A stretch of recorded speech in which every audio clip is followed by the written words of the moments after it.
Hello and welcome to PAL Thanet 2024, our digital day.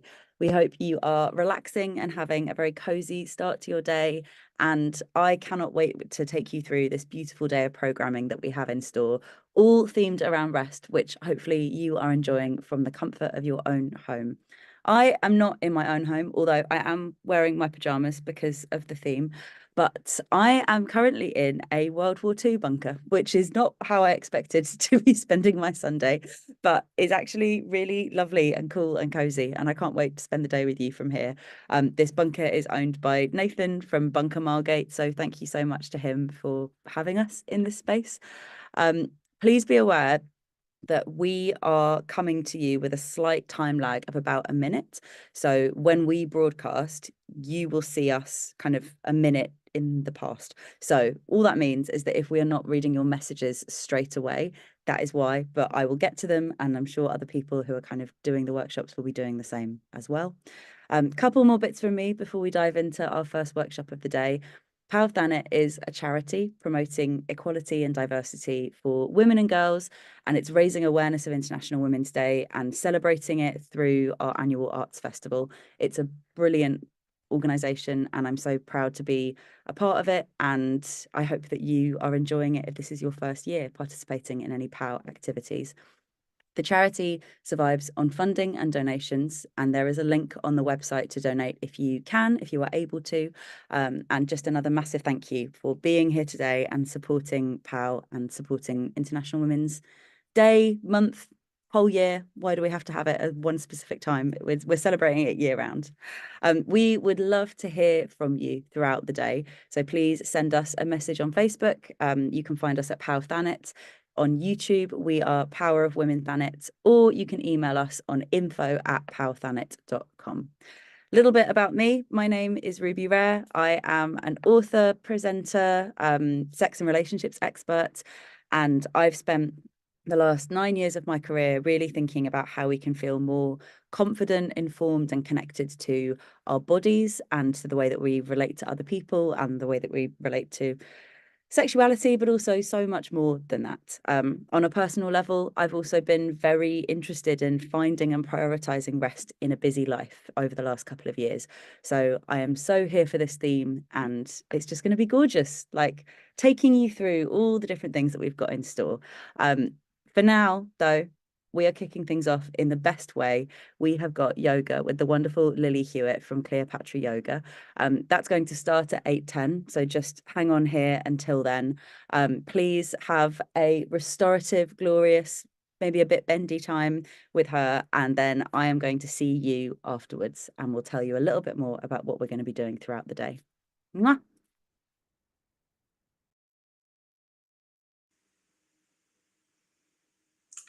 Hi everyone, I'm so excited to be here. Got my spaniel joining in my yoga today. So I'm Lily Cleo and I run Cleopatra Yoga, which focuses on women's health, fertility, menstrual power and menopause, amongst many other things that we experience in our beautiful journey as a woman. I'm so passionate about yoga to complement our lives and make us feel really good in our bodies. Today's session will be very nurturing. It's mostly floor-based with a bit of up and down flow. But of course, I'm not with you in person today, so please take responsibility for your own movements. If you're in any doubt, please don't do the movement, but you're very welcome to join us at the end for the Nidra instead. It's suitable for all stages of the menstrual cycle, but not recommended during pregnancy. So first of all, let me just get this naughty dog onto the sofa. Go and sit down. First of all, I want you to just settle yourself into seated. And it's very early in the morning, so probably the first yoga thing that you've done today. So just take a moment, just sit high on your sit bones, grab yourself a few cushions, grab yourself a blanket because you're going to need them, okay? And start to notice your breath just coming into your body. So we're not changing it, we're just noticing where we are and we're starting from where our body is today.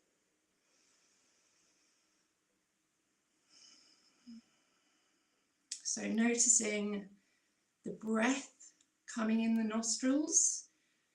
See if you can tune in. Does it feel a little bit colder? As you exhale, can you feel that slight warmth? And now we're going to see if we can notice which nostril we're actually breathing from today. So we all have a dominant nostril, and this changes every few hours. And if you're struggling, a good way of doing it is just to put your finger underneath your nostrils, best done on live TV, of course, and just see as you're breathing.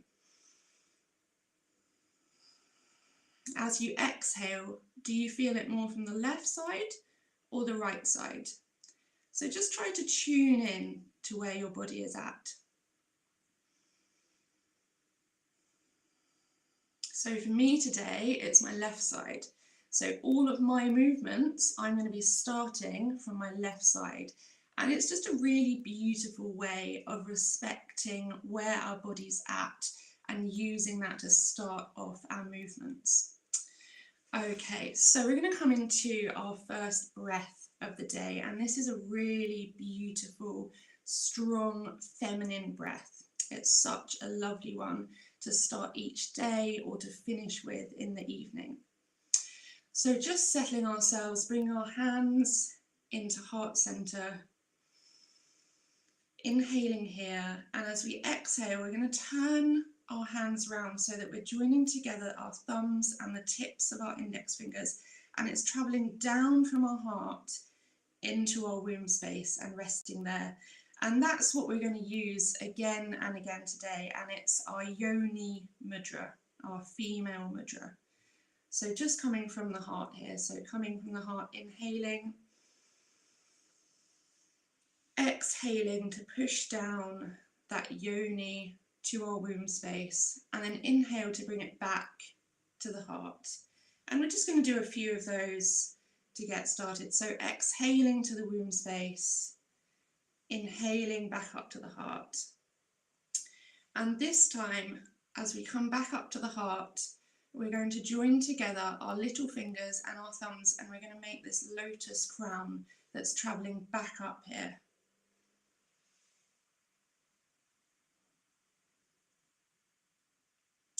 And this time we're going to extend the yoni, and we're taking it all the way down to Mother Earth. So we're taking it further onto the floor in front of us, and then bringing it back round in that lotus to the heart.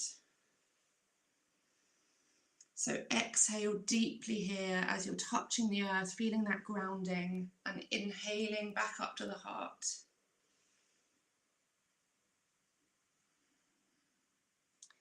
And this time we're going to extend it even more. So as we exhale, feel that connection with the earth. And as we inhale, we're going to straighten out our hands, look through that yoni up to the sky this time. And then bring that lotus crown down to the top of our head, our forehead, our throat, and back to the heart. So exhaling to the earth, inhaling to the sky, and then bringing that lotus crown all the way down through our body. And this time, it's our last transition. As we come up, looking up, we're going to open out our arms into this beautiful ocean breath and back to our heart. So 2 more of these in your own time, exhaling down to the earth, inhaling up to the sky, releasing the hands down and coming back to the heart. Last one in your own breath here, really connecting with this breath, grounding you for today. Down to the earth, up to the sky, stretching there, opening up the hands and back to the heart space. And now you can lie down if you'd rather here, or just stay seated in whichever variation works best for your body. So exhale, place your left hand over your heart. And if you feel comfortable here, it's best if you close your eyes for this. So just bring that attention back to the breath, just noticing it return to its natural rhythm. cover your left hand with your right hand. Feel that breath moving into the chest as if the heart itself is breathing. Tip the chin slightly down and let the exhale travel out through the lips as if you're greeting the heart. Let the breath nourish the heart.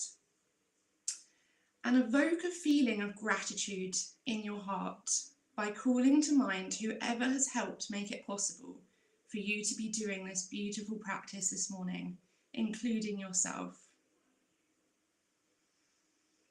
Exhale when the heart feels nourished and full of love, and let that right hand slide down to the womb space. And let it rest wherever you feel the most connection with your womb space.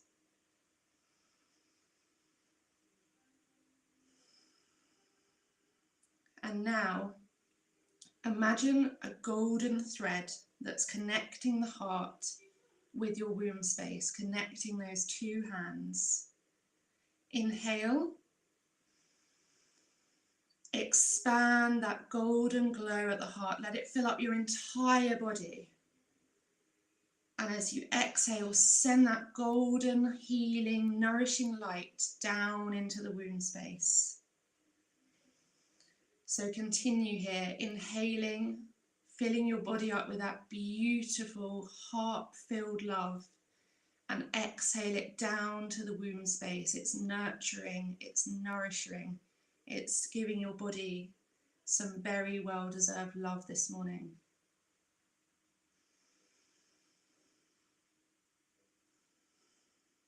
And in your mind, or out loud, create a Sankalpa for today's practice. So this is just a statement in the present tense that you're going to take with you as your body moves.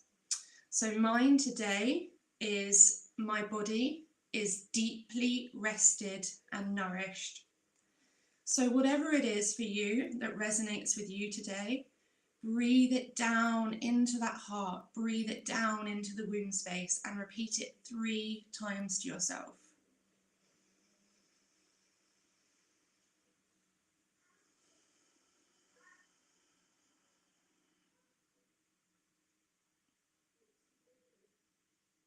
Beautiful.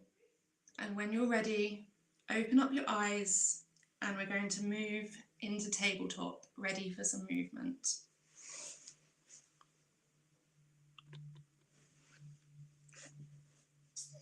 So we're going to start this morning with a really gentle cat-cow. So coming into tabletop, wrists underneath shoulders, knees underneath hips, and as we inhale, we're not arching the back too much, but we're just bringing that throat forward slightly. And as we exhale, push down into the hands and see if you can round through that back. And again, working with your own breath here. You can follow my guidance, but listening to your own body, telling you when to inhale, when to exhale. And now coming into sexy cat, which is one of my favorite moves. So you're staying in the same position and you're just rotating your bum round. So first one way and then the other, and trying not to come forwards and back here. It's staying quite still in the rest of the body, but just releasing that pelvis. It's so gorgeous. And you can bring in a little bit more movement as well here through the rest of the body if you're feeling like you need a little bit of a wake up. And then coming down into a Z sit. So we're going to bring one leg out at a triangle and we're joining up that leg onto the other one with the foot. Other one comes behind us with the other foot behind. So just sitting up nice and tall here in Z sit. And then we're going to come into an easy twist. So just whichever way you started with, again, I started with my left today at the front because of my left dominant breath. So whichever side you started with, just take the opposite hand onto the knee in front. And as we inhale, straighten up. And as we exhale, just start to turn round. It can just be a very small movement here, warming up the body, and then just bringing it slightly to the other side. Back to centre, and then we're going to swap our legs. So for me, that right knee is now coming in front, left leg going behind, and just alternating that. So just bring our left hand onto the right knee, or the other way around, and then just taking that to the other side and just seating yourself here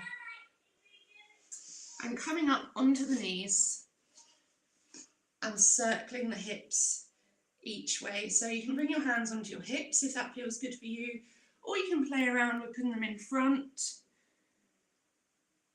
and just moving with the body. See what feels right for you here. There's no right or wrong. It's just movement, warming up those hips, nourishing your body. Starting to get a little bit of warmth through your body here. And then back into tabletop. And this time we're going to step, whichever our dominant side is, into a lunge. So stepping it through. And then if you want to open up the arms here, we're greeting the heart, opening up the heart. Now that might feel a bit too strong for you at this time in the morning. If it does, join your hands together in that lotus and bring them to the heart.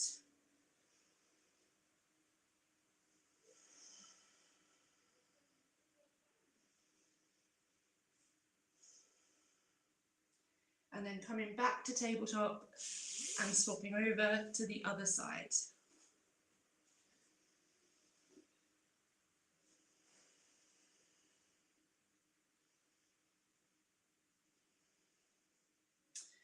Beautiful. So now we're going to step our feet out nice and wide, just coming into a little bit of a flow here in a very low position, and then just starting to step up into a standing position. So taking it really slow, bending those knees deep, pushing down into the earth to help us stand. Rolling up, shoulders, head and neck are the last to come up. Beautiful. And then we're going to step out into a warrior.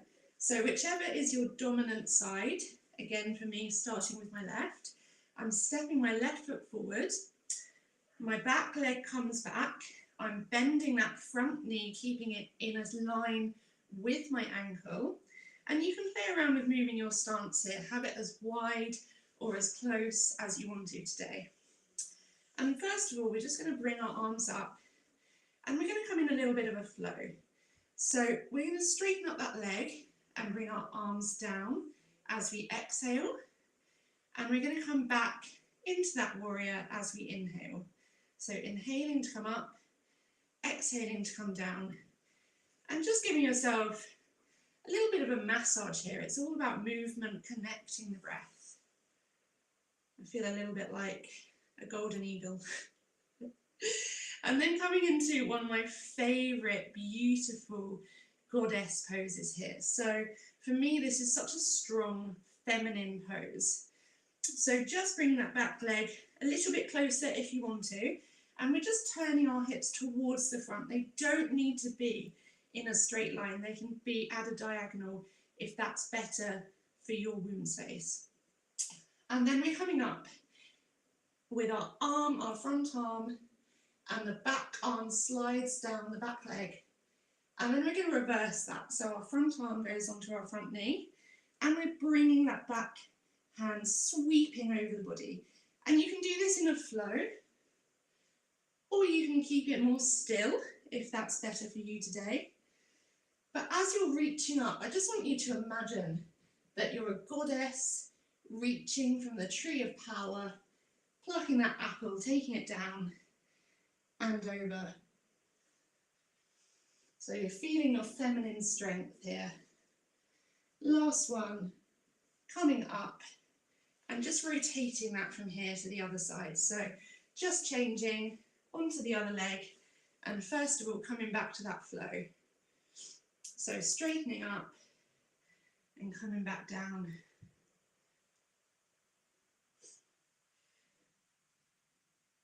And just creating that connection with your body. So really today is all focused on our movements with our breaths. And then just turning that back foot slightly and coming up into that goddess pose. So front arm comes up, back arm travels down the back leg, and then we're rotating it so that front comes onto our front knee and the back arm comes up and over. And really feel that stretch down the side of the body. If that's a bit too strong for you at any time, just come down onto your mat. This is the strongest pose for today. And then the rest of it is pretty restful. Beautiful. And then just turning our legs in and just giving ourselves again a little bit of a beautiful massage here in our hips. Feeling very spacious in our womb area. And then after all of that excitement, you get a bit of a rest. So coming down slowly onto our mat, one knee, that other knee joining. And if you've got some cushions, just grab them. And we're going to come into a child's pose. I can hear you all cheering. You can stop doing all the hard stuff. But I really like to use cushions just to raise my head up, because for me that feels more restful. So again, if this works for your body, have a go at it. If it's not right for you and you like your normal child's pose, have a go at that as well. There's no right or wrong with yoga. So bringing our big toes together, knees really nice and wide. Create that space for your pelvis. And then for me, I'm going to bring my head down onto my cushions. And you can either stretch your arms out front or just tuck them in beside your body. And we're going to spend a couple of minutes here really sending that breath down through our body, through our heart, into our womb space. So wherever you are, just make sure you're really comfortable.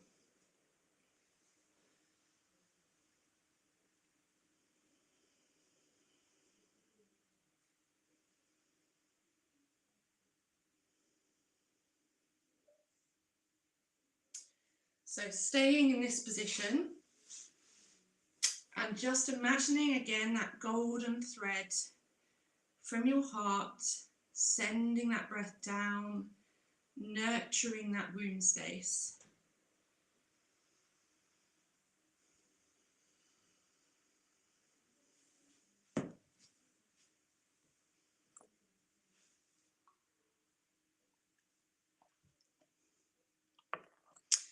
So last minute here. And then when you're ready to come out of it, just come back up to a seated position. Again, taking the movements really slowly. There's no rush here. And I quite like to sit up on a cushion for this. We're going to do a round of a really beautiful, restful breath called Prana Mudra. So just get yourself settled again. All of those warriors giving me some energy. Okay, so we're going to bring our hands at our hearts in prayer. And as we inhale, we're traveling up, and exhale, traveling down. But again, we're going to add some hand movements. And I find this one is such an amazing one to do if I'm feeling frazzled, tired. It really connects me to my body and gives me a sense of feeling peaceful, feeling nurtured. So I really hope you enjoy it. So just settling ourselves at our hearts. And as we inhale, we're sending those hands up into the sky. And then bring our hands apart and touching your middle finger with your thumb, coming back down into our laps and coming back up Now this time, as we get to our forehead, we're going to peel our hands apart, still keeping them together, and push the energy down into our womb space as we exhale.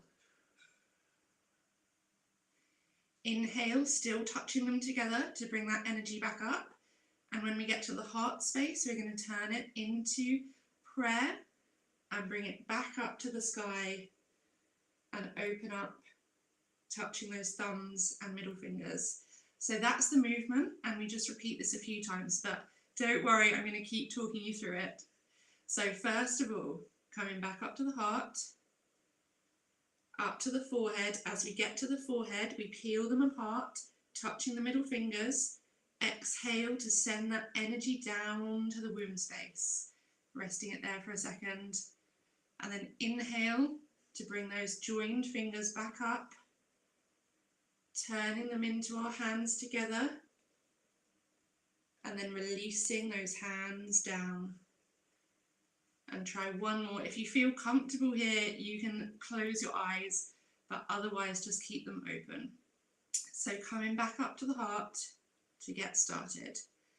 And then as we get to the forehead, pushing that energy down, exhaling down into the womb, inhaling it back up through the heart, turning into those joined fingers.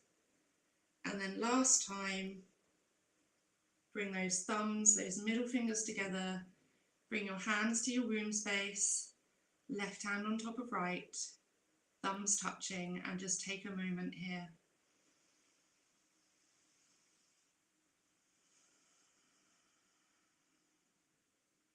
So hopefully that's settled your breath again after those warriors, and we're going to stay down on our mat for the rest of the session.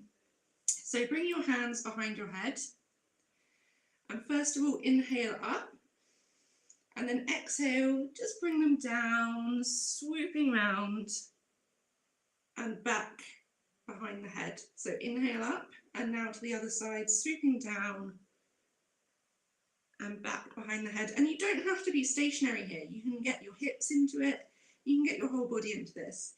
So coming up, inhale, swooping down, and to the other side. And you can make the movements as big or as small as feel right for you in this moment. There's no right or wrong. And then coming onto the mat, bring your legs together, knees together, and just bring your hands behind your body. And just opening up the chest by bringing our head back slightly, just a little opener here. And then tucking your chin into your chest and rolling back up. And we're just going to do that once more. So bring your hands behind you.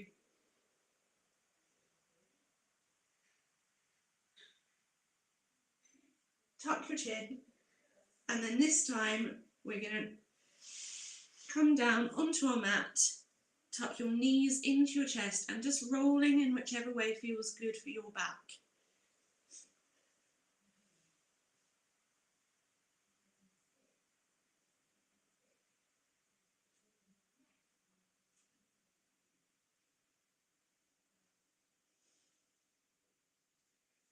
Beautiful.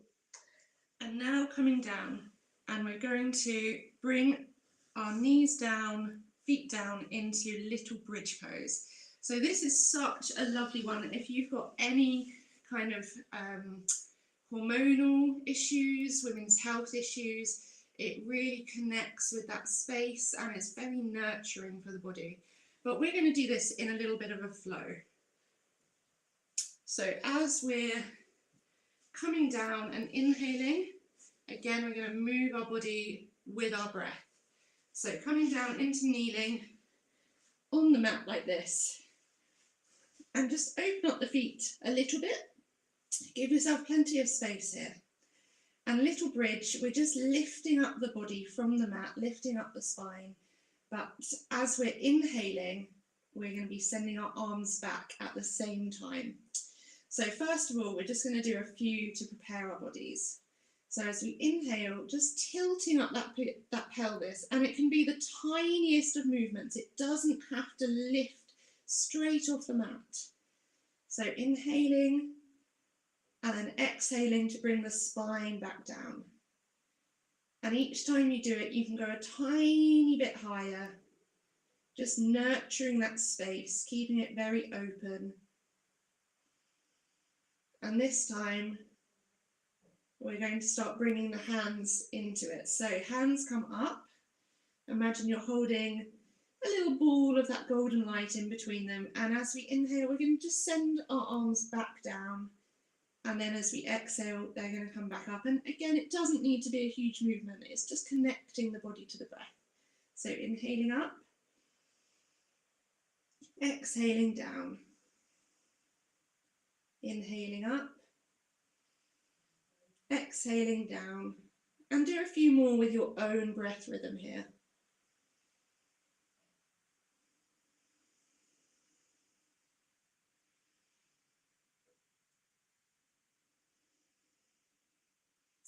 Beautiful. And then coming from here back into those circles with the back.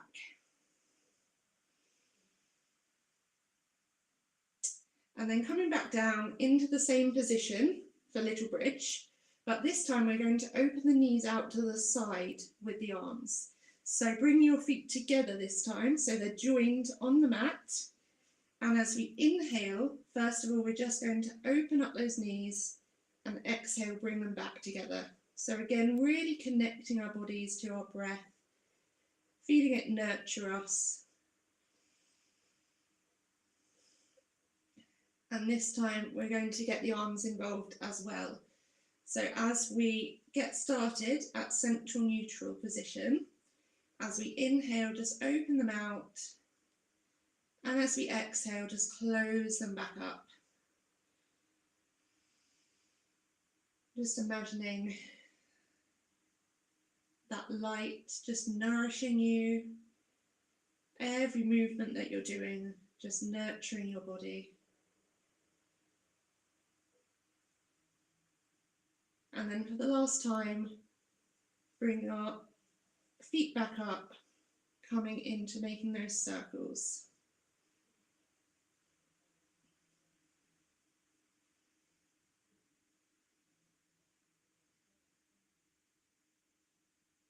Beautiful. And then making your way back up to seated. And again, I like to sit on a cushion personally because it just raises my pelvis up a little bit. So we've got a few more poses here in the movement, and then we're going to come into that beautiful Nidra to finish off our practice today. So first of all, just joining together. It's quite slippy, this cushion actually. Just joining together your feet and let your knees fall out to the side. And we're just going to bring our hands either around our ankles or around our feet, whichever one means that your spine stays a little bit straighter. My dog's decided to join for this one. So for me, it's around the ankles. And as we inhale, just straighten up that spine. And as we exhale, drop our elbows down into the crooks of our knees and just sink down through the body. And inhale to come up. So again, practicing in that flow. Exhale to sink down. Inhaling up.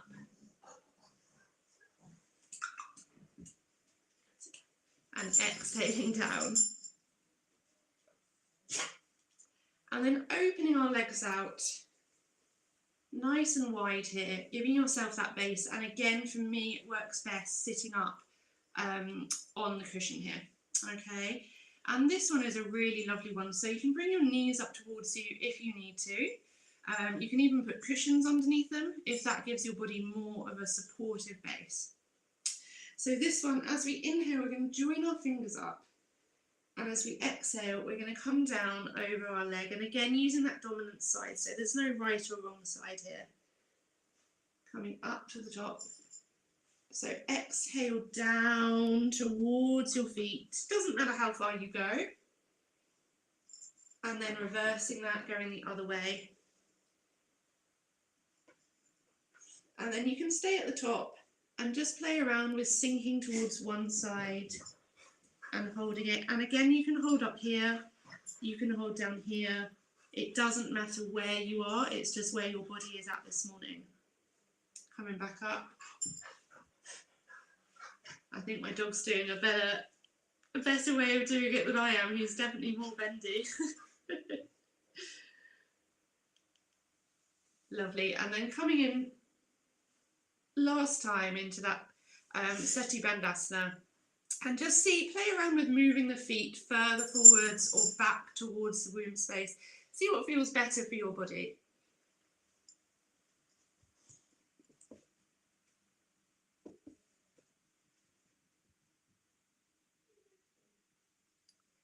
Beautiful. And then we're going to come down onto the mat, and we're finishing our last poses to end with our yoga nidra and our breathing. So coming down, and as we come down, we're going to straighten out one of our legs, and the other one is going to come over the top. So we're coming into a little bit of a twist here. So whichever side you start with, one of your legs will remain straight, the other one will come over the top, and you're just going to fold it towards the side that it's pointing. And then the foot tucks behind the knee at the bottom. So whichever side you're on, we've got one leg straight and one leg over the top at that angle. And then with our arms, we're going to bring that arm at the bottom with our palm upwards and open. A nice dog kiss for the morning. Go and sit down. And then as we inhale up, we're going to come into a slight twist. So we're looking behind us. And then exhaling down, joining together those palms. So inhaling up, twisting slightly towards the back, and exhale down. And working with your own breath rhythm here.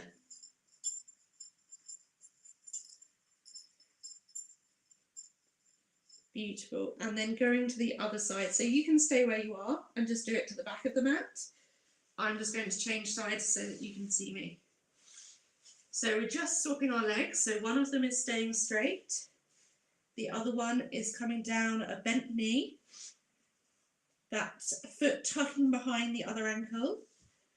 Our bottom hand down and open palm, sinking down onto the mat. And as we inhale, bring that top arm up, looking behind ourselves. And as we exhale, joining those palms together.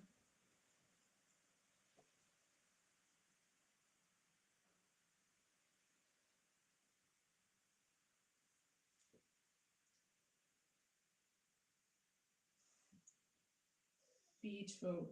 And from here, you can come back into the center, and you're going to prepare yourself for the nidra. So do whatever that looks like for you.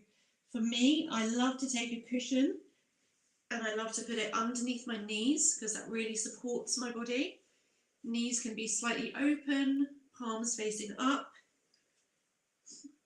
But again, if it works better for you, you can roll onto your side, you can support yourself under your head with cushions. So just take a moment here to get yourself ready.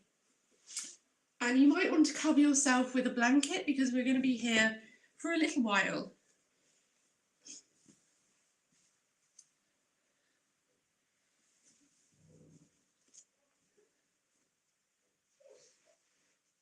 So once you're sorted, just make yourself really, really comfortable.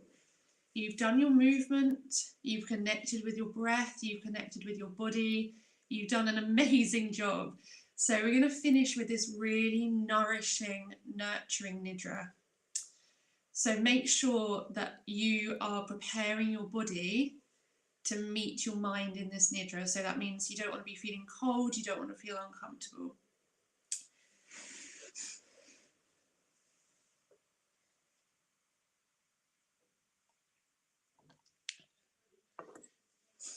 Beautiful. So hoping that you're all ready to go. and that you're prepared for some serious relaxation this morning. So just coming down onto the mat, and when you feel ready to, close your eyes. Welcome to the practice of Yoga Nidra. Welcome home. The first part of the practice is to get comfortable. Settle into whichever position works best for you and allow the body to still here, knowing that there is no need for further movement this practice. Experience a state of zero desire for movement. If the idea of movement comes into your head, you can just accept that and let it float back out of your head. Now become aware of the position in which you are lying. Feel the points of contact between your body and the floor. Feel completely supported. Be aware of the gentle rhythm of your natural breath coming in and going out. Breathe through your nostrils or your mouth. Let whichever is the easiest and most comfortable way of breathing happen for you right now.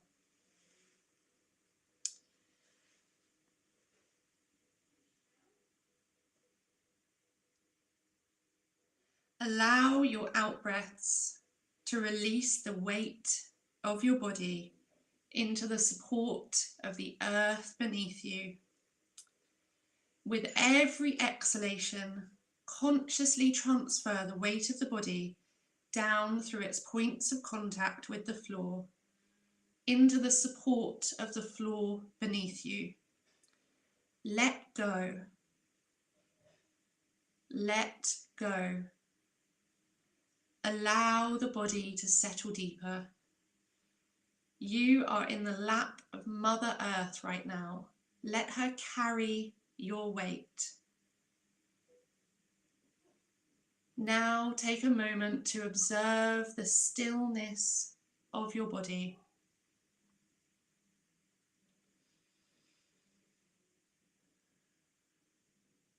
As the body comes into a deepening stillness, allow the breath to become more spacious and free. Listen to the breath. Listen to the other sounds around you happening naturally. Allow them to take you deeper. Each sound takes you deeper. Feel the stillness of the body and the spaciousness of the breath. Know that your practice today of Yoga Nidra is held safely in a place of protection and security. Know that the boundaries of the practice are secure, and that as you enter into the state of consciousness, which is Yoga Nidra, you are held safely. You are safe. On your next out-breath, breathe down as if the breath could enter into the space of the heart. Feel as if the heart itself is breathing. Evoke there in the heart that feeling of thankfulness, a sense of gladness and joy to be here in this moment with amazing women joining in the same thing at the same time. Feel this gladness as a gentle warmth that radiates from the heart. Breathe into this warmth and let it nurture you and fill your whole body with joy. Be open to whatever wisdom may come from the heart. The guidance from the heart is like a seed that has been planted and is already growing and thriving with joy. And now take the attention back to the physical body and prepare to guide the mind around the body, as if the light of the mind's attention shines on each part of your body in turn. Whilst the mind travels freely, following these instructions, the body remains still and takes deep rest. Allow for this light to turn into bright little stars. As consciousness travels to each part of the body that is named, place one of these little twinkling stars on that part of the body, leaving it to shine and twinkle there. It is as if your whole body begins as a dark night sky, and as the mind travels round it, the body is illuminated like a great constellation in the sky. Place a bright star to shine at each of these points in turn. The crown of the head, the center point between the eyebrows, the throat, the right shoulder, right elbow, right wrist, right thumb, index finger, middle finger, ring finger, little finger, right wrist, right elbow, right shoulder, throat, left shoulder, left elbow, left wrist, left thumb, index finger, middle finger, ring finger, little finger, left wrist, left elbow, left shoulder, throat, chest, navel, pubic bone, right hip, right knee, right ankle, right big toe, second toe, third toe, fourth toe, fifth toe, right ankle, right knee, right hip, pubic bone, left hip, left knee, left ankle, left big toe, second toe, third toe, fourth toe, fifth toe, left ankle, left knee, pubic bone, navel, center of the breastbone, throat, center point between the eyebrows, crown of the head. Be aware now of the whole body. Be aware of the whole body. Place stars along the whole of the right side and the whole of the left side. The whole body is relaxed. Bring awareness into the womb space. Let it feel soft and spacious and loved. Let the light rest there in the form of a little shining moon, a little guiding moon inside you.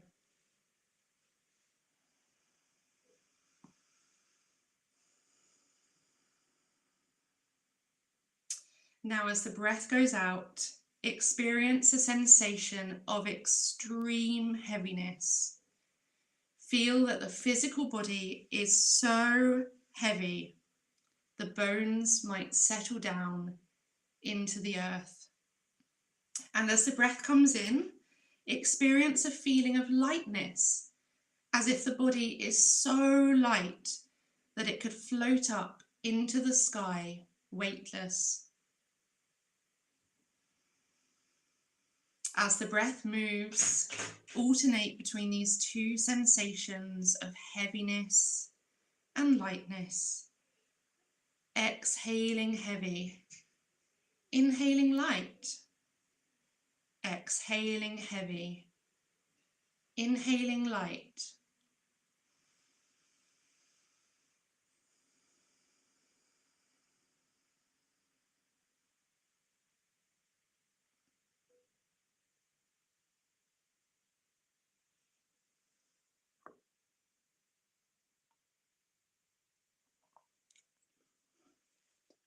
And now, let go of this practice and just become aware of the weight and peacefulness of your body, resting deeply right here in Yoga Nidra.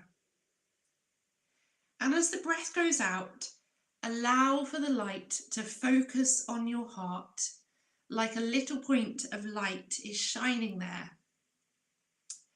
And as the breath comes in, feel that light expand, as if that tiny point of light is radiating outwards through the whole body and beyond.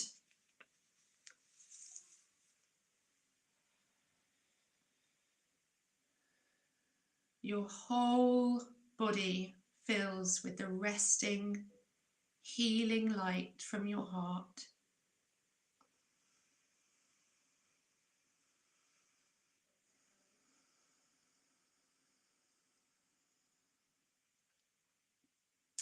And now, just notice your body breathing. Be aware of the breath entering and leaving. There is no effort involved.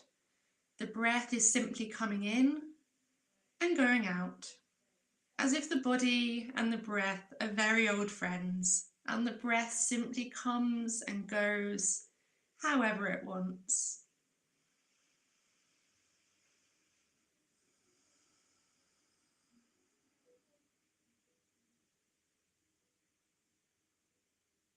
Now bring your attention to the space in front of your closed eyes, the space where dreams appear at night.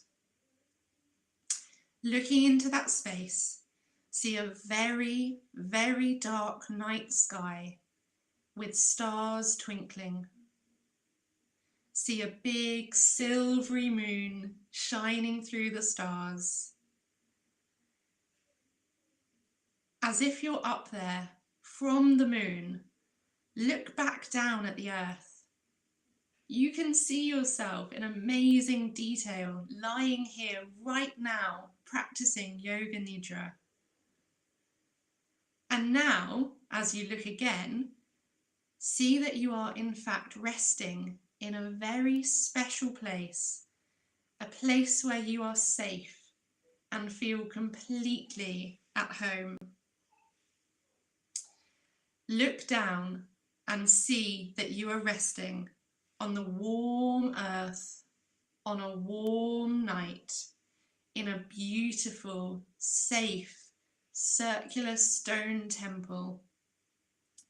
It is a healing temple, and you feel at peace here. You are at rest here. It has no roof, and the light of the moon shines right down into the middle of the temple.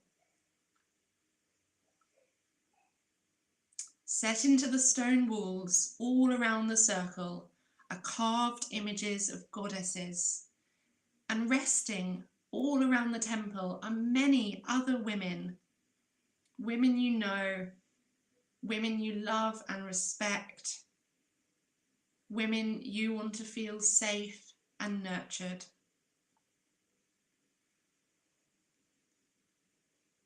You are dreaming together, all of you women at home in this beautiful, safe temple. You are resting on the earth with your heads pointing into the center of the temple, and the moonlight is shining down on you, bathing you in its healing, resting light. You are in the temple of the yoginis, and you are welcome here. You are one amongst many powerful, wonderful women. You and the other women rest fully in your power, in your temple, under the twinkling stars in the moonlight. As the moonlight grows brighter and clearer, the scene fades from view, so that all that remains to be seen is the light of the moon and the stars shining in the night sky. Deep in your heart, there remains a potent feeling of rest, a feeling of being fully nourished, and a sense of homecoming. You are safe. You know that feeling will stay with you to nourish you, and you are always welcome. You are always safe. Now, direct your attention to the heart. Hear the heart's breath and know that it carries wisdom for you. Hear your Sankalpa, your positive affirmation. Hear it repeated 3 times in the present tense, as if it is already happening around you. Nurture the seed of this resolution, knowing it grows and flourishes now in your life. You take this with you for the rest of the day.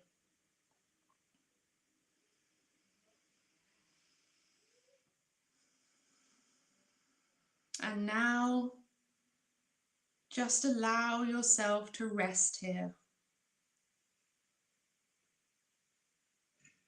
Allow your breath to come in and out of your body. Allow your thoughts just to float past, not grabbing hold of any of them, just noticing them like clouds in a blue sky. Giving your body the rest and the nourishment that it deserves. Allowing your body to settle. Allowing yourself to feel fully safe here.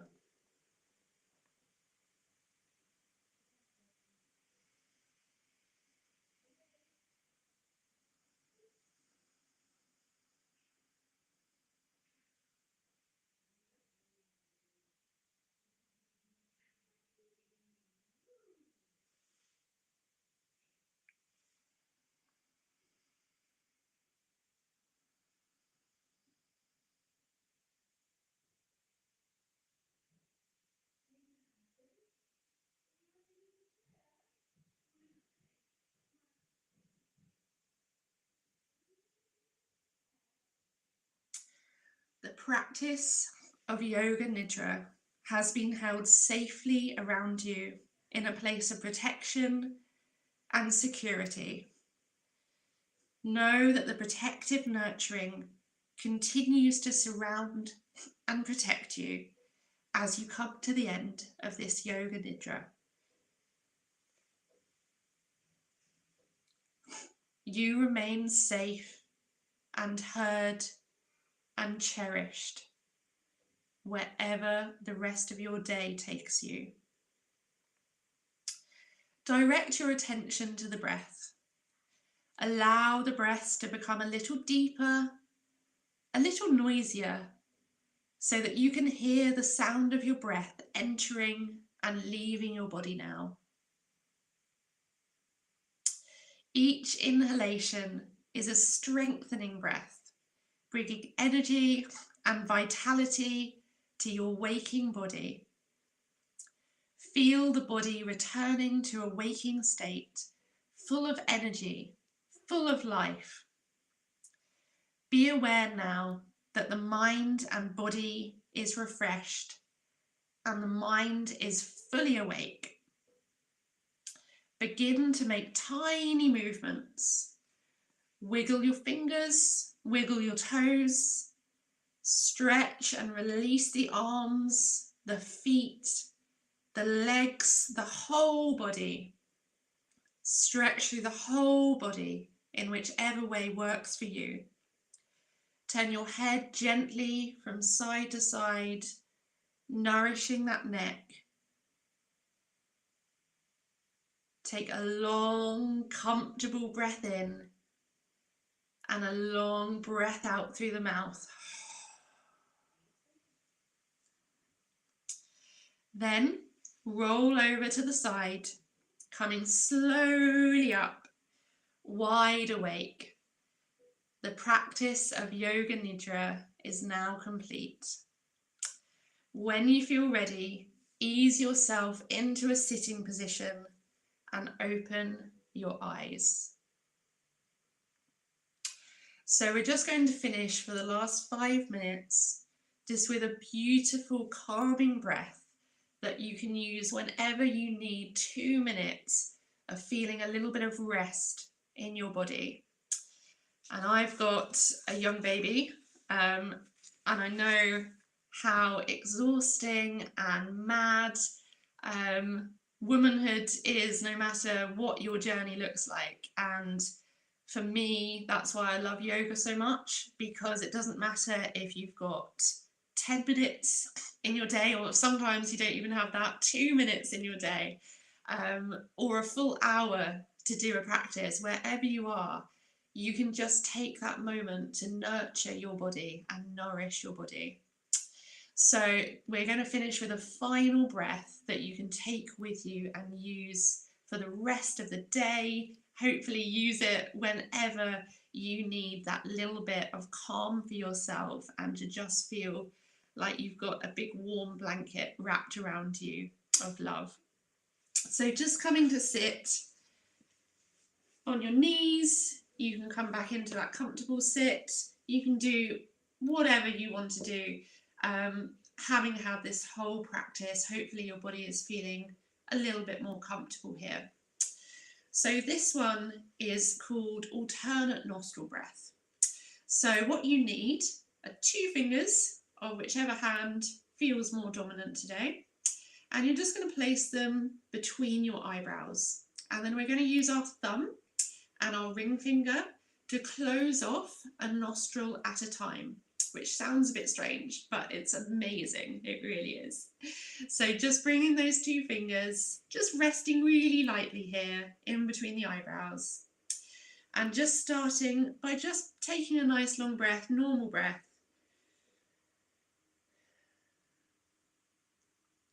And then breathing in through the left side. And then using that ring finger to close it off and breathe out through the right side. And then breathe in through the right side. Use the thumb to close it off and breathe out through the left side. So you start to get the hang of it. So breathe in left, close it off, breathe out right. Breathe in right, close it off, breathe out left. In left, close it off, out right. In right, close it off, out left. And last time in your own rhythm.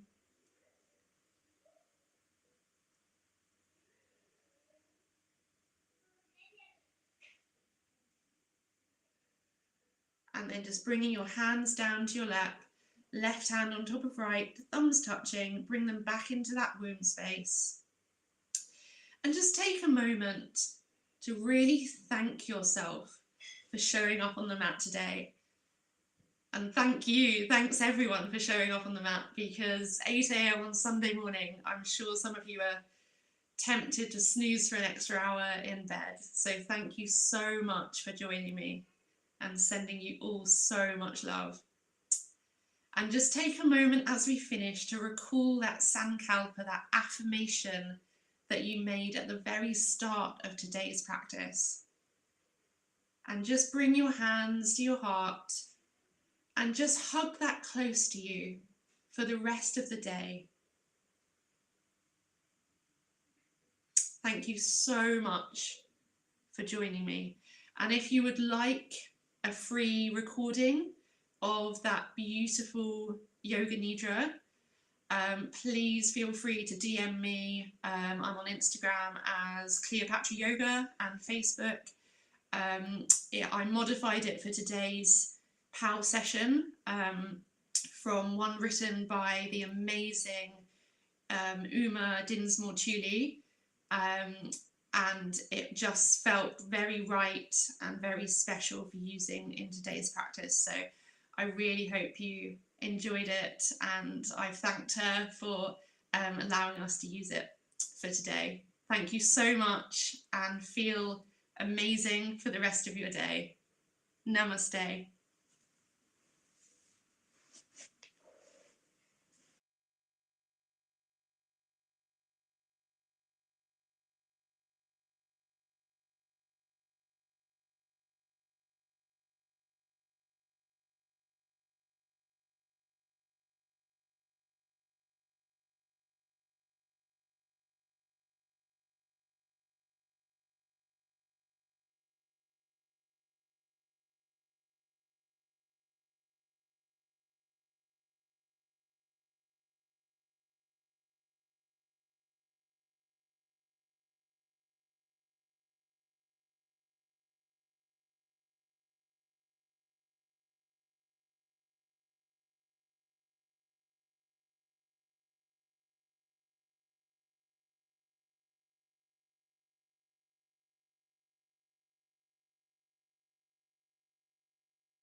I think this is better. Lisa, can you hear me now? Yay! Was I just chatting to myself for a minute or so? Yes. Well, welcome everybody back from yoga. I hope that you have had a gorgeous, wonderful time with Lily. We were listening in and it just sounded, really soothing and lovely. And welcome to the POW Digital Day. We are so happy to have you here today. We've got Lisa, who is by my side, who is BSL interpreting today, and we are so grateful to have her here.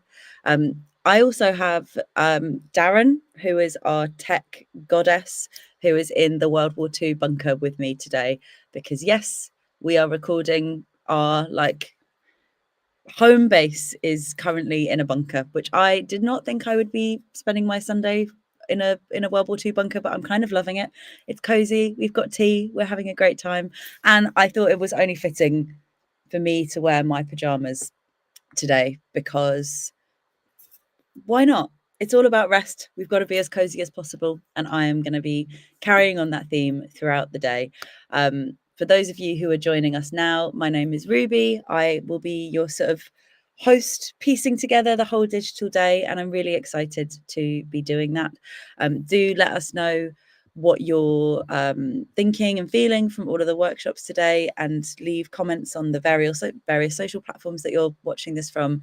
I'm looking forward to seeing everything that you're thinking and feeling. And what have we got in store? Well, in the in-between bits where you've got me, I am going to be reading out some of my favorite poems that are all about rest. And then we have these wonderful rest cards, and I've picked out some of my favorite, so we can go through a few of these throughout the day, and just general chat. But the main thing is me hyping up all of the amazing people who are going to be contributing workshops and talks across this whole day. We have truly got a jam-packed day for you. I'm just going to give you little tidbits of what you have to look forward to. So we've got Sarah Fox's podcast is being recorded live as part of today. We've got an ADHD panel with some truly wonderful creatives coming up very soon. The next thing, we have a somatic healing workshop, which is by Hannah Rizzo, Rizko. And then what else have we got? An ancestry workshop. The float space is going to be talking about the fair play method in terms of domestic rest, which I am fascinated to hear all about. We've got the POW Young Producers podcast. They are going to be talking about a whole host of wonderful stuff. And then we have the curator and art historian from the Turner, who are talking about the wonderful exhibition which is there right now. So if you have been, you can watch that and then feel very highfalutin that the pieces that they're talking about, or you can watch it now and then listen to it today and then go and see the rest of the exhibition at some point soon. We have got the Everyday Racism Book Club with Tricia Hersey, a wonderful author. Like, that was their guest a while back, and they are kindly sharing that interview with us today. I cannot wait to watch that. And then we have got Tracy Emin in conversation to end the day. So we've got loads going on. It's going to be wonderful. I am going to start off. Let's start off with a little poem. I feel I'm in the mood for a poem, and then we're going to welcome Hannah Risco to start her workshop. So I've got like, how many? I've got some really lovely ones in here. We're going to start with a poem called Lost, which is by David Wagoner. Ready? Everyone in poetry minds? Lost. Stand still. The trees ahead and bushes beside you are not lost. Wherever you are is called here, and you must treat it as a powerful stranger, must ask permission to know it and be known. The forest breathes. Listen, it answers. I have made this place around you. If you leave it, you may come back again, saying, here. No two trees are the same to raven. No two branches are the same to wren. If what a tree or a bush does is lost on you, you are surely lost. Stand still. The forest knows where you are. You must let it find you. Which I just love. I've been getting much more into poetry over the last maybe 3 or 4 months. And I think it's just been a really wonderful thing, a way of me finding rest, because if you're reading poetry, there's a level of concentration, but actually reading poetry out loud, I found to be really amazing to help me feel less anxious and like control my breathing, because it sort of demands that you slow down a bit. And that's why I wanted to incorporate this into today's restful day, because it's all about finding creative ways to feel with yourself and to feel restful. And so, yeah, poetry is definitely one of mine at the minute. And I also think there's something, I've got a couple of poems that we're going to be talking about later today that are a bit seasidey and watery. I feel like in Thanet, we're very tied to like the water aspect, but actually this poem that's so much about forestry and about trees is really amazing. I kind of try to make sure that ideally every couple of weeks, but let's be honest, it's probably every month or so, I go to a forest and just lie down amongst loads of trees and think that's a really important thing for me to feel kind of not only rest, but also some kind of perspective, making sure that I'm not just staying completely in my head, as many of us often do, of getting really wound up with what we should be doing or what it kind of our priorities in our immediate life, and just being able to have a little bit of perspective to sort of broaden that out is a really lovely and a really important thing. So I hope that you enjoyed that. If you want to have another read of that, it's a poem by David Wagoner, and yeah, there'll be some more lovely little poetry bits sprinkled throughout your day as well. We are coming up to our next workshop, which is the wonderful Hannah Risco, who's leading a somatic healing workshop. We've got it starting in 4 minutes. So if you need a little comfort break, you want to get yourself a tea or a little morning treat, then please do. And then we will see you back here in 4 minutes for the beginning of Hannah's wonderful workshop. Mwah. See you soon.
Hello, good morning.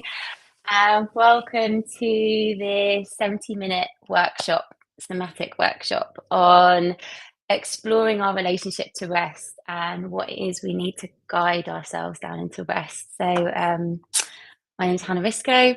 I'm a somatic healing therapist, embodiment coach, yoga therapist.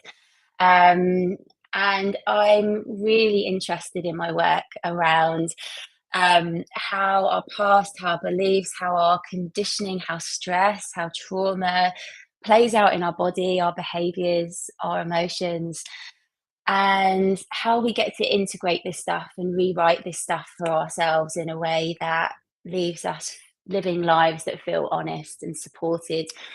Um, I'm also a mum of two. I'm neurodivergent, and my own past experience with things like chronic stress have led me on this personal inquiry around relationship to rest as well, and a healthy relationship to rest. So I'm really delighted to be here with you today. Um, so a few things before we get started. I've got a yoga mat out. You don't need a yoga mat, but if you do have a hard floor and you'll be getting down onto the floor with me, if that's available to you, of course, then maybe get a blanket, something to support your knees if you're on a hard floor. And I've got a chair here as well. So if coming down to the floor doesn't feel right or good for you, I'll also be offering a few variations on the chair as well. So and what also might be helpful is an extra layer, so you don't get chilly on those practices where we might be still for longer, and maybe a pen and paper. Some people find it really helpful to jot down things, thoughts that come through in these practices. Everything is an absolute invitation today. So if something doesn't feel right, feel good, feel safe for you, please don't push through this stuff. If at any point you need to just take a break, come down to the floor, have a walk around, get a cup of tea, like listen to that. So much of this relationship to rest is learning to listen to what is being asked of us, asked of our bodies. And I'll leave a bit of space at the end for questions and insights. So do keep them coming in the chat box, and we'll come back to that at the end as well. So today is an embodied exploration of rest, our relationship to it, and what we need for it. So as I just give a bit of an intro here, I really invite you to reflect on what is your relationship to rest at the moment? Do you find yourself resisting it? Do you find yourself embracing it? Are there times when you put it off, or you wait until you're totally exhausted to rest, like you got to earn it first? Just keeping that reflection to mind as we move through today. What is my relationship to rest, and what do I want it to be as well? So I'll be offering some practices to guide us down to rest, and explore our relationship to it. And I say guide down because I see often how this machine-like expectation of ourselves to just be able to switch off, let go. But if we've been running at pace throughout our days, throughout our lives, juggling, all of this sort of stuff that all of us are required to do often, our nervous system, our body needs time. It needs to be informed that actually it's okay to start winding down now. It's okay to start to move into these other states, and allow that stress response ultimately that we can find ourselves in throughout the day. And it's very healthy because it helps us get stuff done. Allow that to start to run its course so we can start to move into these states of rest. Because we need stress, it mobilizes us to get the stuff we need done, but stress needs recovery. Doing, giving, achieving, it needs recovery. And the more we can honor that need for recovery and rest as well, the more we can then rise to the challenges that life throw at us, but with resource in the tank. It's good for us to move between stress and rest and all that spectrum in between, because it builds resilience, flexibility in our nervous system, enables us to adapt and recover much more efficiently. And a rested and resourced human is a resilient and connected human. Our nervous system changes how our brain functions depending on whether we are in states of stress or in states of rest and digest, safety and connection. And this is why starting to work through the body in terms of our relationship to rest is really important, because our nervous system can be making our mind, our thoughts, our beliefs perceive the world and ourselves from a place of threat or rigidity or disconnection. And the more we can guide ourselves into these states of rest, the more we can start to move through the world from that place of connection, opportunity, creativity, and to act out of integrity as well. So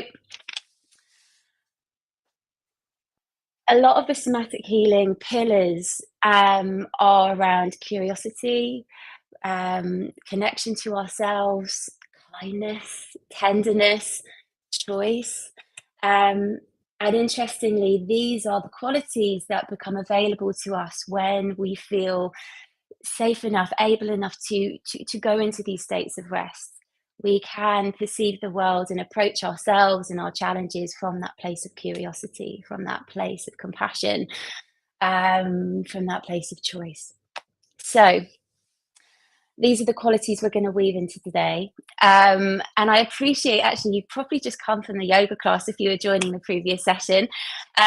But the idea is we're going to start with more kind of enlivening practices and slowly guide ourselves down into slower states of rest as well. So I would invite you to come up to stand with me. If standing isn't available to you, then you can do this from seated. I'm just going to move my screen just a touch so you can see me and my head's not cut off. And we're going to start by just either taking your feet a little wider than your hips, or if you're seated here, just again, getting your knees a little wider than your hips. And we're going to start by bouncing through the feet if you're standing. And if you're seated, maybe taking the legs and shaking them out a little bit. And as you do this, there's this really natural ripple of movement coming through the body. So maybe we can start shaking out the hands as well, almost like we're trying to flick water off our fingers. And as we start to shake out the body, there's no one way to do this. You might want to stay still. You might want to move around your space. The reason that we're starting with movement is because when we're in those states of go, on, doing, actually, in order to guide ourselves down into rest, in that moment, our body's asking us to move still. So lying on the floor may not be very restful and relaxing for us because our body's still gearing up to go. But when we can meet it with a bit of movement first, we're meeting ourselves where we are. And if you want to let your shoulders lift and drop from the shoulders, maybe even go into a little bit of a jump.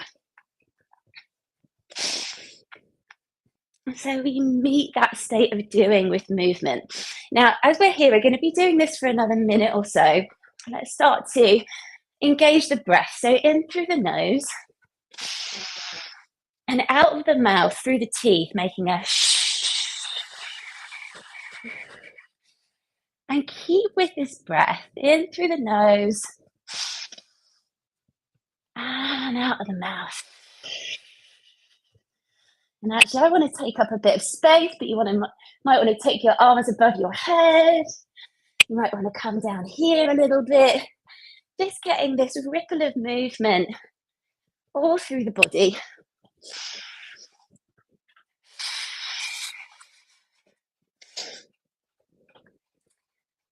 And when I first learned this, that when we're stressed, we meet it with movement, it was such a light bulb moment for me. Because I put so much pressure on being go, go, go, and then expecting myself to be calm and zen-like. When actually I needed to support that stress response just to move through my system first. Now we're going to take 5 more breaths here. And let's really go to town, shaking out the legs, shaking out the arms, maybe coming high or coming low. Lovely. 2 more breaths here. And then very gradually start to slow down that shape And with your eyes open here, maybe the breath's kind of started to pick up a little bit. Stay with that in through the nose, out of the mouth. Just start to take in the space that you're in. So letting your head turn from side to side, letting your eyes turn from side to side. And maybe even to yourself, labeling, naming a few things in the space that you can see. Noticing maybe some colours, maybe a familiar picture on the wall. And what we do here is we're using our eyes to inform to our nervous system that the space we're in is a familiar one. Stay with that breath and just keep on orienting your space. And you might even want to look behind you. Just telling our nervous system there's no lion to run from. Lovely. And then coming to a pause here, a little softness in your knees. Stay with that breath and send all your attention down into your feet. Taking a moment to notice what's left over after that little shakeout. What sensation can you notice through the body right now? Is there any tingling? Is there any pulsing? Perhaps my heart's still going a little bit, so you might find that there's a little bit of pulsing going on as well. And just drink that sensation in.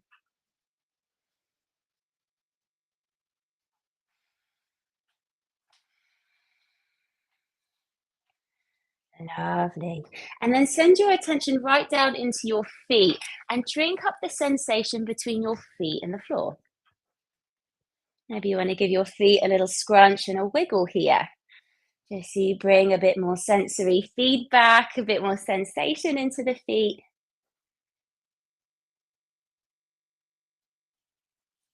And then from the feet, begin to let your attention glide up through the legs, noticing the shape of them, the volume of them, any sensation you notice here.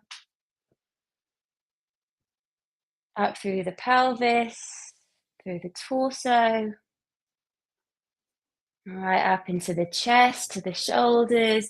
And then as you land in the shoulders, perhaps noticing what posture you've naturally landed in. And is there an opportunity to find just a little more length? Maybe a little more softness, the back of the neck, the jaw, the fingers, the toes, the eyes. And just for one more moment with a deeper breath, just drinking up the space you're in with that wide periphery that we've created. Nice. So from here, I invite you to come to a wall or something you can push up against. So we just need enough space for our hands to be shoulder width apart. Now we're going to step, let's say our right foot back, so we're working on the same leg together. And that right foot can be about 45 degrees. And we want to be close enough to the wall where our elbows can be a bit bent. Now just bounce through the knees a little bit, soften the shoulders down. And what we're going to begin with is as we breathe in, we're going to press into the hands, press into the wall, press down through our feet, press down through that back leg. Big breath in as you press. And as you breathe out, just really gently soften away from the wall, let your hands float away. And continue like this. Now, if you're seated and you have it available to you to bring your chair to a wall here, you can do this from seating, pressing your feet down and your bum down into the chair, and take your hands this way as well. Now, as you're doing this, press and release. Press and release, moving at the pace of your breath, really putting your all into that press, that the whole body switches on. And as you release, let your hands float away. I'm going to take that twice more, pressing into the hands. And release it here. On your next inhale, we're going to press, press, press. We're going to hold this push, but keep your breath flowing. So hold the pose, but don't hold the breath. And push with all your might. Now, as you're here, my invitation to you is really to go, where in my life am I doing a whole lot of this or not? Is there any part of my life, any area of my life where I'm pushing beyond my capacity often? Now keep that breath flowing. We're just going to take one more breath here and then we're going to give ourselves a little relief. As you exhale, slowly float away from the wall. Let your hands float away and just be with that other side. The aftermath of that pushing, that pressure, that effort. Where in your life could you do with a little bit more of this? Maybe come back into that push for 2 more breaths again. We're often working hard. We're putting effort into so many areas of life. That's human. Life is busy. On your exhale, as you float away, where am I offering this balance? This recovery time. And I invite you to come into that inquiry one more time, pressing into the wall for 2 breaths. Use your whole body. Push, push, push, push, push. Where are you using more of this? And as you release, exhale, float away.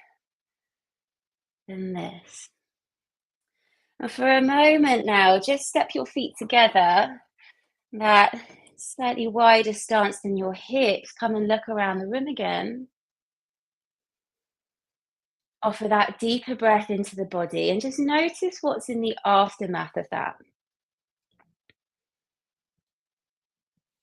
What's in the aftermath of your breath?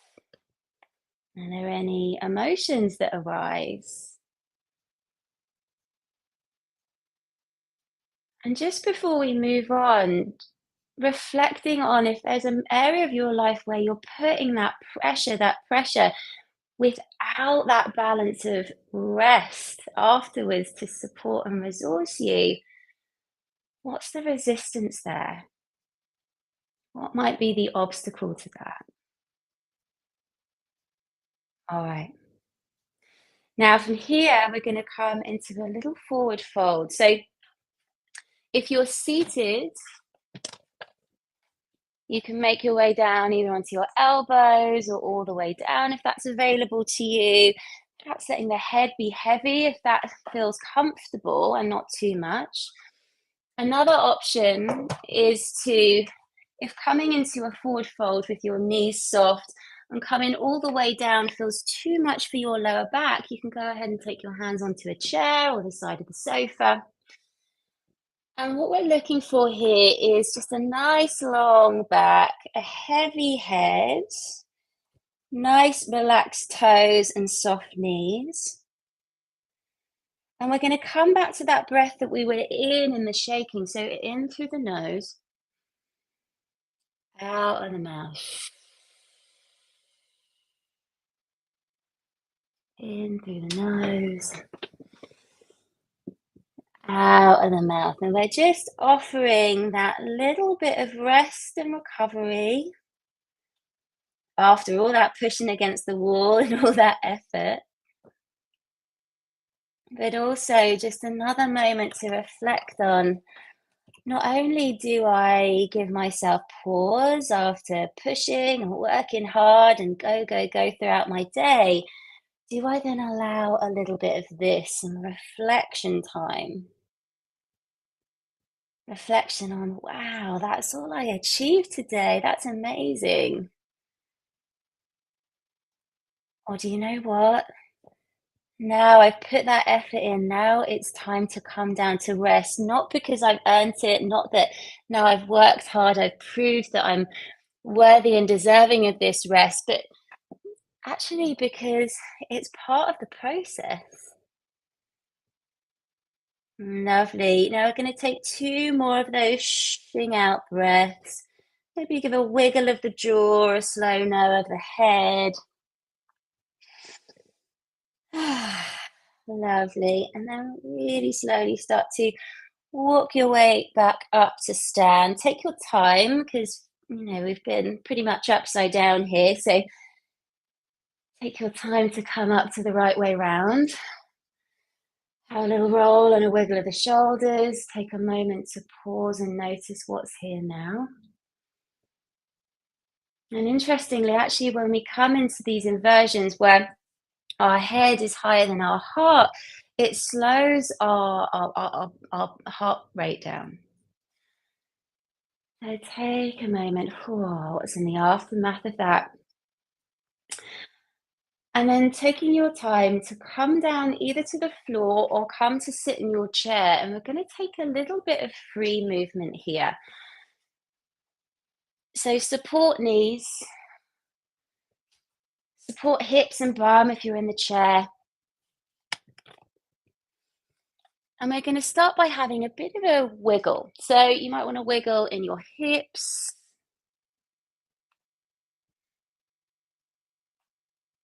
A little roll of the head and the neck. And for these next few minutes, where I'm going to give some loose direction, but my invitation to you is, what does the body want and need here? What would feel good?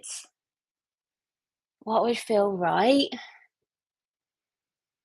And so once we've had a bit of a wiggle in our hips, let's start with our left side here, with our left hand. So we're just going to move our arm around, maybe in some circles, maybe underneath us. Stretching, clenching, pushing. And this is less about some sort of perfect form and more about, what does this part of my body need? What feels good? And there's often a moment when we just move listening to our body that there'll be a moment like, oh, yeah, that feels good. I want to do that a bit more. So listen to that as well. Lovely. And as we continue to, let's come back to that breath we've used before, in through the nose. And the exhale out of the mouth. So we're getting that exhale longer than our inhale.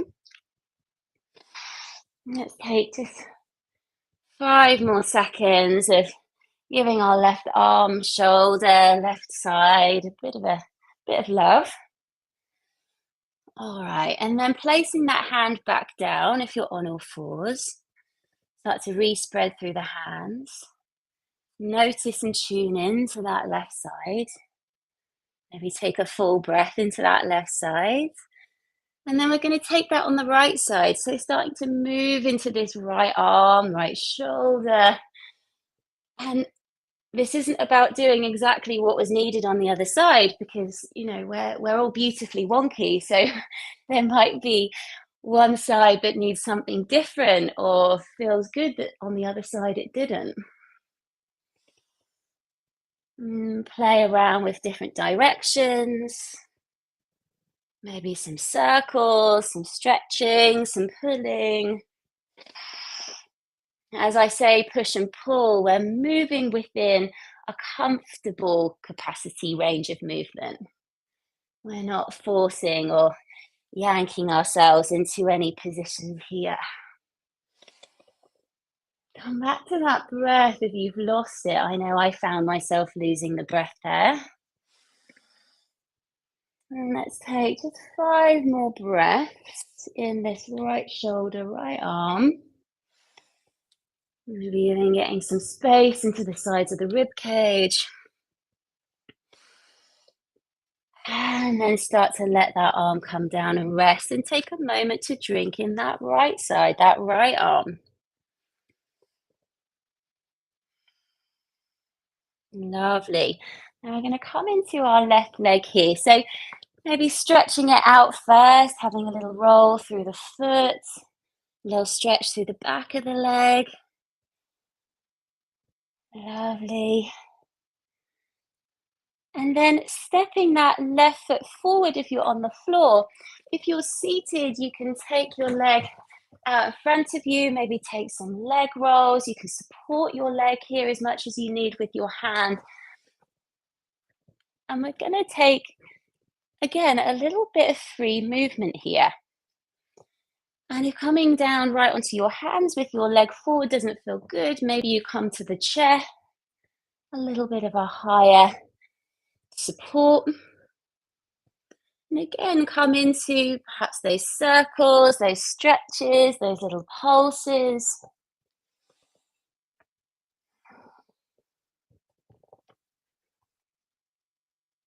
And one of the reasons that I'm putting this in this workshop is, I don't know about you, but when I've had a busy old day, doing all the stuff and the things, and I want to rest, and then I sit down, and actually there's a lot of energy still in my system that needs, like, I'm a bit tired and wired.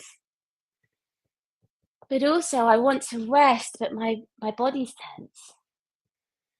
And so offering this just a little bit of movement of like, what's needed here so that I can comfortably come down to rest.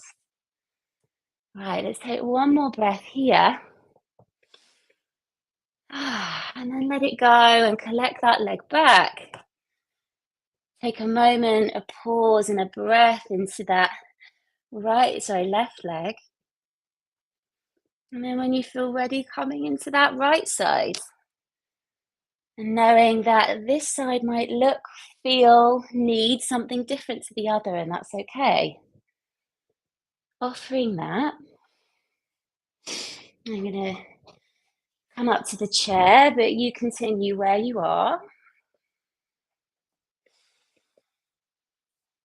Find that with the exhale, that longer exhale. Because our exhale is connected to the rest and digest state of our nervous system. So our inhale brings that energy. Our inhale is the one that's connected to our fight and flight, which is often why when we're stressed, when we're on, we hold our breath.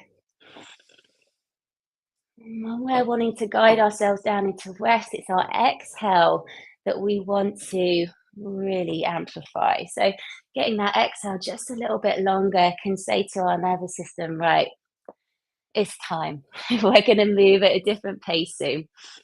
Nice. Okay. And then when you feel ready, just planting that foot down, planting that knee down, and breathing into that right hip, right leg, drinking up any sensation. And then also just letting your attention move to the whole body. So after we've given ourselves that free movement, what's here? How are you feeling? How are you breathing? What's your quality of focus?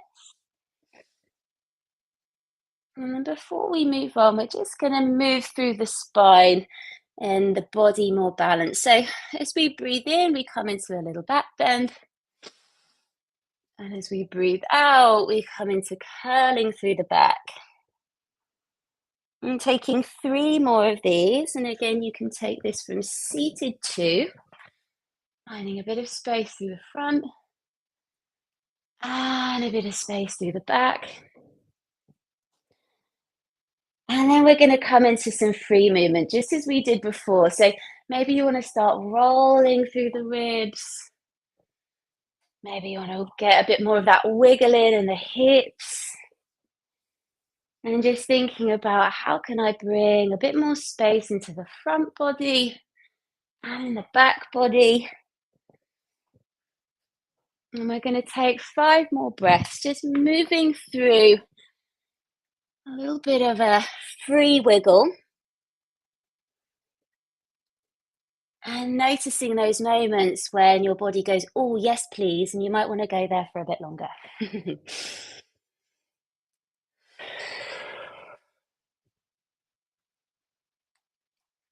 Fabulous. And then very, very gradually, we're going to either come back onto the knees. If that's no good for your knees, you can come to seated, come to the chair. I'm going to clasp our hands behind our back. Not super strong, so we're like squeezing our shoulders back, just enough that it draws our shoulders back and down. I'm going to turn to face you. And then starting by just turning the head from side to side.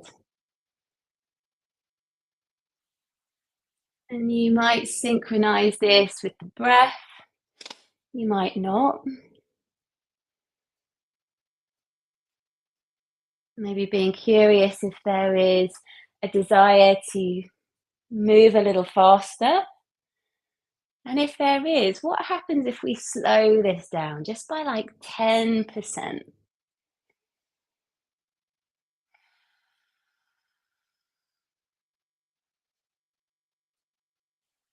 And if there is that desire to speed up, where in life, where in certain areas of your life do you feel like, oh, if I go faster, I can get one more thing done? Just total hands up from me. That's certainly one of mine.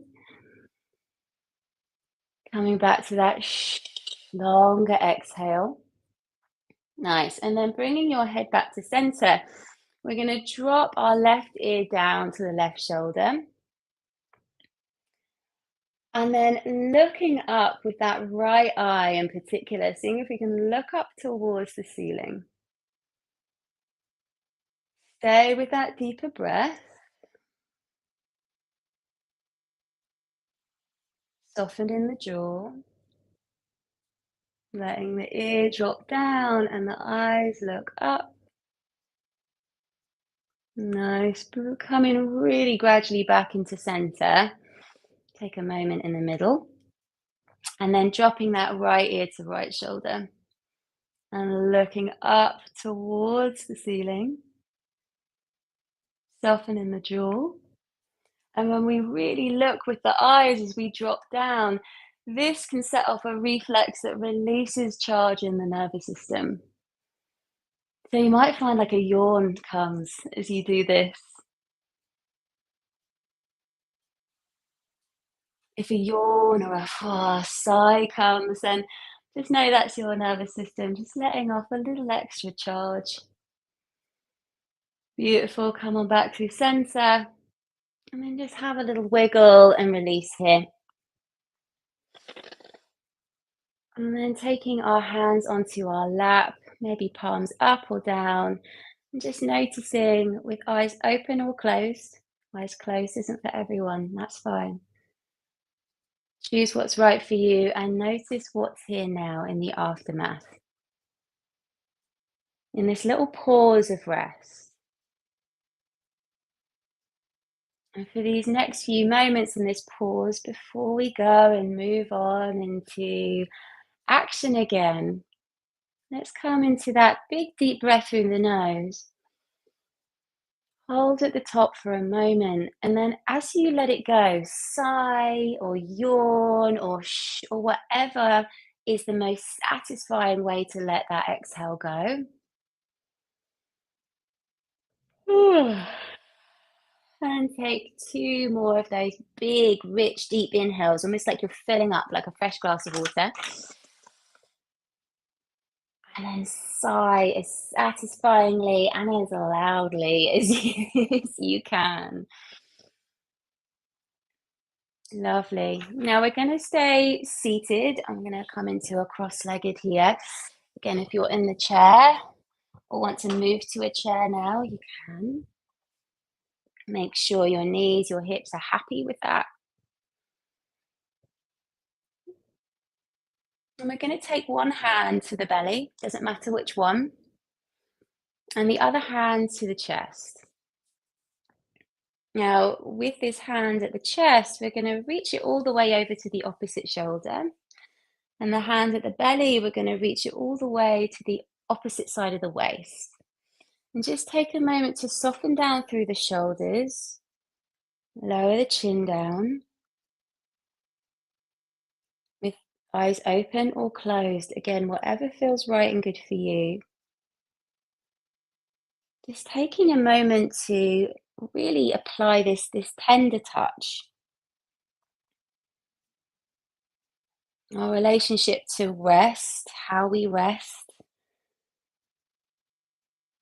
is a part of nurturing the relationship we have to ourself as well.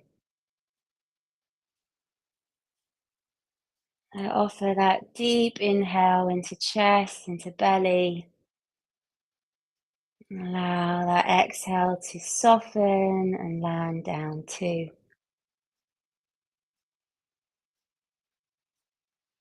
And I wonder if through this quality of touch that you're offering right now,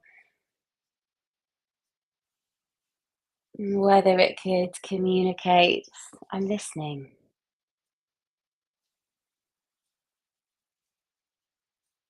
I'm here and I'm listening.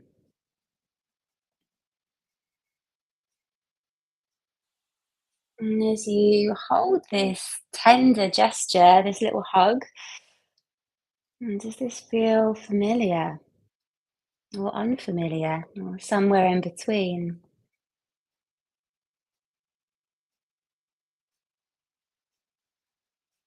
Offering any unfamiliarity or resistance, that breath.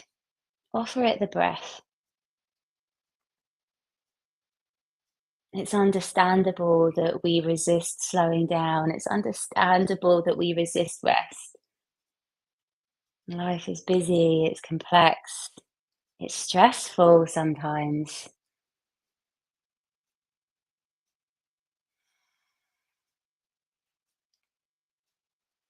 And so that resistance is real, but also this commitment to our care is real as well. Fill this little embrace with those big inhales and those long landing exhales.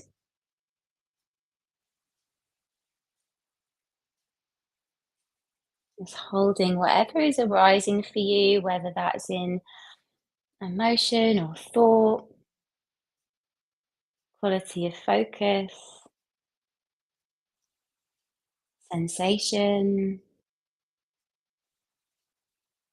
tension.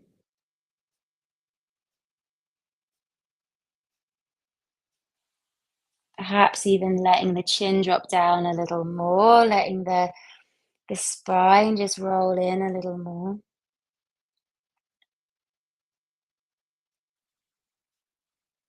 With wholehearted curiosity here,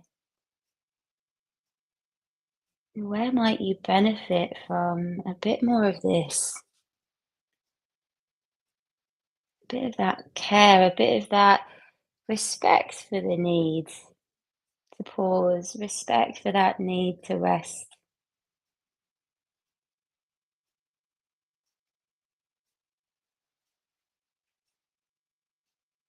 For those of us who hold resistance to pausing, resistance to resting, not just when we really need it, but it's just part and parcel of our day.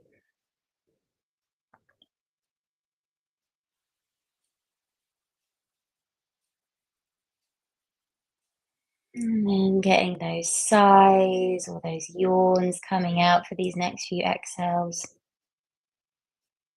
How could this quality of care support your ability to rest?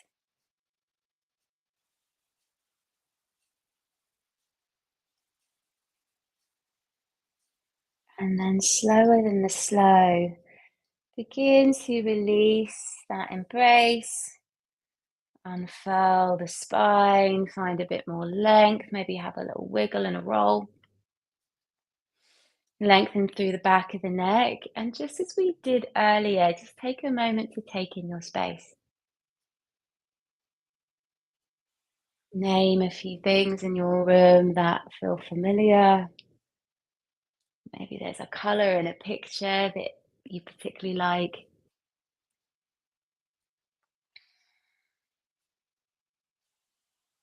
Lovely. And then bringing everything back to center. Now, before we move into some breath work now, we're just going to give ourselves a little squeeze down from the shoulders. down through the arms. And again, you might synchronize this with the breath. You might want to move a little faster. That's okay too. Come back to that longer exhale. And we're just going to play with this little bit of body squeezing just for a few more moments. Maybe you want to get up into the neck a little bit. Offer any knots or little tight spots. A moment of care.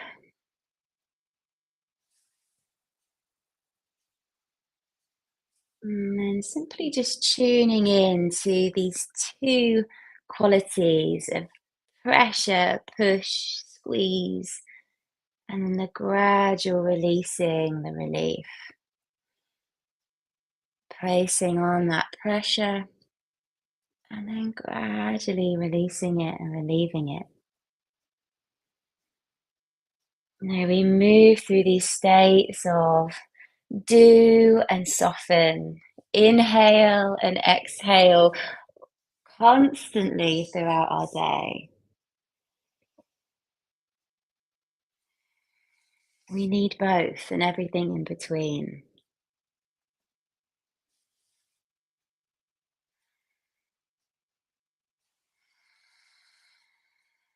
Lovely. And then once you come down to the hands, let them rest down on the lap for a moment. Take a moment to just check in. What's it like to be you right now? Has there been any change in your state from the start of the session to now? If you feel exactly the same, that's totally fine too.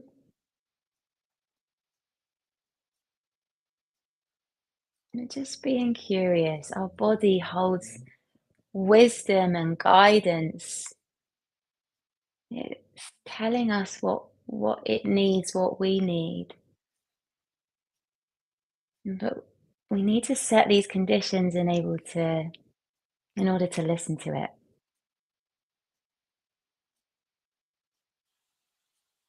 And then taking a hand, it doesn't matter which one, the invitation is to place it on to the center of the chest. Now, if that isn't available to you or placing hands on the body doesn't feel quite right, then you can hover the hand or you can simply direct your attention here.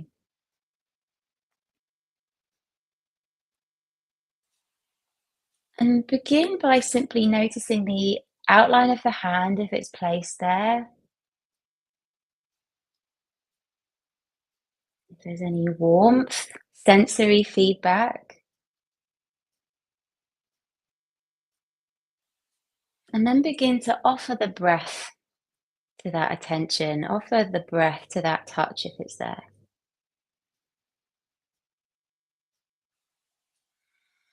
And this can be in through the nose or in through the nose and out of the mouth.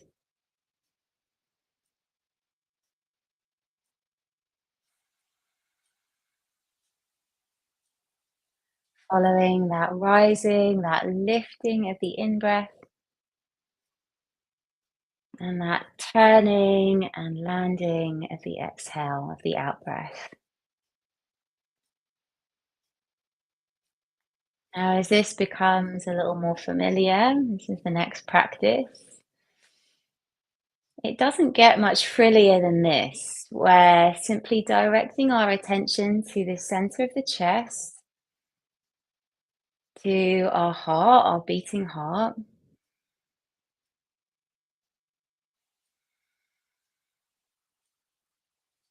And imagining now that the inhale is traveling directly into this space and directly leaving this space.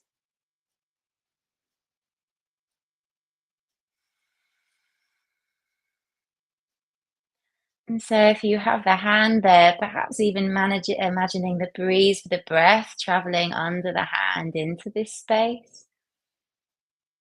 The breeze of the breath under the hand as it leaves the space.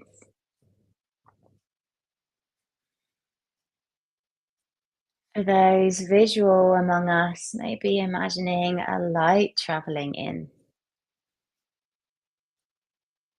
and a light traveling out.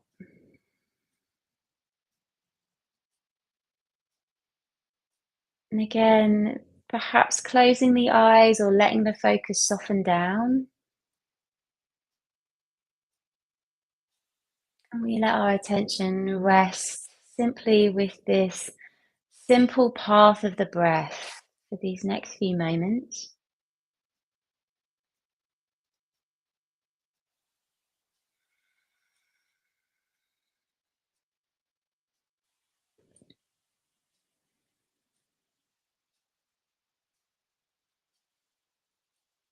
And then as we stay with this steady breath, this connection to heart, I invite you to bring to mind recent, maybe in the last 2 weeks, a moment that brought a bit of light to your day,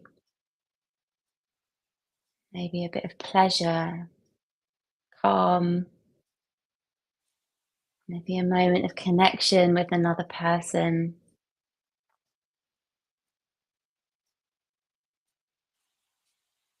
A moment where that spring sunshine that's been teasing us these last few weeks came out. And letting whatever that first thing that comes to mind, let that be the one that you connect to here. That moment that brought a little bit of light to your day. And over every following round of breath, it's like we're turning up the gauge of how vivid that memory is. You bring that memory to the forefront. What colors did you see? What sounds, smells were in the air? What emotions were present in that moment?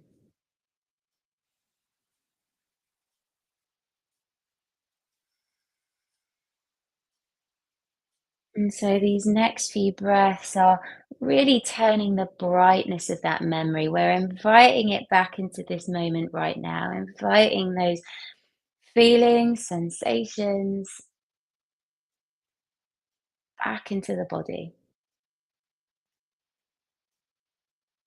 And so let's continue to turn that brightness of that experience up, inviting it into the now.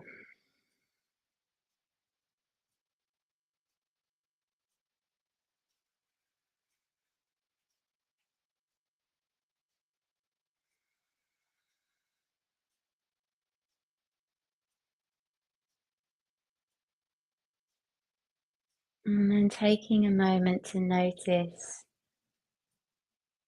how it is to be you right now, having connected to that glimmer, that resource, that recent moment.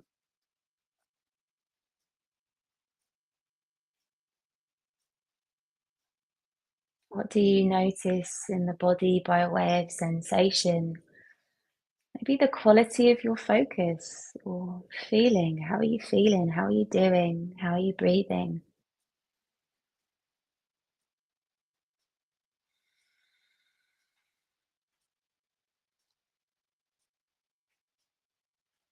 The ways that we can call upon these resourcing moments, they can be simple moments that we can call upon, remind ourselves of, bring into our experience right now.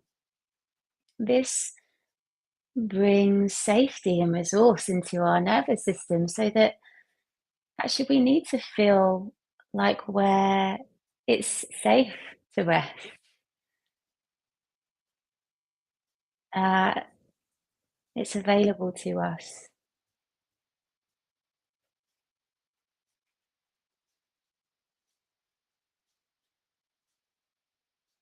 So taking moments to connect to these past moments that bring a bit of gratitude, a bit of light, can support our ability to go into rest. Like, yeah, all that busyness, all that doing, maybe the day threw me a few curveballs. But actually, I can welcome in a bit of this resource too, so that I can start to guide myself down into that necessary rest, that necessary care. And then we're going to let go of that focus on the breath. If the hand was there, we're going to place it down. And an invitation here to either come down to your back or to your sofa or to the chair, wherever you can be comfortable, just for these next 2-3 minutes. Make sure you're warm enough. If you're on your back, grab a few cushions off your sofa and have something underneath the backs of your knees, just to give a little bit of extra support to your lower back. If, like me, you've got the sofa right here, you might want to go ahead and put your feet up on there. So take a moment to choose your spot. You might, after that practice, go, do you know what? I just want to stay seated exactly where I am. Notice if intuitively you want to place your hands on the body, or you want your hands nice and wide and out. Try both. Try a few different options and see which one feels like the right one.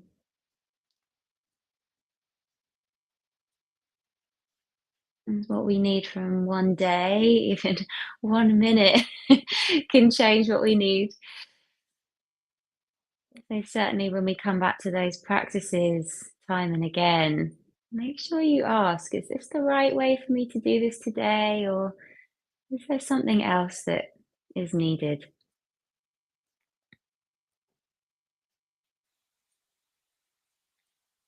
And allowing the breath to flow steady, flow comfortably. If you're on your back, noticing those contact points all along the back body. If you're seated, the same goes. Notice the back line of your body. Maybe the breath moves the back body too.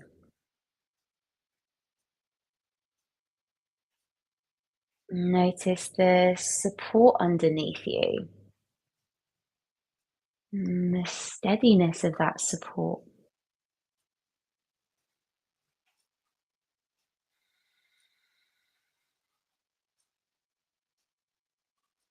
And now bring our attention into the left side of the body.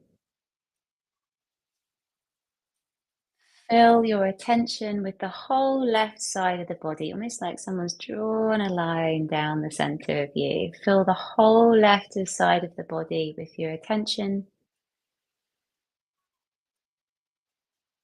Drink up this field of sensation, which is the left side.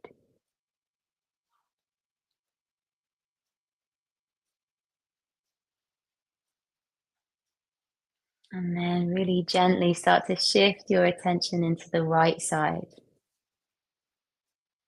Fill your attention, that field of sensation in that right side.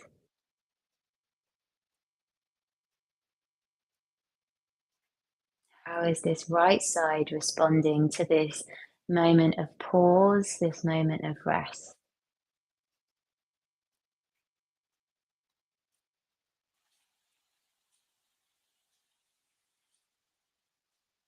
And then as you next breathe in, let your attention flood out to include the left side, the right side, the back line of the body, and the front side of the body. This whole field of sensation, aliveness, this incredible body. And just take these next few moments, let all that you've offered yourself this morning some time to settle. This gentle journey towards rest, towards, a welcome pause.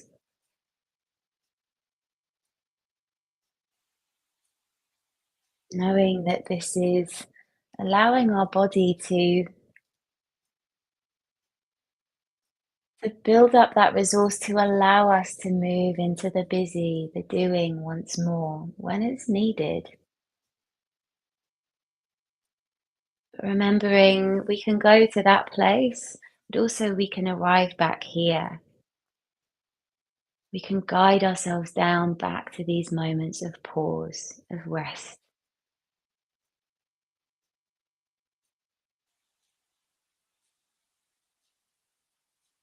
And coming back to that little inquiry that we started with, what is the relationship that you want to have with rest?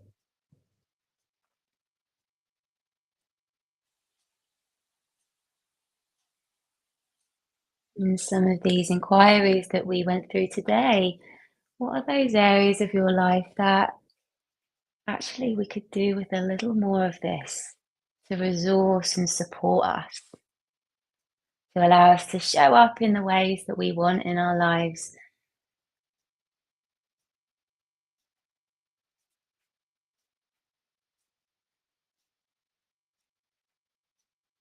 What do you need to start bringing about that sense of balance between these two so that we can rise and then we can retreat?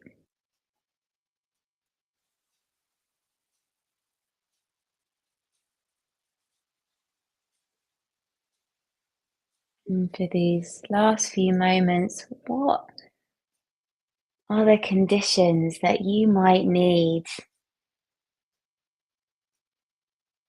What are the things that you might need in order to start meeting this resistance to rest? What do you need to remember, remind yourself of?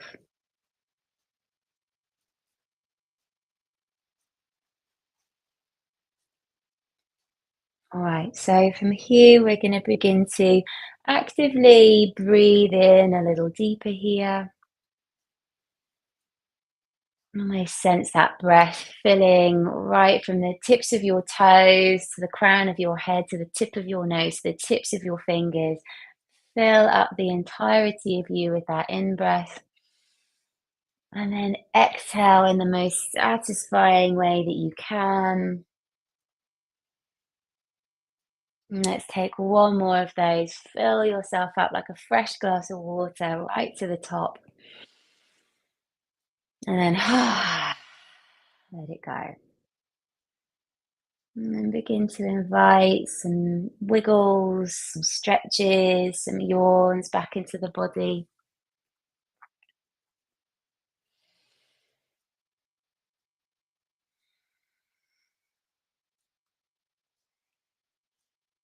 And then taking your time, there's no rush here, to begin to bring yourself back up to sit if you're not there already.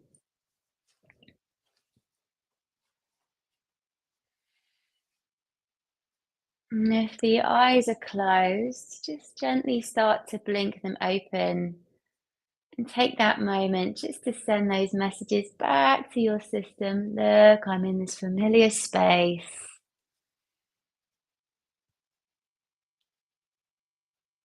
Looking all around the room.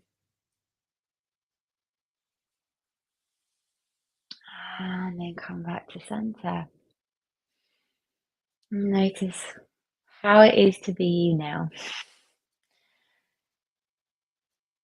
Have there been any shifts in your state from where we began to now? And then I just want to close this by saying a huge thank you for joining me this morning. A huge thank you for joining this session and supporting yourself in this way. I really hope it was in some way helpful. And I'd love to keep just a few moments here to answer any questions or receive any thoughts or insights that came through. So I have my eyes on the chat box for a moment too.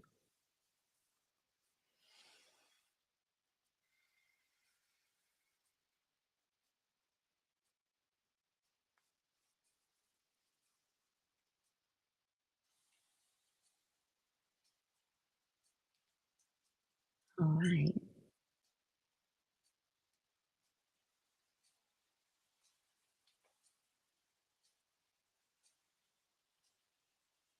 Feeling great, thank you. Amazing.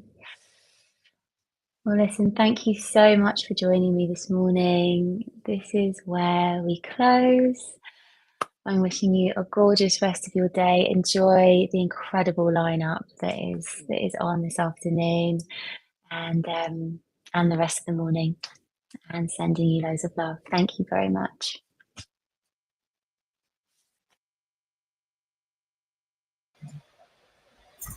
Thank you, Hannah. That was amazing. Such a beautiful session.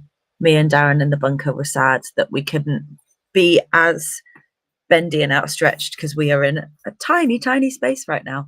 But it was really fun to be listening to all of your wonderful stuff. So thank you very much. I hope you're all feeling. I'm going to keep reusing the same words today, like relaxed and unwound and centered and grounded. But really, that's what this whole day is about. So we hope that you are feeling that. We have got a wonderful panel on ADHD coming up soon, but before then I've got a few things that I want to share, so let's get into them. I've got some nice things and then some not so nice things. Maybe we should start with the not so nice things because they're important but a bit bleak.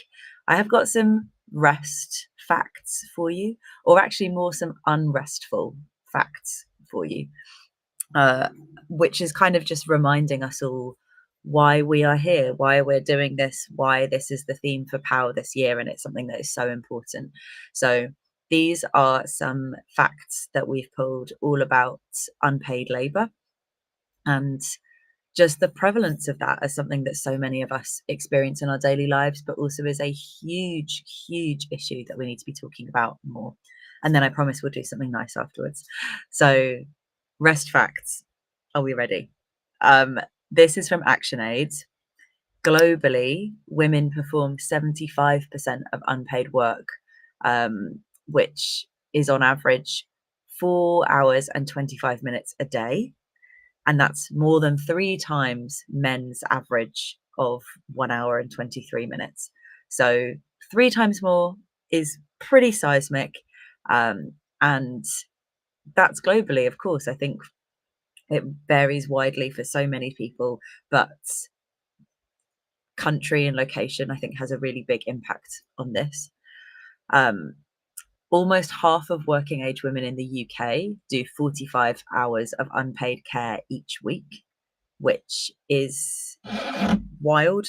I care really passionately about like the way that we talk about care as something that needs to be recognized financially but emotionally as well, because a lot of the time the care that people are giving will be towards family members and other people who they care for and love, and it's not just the labor of kind of looking after someone and taking care of medication or appointments or, you know, cooking. It's all of the love and the thought that goes into that as well, which is huge and really difficult to quantify and therefore really difficult to value in a kind of more capitalisty way, which sadly is still the system that we are living under. Couple more facts, bleak, unrestful facts for you. Every year, women in the UK are providing 23.2 billion hours of unpaid childcare, which is worth an estimated £382 billion. Oh my goodness, let's just sit with that. That is so huge. And men provide far less than that. It's estimated that they provide sort of 9 billion hours compared to women's 23. And this is all research from a think tank called Centre for Progressive Policy. They called unpaid work one of the driving forces of gender-based inequalities in the workplace, and found that care responsibilities disproportionately impact women and exacerbate workplace inequality.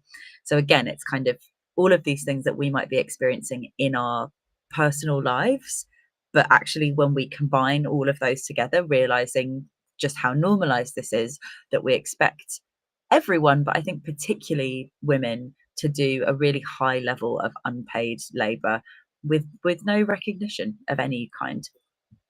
Couple more facts for you. On average, this is another one from the Office of National Statistics, women carry out 60% more unpaid work than men. And they kind of called a few years ago for there being more recognition of this, but has that happened? Not really. And final one, women spend around twice as much time on unpaid cooking, childcare, and housework than men. And the only area where men do more unpaid work than women is driving, transport. And so again, just all of these, there might be lots of things that you resonate with in all of that, but just being able to see that as a collective, like those statistics really, I think, help reframe our perspective, but also maybe hopefully create a bit more drive and passion that this is stuff that we need to talk about more and we need more action around. So I hope that you're feeling okay with the intensity of those stats. I have got some more rest facts that are coming up later today, but for now I wanted to talk through some of these wonderful cards, these little rest cards, which I have been looking through today. It's a rest deck with lots of just inspiring little things to think about, but as I was looking through, they really got me deep. I think there's some very important jumping off points with them. So I'm going to share them with you. I've just taken a couple of my favorites. We might revisit these later. First one is just a card saying, rest does not have to be earned. And that is pretty intense, I think. It's something that I've definitely struggled with, of feeling a need in myself to be hyper productive and do so much, and therefore then my moments of rest should be something where I'm resting, but I'm also being productive in some way, of being like, oh well, I'll go for this walk, but I'll also listen to this that links to work, or I'll call someone who I know is having a difficult time, and that ends up being quite unrestful as well. So just that idea that rest is not something that we need to earn, it's not something that is kind of something that we have to ask for from other people, but it's really something that is essential to all of our lives, is a really important thing. Another card here, which I think this is really beautiful. Staring out of the window and gazing at the sky or a tree is rest. If you were with us a little bit earlier in the day, I read one of my favorite restful poems, and I'm going to be reading some more of them later. But it really links to this. I want to just see what they've got on the other side of here. In a culture focused on hyperproductivity, it can feel uncomfortable to sit and do nothing and let silence wash over you. Doing nothing is a radical part of your lifelong rest practice. To be intentional about embodying rest disrupts systems of oppression. We must practice rest.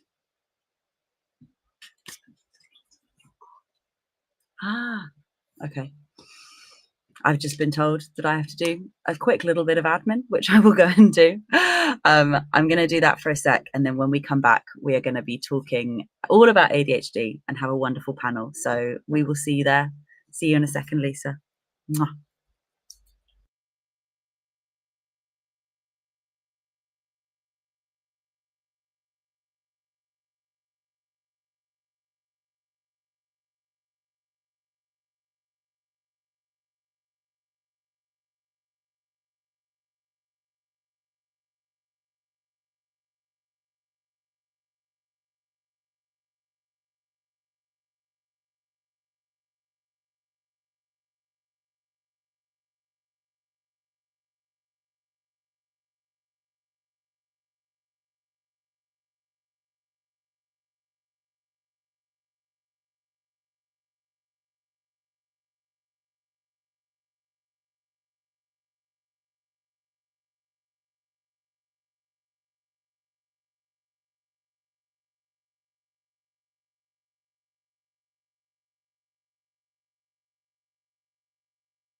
Hello, lovely people. Welcome back. I am really excited for this next talk. We have got some wonderful people who are here to talk about ADHD. Hello, Rebecca. Hello, Luce. Hi. Hey. I'm trying to share the link with Hannah, sorry. As we Hannah will be with us shortly, but that is all good. So I'm so happy that this is one of the conversations that we're having today. It feels like a really important thing to tie into this wider theme of rest. And yeah, just thank you so much for joining us. Hello, we got Hannah. Hi. Hey, Hi, lovely. how How are are you you? doing? Good. I am very Thank good. you. We're having a really fun morning of like live stuff where every once in a while something will happen and we'll be like, oh my God, we've got to respond to it really quickly. But no, we're doing great here. It's just a gorgeous day. And so, yeah, thank you so much for joining me to chat through this really important topic. Before we dive in, I'd love all of you to introduce yourselves because I think you can just do them better than I can.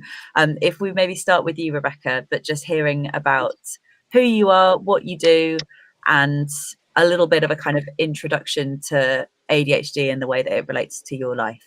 Sure. Okay. So I'm Rebecca and I'm based in Ramsgate, and I'm a branding and lifestyle photographer who discovered when we went into lockdown that it was very hard to rest and relax and sit with myself when all of those things were stripped away that were kind of the things that I felt were the reasons I couldn't relax and slow down.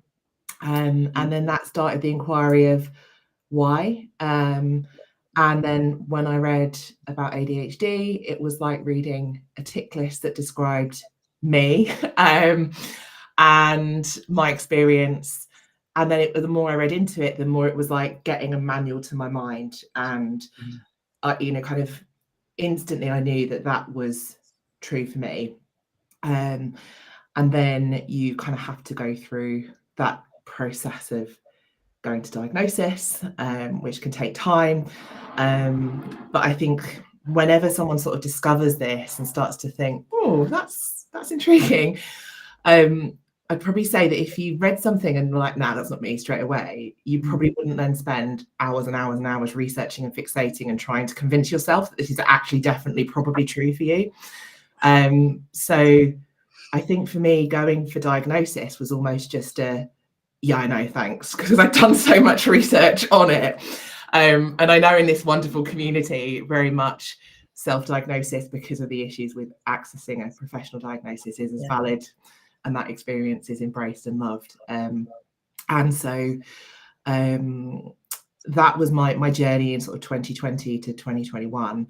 And then it's just been this kind of unlearning of everything and then re-evaluating everything that had gone into my story so far. It was 37, the point at which I realized I'm nearly 40 now. And I think for me, I've been very lucky that it's been like a coming home to myself and a real understanding and a letting go of a lot of the narratives that society builds around you with the shoulds and the things that you could do, to basically live in a way that is aligned to me rather than as much as I can. And that's the battle, and I think that's what we'll go into. But when this theme came up, I just thought it was really interesting because rest is something, and the construct of rest is something I really struggle with because it's different for me, and I know we're going to get into that. So I think that's kind of a potted history that covers all the bases, and my story and why I'm landing here today. Amazing.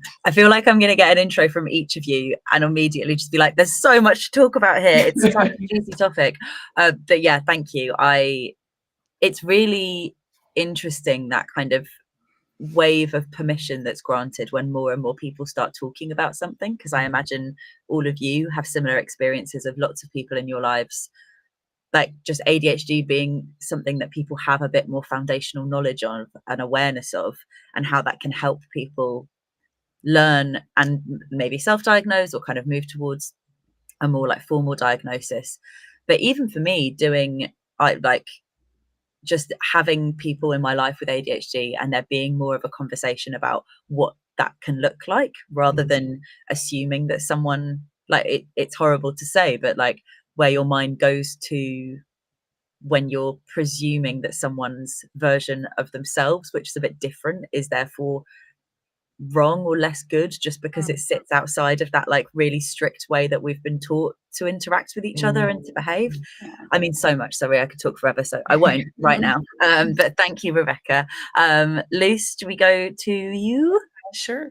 So hi, I'm Lux or Lucy, and I'm for those who know Neurodivergent Friends and Planet. I founded it. Yeah, I similarly to Rebecca, and I think a lot. The pandemic has been really like a platform, I guess, for a lot of people in the neurodivergent community to figure out they were neurodivergent, me included. Basically finding myself with a small child. I had my son was born in June 2019. So very small child, all of a sudden stuck at home and feeling absolutely the dread of ADHD paralysis, which is when you're just like laying and you literally paralyzed and you're like, do the thing. Why can't I do the thing? And thinking that I'm going absolutely bananas and bonkers, and maybe it's the pandemic. And then when we were able to come out again, I think it's more like towards 2021 when I started to approach ADHD content. Interestingly, a lot of people are criticizing TikTok for that. But actually, like a lot of people, I one day downloaded TikTok and I started to see ADHD content. And I was like, how the heck these people I've never met in my life, who live at millions of miles away from me, are saying things about my life experience that I've never spoken to a single soul in my life. That was frightening. And at the same time, really kind of a weird comfort. I would say, I would call it like a weird comforting, like what's going on. And so the more you dig and the more you're like, kind of relate to all of that. To the point where there's a point, I think I just had an acceptance moment. Like I read two more thing, like it was like the drop that made the glass of water go over, the water over, but in a good way. And this is like, okay, that was the last piece of information I need to be convinced that I have ADHD. I sadly went into, and I say sadly, I think it will be understood after I explain, sadly went into get a ADHD diagnosis, not because I needed confirmation, because in my head I was like, I have ADHD, that's it. And I didn't feel like I needed a diagnosis in the sense of, well, I know this is true for me, and everything that I read about it is helping me. What's the matter with finding tips that are helping me live a happier life? Nothing. Obviously, if you want to try medication, then of course you do need an official diagnosis, because it's such a regulated medication for good reasons. But sadly, the reason why I went into getting a diagnosis is because I fundamentally knew, due to how people have responded to me, that my very close relative would not support me with this unless I had an official diagnosis, and as I had a professional confirming my experience. And that is such a sad thing, I think, for a lot of people, because it's like, I'm just telling you, this is what I'm going through, this is my experience, and yet I need an authority to affirm that what I'm saying is true. Like, how my experience and me telling you my experience is not enough.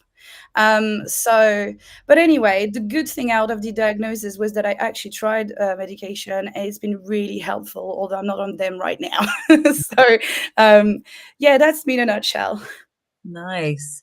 Thank you so much. There's so much great stuff in there. I think that kind of being believed, like feeling something in yourself, but then there being a gap between that and the people in our lives being able to take us seriously without that kind of professional opinion is really yeah, very emotional and really kind of like heavy. So we'll be chatting about that a little bit later as well. So thank you so much. Last but not least, Hannah, hello. I've been on your Hi, podcast thank you. before, so I know lots. You I have. know a bit about your journey already, but let's fill everyone else in because I want to hear it again too. Yeah, sure. I think it's so humbling actually hearing you both speak, because so much of where you have been and where you started, I can completely relate to. Rebecca, I think we have exactly the same timeline of when we kind of saw diagnosis all the way through lockdown and how difficult that was. And I think I don't know, it's forever humbling, this journey, when you meet new people and they have the same experience and you never knew that they even existed in the world, let alone, you know, being able to speak to them via the internet, Instagram, TikTok. And I know TikTok gets a bit of a hard rap because there's a lot of, I suppose, middle-aged white men writing newspaper reports about diagnosis being out of control, with no lived experience.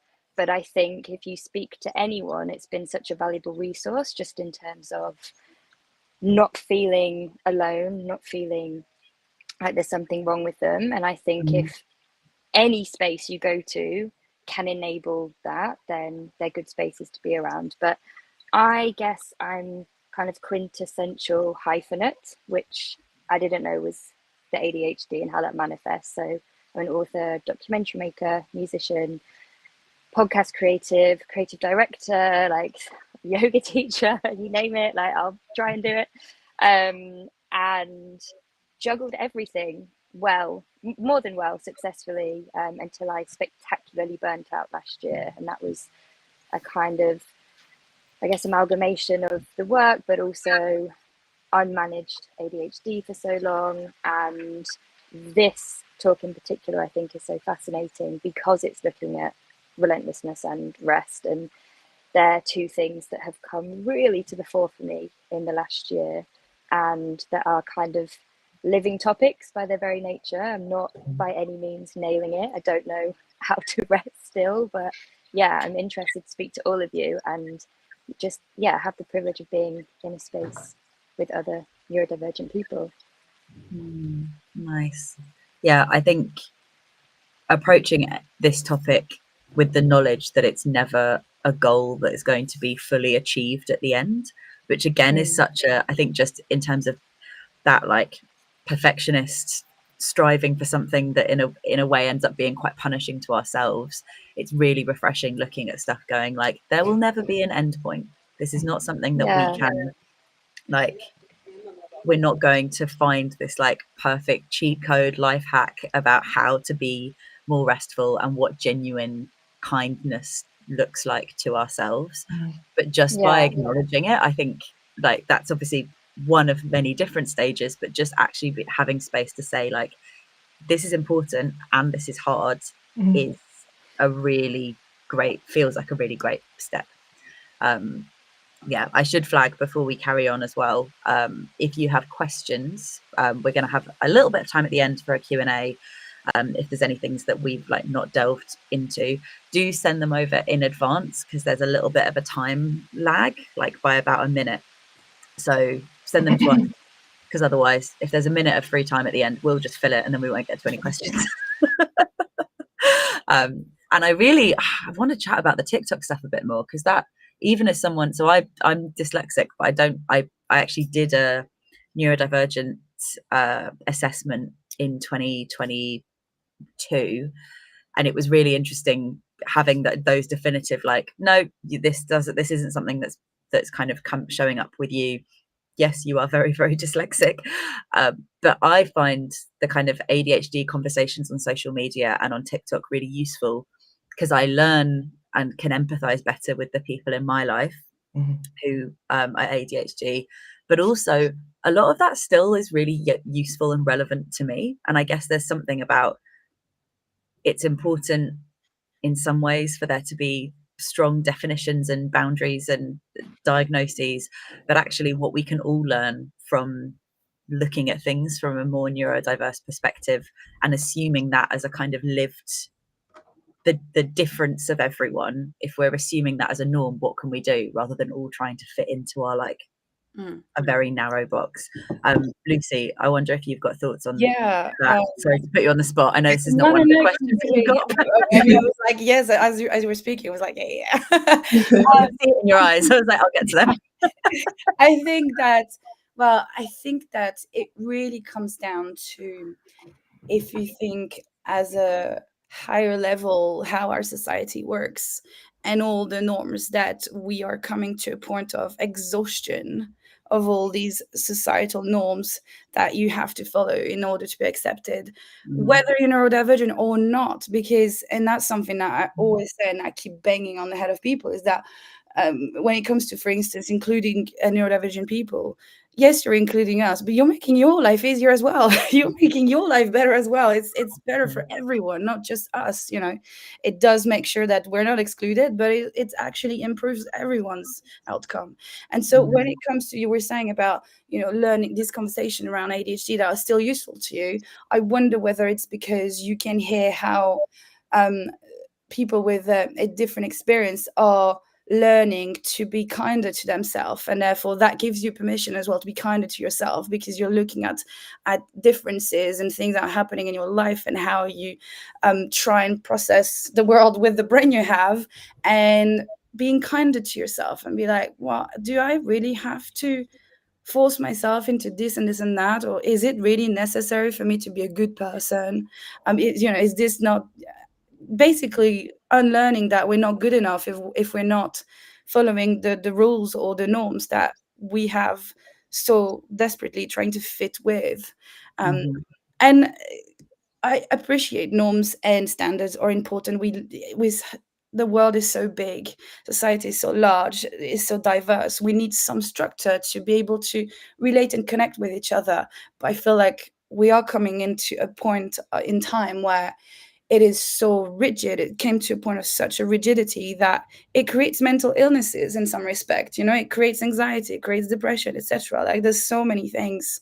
I really recommend a Instagram account called, I don't want to say, it's the Holistic Therapist. I want to say it was Holistic Psychology. I can't remember.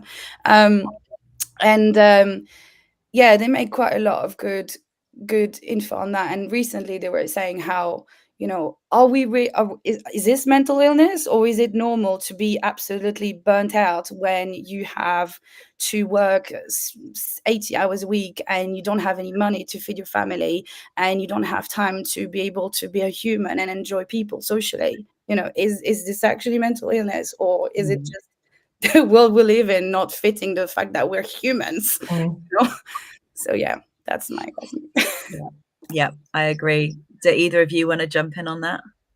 Yeah, I mean, I think from what Lucy was saying there, I think there's a real difference between human being and human doing, and the system of oppression is the doing, and we can't be. And I think the be is the state where we can just absorb ourselves in whatever we want to kind of have that tangent in, if you like. I know with ADHD it's a real novelty brain, so to have space and freedom to just kind of be like, oh, for me, like, look at the light, oh my god, it's dancing on the sea, it looks epic, and just kind of get completely lost in that for as long as it's there. The system is like, no, but you've got this to do and this to do, and actually you kind of bring yourself back to trying to not get into those sort of states where I find rest and relaxation from. And I think one of the things that I've really noticed with this whole overdiagnosis conversation is that it needs to go back to like the roots of this is Magnus coming to say hello. The roots of ADHD. And when ADHD was first constructed, if you like, as a condition that had the set of criteria, it was written by men and based on boys, and women didn't fit into that construct in terms of how it shows up for us. It's a very different set of criteria. It's very much internalized.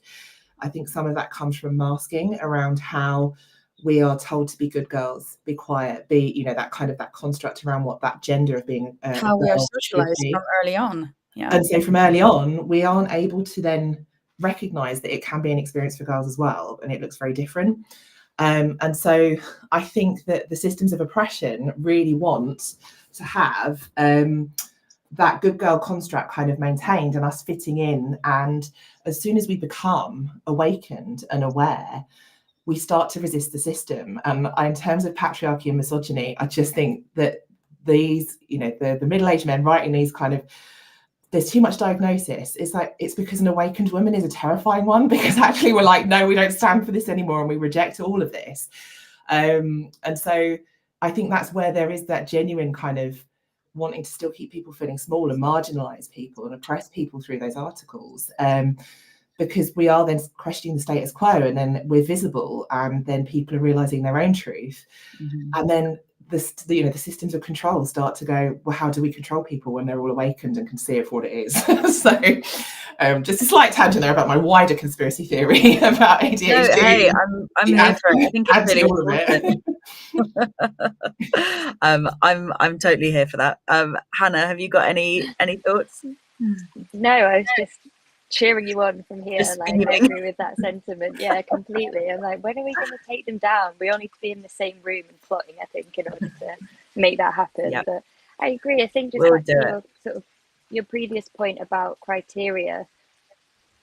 When you actually think about it, it's completely ludicrous that you would have this very small set of symptoms or behaviors when, you know, by our very nature, we're so complex, with or without ADHD. You know, even as individuals, we're so different. You know, we could walk into the same room right now, notice 5 different things, have a total different response to the sight, sound, smell wherever we are, and to think that actually you can categorize everyone and put them in this box. I think a lot of the time, you know, when people put us in boxes, it's because they want to cut our edges off, so we fit nicely into their kind of preconceived and acceptable format of the world. And it's always for someone else. It's, someone mentioned this before, you know, to keep someone else comfortable.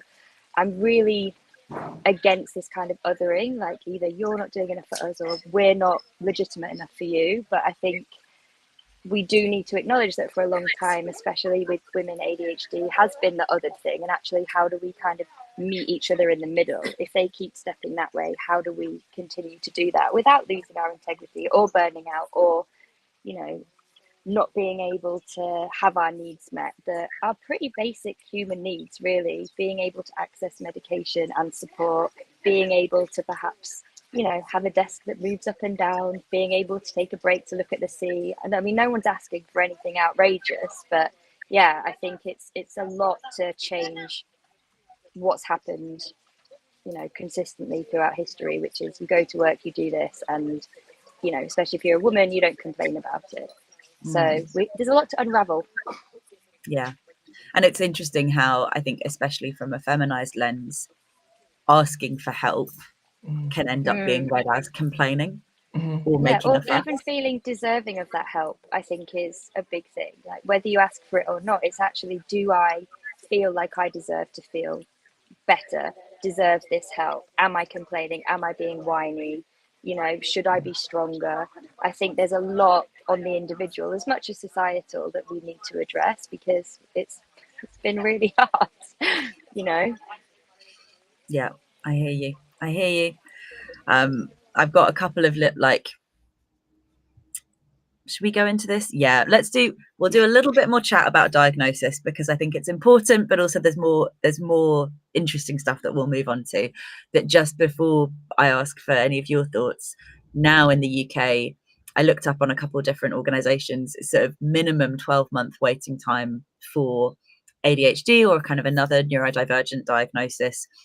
And a lot of that process is really arduous and is about jumping through hoops, and also quite inaccessible to people who may have ADHD, because honestly, the diagnosis should be given just by the fact that how long does it take to send back the forms? How long from the moment you receive the forms you have to fill, and when you actually send it back, that is an indicator. If it's been a year, it's like we're just gonna send you the diagnosis. Yeah. That in but itself it's hard for everyone, but especially hard, I think, for women and people who were raised as girls and women, because there's such an inequality at an earlier age with diagnoses for boys and for girls. I wonder if any of you have got kind of experience or thoughts on that, but also let's do all of the diagnoses and how weird it is that it has to be legitimized and validated by someone else, but it's also kind of important. All of that chat. Let's do that first. I went away for work last year and had one of my friends come with me to help. She's an ADHD, and we've never traveled together. And we sat down for dinner, and we both ordered the same meal. We were both like, right, 2 pints of lime and soda and a pint of water and the burger and whatever. And it was just like, we both looked at each other because Laura was like, I'm going to order that too. And so it was kind of like, because like we get really dehydrated on medication. So like the 2 pints of lime and soda was that. And then another pint for rehydration salt. And it was just like so surreal to be sat with someone that my meal ordering and my drink stuff, where I always feel dependent on where I am, I sometimes may not do that because I mask and it just feels a bit weird. To have just gone like, oh, I'm going to do that. And then she did the exact same thing as well. And it just became a real thing. And so I think sometimes those diagnosis things, it's like I'm sat here now with 4 drinks. I've had my ginger shot. I've got a cup of tea. I've got rehydration salts, and I've got a thing with water in. And it's like, I don't know whether that's just an ADHD thing, but for some of the memes you see, it's sort of like you go, oh yeah, that's me, tick. And it's almost like that kind of, that could just be the diagnosis in itself. So I think kind of, like you say, those rigid criteria, and also the thing that really grinds my gears on the NHS website is it describes it as problem behaviour. And the definition on the NHS website doesn't actually define what ADHD is. It is a neurodevelopmental disorder. So, you know, it's kind of how do you expect to get a legitimate experience when you approach the system for a diagnosis when it's already described as something that it's not, and then particularly for how it represents as women, and then as women how it can interplay with hormones. Don't get me it's started. wild. So this is something I know only a little bit about, so please fill me in, because I'm fascinated by the way that hormones play into this. I'm honestly so mad, because when I started to talk about how, you know, throughout my cycle, you know, my ADHD is different. I was talking to that with the nurse that is following me, who. I'm not going to say that. I'm not going to become the oppressor. It was, oh yeah, we don't have a lot of information about that, so we don't, like, basically because we don't have a lot of information about that, it doesn't exist. Like, what? Excuse me. Just because we don't have a lot of research about it doesn't mean it's not a thing. Like, that's bonkers for me that you, a nurse who's prescribing me that drug, is telling me this. This is ridiculous. You should be actually wanting to know more about why I'm telling you about this, and like how does that look like, and want to do research about it rather than completely wipe it off put it under the rug, because I don't have enough information or research about it. What is that? No, definitely it like, I'm an absolute mess when I'm on my periods, or just before my periods, and my meds barely work. Although, to be fair, they do work to some extent, because I think my state was probably even worse before I had it. But I can really see the difference, because it feels like it's not working when I'm on my periods. Like, it feels like I don't have that boost that I normally have when I'm not on my periods. So and especially I don't take any like hormonal contraceptions. So I have a complete natural cycle, and it really, like, I've started the last year or so to really try and understand a bit better how my cycle is affecting my life, generally speaking. So now I've stopped completely putting any big, I'm deliberately avoiding having big meeting decision on my period week. And I try to schedule in like very low demanding tasks in there rather than any other meetings. Love that. But yeah, it's difficult because, and it's a wider issue than just ADHD. Obviously, it's the whole medical, system, and how yes, a body with a uterus is super complicated. It's a very complicated machine, and it was as differently from as many of us there is, and it's hard to research, but it needs to it's half the population, guys. Like, it needs to be researched. We need to understand it. It's so much more to be able to support us, Yeah, and I guess it's that kind of additional layer that when research and policy and medicine is still comes from a history of being completely dominated by men, and still like the majority of it is very male heavy, it feels like such a battle to get those conversations and priorities in those spaces, because if it's not something that you're experiencing, it's all the more easier to like not consider that as a valuable thing to look into. So yeah, thank you so much for laying that out. Anyone else got any more rants? Come, let's have them. Just want to add. Go on. Sorry, just want to add also where are we coming from when we're doing the research as well? That's the other question. Because if you look at a lot of papers that are explaining things like ADHD, autism, and other neurodivergencies, it sounds a lot like these people can't be very good little soldier to capitalism. That's really, so this is also the other question: where are we coming from when we're doing the research? Who does it serve? What's the purpose, the ultimate purpose of the research? Is it to support people, or is it to make sure that we have a neat society that just like keep making the wheel turn? That's the other thing. Sorry, I just need to add that. No, it's important. Hannah, No, it's fine. No, I was just going to say, one of my favorite and most kind of annoying, infuriating actually, is that the first medical trials were done on women in 1994, which is the year Friends, the sitcom, was out. So if you think about the kind of history of medicine and Friends, we were having racial haircuts before we had medical trials on women. It's like baffling to me. But yeah, I second, third, everything you guys said. I just wanted to jump in with that to further enrage us all today.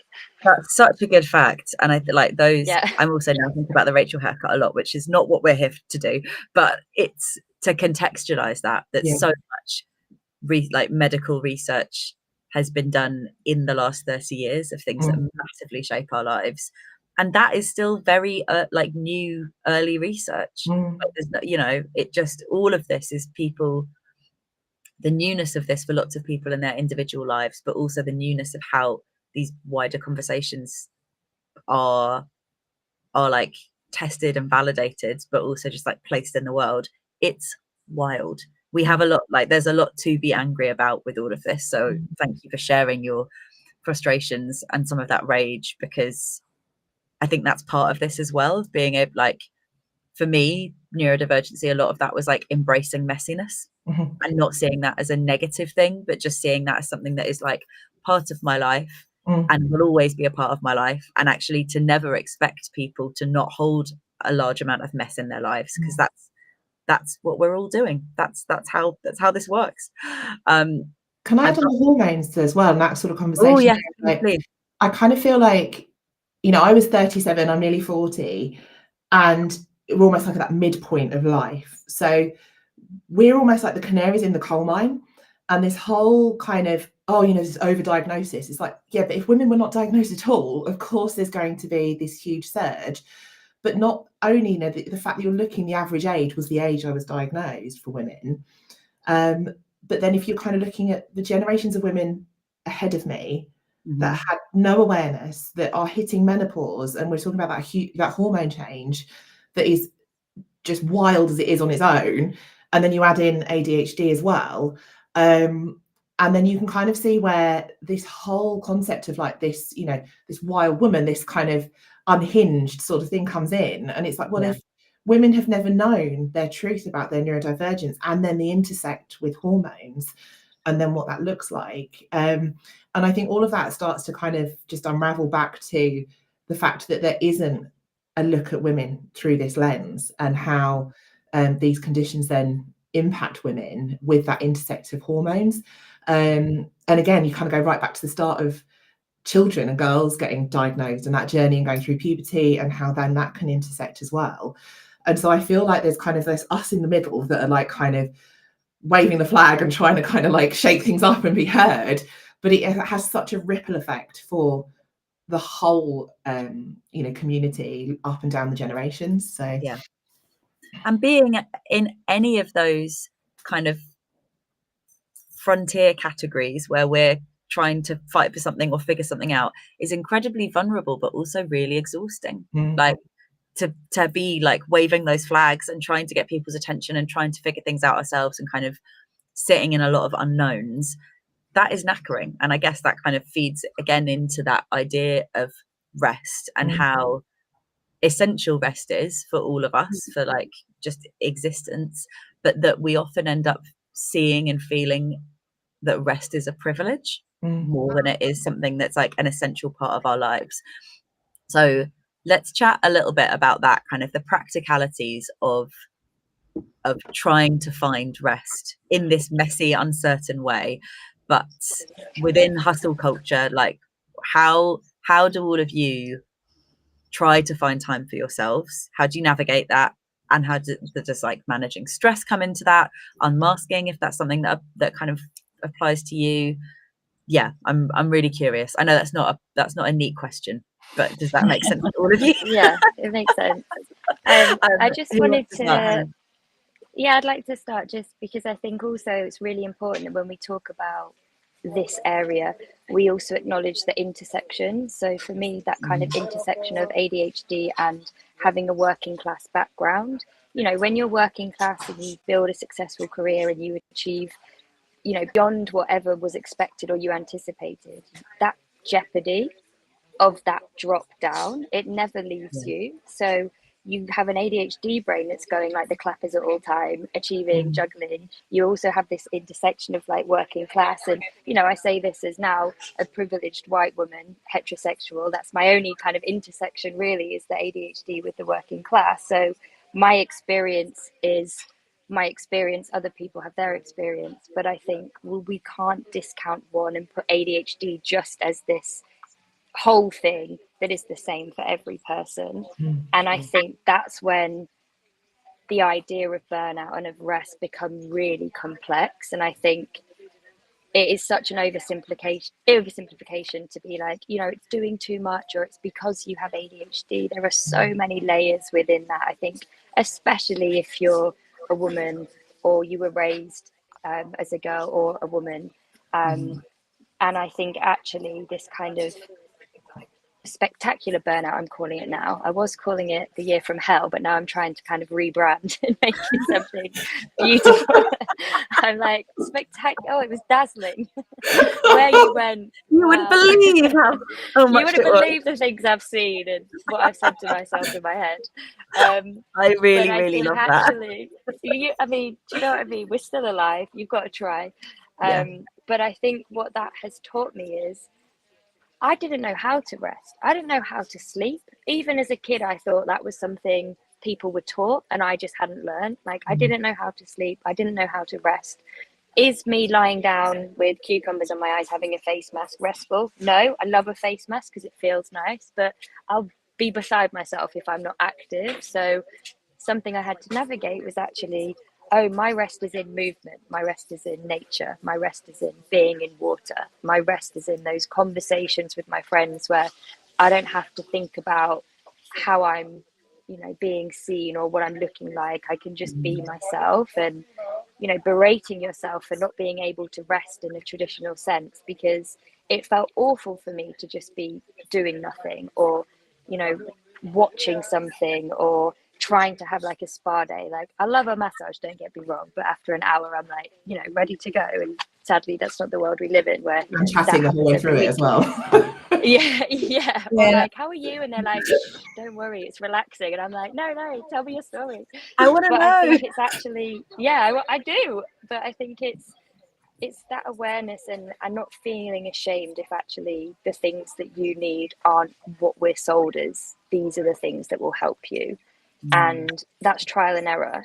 You know, we can try all those things, maybe they don't work, we try something else. And I think that's why it's important that there's so much nuance within this conversation and so many people that do come forward and talk about it, so that you can see yourself reflected, even if it's just a fragment of someone's experience, because we're not going to be completely the same. There's so many things that we all find humbling, even in this chat.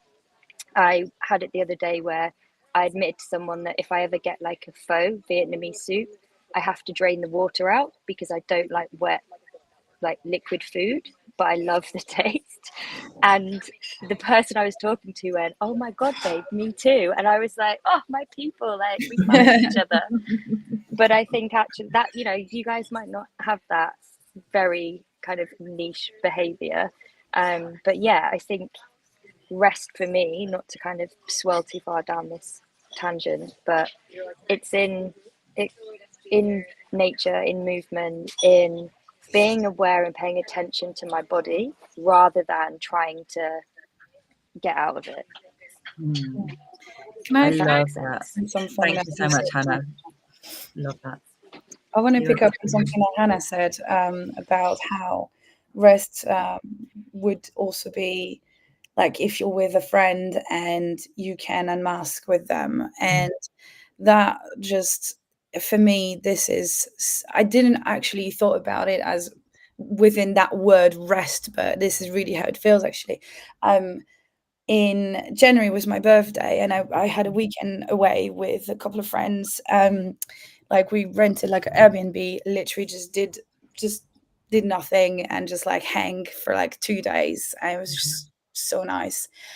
But the one thing that really struck me was like just how the fact that we're all neurodivergent in that room, and also obviously they are very close friends, so like there's that sense of very extreme safety, you know, that we were all able to completely unmask and just be 100% ourselves without that ability to 100% not have to be watching your back, not even 1%, because you know you're safe in that space with these people and that you can just be yourself 100% and it's going to flow.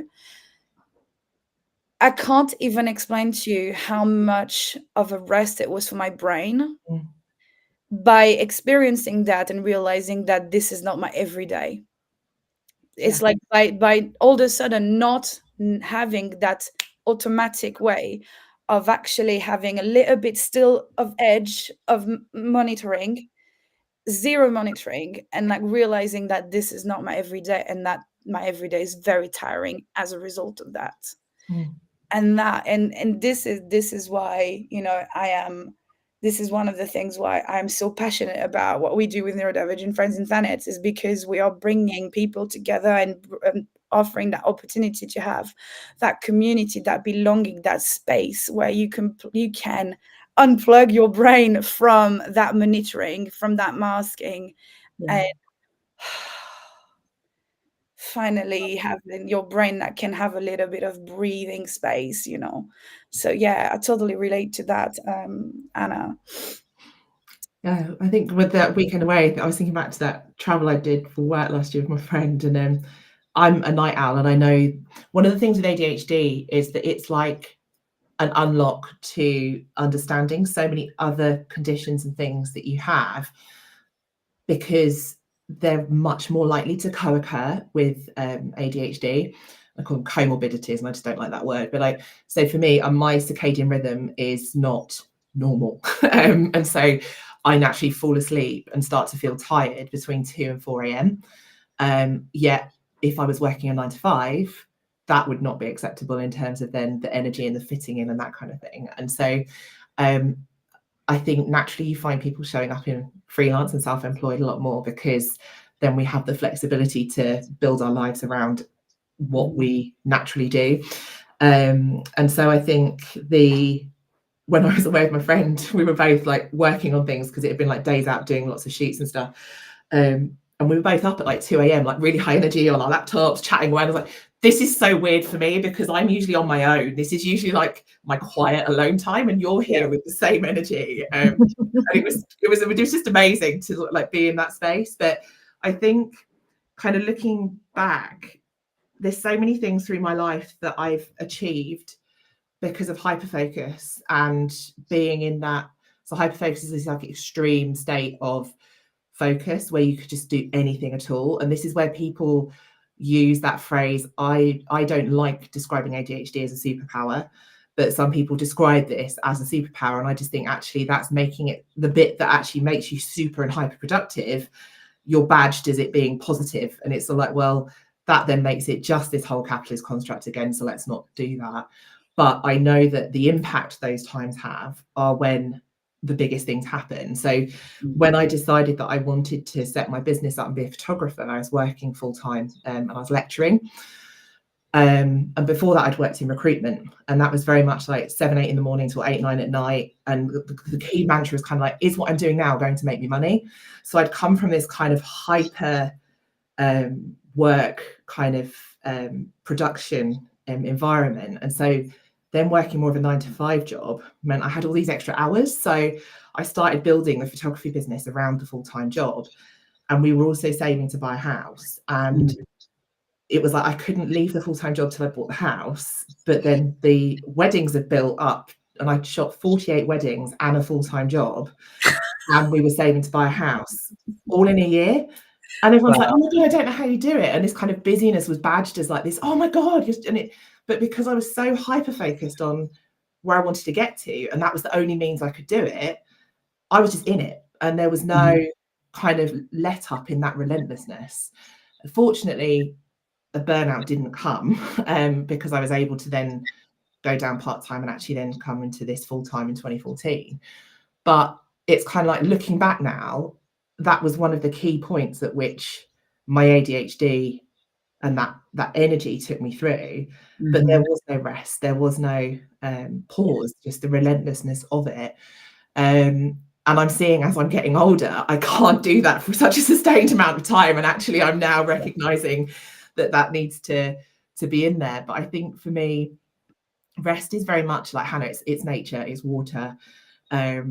My God, like I just can't stop I never stop thinking about water. I'm an Aries, so I think there's that fire of like needing to be in the water as well. But I love doing underwater photography, and just I can be face down in the sea for hours and hours until literally like the battery runs out of my camera. And that's like, and then where I've been in such a state of hyper focus, I don't sense that I'm cold.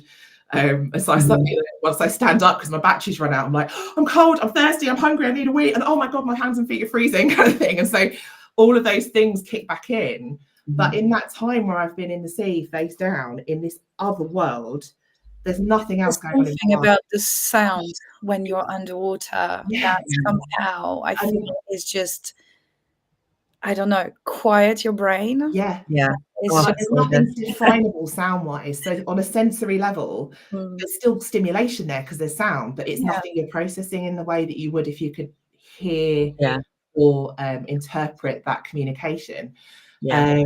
I think we all need to go for a swim at some point. All together. Yeah. It sounds like we're all water babies. Totally. It makes a lot of sense. Rebecca, I want to see you on water. like the ADHD swim, like resting, quieting, braining. Oh yes, please. Yes, please. I'm wary. We've got 5 minutes left. So let's. No. I want to. Something. Yeah, of course. I just was thinking about what you said because I started free diving at the end of last year, and at first I was finding it really difficult to go down. It's when you kind of go down in one breath, and obviously your head's like, oh, what about this? What about this? And the instructor said to me, do you know how much oxygen you waste ruminating? And I was like, oh, if I'm going to need to go down, I need to like try and clear this. And obviously saying that to an ADHD person, it's like ridiculous. Down and clear your mind. I'm like, are you joking? But it was like, if I don't, I can't go down. And I did it. And it's like, when you're 20 meters and you're not thinking about the fact you're not breathing and you're not thinking about anything really, because it's just so peaceful down there. And when I came up, I was like, okay, so if ever I'm really kind of spiraling, he always comes back to me like, how much oxygen I'm wasting ruminating. I like that. Doesn't always help. Yeah, but no, but it's there. It's there. We've got a question that's been sent in that I think is a really nice way to wrap things up, and then I want to find out how. There's 2 questions. Okay, great. We've got 2 questions, and then I would love to make sure that everyone who's listening knows where to find all of you and your wonderful projects. So the first one I'd like a response from all of you, but let's keep it like a one sentence job, because it's hard when you have to be the timekeeper. I'd much rather just waffle on forever. Okay. So what changes would you like to see in how society approaches ADHD, especially in women? Is there anyone who would like to start that? Big one. It's a biggie. So we're not going to solve it now, but if everyone brings just one bit of change they'd like to see. I'll go. Can I just say 2 quick things? One is acknowledgement, and the other is an open conversation. I like the openness in that. I think it's super important to not. I think what's so beautiful about this conversation is how easily we've woven in lots of other components of all of your lives, and how essential that is for meaningful change. So thank you, Hannah. I would say believe us. And also I've got a bit of a list of, not mantra, but affirmation and things that I'm trying to follow for myself. And one of them is really suited, and is approaching understanding with curiosity rather than non-judgment. So I think, that's a big one. I mean, it applies me and Darren both in our bunker just like gasp, like I could just hear her going like, oh yeah, that's a big one. Even for myself, to myself, it's very, very hard. So but approaching understanding with curiosity rather than judgment. It's a tough one, but it's one to aspire to, I think. Oh my gosh, yeah, absolutely, yeah, completely. Rebecca? I think, I guess if water's a metaphor, it's like just stop with the riptide of debating whether ADHD exists and whether it's, kind of it's true for people and whether that's a problem. And there's so many health issues where they're physical, like, you don't sit and debate if someone's having a heart attack, like they either are or aren't having it, kind of thing. And so I just wish that clarity would be something that was accepted about ADHD. And what a big change that would be if we're thinking, if all of this is framed through rest, like the energy it takes to have those conversations, which are reminding people of existence and having to justify ourselves in different ways. If that was taken away, what the space that might have for us to do whatever we want to do, to hyper focus and go on some incredible creative mission, to rest however that looks for us, to have those moments of, I mean, I feel conflicted about the phrasing rotting in bed, but it is also something I do a lot of the time, and that's needed, and that's a part of my rest. So yeah, what the potential that all of this has if we were just we were less focused on that initial, does this exist, who gets to say that this is something they identify with, and we self-diagnose all the time. I mean, you don't call your doctor when you have a cold to say, oh, I need to confirm that this is actually a cold and I can take paracetamol. No, we learn, this is part of learning how your body works and trusting your own experience. Oh, I think what's coming up for me there is literally saying, give us a rest. It's just like, we know this is real, give us a rest. Yep. We've got one other question, which is what's the support you need from others to rest, which I love. I think that's really, because again, there's so much about self-care can often feel like quite an isolating thing. So yeah, any speedy thoughts on that? I think my answer is going to be a bit not what's expected, but I think what I need from others is for other people to deconstruct their self-oppression with themselves. Because if they do that for themselves, then they can do it for others. And you can't support me if you can't support yourself. You can't allow me to need rest if you are beating yourself up in not being allowed to have rest. So yeah, I love that. Hannah, Rebecca, any thoughts? Oh, do you know what, this is not very No, you go, Hannah. You're right. We go at the same time then. Sorry.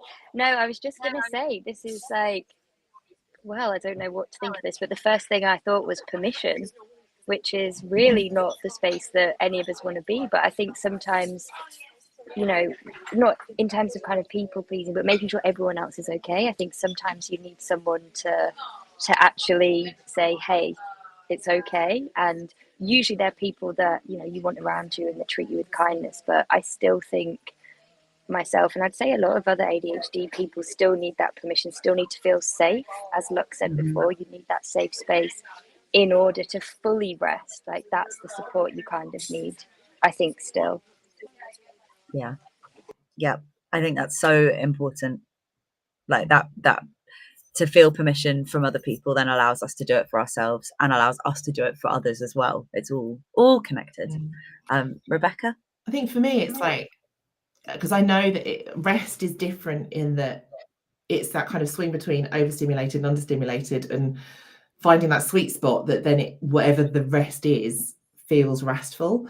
And sometimes I find that so hard to identify in myself. Like, do I actually just need to be still and have a cup of tea and then close my eyes for 20 minutes and listen to a meditation and wake up again and set an alarm and that be the power rest? Or do I need to move my body and go and sit in the sea for 5 minutes and have that cold therapy? Or so it's kind of helping me see in myself what I need. And I think sometimes that's the hardest thing to do. That's true. Yeah. I love that. It has been so amazing speaking to all of you. I wish that we could just, I hope in another time we will be able to just chat about this forever. It's such, I hope that everyone listening has found lots of really useful bits that you can go off the rest of your day and take them and chat to other people about them. Just, thank you both, or all of you, for such like expertise and care with the way that you've spoken about this.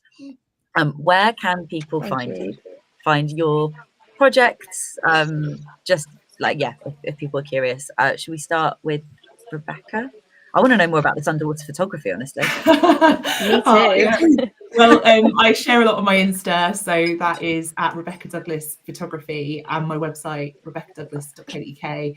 And I'm actually talking for my 40th birthday in April. I've put together a one-day exhibition and a day of talks where I'm sharing. So talk about underwater photography, ADHD, basically all of the things that I'm hyper-focused in. And I put some talks together so that if you Google, I think, like my name and 40 frames for 40, that's all in Margate as well. So, Perfect. Okay, that sounds fab. Lux? Yeah, so you can follow my personal account, which is very slow paced, where I just share random thoughts. And how did I call it? You'll find it. So it's Luxi, LUXI_explores. And then for Neurodivergent Friends in Thanet, it's simply Neurodivergent Friends Thanet. At Neurodivergent Friends Thanet. We're on Instagram, Facebook, and there's a Facebook group as well, and it's all under the same tag.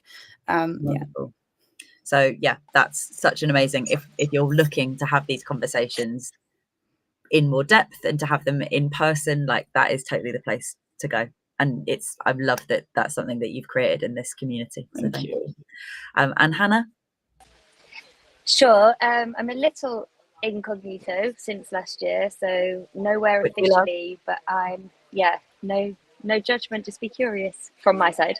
But I'm on Instagram, which is just my full name, so that has links to my books and podcasts, documentaries.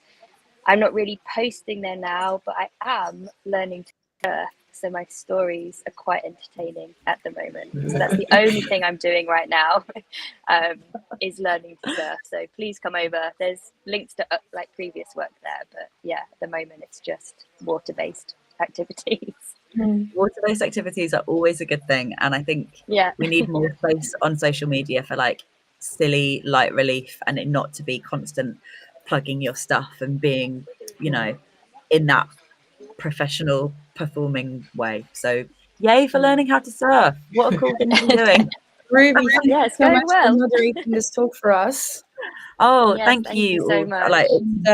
Big shout out to Cara as well for organizing this, and love this digital space. It's absolutely so amazing. It looks great. Like, you guys work so hard.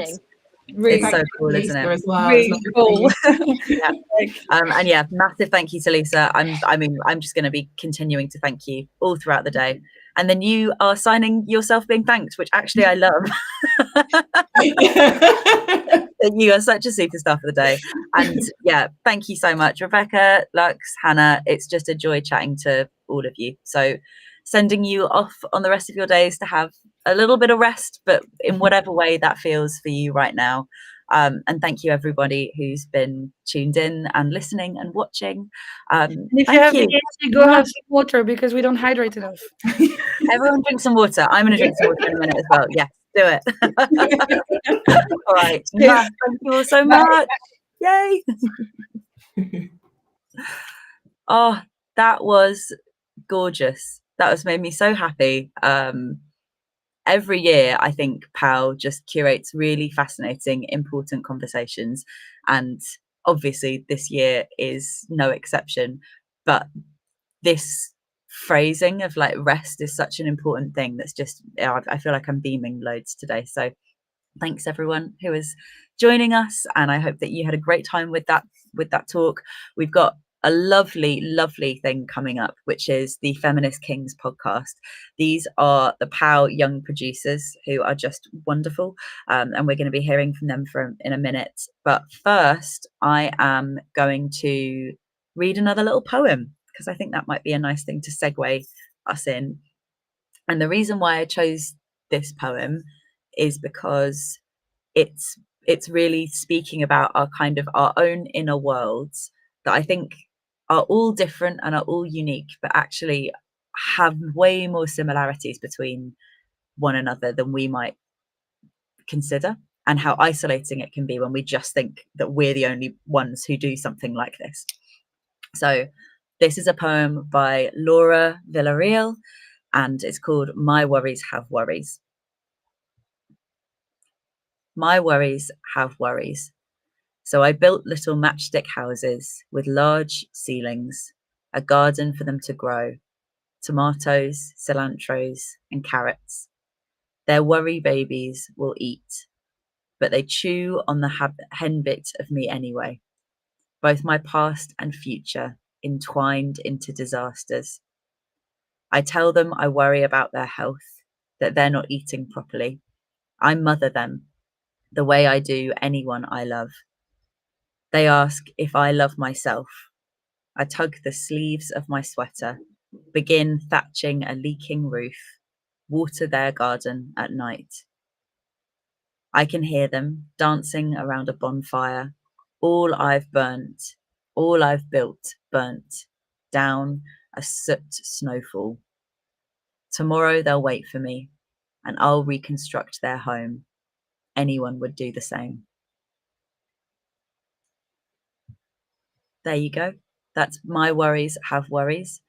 And I love the idea of like thinking about worries as something that we end up caring for as well.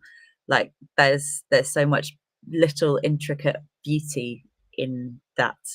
What a sweet small metaphor. So I hope that was nice to hear. Right, we are going to dive into the Feminist Kings podcast. There's a quick content warning here because there is talk of blood in this episode. So it's kind of 16 plus in terms of chatting about mental health challenges. There's also mention of sexism, misogyny, and contraception. So if that is feeling okay for you, then dive in and enjoy. If you'd like to take a break from this, we will see you in a little bit. But yeah, let's do it. Feminist Kings podcast.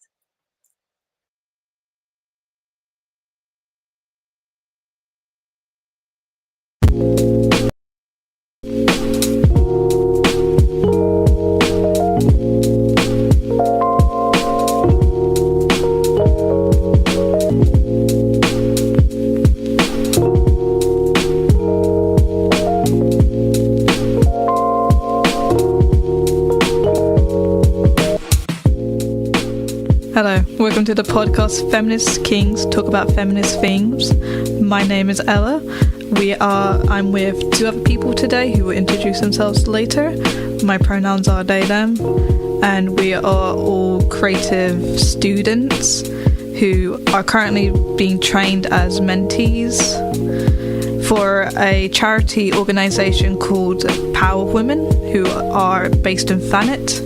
And they mainly talk about feminist topics and they do an event every International Women's Day, and this year's theme is about rest. I'm Jasmine. I'm a creative media student. I go by she, her, and yeah, I'm very excited to do this podcast. Hello, my name's Valentine. I go by they, them pronouns. I'm a non-binary artist, and I'm also very excited to be on this podcast and to speak about many topics.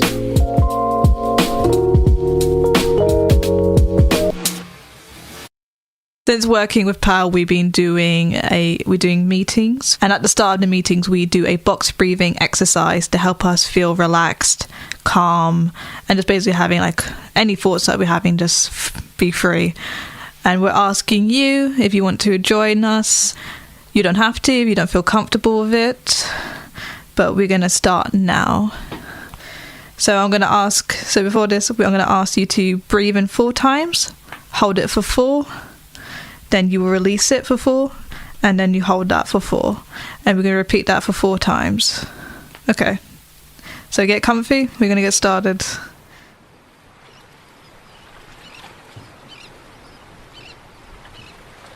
Breathe in.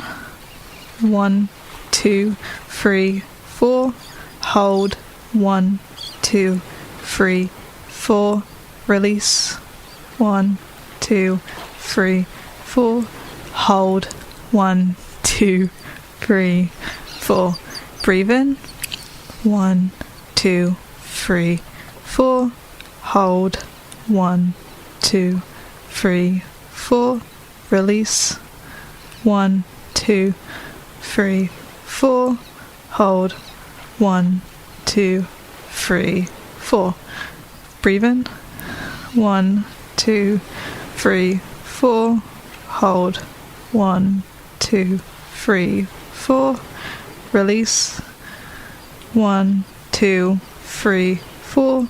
Hold. 1, 2, 3, 4. One more time. Breathe in. 1, 2, 3, 4. Hold. 1, 2, 3, 4. Release. 1, 2, 3, 4. Hold. 1, 2, 3, 4. Thank you for joining. Thank you. Now we go on to the podcast. Thank you.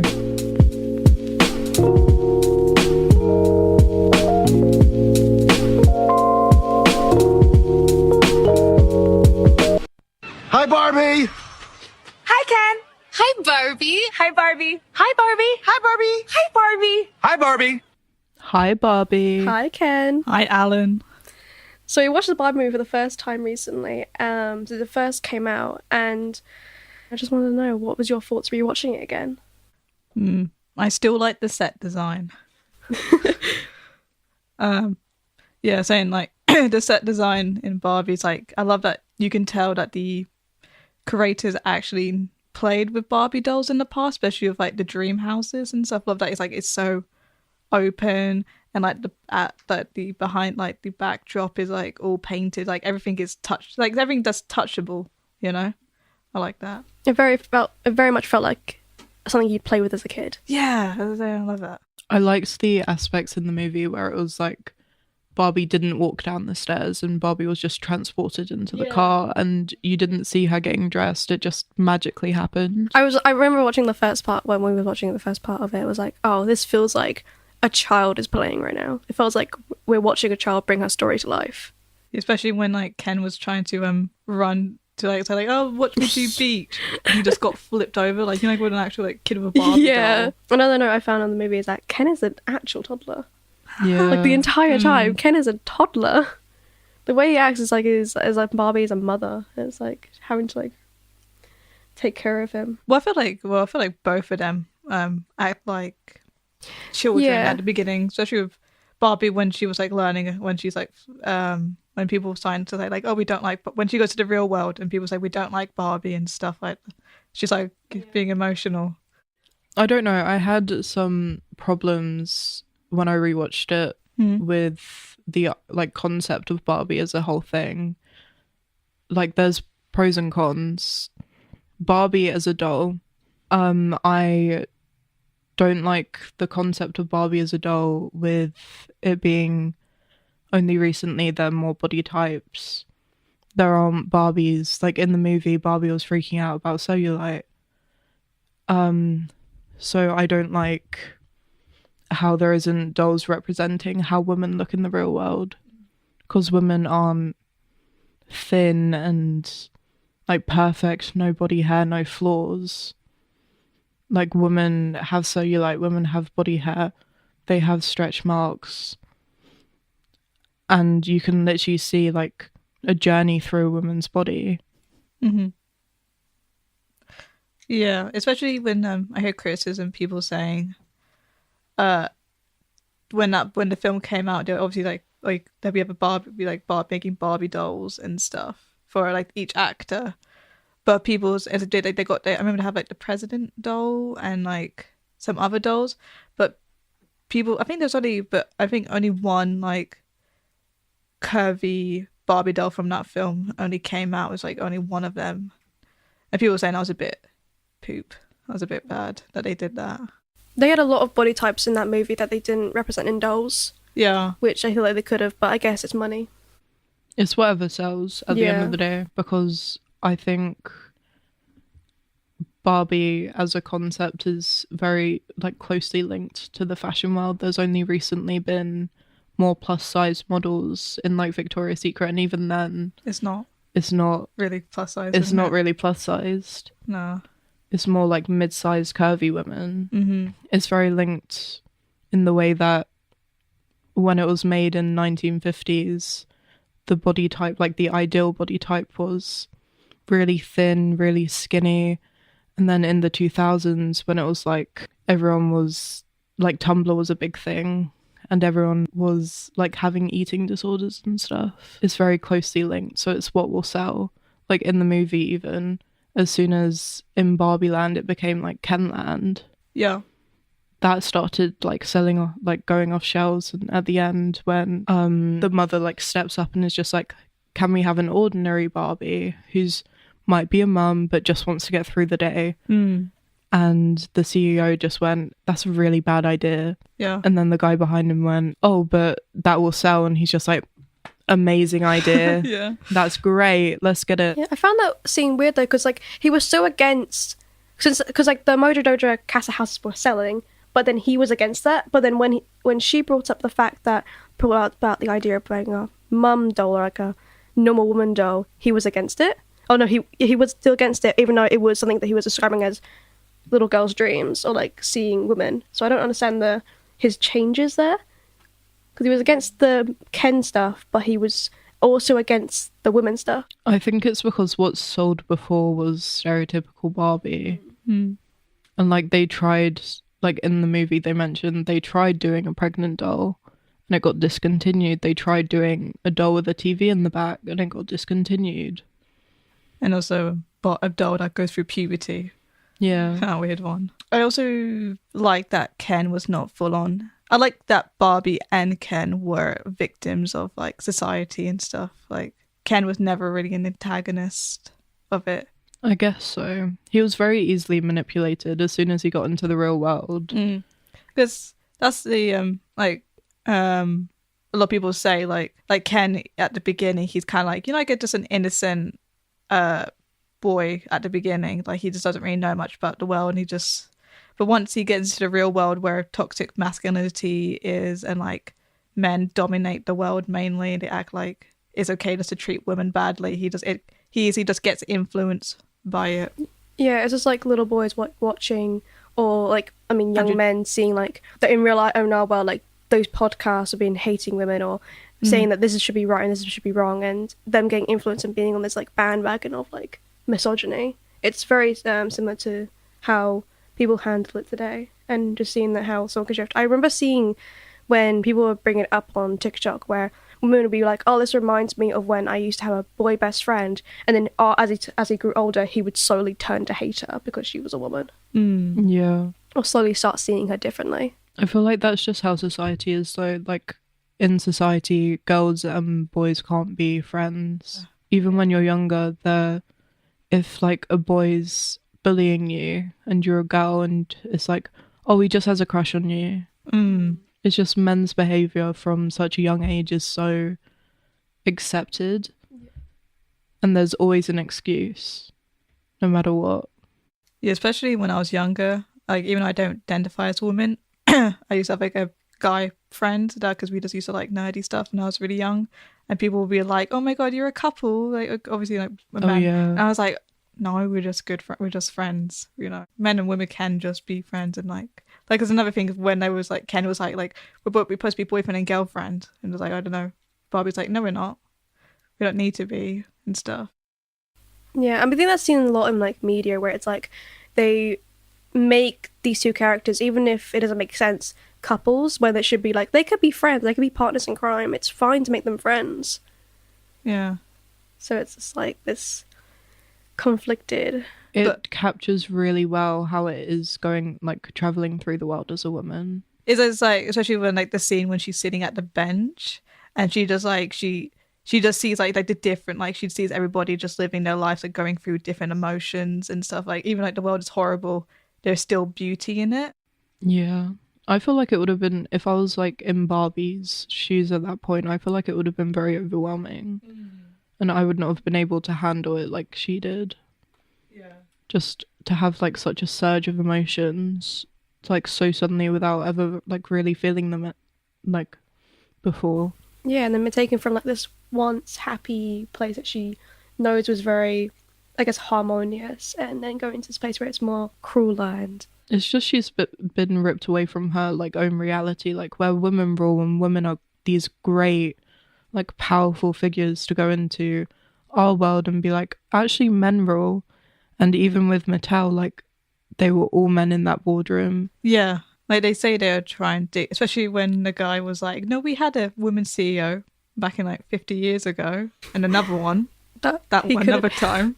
Did we still enjoy the movie though? Like, I enjoyed it. There's just the overall message of it I really liked, and I really liked how it gave an inside look into like a woman's world. But I didn't like how they navigated some parts of the movie.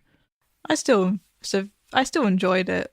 I think so. Like it was kind of just a really refreshing film, just to see like just the way like it was filmed and everything. And I remember still shocked that they talk about the topics. But I still thought the movie was funny. It was still quite relatable. I think by the end of it, when she was like, I'm not good enough while being that absolute perfect Barbie. Yeah. And it was like, it kind of makes me think that, oh, if this stereotypical perfect Barbie doesn't think she's good enough, then how can we be so hard on ourselves? Yeah. That's why I cry every time about the mum speech when she was like, it's so hard just to be a woman, like there's any type of woman, and saying like you always have to stand out, but you can't be too standing out because you just consider us as being, I don't know, like just too much. And like you have to be part of the sisterhood, but just like again, never stand out too much. Never brag about it and stuff. It was very real.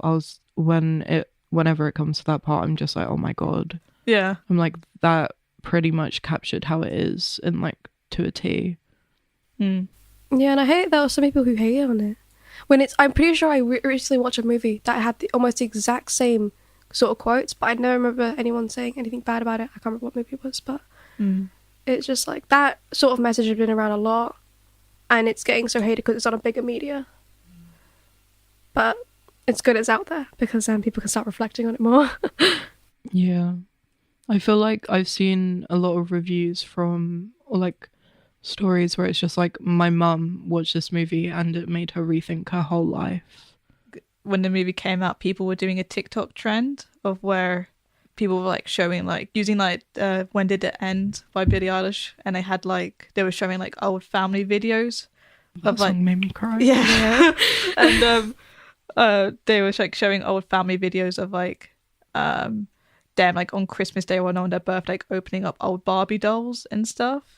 And like literally like the next day when we saw the film, my sister went in our cupboard, found like a bunch of like old albums and stuff and like old videos of us, like me and her, like opening gifts of like Barbie dolls and like playing with Barbie dolls. She said like, I wish I had a Barbie doll and stuff again. Like made her really upset, made her really sad. The movie kind of made me rethink my relationship with my mother though, because you have your typical like moody teenage years where you don't really treat the people around you with as much love and care as you should, because you're just like, they care about you, they're trying to help you, but you're just like, I don't want that right now. I just want to be like sad, depressed and lonely.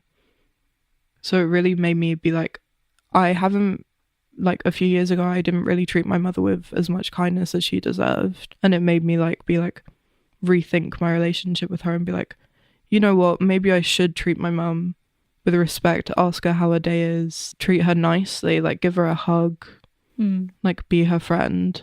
I don't know why it's not cool to have a good relationship with your parents. Oh yeah, absolutely. Yeah, especially with your mum. Like I love my mum. Like we just like hang, we're just like besties.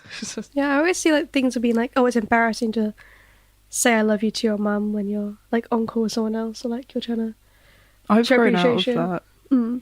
Yeah. I call my mum mummy in front of all my friends. I go, love you mum, love you mummy, and she's like, love you too, and I'm just like, so.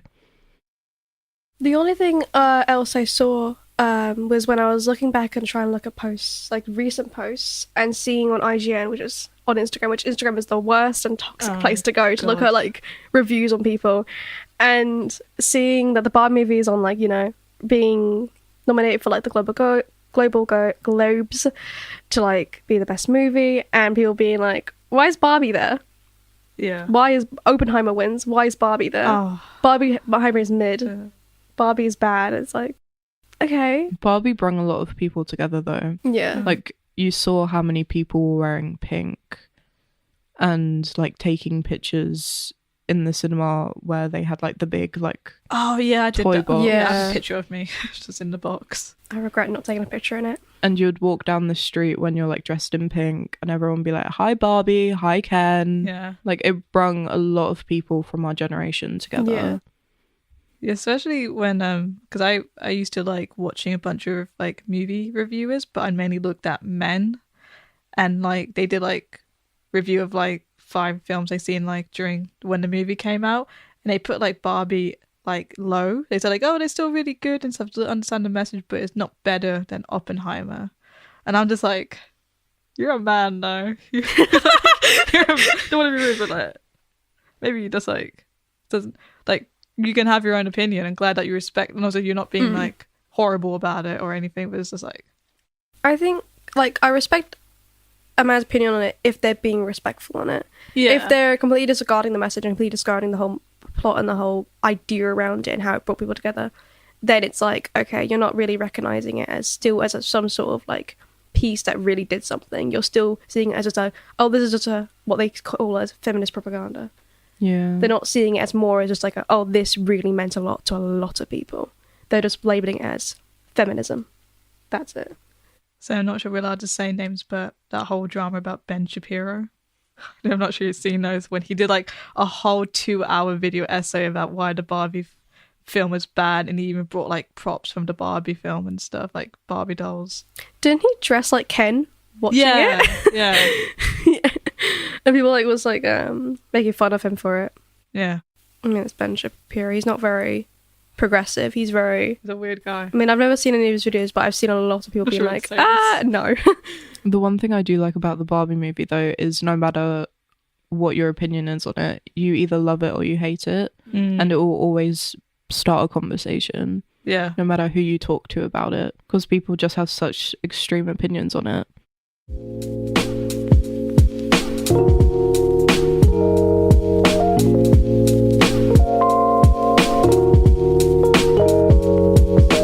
Content warning on this next section. It includes sensitive topics of birth control, our own experiences with birth control.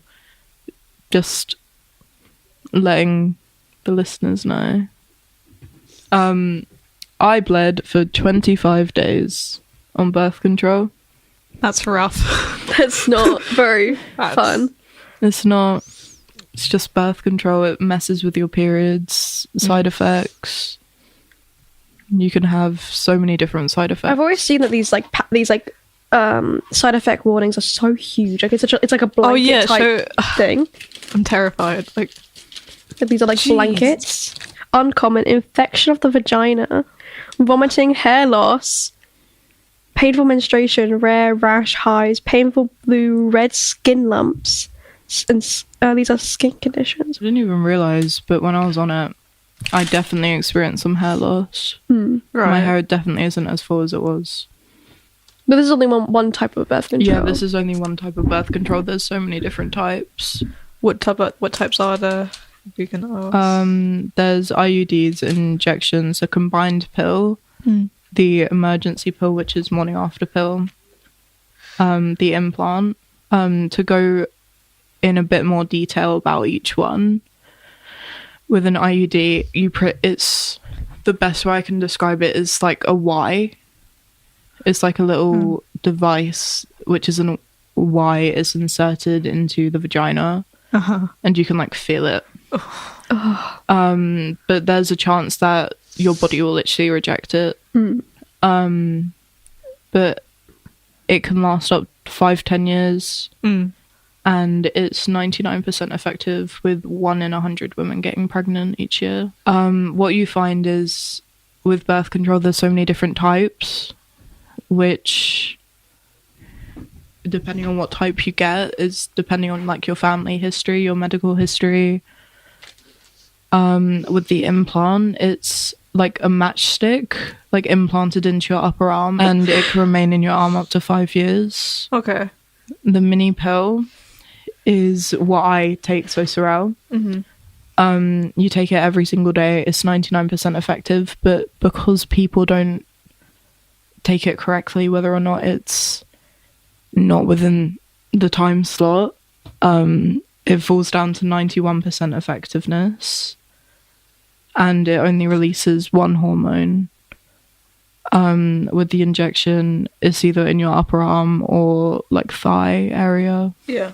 So kind of like if you're taking like testosterone or like estrogen shots, it's in that kind of area, like an area with like kind of a lot of Veins? Like I don't know, I think it's like fat. Yeah. With the injection, you have it every 3 months, or I think it's like 8 to 12 weeks. But with that, your fertility doesn't, as soon as you're off of it, your fertility doesn't return to normal for like a year. With the combined pill, it contains 2 hormones. It's the exact same, well, not the exact same, but it's the same as the mini pill. But it essentially stops your period. And with the morning after pill, the emergency pill, it's expensive for one, but you have to take it within 3 to 5 days of unprotected sex for it to be effective, and can affect your next period, whether it be earlier, later, heavier, or like more painful. Obviously, best form of birth control is to not have sex. And if you're going to do it, wear protection. Yeah. Because no matter what, none of these protect you from STDs. No. Do you have to pay for that, or it depends how you like, just birth control in general. Yeah, just like in general. I think it depends on how you go about it. I'm pretty sure they're coming out with like an over-the-counter birth control, where you might have to pay, you might not. I don't necessarily know. But with this, you have a doctor's appointment. I'm on Sorel, by the way. Yep. You have a doctor's appointment. They ask you a bunch of questions. They go, does your family have like any chance of strokes, like heart attacks, whatever? And they go, okay, this one would be best for you. But it's very in-depth, and they run you through everything, all the side effects. So like, okay, this might happen, this might happen. So say, oh, it might stop your period, it might make it more regular. But yeah. So this is free. Yeah. And you get it every 3, you either get a 3-month subscription or 6 month. So I did wonder that, because like some medicals, even you get prescribed from doctors, sometimes you just have to pay for it. But I'm like, I didn't. Yeah. I don't know if that's because I got it when I was like under 18. Oh, yeah. Because that might have like a huge. Oh, yeah.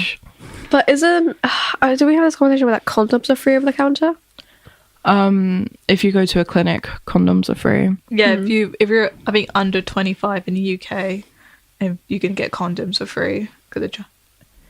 I don't really know how expensive condoms are actually. I think you could go into like Savers or Boots. Boots is expensive. Yeah. I mean, I know from Amazon it's like goes from £5 to like 40, it's like 12 quid. I wouldn't trust Amazon. Yes, you can get them from Amazon. But like I would not trust like that. the Durex have their own like little brand store on there, Yeah. and they have their own certificate on like they're the true brand. Like, even though Boots is expensive, I would trust Boots more than Amazon or like buying it online somewhere.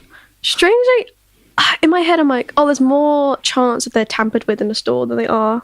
It really depends because it goes like through a human's hands before it goes to yours anyways. Yeah. You're taking the risk either way.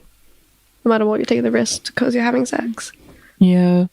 I don't know. I like birth control as a concept because it's quite empowering to me. Yeah. But there's a lot of pros and cons with it. I had major mood swings. Absolutely major. Like, one moment I could be like happy-go-lucky, and then the next moment I was on the floor sobbing.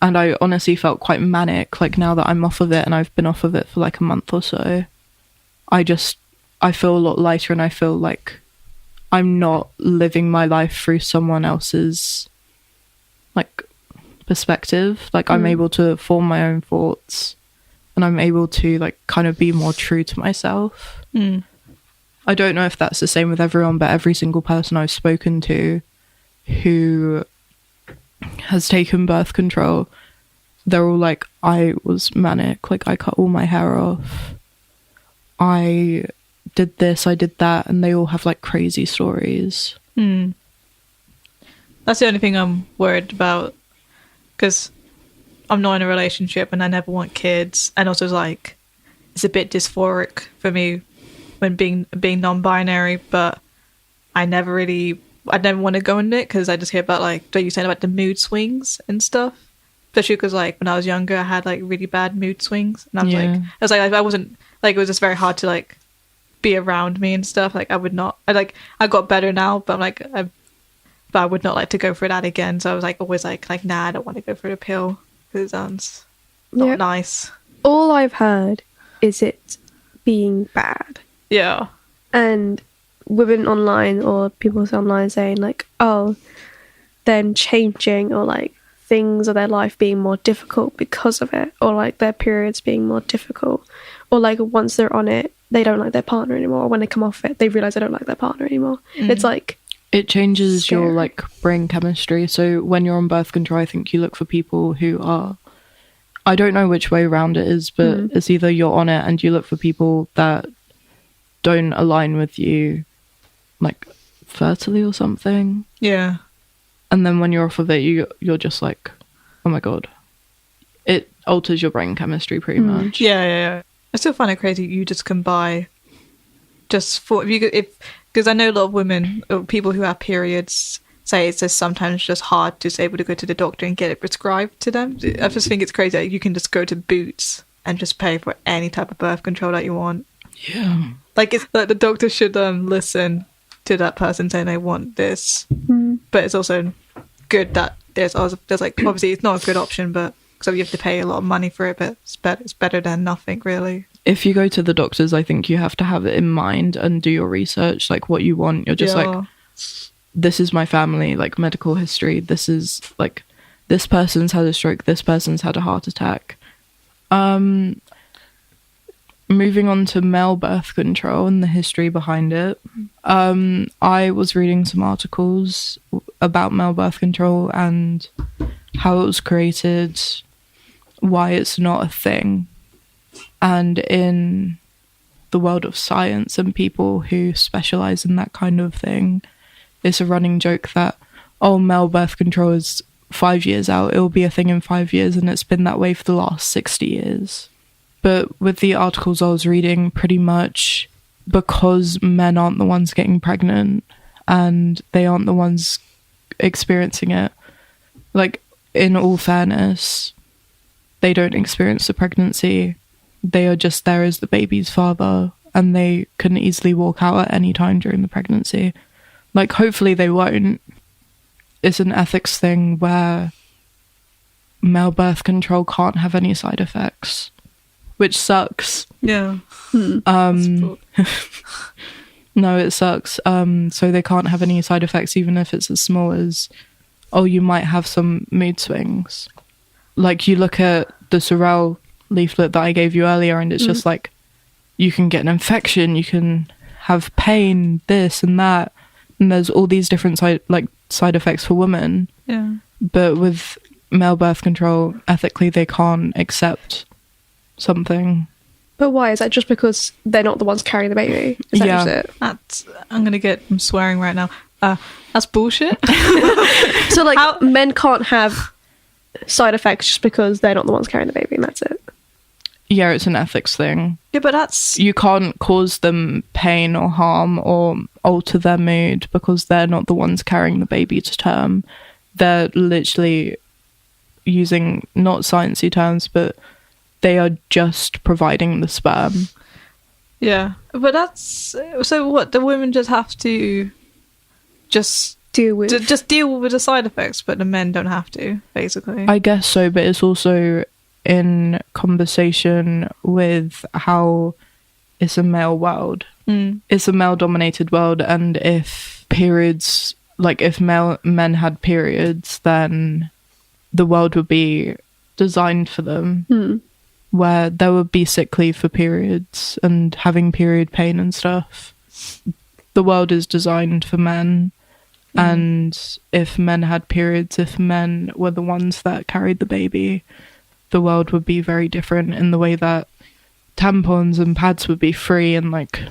Oh, yeah. Yeah. Like worldwide, they'll be free worldwide and very easily accessible.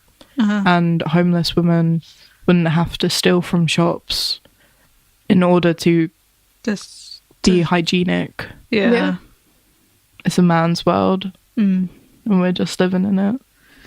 I just think that's so bullshit. It's like, this is so... I know it's scary because like they're just saying like the women like that's why like, oh, you women, you might get all these side effects, but and like when I get the man stuff like, oh, we don't want that side, we don't want to deal with that. It's like, yeah, like why does one side have to do, why like they can easily just opt out of it because they're just a man. Yeah, basically. I was like, and like for women it's just part of it. Being a woman, it's just you just have to live with side effects and pain and going through all of this because you're just a woman and you should be just okay with it.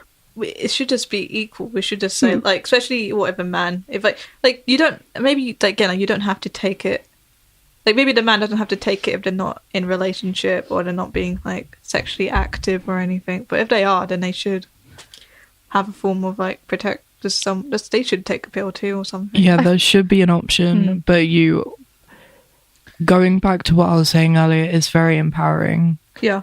We have had many discussions with many different people about it, and for example, we spoke to a woman and we were talking with her, and she was like, when birth control was introduced, a lot more women went to school and like went to college, went to uni, and it was empowering in that way where it allows us to be safe and have an education. Yeah.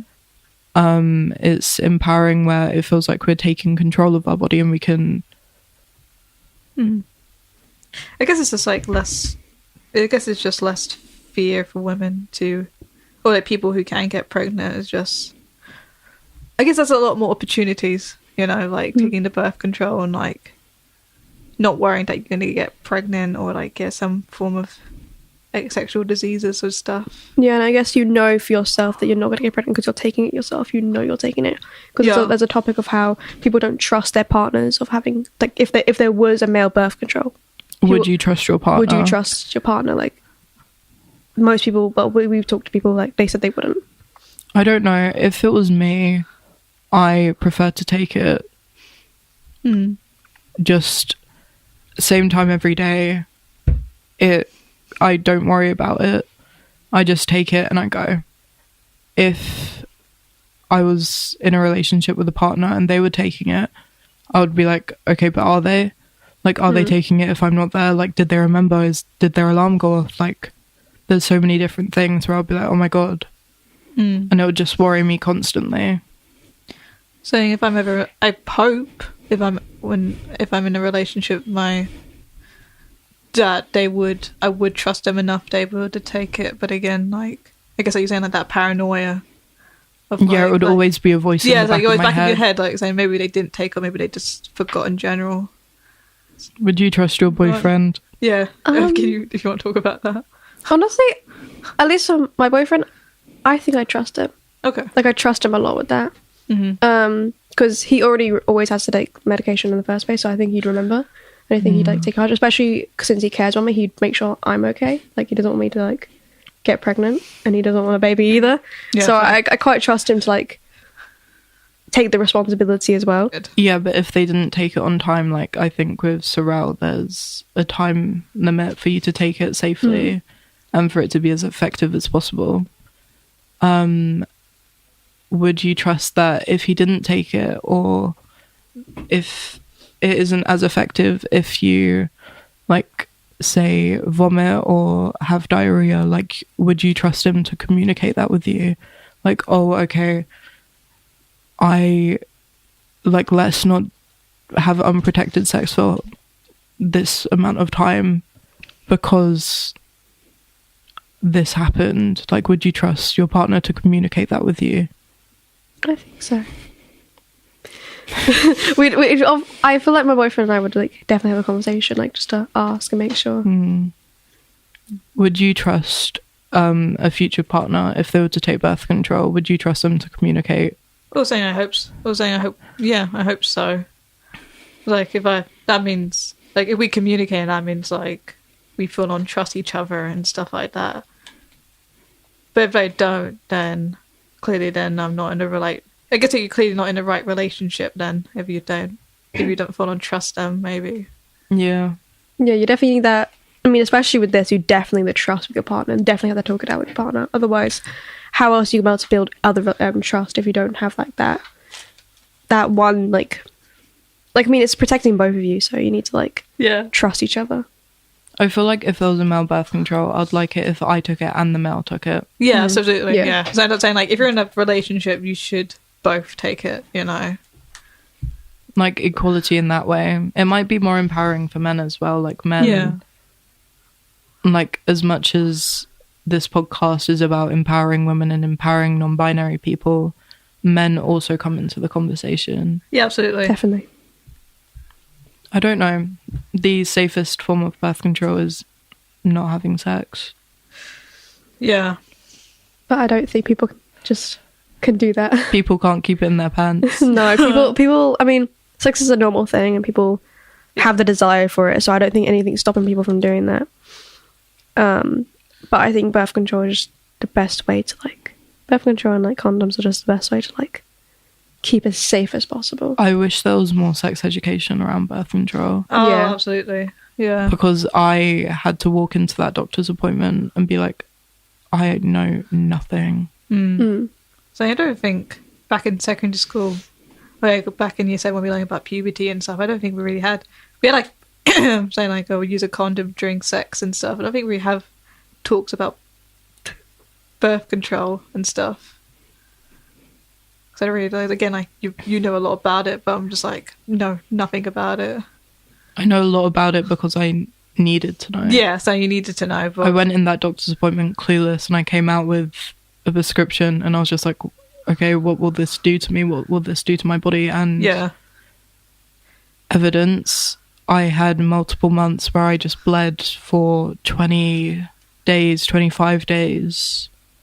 And it was just not very fun. It was so painful. I was crying every single day. I was cramping. I couldn't get out of bed. I couldn't do like things in my regular life. Like it was affecting how I lived and my mental state. I was really depressed and it just wasn't like the greatest thing. Yeah. Obviously, I'm very happy that I had people there to support me while I was going through it. But if you think about it, not many people have like such a strong strong people around them. And with this, if you need a support group, if you want someone to talk to, you can reach out through info@powthanet.com.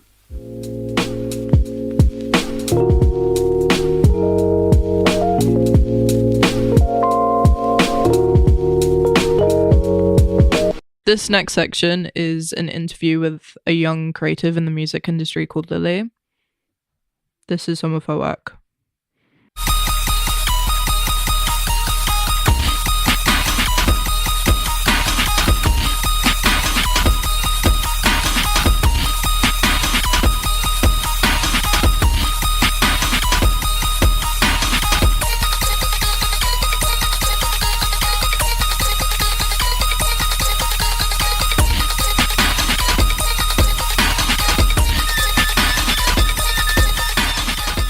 Welcome, Lily. Thanks for having me. I'm Lily. I'm a performer. Usually I play drums, guitar, bass, and I also sing. But for my live performances, I play guitar and sing. And I've been working on a lot of production recently, and I'm kind of going down the route of drum and bass stuff, doing just a lot more electronic stuff. It's quite a different thing for young women to be making electronic music. So that's kind of why I wanted to do it, just to kind of push barriers in a way.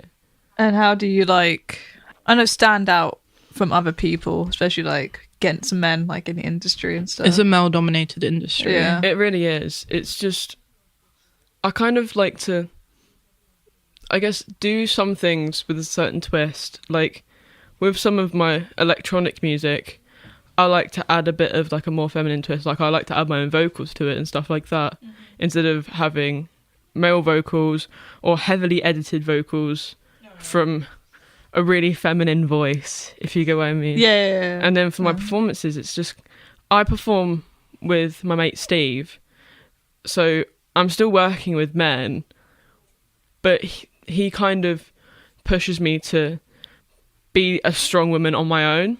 So he kind of pushes me to perform on my own, instead of having him next to me playing guitar while I sing. He'll be like, I'll do a couple songs on your own. Like what I did for one of my recent gigs at HMV in Canterbury. I did 2 songs on my own, me playing guitar and singing. And the rest of them was Steve playing guitar and me singing, and Steve helping me with backing vocals. But that's just because I didn't have the confidence for it at the time. But he kind of pushes me to do that a little bit. In the music industry, it's definitely hard because it is a very male-dominated industry. I've had it before where I've said to some of my friends who are men in the music industry, I've said I want to work on some drum and bass stuff, and they're like, oh, I wouldn't really expect that from you. Yeah. But they don't have any reasoning behind it. Yeah. So it kind of makes me think, oh, it's because I'm a woman, and women don't really do that much drum and bass. Recently, a lot of it, female artists are working on electronic music, people like Pink Pantheress and Charlie XCX. They kind of base all of their music around electronic stuff, but most of the time with female vocals, it's always cute acoustic love songs, or pop ballads. I kind of want to break that and kind of work with a lot more men, so I can kind of shock them and kind of stand my ground and make a point. Yeah, we've had many conversations before when you're talking about, say, one of your tutors at college just not expecting that type of music from you. Yeah. It is also because I am quite a quiet person, on my own. I'll sit in the corner of the classroom just working on my own stuff.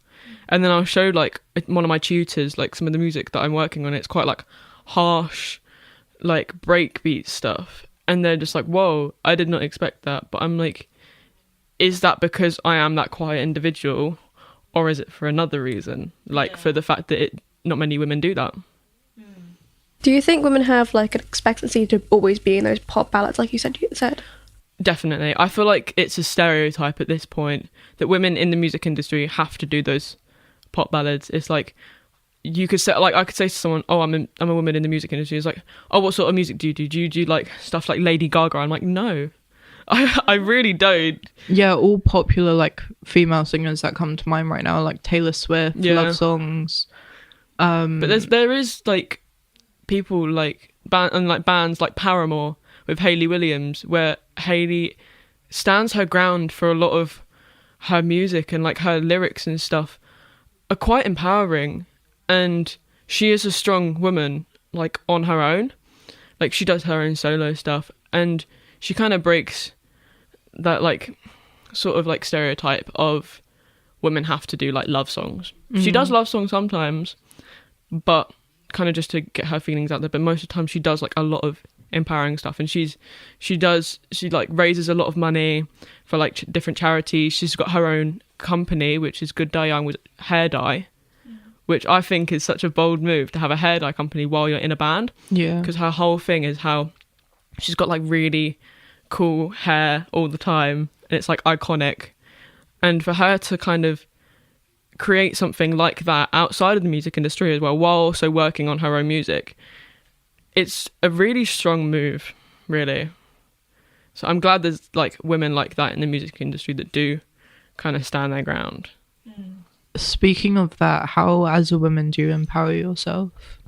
Well, I kind of like to embrace my feminine side by kind of making sure that sometimes I dress feminine.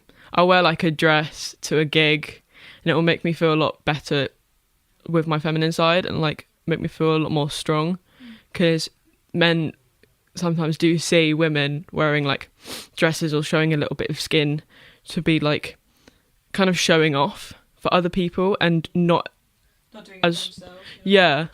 But me personally, I do it for myself. So you're taking what men think and you're turning it into like power for yourself. Yeah, pretty much, because they'll be like, oh, she's wearing this revealing dress, she's got like loads of makeup on, she must do it to impress men. And I'm like, no chance am I going to do that. I'm going to do it for myself so that I can feel confident in what I'm doing. Because if you don't feel confident in what you're doing, there's no point in really doing it. Because you have to have pride in yourself to get anywhere, and that's what I kind of focus on, really. I wonder, is your like any of your songs about experiencing about being a woman, or is this like is there any story behind any of the songs? Well, I sometimes write a lot of like typical breakup songs, but that's just like kind of the acoustic stuff I do.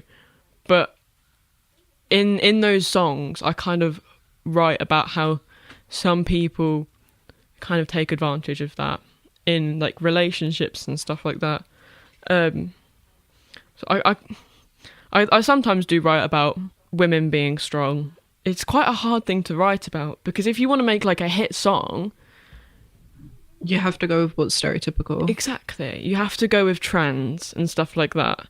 So I could write some stuff like that, and I could kind of open up a new pathway for young creatives like myself to kind of create this genre of like empowering women songs. Like a lot of Phoebe Bridgers songs, she writes about her own emotions and what she goes through as a woman sometimes. And like Kimia Dawson from Moldy Peaches, she's absolutely brilliant with that stuff, because she really just stands her ground in the music industry as a woman. It's just really empowering, and I aspire to write songs like that, really. Do you do anything to make you feel more rest, like self-care methods? Well, I like to just kind of sit down, just grab an acoustic guitar and just learn a few songs that I've been listening to recently. Like for rest, it's just really sleep for me. No, like yeah, it's like the best thing. Yeah. I love sleep. With my boyfriend, I'll go to his house and we'll just nap and we'll just relax and watch films. And that's kind of my way of resting, because he is that like comfort outside of the music industry and outside of work. Yeah. That I have. Like obviously family and friends, but it is just this whole other world kind of, because I get to go to his house, hang out with his dog. Nice. You're just there for the dog. It's just, I just get to relax and not have to worry about the music. There aren't any expectations. Yeah, I can just be myself and just relax. That's kind of what I do. And I like doing girly stuff. Girly stuff, like my Nice. lashes. And that's kind of, and like my nails. That's kind of like a nice thing that I do. And like shopping. I've got a little bit of retail therapy. Oh, yeah, absolutely. That was good shopping. Last week we went to a few gigs. Yeah. And it was the first time we got ready together. We had a few drinks, we got ready together, we did our makeup, we were listening to music with your boyfriend in the room. He fell asleep. He fell asleep. But it was the first time where I was just like, this is actually really recharging. It was absolutely lovely. Yeah. I felt like that kind of made our friendship stronger as well. Yeah, we had a moment where we were walking to the bus stop before the gig and I was just like, oh my God, like I'm fully in love with this woman. Aww. So you're going to make me cry. Oh my God, crying on podcast. Move over. You're like her boyfriend. Literally. What are you excited about in this festival? Are you excited for the gig that's coming up? Definitely. Because I feel like this gig is going to be my first gig that I might do without Steve. I might do a few more songs without Steve. I'm going to see if he can do it, but I'm excited because I get to have like a whole new set list as well. Because like for the HMV gig, I had like kind of a lot of songs that were like performed and written by men. Like Naive by the Kooks. There was like I love that song. It's such a good song. Wicked Game by Chris Isaak. As much as I love that song, it was also written by a man, but I kind of want to push it and like, because I sang it in quite a feminine way, went like higher notes and stuff like that, but I want to work on more like, I guess, female driven bands and songs and stuff like that. Definitely I want to do a Paramore song. I don't know if you can tell, but I absolutely love Paramore. Brilliant in concert, honestly, they're so good. And again, Phoebe Bridgers, I have to mention her as well, and Boy Genius. Yeah, they're kind of pushing the barrier of like women in music because they're calling themselves the boys. Like, I feel like that's just such a strong move. Yeah, it's kind of like the name of this podcast, like Feminist Kings talk about feminist things. None of us are men. No, exactly. I'm very excited to see what this festival has to offer. Same. I'm excited to see how other people take it on as well. See what other people are doing. See if they're going to just kind of stick to their own thing of like doing like male-driven songs. But I know for a fact I'm going to focus on more female artists and stuff like that. Is this festival kind of a way for you to like really empower yourself, like even more so? Definitely, because I know that there is a lot of meaning behind it, and there's a lot of like, I guess, like positivity behind women and kind of pushing everyone out there, kind of making everything equal, because obviously this is all about equality. It's like that's all we kind of want in the world, because it's like equality benefits everyone. Exactly. It's not like like I feel like men a lot of the time think that feminism is like women trying to be above men. It's like, no, we just want equality. Yeah, that's literally it. They're just like seeing that a woman wants to be on the same level as them, and they like feel like it's an attack. Yeah. We just want the same opportunities without having to work like 100 times harder. Exactly. Just because we were born a woman doesn't mean that we should like miss out on some things. It's just unfair. Yeah, absolutely. Well, thank you, Lily, for coming on the podcast. Thanks for having me. I hope your gig goes very well, and good luck with... I'll be there screaming in the crowd. And also, do you have any way for anybody, if they want to find your other music? Yeah, I've got an Instagram account that's Lily Music, but spelled Lily. Have to make it difficult. Yeah, my bad. And then I got my SoundCloud, which is Lily, but spelled the same way as my Instagram. I've got a few live performances on my Instagram, and there's definitely going to be some covers coming soon that I'm recording. So look out for that. Yeah, you should definitely check her out. All right, thank you. Thank you very much. Intro.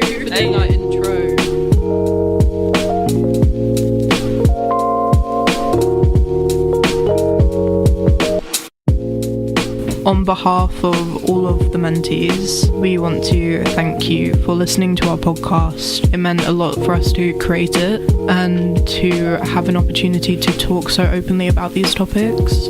We spent so much time planning and preparing for this podcast, so it was a really good opportunity.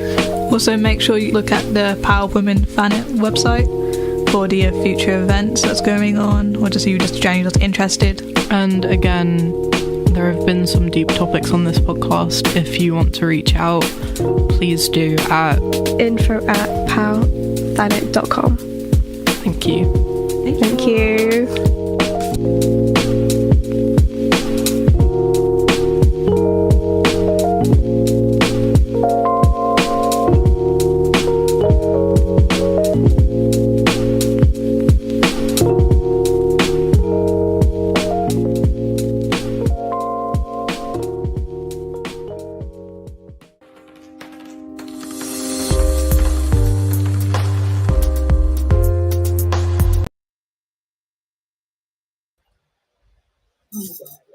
Hello. Thank you so much to the Feminist Kings podcast. That was really gorgeous. One of the things I love about POW is amplifying younger people's voices and making sure that this is always a really intergenerational conversation, because we've got so much to learn from people in all different stages of life. So that was truly gorgeous. We have got another really exciting podcasty thing coming up soon. The next one is going to be live, which will be fun, but bear in mind, because it's live, it means there might be some swearing. So if you have little ones near you, or if you have very delicate ears yourself, then it is worth knowing that.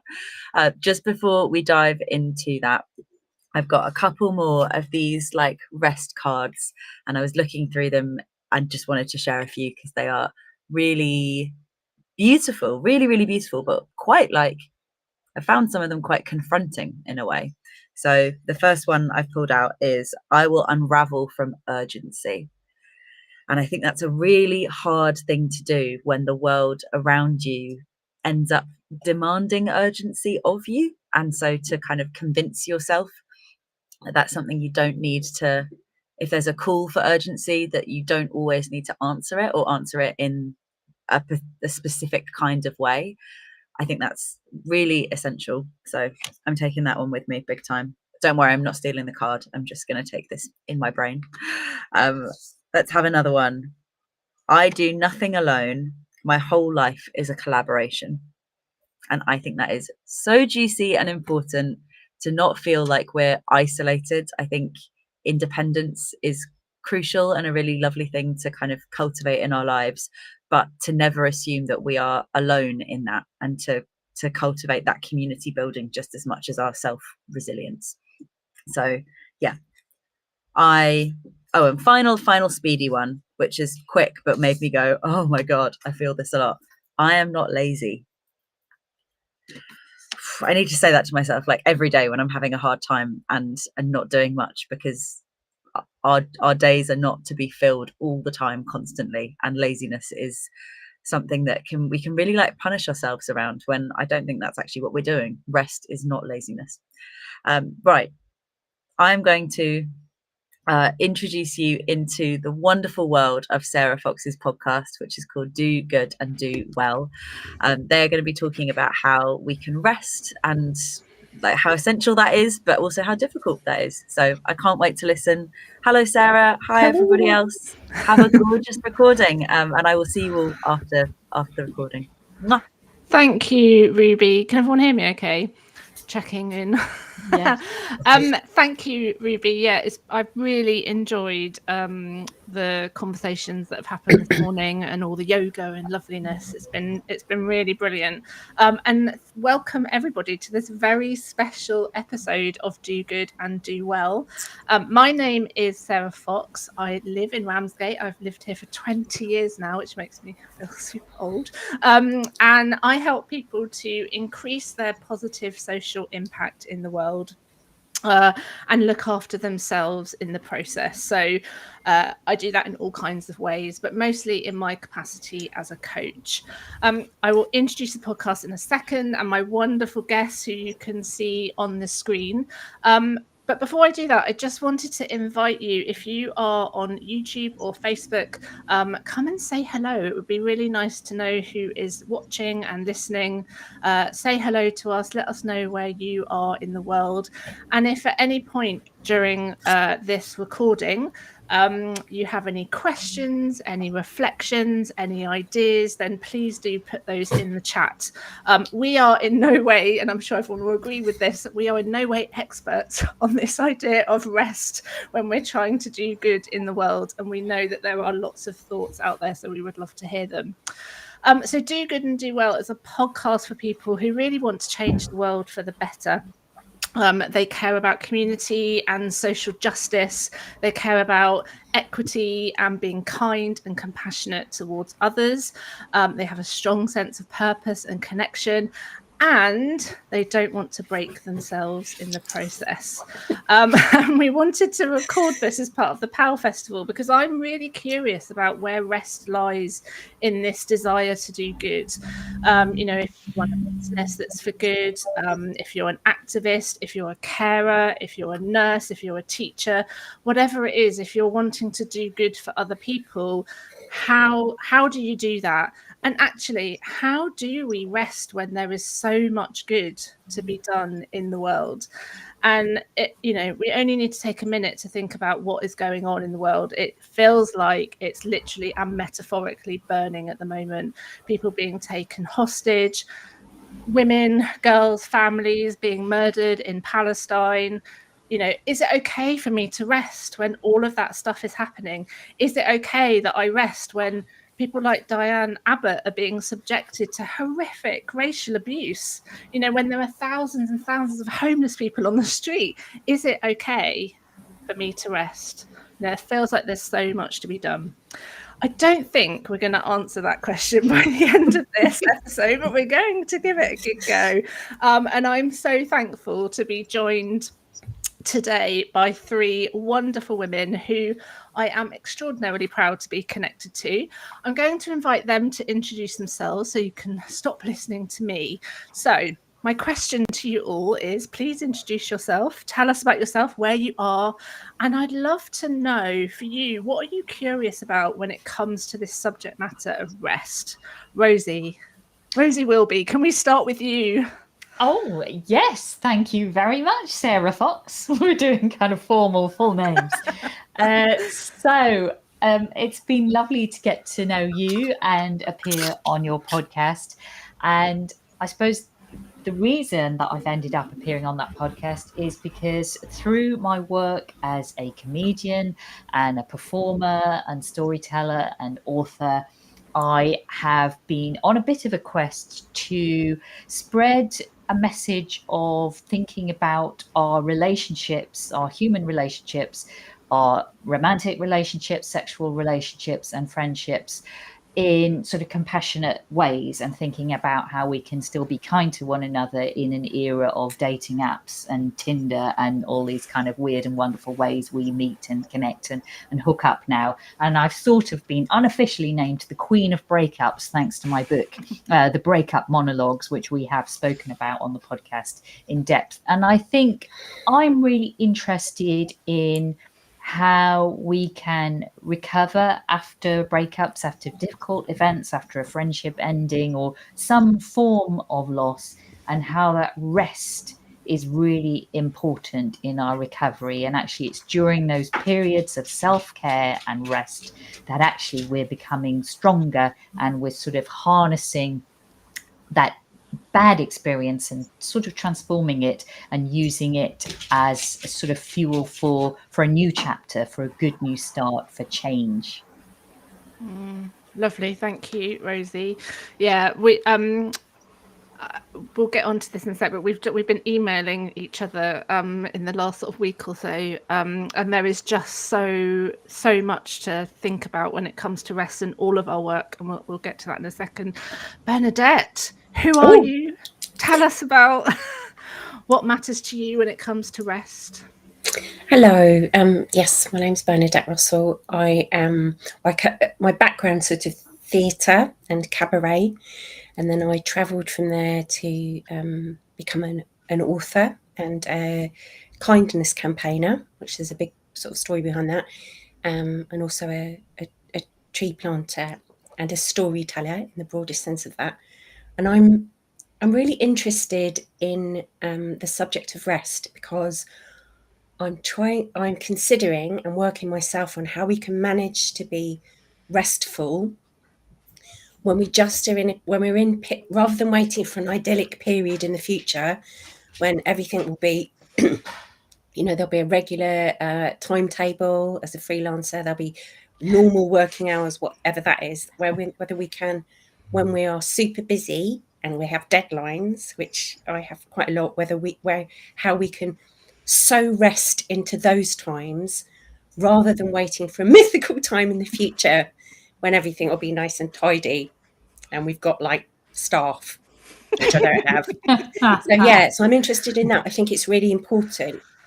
Yeah, thank you. Annette. Thank you. I'm delighted to be here today. Thank you for inviting me. I describe myself as a clarity and leadership coach, which is a job title I kind of made up. Why not? I'm a big fan of making up job titles, so I kind of feel okay with it. And it seems to fit with what I do.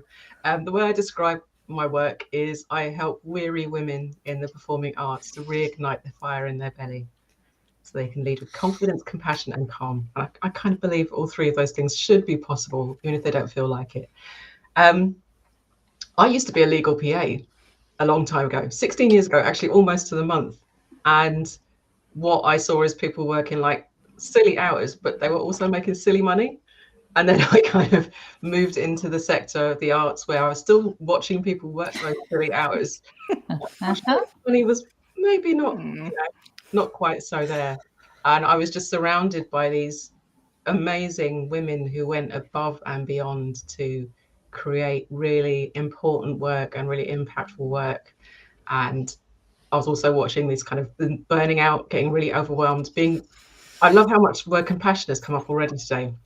They're being really compassionate to everyone around them, but not very compassionate to themselves. So a lot of my work is around how can you kind of tune back into yourself and listen to what you do, what you want and what you love, instead of always telling the stories of other people, actually, which is another concept that's already coming through. So now my focus is entirely on coaching and facilitation, still broadly in the creative sector.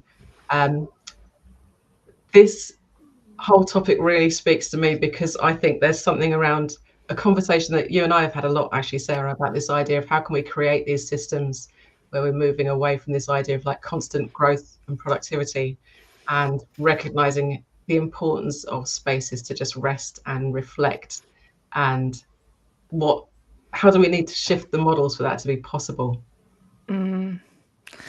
Yeah, thank you. I think what you've all touched upon, there is something for me about how do we reimagine what all of this stuff could look like, so that rest isn't a privilege, an add-on, or a thing that we might get to at some point when I've finished my to-do list. I'll be able to rest. Like there are so many systems and structures that need to be dismantled and reimagined. So we'll give it a go, see if we can start today on this podcast. So I'm thinking about sort of where rest shows up in the work that you do, and you've all touched upon that already, but I'd love to know you know, that this idea of rest or even not resting, you know, what are you noticing in the work that you're doing in the context of your work? So if we start with Bernadette, you know, I often say in my coaching that humans are social beings. Like we tell stories, we listen to stories, we kind of need that connection with others. Storytelling is firmly in our DNA, I think. And I wonder, with your work, like, do you notice any patterns or themes coming up in that idea of storytelling around this idea of, you know, how do you take rest in the face of adversity or changing the world? Yeah, I thought that was such a good question, Sarah, when you messaged me with it earlier. It made me laugh because I was considering all kinds of stories, you know, classical myths, personal stories, epic, you know, Marvel type stories. And I was thinking, yeah, they're not really about rest, are they? Or if someone's resting, something dramatic happens, someone kicks the door down and have to get on with it. So I was considering that, and I thought, actually, what the many ways that you can tell and share stories, which is sort of infinite, and there are many different ways of describing yourself as a storyteller. What it actually invites is an opportunity to, they do invite an opportunity to rest, because whilst you're listening to somebody or watching or considering a story, you can just enjoy it. I think that's really valid, just as entertainment, or you can be invited to, or invite yourself to reflect. What would I do if I faced a dragon? What would I do if the witch in the wood gave me 7 challenges to do? What, you know, anything. So I think stories invite you to do that, and they can do it very metaphorically in a fantastical way, or very naturalistically.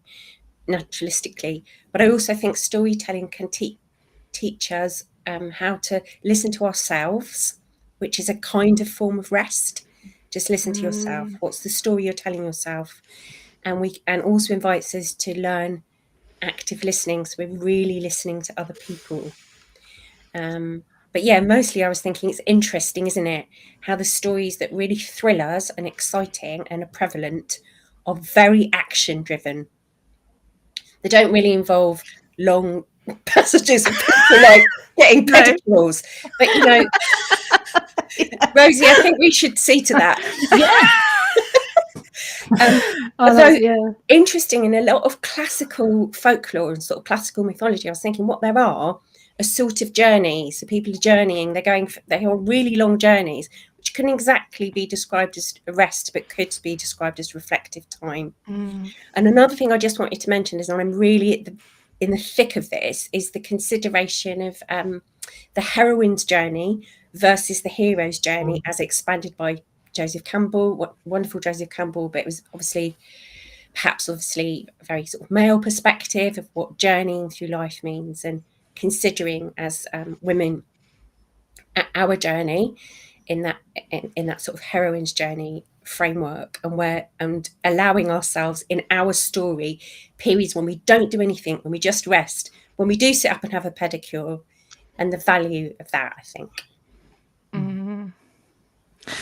Yes, there's just so much in what you said. The thing that I just thought, my family really loved the Marvel movies, and I was just thinking, you know, how dull would it be if suddenly everyone was like, we're not going to save the world, we're going to do a podcast about, you know, what it is to rest when we're kind of up against these evil. But yeah, I think that's an interesting point as well, about what rest for that. I don't know if you can hear my dog, she's snoring. Perfect. Resting dog. I've totally lost my point now, but yes, that kind of hero, heroine, the difference that's coming up there, and the fact that there aren't stories about rest. You know, that there seems to be less of a theme about that, and so actually that's quite a big signifier of how we as a society think about it in the first place. Or just to say, Sarah, is presented as kind of evil. So you often get baddies who make other people do work for them so they can rest. They have the staff. Like Baba Yaga, you know, there's lots of instances of wicked women or wicked folk making other people sweep up the embers or whatever it is. Yeah. So the Or like rest sort on of the house. vampires in coffins and things. Yeah. Oh my goodness, that is a whole other podcast. Okay.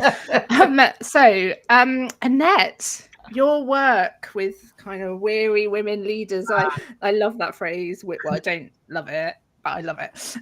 You know, particularly in the art sector, that's definitely my bag as well. Having kind of lived in the art sector and the not-for-profit sector for a very long time, and seeing people who really care about what they do, they're really passionate, they love it, and in a way that connection to purpose is a form of rest. You know, we can think of it as that as well, but I'm just wondering, like, what are you noticing in your work about rest? Well, it's funny, that weary word, literally I've only come up with it this year. So it's very new, because I was trying to find the word that kind of sums it up, and I tested it at a conference in January, and every time I said to someone who was a woman in the arts and used the word weary, they were like, oh god, yeah, that's me. You can see like this physical reaction. And and I think it's entirely what you say. It's that connection with purpose, where people just, all their energy is kind of expended outwards because they really believe in what they do, and they kind of forget to reserve any for themselves. And there's this sense that because I'm passionate about what I do, I'm going to make sure that everyone else is looked after. And yeah, there's something about, I feel like I'm so influenced by what you guys have said already that I'm going to go. That's so exciting. There's so much to say. I actually use the heroine's journey in my coaching as well as a framework. And there's something in there about, there's a part in there about the refusal of the call. I think there's this layer of expectation on women in particular to do the work for everyone. And yeah, this sense of laziness being terrible, the word selfish being, oh my god, we can't ever be selfish, we have to be looking after everyone else all the time. And what I noticed is there's this kind of like perfect storm of people who have a passion for what they do. And also with my clients, I tend to see this kind of, I call it the 3 Ps of people pleasing, perfectionism, and plate spinning. Like, everything everywhere all at once, literally. It's like we're doing everything for everyone else all the time. And how that impacts on their ability to do the work they want to do anyway. So it's like, it's kind of counterintuitive. If they don't rest, they're not going to be able to do what they want to do. It's making me think. I coach a lot of leaders, particularly head teachers, and one of the things we've talked about a lot, especially since the pandemic, is this: or what responsibility should we take for other people's well-being? And I sometimes think of it as a bit like health and safety. You know, if you do health and safety training and they say everyone in the room is responsible for health and safety, like if you see a bag in a corridor, don't wait for someone else to pick it up because we're all responsible. And I feel a bit like that with well-being as well, that we need to take personal responsibility of our own well-being as much as we can, given some of the things that are happening in systems, and support others. But we can't take it as leaders. You can't take all of that responsibility for how other people are feeling, how other people are looking after themselves. Because as you say, ultimately, when do you then rest? When do you as a leader take a rest? Yeah, it's really, you know, what you were saying, there's so many, totally resonates with me. I work with a lot of people who sort of producers as well, and I think that job title is basically like professional people pleaser. It's basically you have to look after everyone. Yeah. It's quite liberating when you realize you don't have to be a people pleaser. As someone, I call myself a recovering people pleaser. I still, you know, at times take on that, you know, walk into a room and think, gosh, how is everyone else feeling? And I need, you know, and I want to kind of support that, make sure everyone's okay. But I do notice it more. Thank you, Annette. Rosie, what about you? Rest in your work. Well, yeah, I've been thinking a lot about the cyclical nature of rest, because being a comedian and performer and writer who speaks about relationships, I think a lot about the cycles of a relationship, when we go from, you know, the first blossoming of attraction and love through the sort of ups and downs of the middle stages of a relationship to the heartbreak and loss of the ending of a relationship, and then the sort of cycles, different stages of grief we might go through when something has ended, and then we go into a new beginning and sort of embark on the roller coaster again. And so to think about these sort of cycles a little bit, my book, I wrote the first half in a sort of backwards timeline and the second half in a forwards timeline, to get this idea of the end of something always being the beginning of something new in this constant journey we're on. And the fact that, you know, these sort of lower moments when there's less happening in the story, it's not the big fight scene in the drama in the film, you know, or the big love scene or the big thing, the big climax. You know, these moments are when important things are happening and are being nurtured in ourselves. And I think the sort of cycles of creativity work very much in similar ways.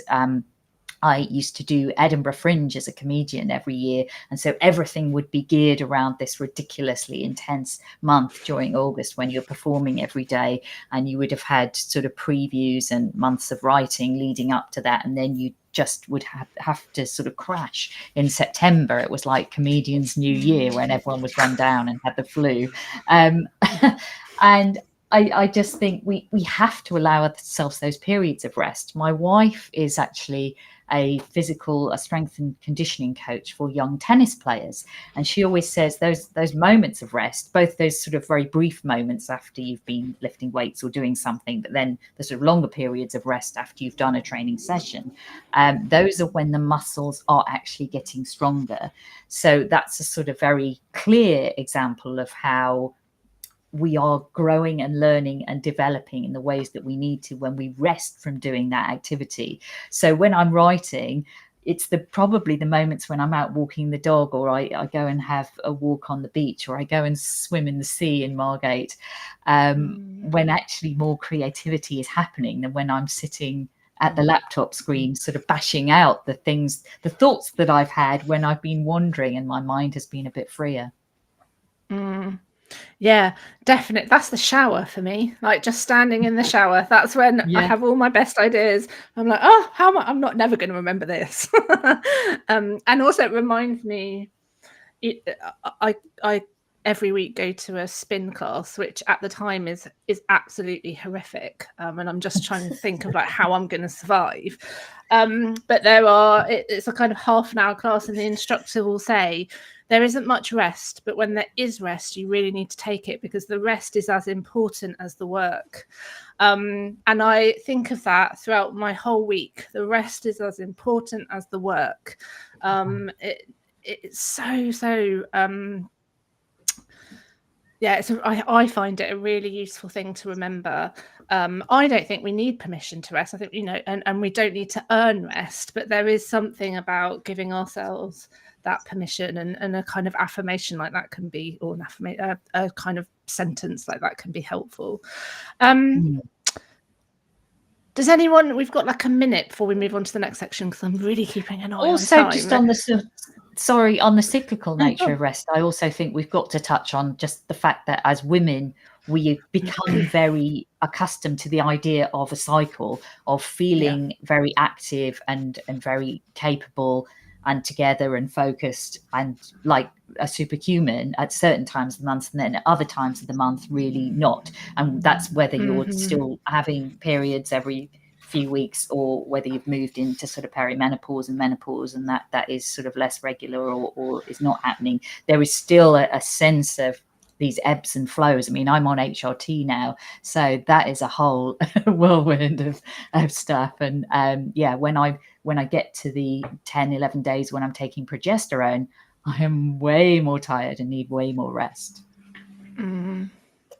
Yeah, totally. I have sorry, Bernadette, go on. No, I was just going to say, yeah, I really agree with that, with what Rosie said. And there's also this sort of wider, because I plant trees a lot and have done for many years. So I think there's a whole, and probably you've all had it when you've been out walking your dogs or wandering along the beach, but there's also that really deep realization that the apple tree isn't in blossom all of the year. You know, it's in blossom some of the year, and that fallow period, winter time, is really important. But also I was thinking about trees in relation to this, and I was thinking, although they do have periods when there's no leaves and they look like they're resting and they're fallow, they're actually really busy, a little bit like you in your shower, Sarah, and you in your swimming room. It's like the stuff still happens, it's just that there's time to let go of the leaves, just chill out. So I think nature sort of shows us that as well. There's a time, you know, nothing blossoms all year round, or not very many things blossom all year round. To let go of the leaves, nourishing the roots kind of sense of that before it all comes back out to bottom. Yeah. So we know all this logically. It's like we know it, we can intellectualize it, we can talk about it, but I'm wondering about how we really internalize it, or how we integrate this into our work. And I want to just move on to this idea of doing good and rest. You know, if we I heard on the ADHD and rest panel earlier, I think it was Rebecca Douglas talking about this is perimenopause. It's just totally gone out of my head. Could you tell that the thought was just like wandering? No, it's gone. It's gone. Anyway, it will come back. It will come back. Yeah, this idea that when you're at the forefront of something, when you really care about something and you're trying to influence and change and address, you know, it can be on this sort of global sense, social injustice and what's happening, or it can be very micro and community, and you're, you know, looking after your neighbor or even your family. When can we rest when we're trying to do that work? And I think someone's already mentioned that idea of if we rest, then we might be seen as lazy. I often work with people who are, they're high achievers. They feel safe when they're constantly doing stuff that makes them feel safe in the world, achieving things, getting the next academic qualification and then the next, and doing the next course and the next course. And it's kind of, sometimes it feels a bit like a lie that we have to keep going and going and going, because if we don't keep going, what will happen? And if I think about my own life, I grew up from a working class background. My dad was disabled, often felt he didn't feel excluded, he was excluded. You know, I had this really strong sense from a very early age about wanting to help people know that they belong. And so it's really personal for me, you know, this stuff of helping people to live a life that feels good, but also feels good for themselves, but also supports everyone else, you know, what's going on in the world, is important. It drives me. And it's not a coincidence that I ended up working for a housing association and then an arts charity, which was working on those kind of dodgy estates of what people would call where I live, that dodgy estate, that disadvantage. I ended up working on those for 15 years. A real sense of this drive. When you are someone who gives a shit about others, is it possible to rest? Tell me, what do you think? Annette, can we start with you? Oh God, I don't know, Sarah.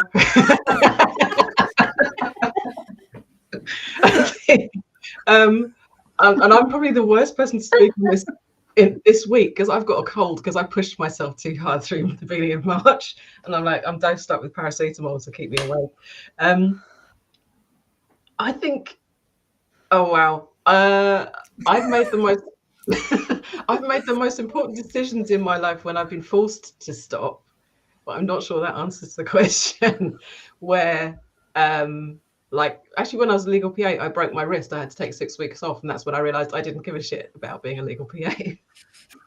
And when we do, it is very difficult. We talked about permission. You have to give yourself permission to stop.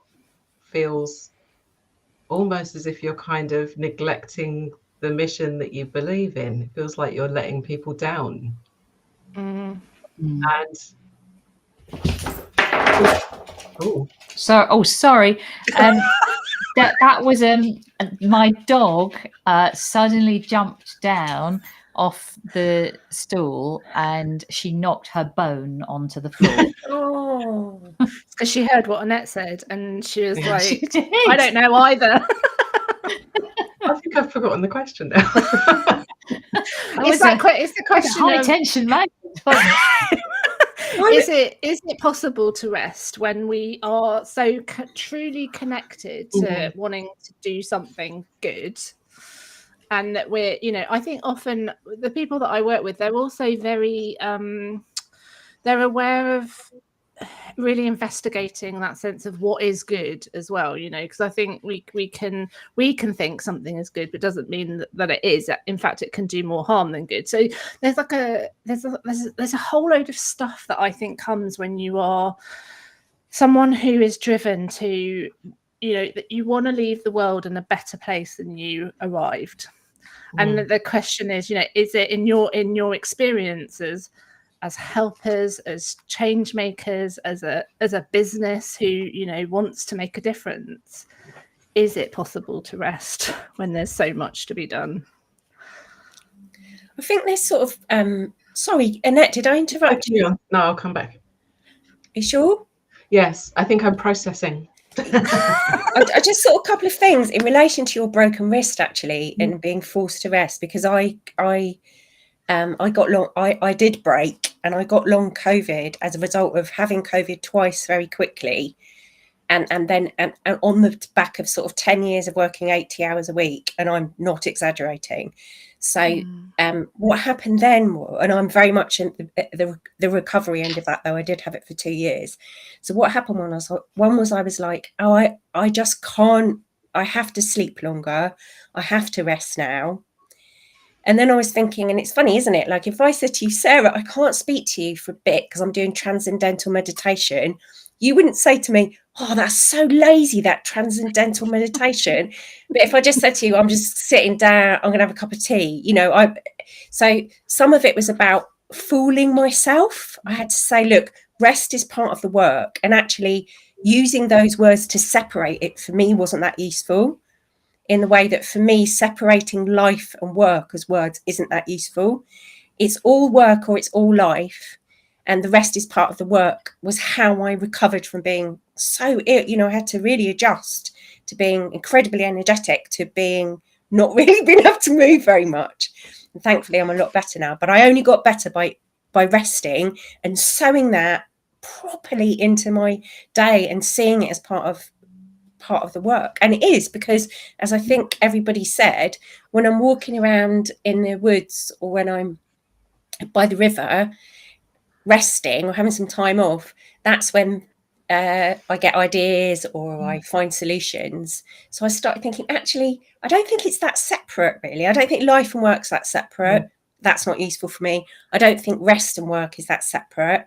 It's all part of my practice. So I persuaded myself, and I had to be honest, I'm not particularly proud of that, but I had to, by thinking rest is part of my practice and I have to model that behavior, because I have to, and I've included it in when I'm telling stories or encouraging people to tell their stories. It's like your holidays stories are great stories. Your jumping in puddles encourages other people gives people permission to jump in puddles. So if we model that, and when I get advice or I'm working with somebody, I do pay attention to if they seem to be the sort of person that make sure they have a chance to have fun. And it makes me feel a little bit easier. Yeah. I hope that made sense. Yeah.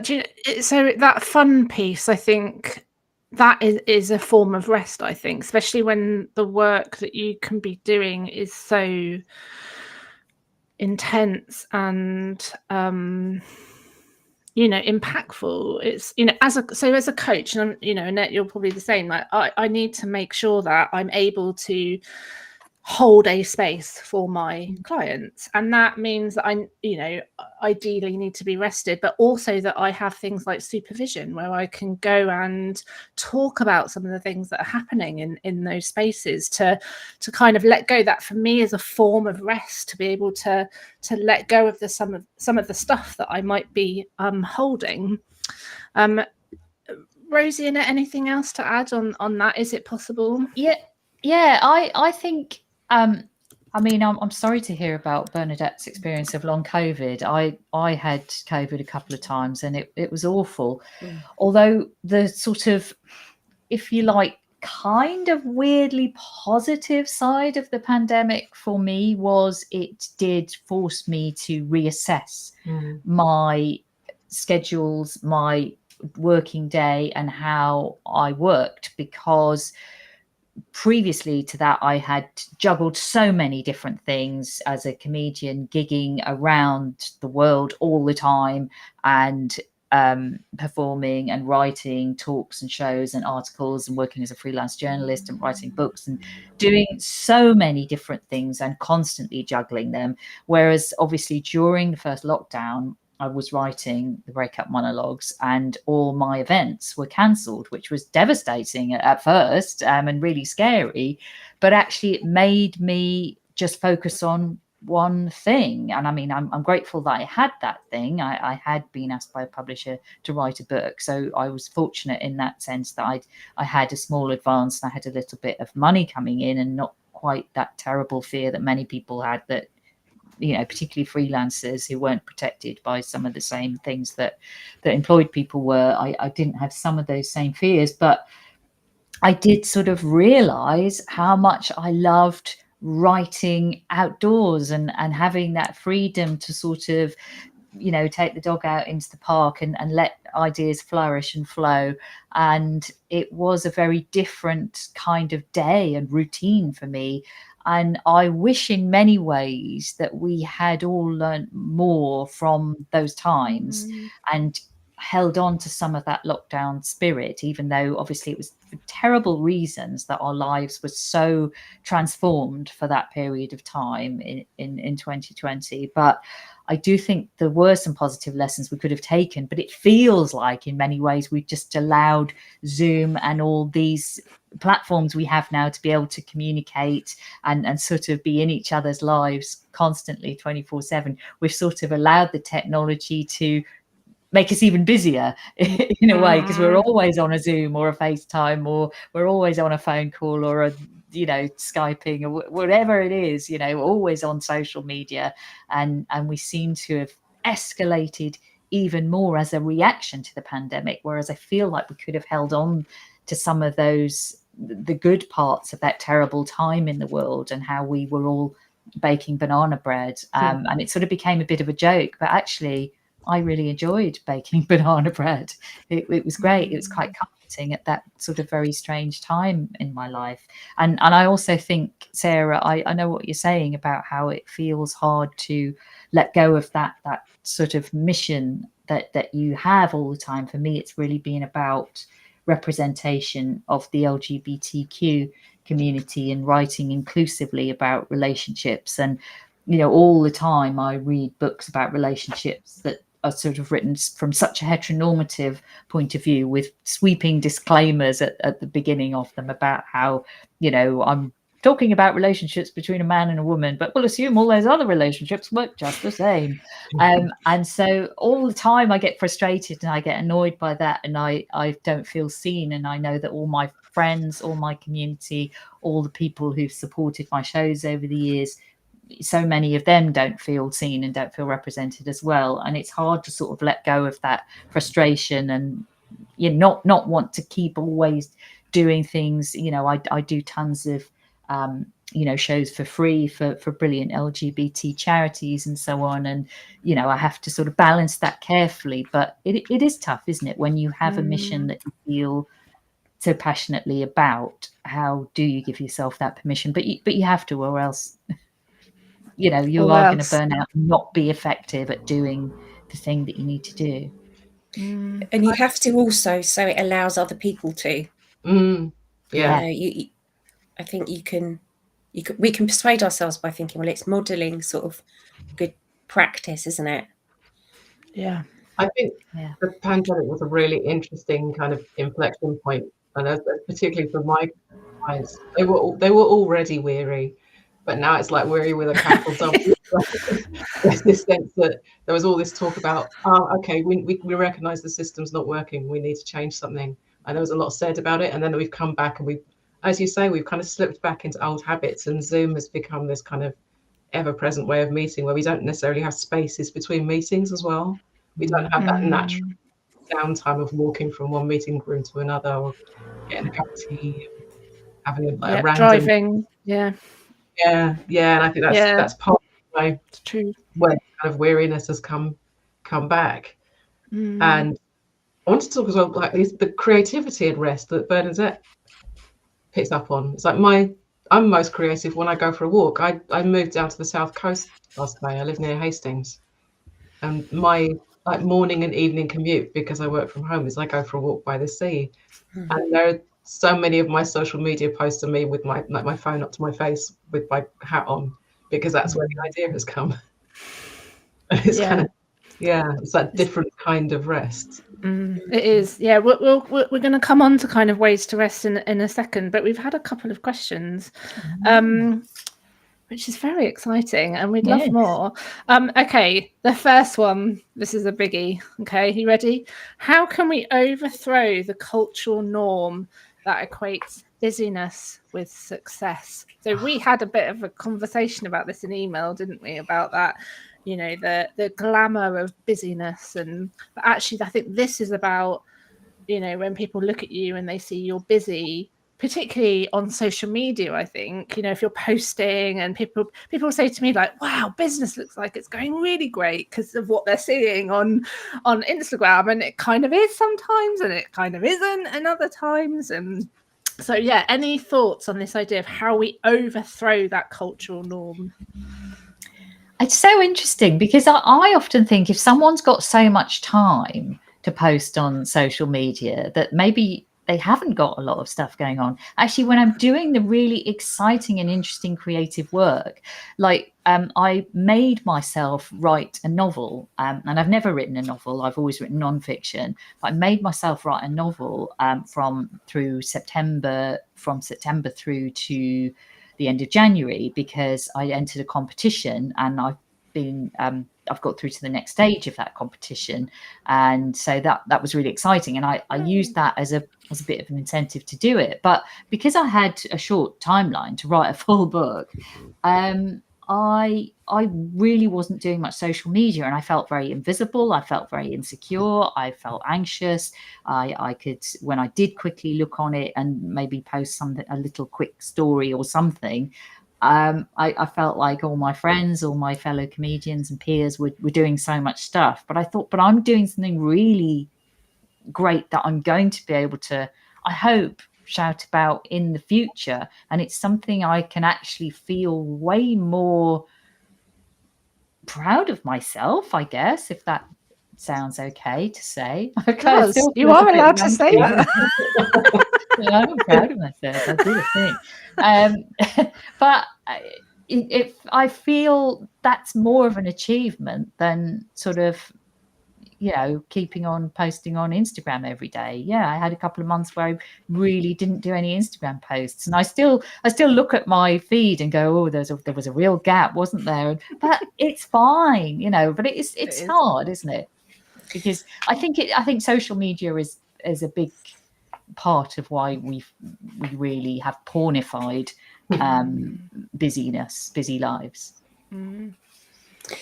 It's worth asking ourselves, I think, often what we're using social media for, which can change, because sometimes it's just to like have a nice chat.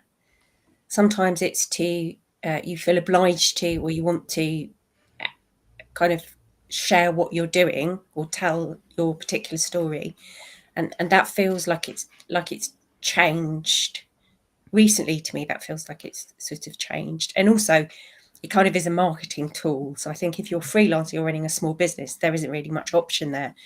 but it does encourage the cult of busyness. And I've literally put, I'm not really doing anything, and people have sent me messages saying they're really worried about me. I'm like, no, I'm fine. I'm sort of taking the dog to Greenwich. It's so I think it's to do with constantly feeling like we have to be productive. And what I said earlier about saying, if I say I'm doing transcendental meditation, that's allowed, isn't it? Because that's doing a thing. But if I said, I'm just walking around Lewisham, that's not the same. So I think we have to take responsibility for itself. I'm not saying that it's our entire responsibility, but I think you have to sort of think in terms of social media, think, what am I using it for? Why am I using it? And how is it affecting me? And also, don't feel that you have to tell the story that you're busy all the time. Let's have the courage to tell a different story of ourselves and about each other, and not tell that story, because that's the only way it's going to change, really. Yeah, I think it comes back to modeling behavior, doesn't it? What we were talking about. It's like I now run my own business. If I'm going to be my own boss, I don't want to be a shitty boss. I want to give myself like decent hours and time off. Yes, and a pay rise every 6 weeks. I've got to tell you all, I invented a boss, because I haven't got, it's just me as it is, I know with all this. So I invented this boss called Mrs. Mingle. Mrs. Mingle is me, but I shouldn't have told you that, because she thinks she's real. And Mrs. Mingle's she's quite strict, but she does make sure that I have proper breaks. So the answer to the question about how we overthrow is that we need Mrs. Mingle. Yeah, Mrs. Mingle. Yeah, Mrs. Mingle. But it's always with these questions, isn't it? There are big systemic issues. You know, how we overthrow is probably reimagining the entire world and moving away from the capitalist society. Exactly. Yeah, capitalism is a big thing, isn't it? Just picking up on Mrs. Mingle, I realised that when I was a musician and I was touring with another artist, we invented Ali, who was our tour manager. And the problem was that Ali was so lovely and kind and generous, and sort of gave everyone, you know, nice sort of, time off or whatever, that people who were working with us wanted to work with Ali and they wanted to meet her. So we were wondering how we would sort of appear in different hats or disguises to actually be Ali, this kind of fictional, sort of wonderful person. That's brilliant. I'm going to move us on a little bit, because we've got a couple more questions, and you know, next podcast, fictional characters in our mind, invisible friends, help us rest. I think one of the sessions after this recording, our podcast today, is that Everyday Racism is very generously sharing the talk that they did with Trisha Hersey, which I watched and is really great. So I would totally recommend staying around for that. It was amazing. And she, you know, I've got her book here actually. Rest is Resistance. And I just wanted to share a sentence that I highlighted and did all sorts of things. I use it quite a lot. But she said, or says, rest is radical because it disrupts the lie that we are not doing enough. It shouts, no, that is a lie. I am enough. I am worthy now and always because I am here. And I suppose to finish off the podcast, and I know we have got a couple of questions. I'd love for you to share what rest looks like for you. We've kind of picked up on it already, but there's a researcher called Sandra Dalton Smith, and she talks about 7 different ways of resting, because I think we can often feel like rest is napping or sleeping, and that can be doesn't always work. It can be quite difficult. So she talks about mental rest and emotional rest and social rest. So I know that I am often in this room staring at a screen with clients or not, and sometimes I need to be face to face with people and have a cup of coffee. To me, that's a social form of rest, seeing people in real life. Or it can be the opposite. Sometimes I feel like I've overstimulated on people, my clients, my family, my children, and I need disconnection. So given this idea of rest as resistance, given the thinking about what we've talked about today, what does rest look like for you? And if you could kind of keep it fairly succinct, because I want to get to the questions as well. Annette, do you want to go first? For me, it's so dependent on what kind of rest I need, which is kind of like an answer. But I think rest in sort of formal way of like meditation or yoga, or those things that we sort of automatically reach for. Sometimes that can feel like a chore. Sometimes it needs to be something completely different. I love a dance break. If I've got like 3 minutes between meetings, I will have a dance around my home office. Or we were talking about demonstrate. Don't even tell me. Or horror films. I find them really restful, bizarrely. So I think it's almost like having this grab bag of like, if I've got 2 seconds, it's taking a deep breath. If I've got 2 minutes, it's a dance.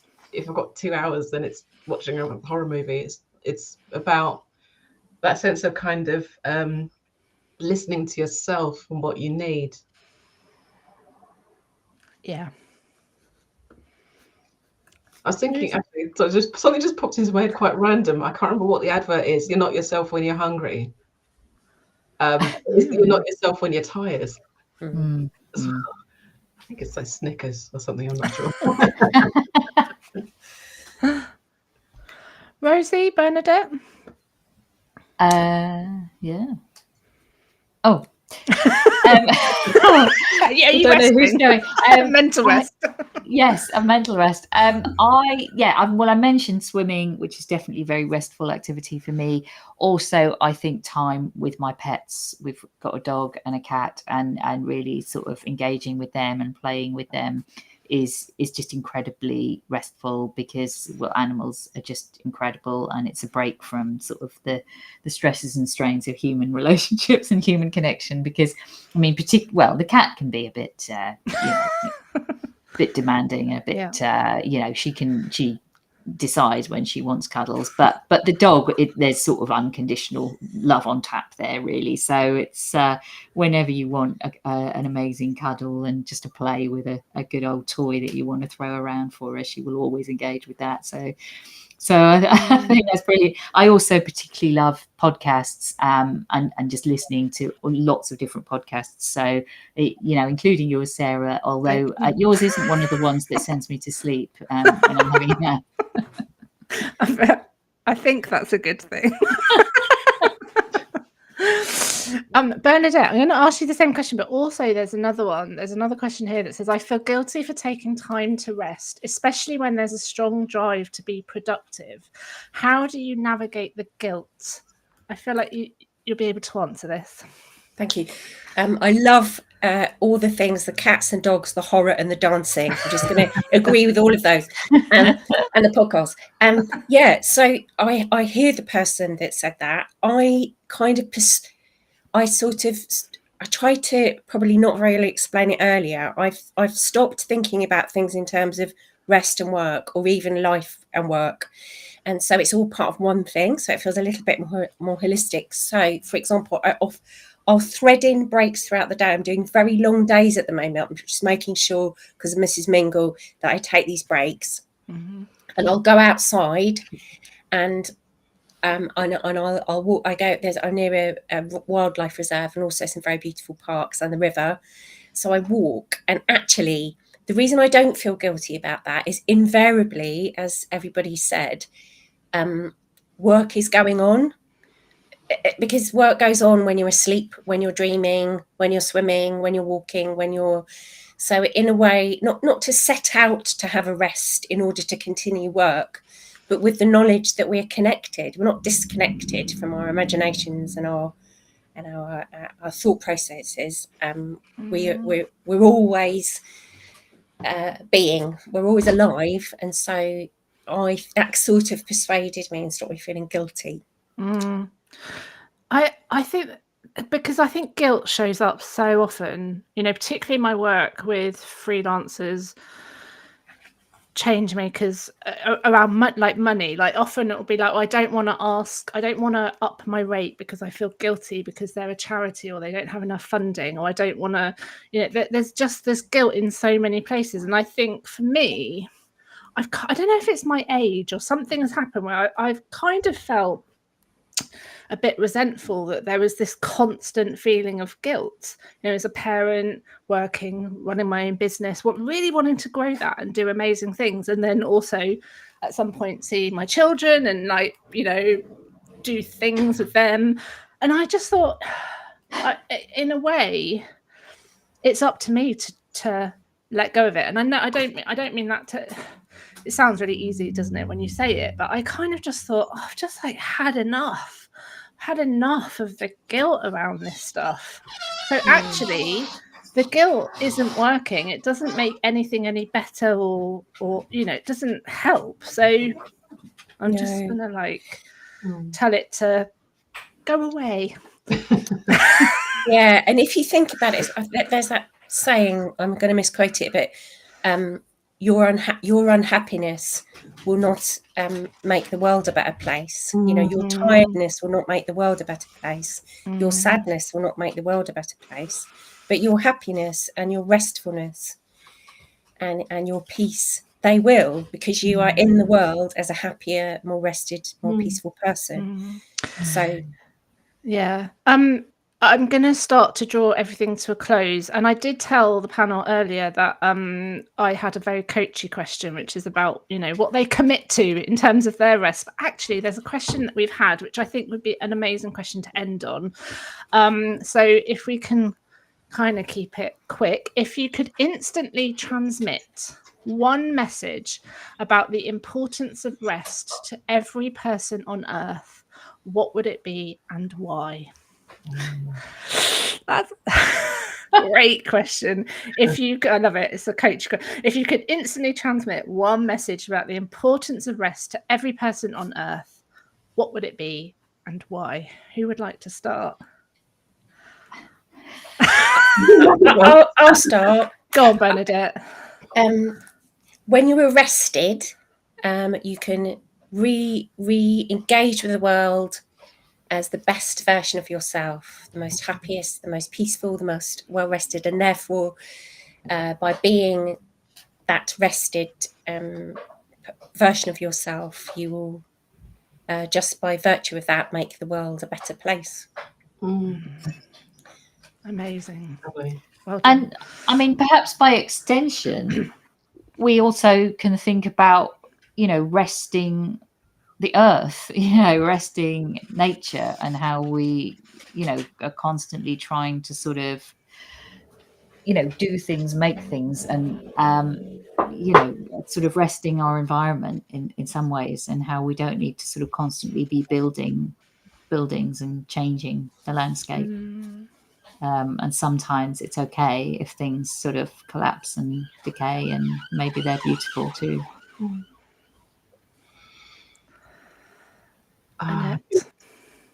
Because there is so much to be done is precisely why we have to rest. Because when we're fully resourced, when we're rested, we are so much more powerful and so much more creative, and all that activism that we want to deliver is 10 times better. Amazing. That is exactly why I invited all of you onto this podcast, because I knew you'd be amazing. I would just add that one of the questions I will often ask clients is to kind of get them to think about when they're 90, 95, 100, sitting on a park bench, and they're looking back at their life, or they're telling the story of their life. What is it you really want to say? And is it a long list of your achievements and your successes and all the things you did? Or is it that you had a happy, content, restful life that also made a difference in some way? To kind of do that forward thinking, looking back. thank you, everybody. A reminder that this podcast will be released in a couple of weeks when I find some time to edit and get it out in the world. And you can find it wherever you listen to your podcast. You can just Google or whatever, Do Good and Do Well, and click the follow and subscribe button. You can find me all over the place, but I mostly hang out on LinkedIn. I'm really loving LinkedIn at the moment. So come and find me there.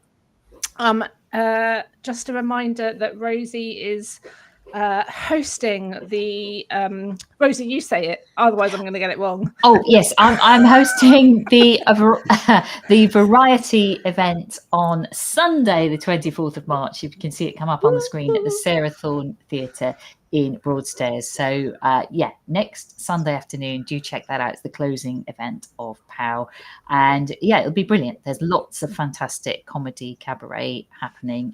Some good friends of mine, including Liz Bentley and Ada Camp, who is a wonderful character comic, and Charlie George as well. So yeah, lots to come and laugh at and enjoy. So please do and enjoy the restful activity of laughter. Yes, thank you. And a massive thank you to Lisa for your beautiful BSL interpretation, being an interpreter today.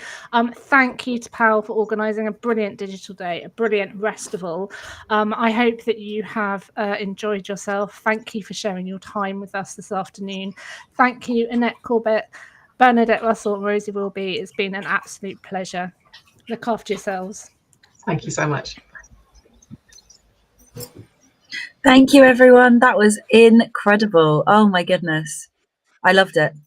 Oh. All of the stuff in there about like contentment, and that is something that we can be striving for in our lives, as well as action and change, is beautiful. So thank you very much. We have got another wonderful thing lined up for you soon. Obviously, it's POW. But before then, I am gonna just remind you again that POW, if you are able to donate to POW to continue these like wonderful events that happen all year round, but particularly around March, then you can do that on the POW website. And yeah, I'll flag that again at the end, but it's always worth doing.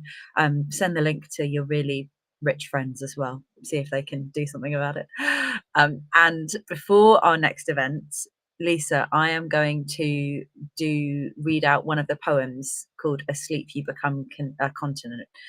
So if you would like a moment to find it, you're very welcome to. You've got it? Yay, wonderful. So this is one of my absolute favorite poems. I shouldn't have favorites, but I think I do. And it feels perfect to read today. So this is Asleep You Become a Continent by Francisco Aragon. Asleep you become a continent, undiscovered, mysterious, long, your legs mountain ranges, encircling valleys, ravines, night slips past your eyelids. Your breath, the swaying of the sea, sprawled across the bread like a dolphin washed ashore. Your mouth is the mouth of a sated volcano. Oh, fragrant timber, how do you burn? You are so near and yet so far. As you doze like a lily at my side, I undo myself and invoke the moon. I'm a dog watching over your sleep.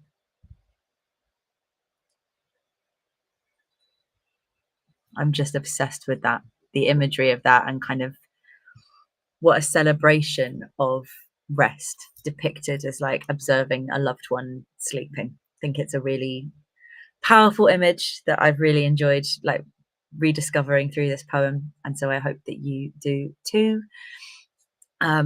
What we have got coming up now is a real treat.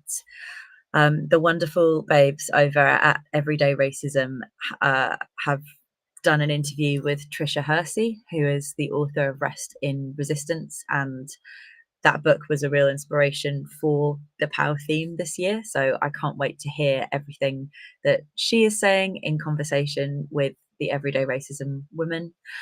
We are going to dive into that, and then I will see you in a little bit afterwards to introduce the next thing. So enjoy.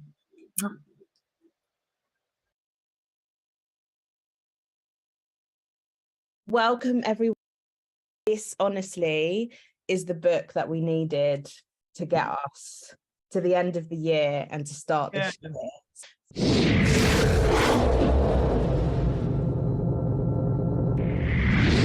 First of all, just going to do introduction. So today we're speaking to Trisha Hersey, who is known as the Nap Bishop. Trisha is a Chicago native who has called Georgia her home for the last 12 years. She has over 20 years experience of multidisciplinary artist, writer, theologian, and community organizer.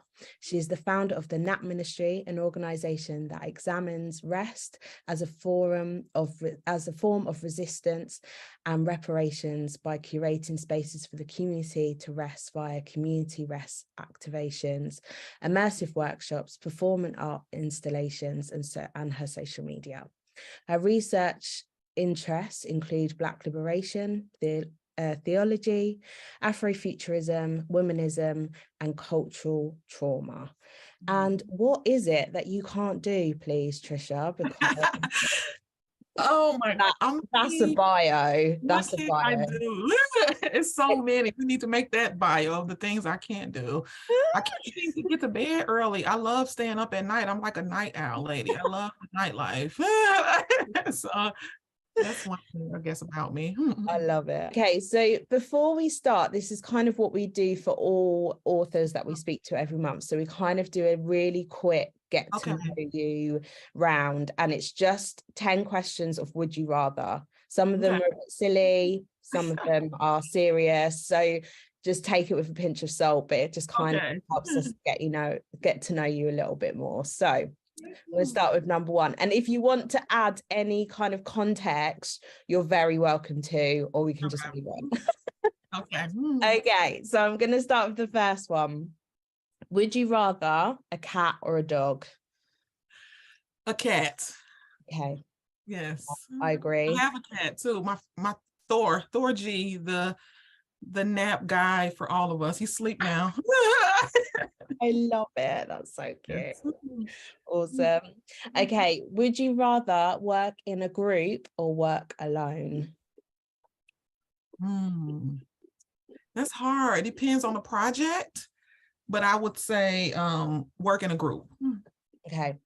Would you rather have the ability to see 10 minutes into the future or 150 years into the future? 150 years. Yeah. That's easy. Yeah.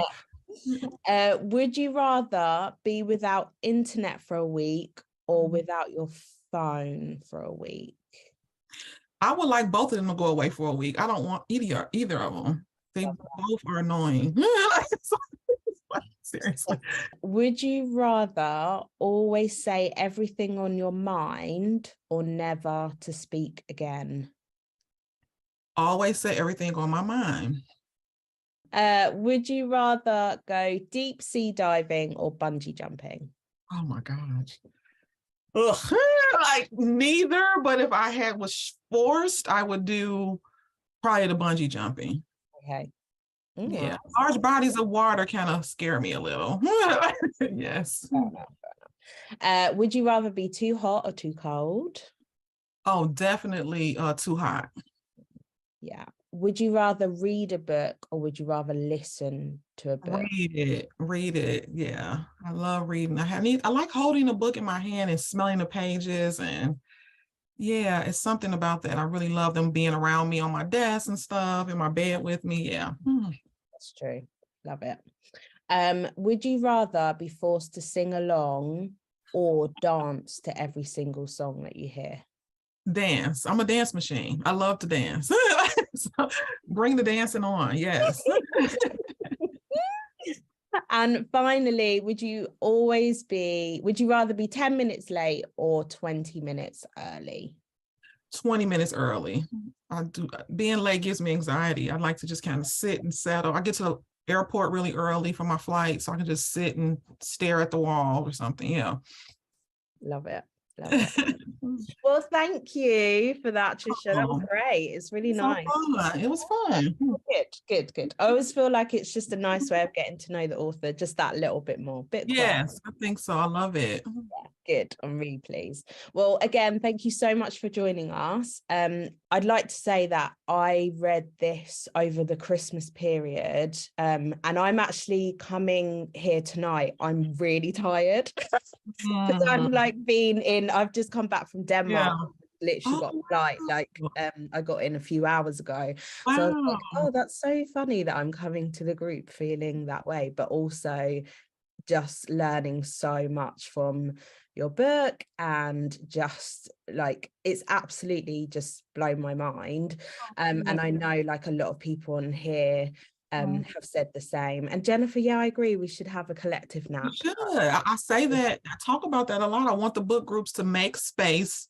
So many book clubs are doing my book, and I always have said, please make space for some of your book club discussions to be nap time. Yeah, but also I know for you, Trisha, you've literally just come off like a 2-month retreat. Is that right? Like 2-month Sabbath. I've been offline. I've been off no work. I've been not in the emails, just really, I've been deep. Right after I got off my book tour, my American book tour, I was doing that all most of October, the whole month of October. And then so all of November, all of December, I was on a planned Sabbath that I've been planning for like maybe 6 months, maybe even more. I do one every year. I do a November every year. This is my 3rd year of doing it. I added December this year because I was just so exhausted, and I got sick on tour with COVID. And so it was just like, I needed a moment. I wish I can go for 3 more months. I would love to.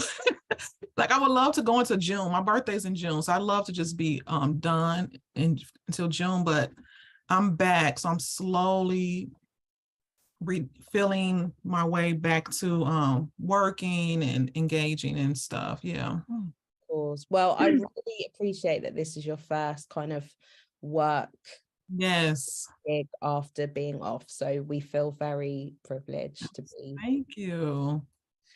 Get you after this break. So thank you. I'm very excited about book clubs. Like I love book clubs. I used to host book clubs. That's how I kind of started my career as a youngin'. When in my 20s, I used to do book clubs all over Chicago with young teenage mothers and alternative schools and community centers and all these places where people were the people that they kind of threw away, with society, public aid offices, alternative schools, children who have been, kicked out of the regular school system were now in these different schools. I would teach and do book groups and book clubs with them.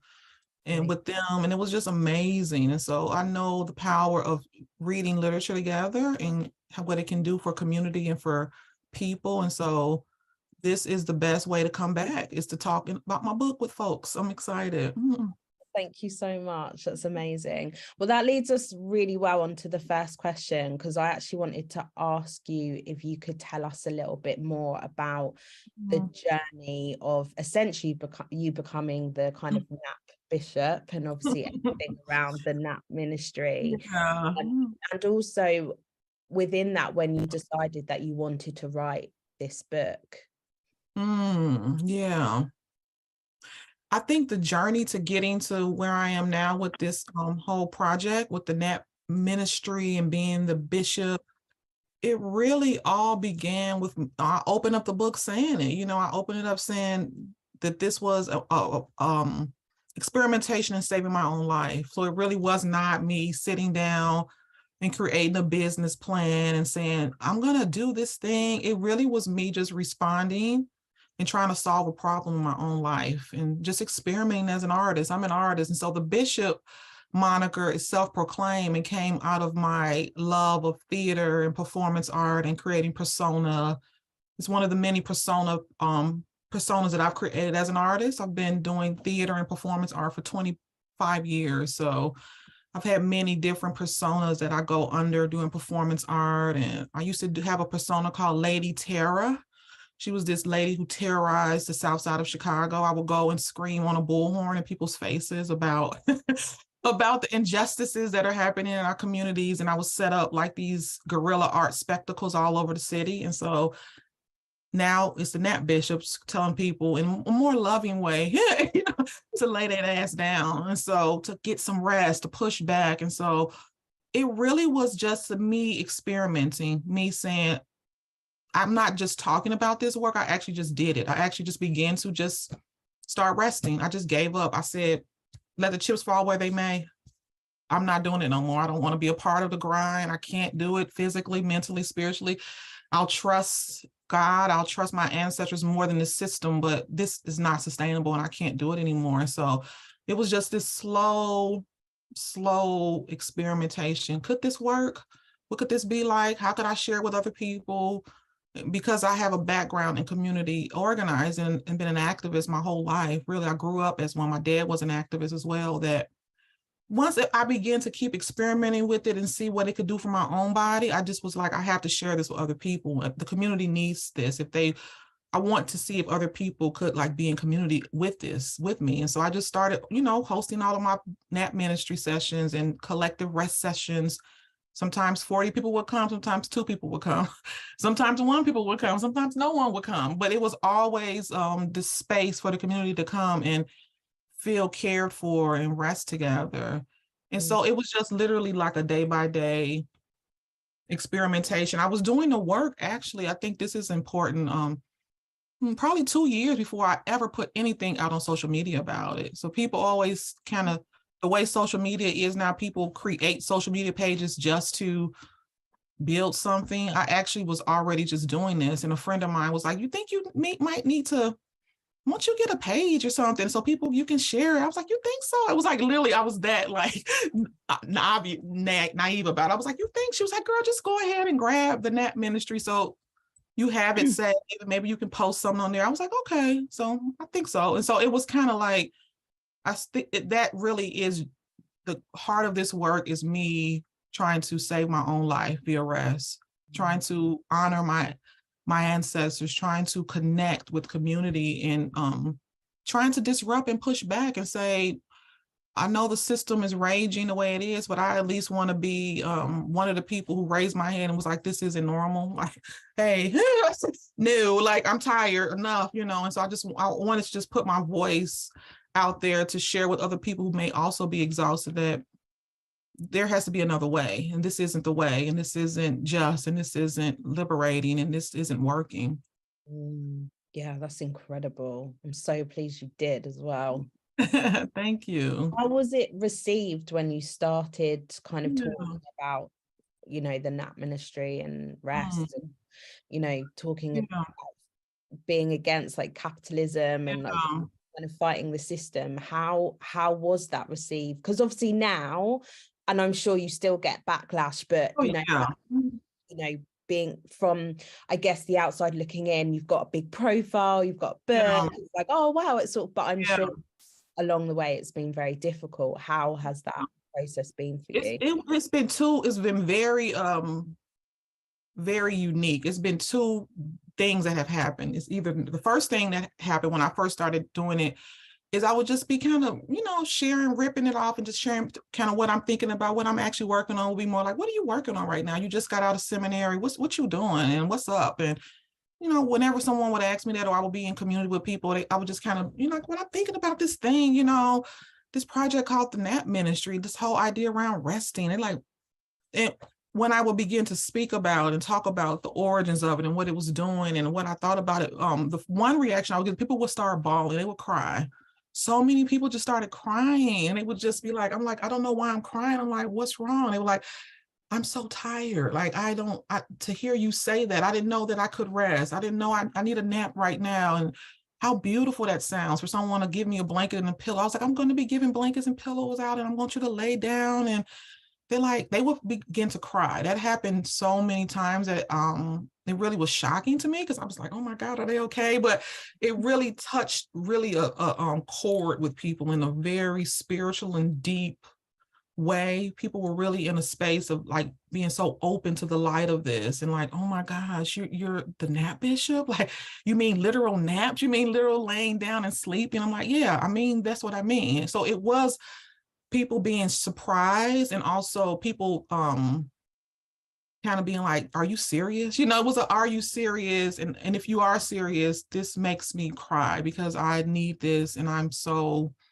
exhausted and spiritually dead right now. And so that would be one. The other would be the people who were wanting to fight me about it and being like, oh my God, like, this doesn't make any sense. What does rest have to do with capitalism? What does taking a nap got to do with white supremacy? And what does this have to do with anything? I don't get it. So it was a lot of, I don't get it.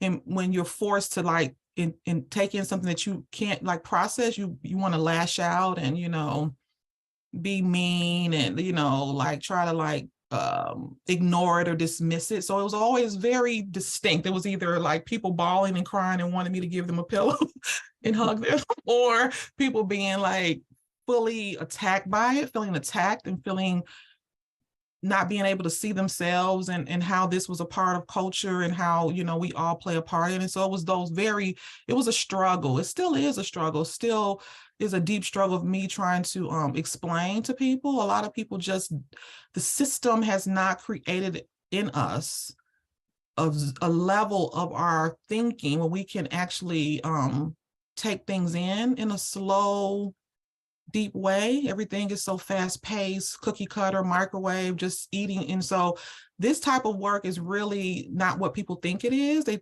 look at it on the surface and they think, oh, it's about this funny lady who's teaching people how to naps. And then they get into it and they're like, oh man, like this is literally like deep decolonizing, political, healing, spiritual, hard work. And so then they're like, oh, wait a minute now, like this is something that I have to really dig deep into the wells of my being. You know, this is spiritual warfare in a lot of ways. This is a political refusal. It's dark work. It's not it's dark work to think about. We are having a fight against people violence, you know, the violence of capitalism, the violence of white supremacy is not nothing cute, you know. It's like the history of that is really dark and really violent. And so it's a lot to it. It's a lot that you have to struggle with and hold space for with it. Yeah, so true. I think I just want to say Jennifer put on the chat that she struggled at first because it wasn't a kind of how-to guide.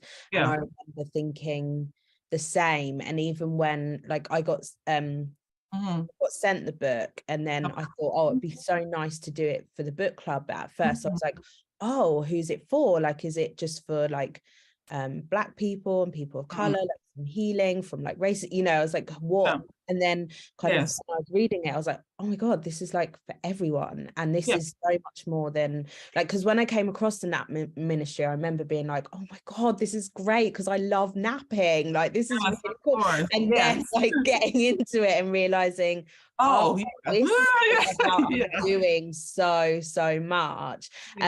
So would you just touch on a little bit about the kind of, I know obviously you've written it in the book and for some of us we've read that, some of us we haven't finished it yet, but when you touch on capitalism and white supremacy and rest, what is that connection? And also what is the research that you were doing around that to like learn more about that? Because for me it's such a like for me I'm like they don't go hand in hand, so actually now learning that, but what is it?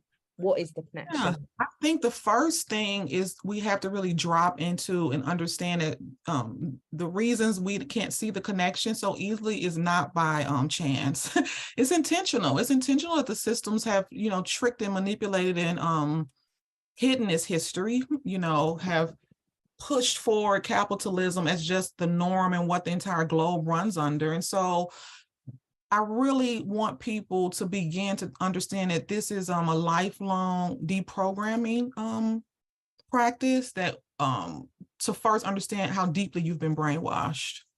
And I think that's really hard for people. Like you can't really start understanding what's happening till you begin to sit into the motion that this has been something systematically has been done to us since we were born. You know, like I talk about that in the book, if you've got to that part about how this is my son, you know, my birth story and like him being in school and like how the systems began to teach us this from the time we're out the womb. And in my son's case, before he got out the womb, they were rushing him out because the medical industrial system, which is capitalism, wanted him out and, you know, out of my womb so that they can move on with their life and make their money and not be, you know, it's like, it's all connected. And so it's really a historical piece. You know, this work, for me, it began with my work as being a historian and an archivist and a womanist and a person who was studying social justice my entire life. And so all of these tenets, you know, all of the different ways that the book opens up, each part is inspired by something. And so this book is just the beginning. Like, it's so, I made sure that it was small and that you can just start in it, but it's not the end. There's a library at the back of it that kind of talks to you about other books that you're going to have to get into to begin embracing this as a lifelong practice, a lifelong meticulous love practice of wanting to uncover the truth and connect with yourself. And so it all starts with colonization. And, you know, it starts with capitalism. It starts with, you know, the way the entire globe has been colonized and it's been stolen from people, and how capitalism and its systems only see human beings as tools to create their power and their wealth. And so the book wants people, and I want people to pull back the veils and see themselves as human. So this is a human rights piece. This is if I could distill what the Net Ministry is and what capitalism and white supremacy and all this has to do with it, what I'm saying is I am uplifting the fact that we're humans, that we are divine, that we're not machines, that we're not just to be used as a tool for someone's wealth, that we're not to be used to abuse each other, that this is really a full unraveling into the ways we have been bamboozled under white supremacy to hate each other and hate ourselves. And so you can't be aligned with white supremacy if you love yourself, you know. So I think it just begins to have people to really deepen into the idea of what their history is, as what they've been taught, what their origin story is, where their families are from, where their place in the world is from. You know, it's all been a lie. You know, it's all been like a conditioning, like Penelope is saying, like, yeah, this work is slow moving work, and it pulls the lid off and pulls the veil back from our eyes to be like, wait a minute, I'm not being treated as a human. I'm not being seen as divine. I'm being seen as a person. Capitalism will like all of us working 24 hours a day, 7 days a week. You die and they will move over you and have another person there, you know? And so, I mean, to really deepen into the idea of what it is, I think that's what I hope to do in the book by bringing up the history of slavery in America, plantation labor. But for people who who are not from there, you know, the transatlantic slave trade was not just in America. You know, they dropped Black people all over the globe. You know, the UK and all of that.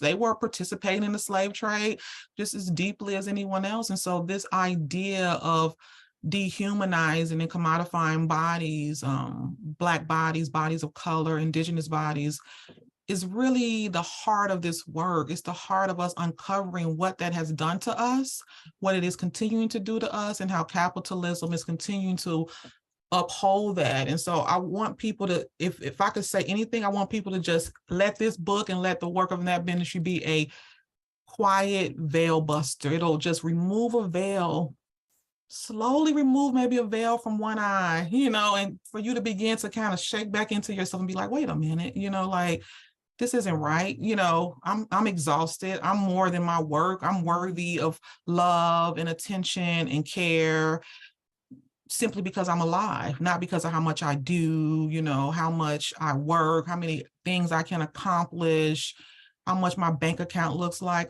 how it strips us away from our humanity. So it's to be more human. I think that's what I would say about that question, is that this work is the beginning process of being more human. And to be more human is the beauty of being alive, and to disrupt and to push back and to begin to reclaim that is really the heart of the work. But I want people to know it is not a how-to guide that you can put down, open up and be like, oh, if I get through these 3 things, I'm good. Like, no, this is, you know, that's one of the reasons why we're in the sickness that we're in right now, is that we believe that things can be so quick paced and so cookie cutter. Like, we're all unique and different beings. And so give thanks for the time that it's going to take. Give thanks for us reclaiming our spirit, reclaiming our humanity, and be happy that it's not a how-to.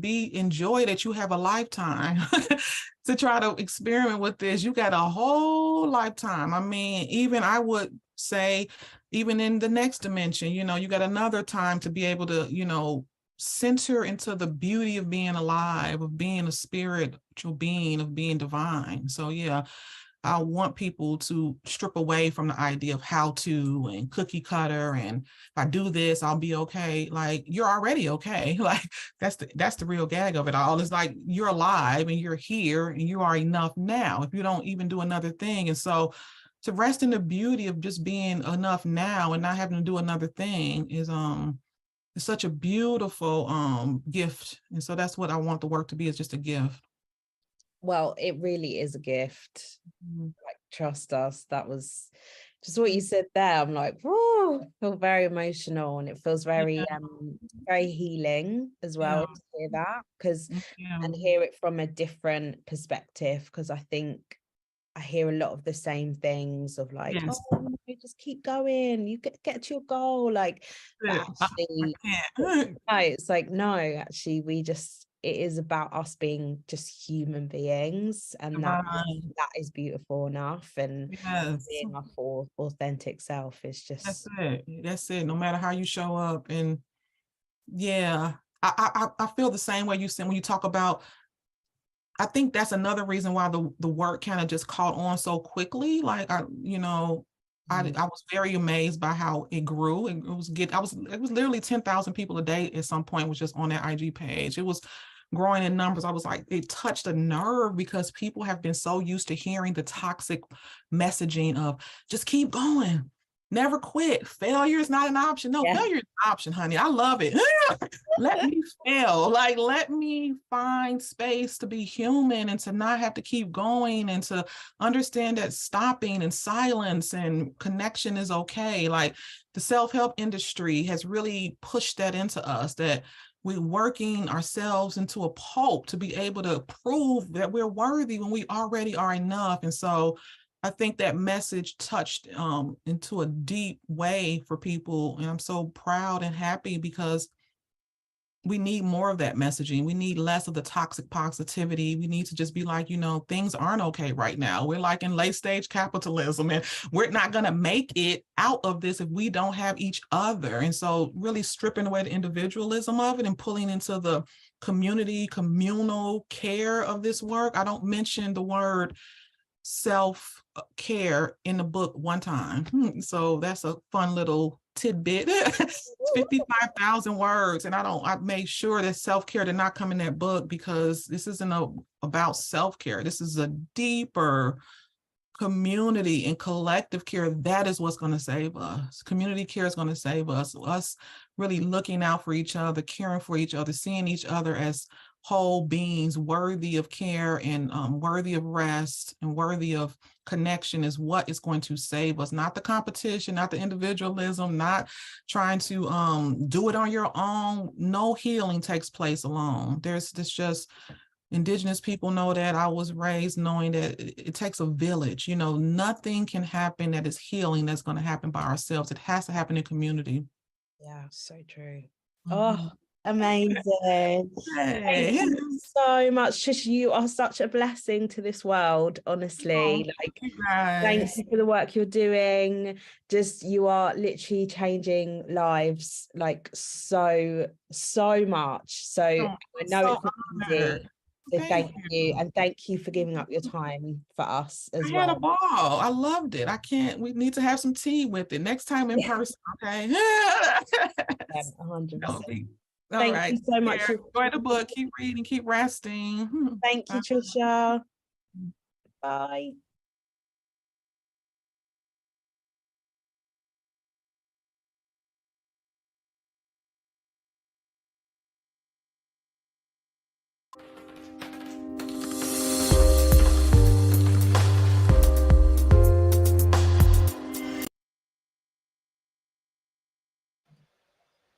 Hello. That was such a gorgeous talk between Trisha and Natalie. Super grateful. Just like, I feel like we just kept still in the bunker, but we both just kept like nodding along and feeling really like powerful about so much that was said there. So thank you very much to both of them. We're like bang in the middle of the day, maybe a bit past it. If you have been with us for lots of the day, then I hope you're having a happy time, but also little gentle reminder that what could you do to make this experience even more restful and caring for yourself?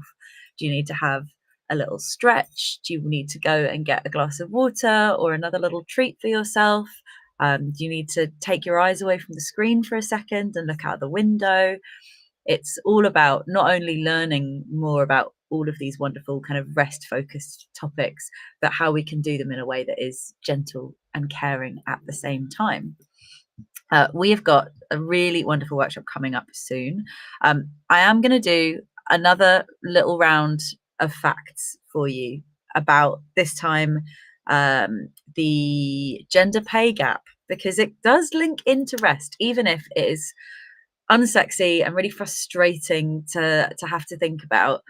The way that we use our time for ourselves and for others with kind of some intention is such an important part of this topic, and the way that that time is appreciated is similarly important. So where we're at now, the gender pay gap stands at 13%, and over the past 10 years it's only changed by 2.8 percentage points. So what that means in a practical way is that from the 15th of November every year, essentially women are working for free up until the end of that year, where men are having the rest of that time being financially appreciated and supported, which is rubbish. That needs to change. We've known that's need to change for so long.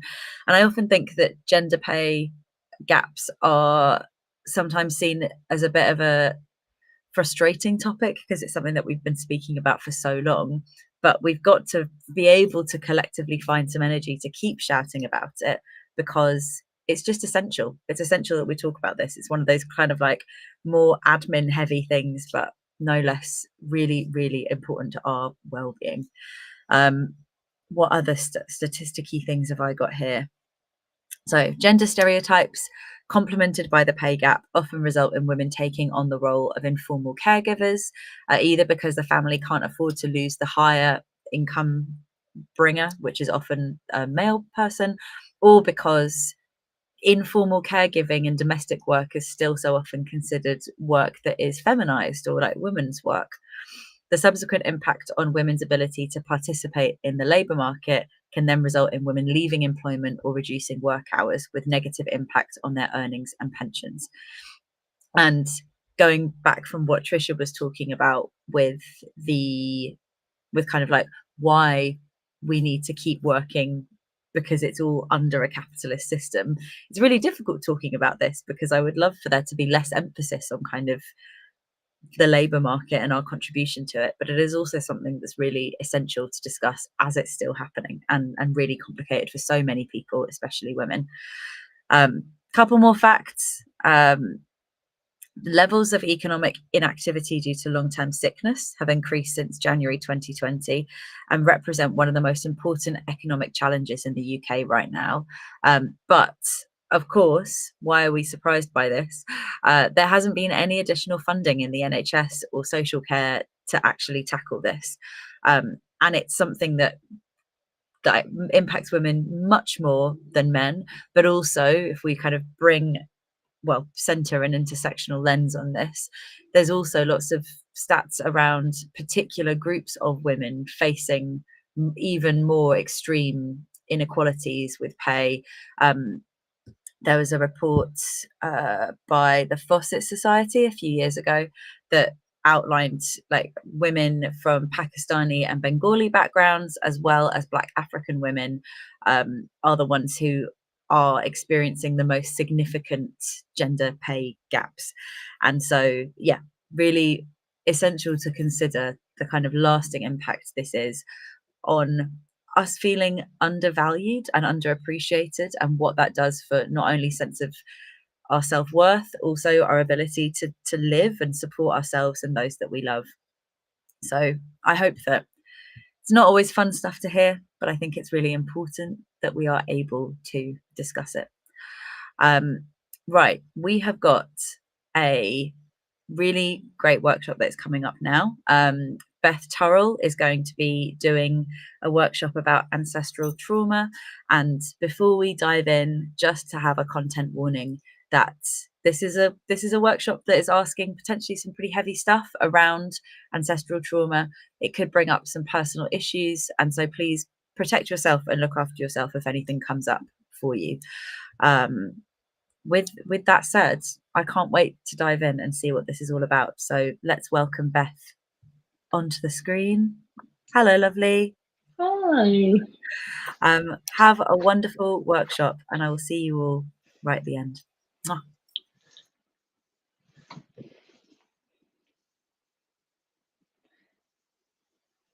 Oh, I'm not hearing. Oh, there we go. Yes. Hi, gang. How are we? Yeah, doing well. Doing well. Very grateful for power offerings.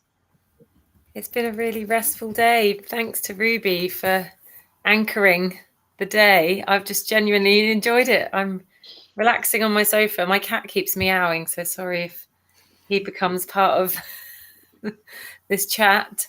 And yeah, well, we're going to let you go for it, Beth. Tell us about who you are and what you do and what we're doing here today.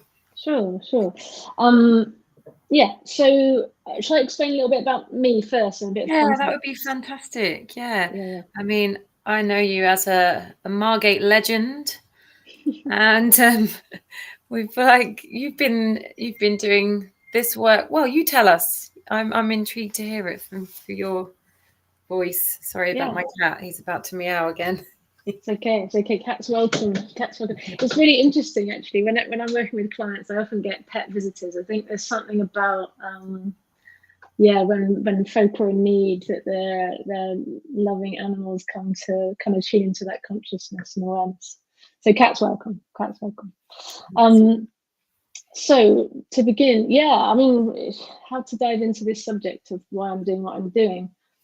I appreciated Ruby's initial kind of check-in with yourself before we go into this, and I'm going to do visualization a little bit later on, but yeah, just reiterating that if folk need to kind of tune out of this, then yeah, really inviting that kind of care for themselves.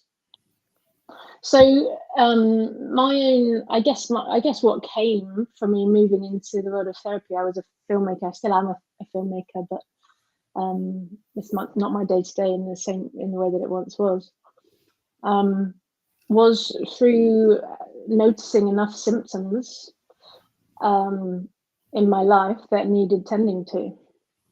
So I mean, we need kind of 6 hours for this one, but I guess getting to my mid-20s and noticing, and a lot of what was coming up in the ADHD session earlier was really resonating. But noticing that I was living, largely speaking, a masked life, a masked existence. On the face of it, I think I probably looked like I was doing very well in many ways, as we are able to kind of navigate and carry some of the feelings that kind of emerge and try and hide those from other people because of shame, etc., etc. But it was kind of a growing concern of my dissatisfaction with life. So I was, I mean, there's plenty of labels about what was going on for me, but I was drinking to excess. Effectively, I was an alcoholic. And I'm an addict, across the board. It was just that alcohol was taking up the main kind of space. But there were, issues around exercise, excessive exercise, eating. The thing with addiction, of course, is that if you move one out of the way, the other one comes in very quickly to take its place. At the heart of what was actually going on was that I wasn't being my authentic self. I know we're in a bit of a cliched moment with that phrase right now, but that's the truth. You know, I wasn't living, I was doing my very best, and all my symptoms were beautifully alarming me to what was happening. You know, these kind of red flags emerging throughout this, my 20s in particular, which I think is a really interesting time for people, where we're asked to navigate adulthood really for the first time. That's an extraordinary revelation of life, that decade of like, now you're going to go and do this, and these are the expectations by these periods, by the way. It's just, you know, if we actually just drop into that for a moment, it's desperately overwhelming potentially. And then depending on who you are and how sensitive you are, and etc. And I'm very sensitive. So yeah, I mean, yeah, the list really does go on. I was at burnout. My relationships were unhealthy. Some friendships were unhealthy. Some romantic relationships were unhealthy. There was lots that were, I now see, of course, that were really worse, which is why I refer to them as, these are symptoms. You know, they're wounds showing up, revealing themselves.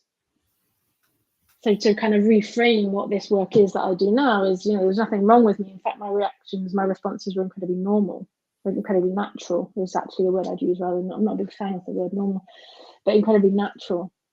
So I have a lot of gratitude for that period of time, for how I was showing up for myself. And I guess there are different ways these symptoms show up for different individuals. Numbness is a, you know, incredibly common one, where people really do think they're fine because they're just like, I don't know, can't feel anything.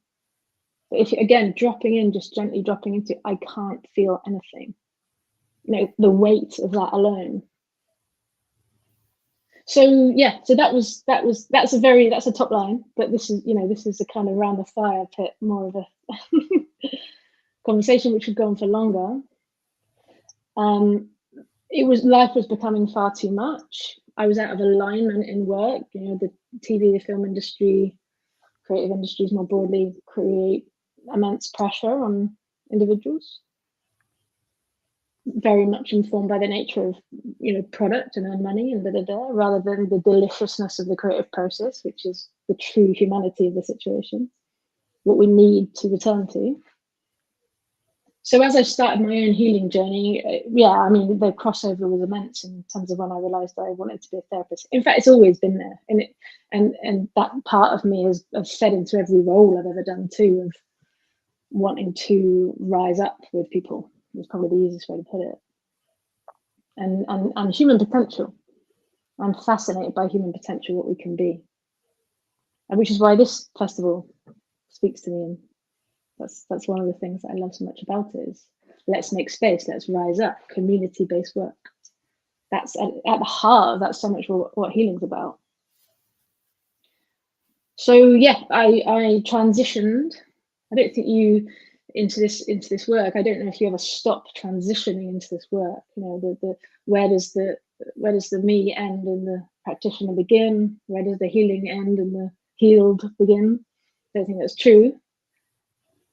But my aim here is to, which I would say I'm in, my aim with others is to get into the flow of life, to be in flow with life.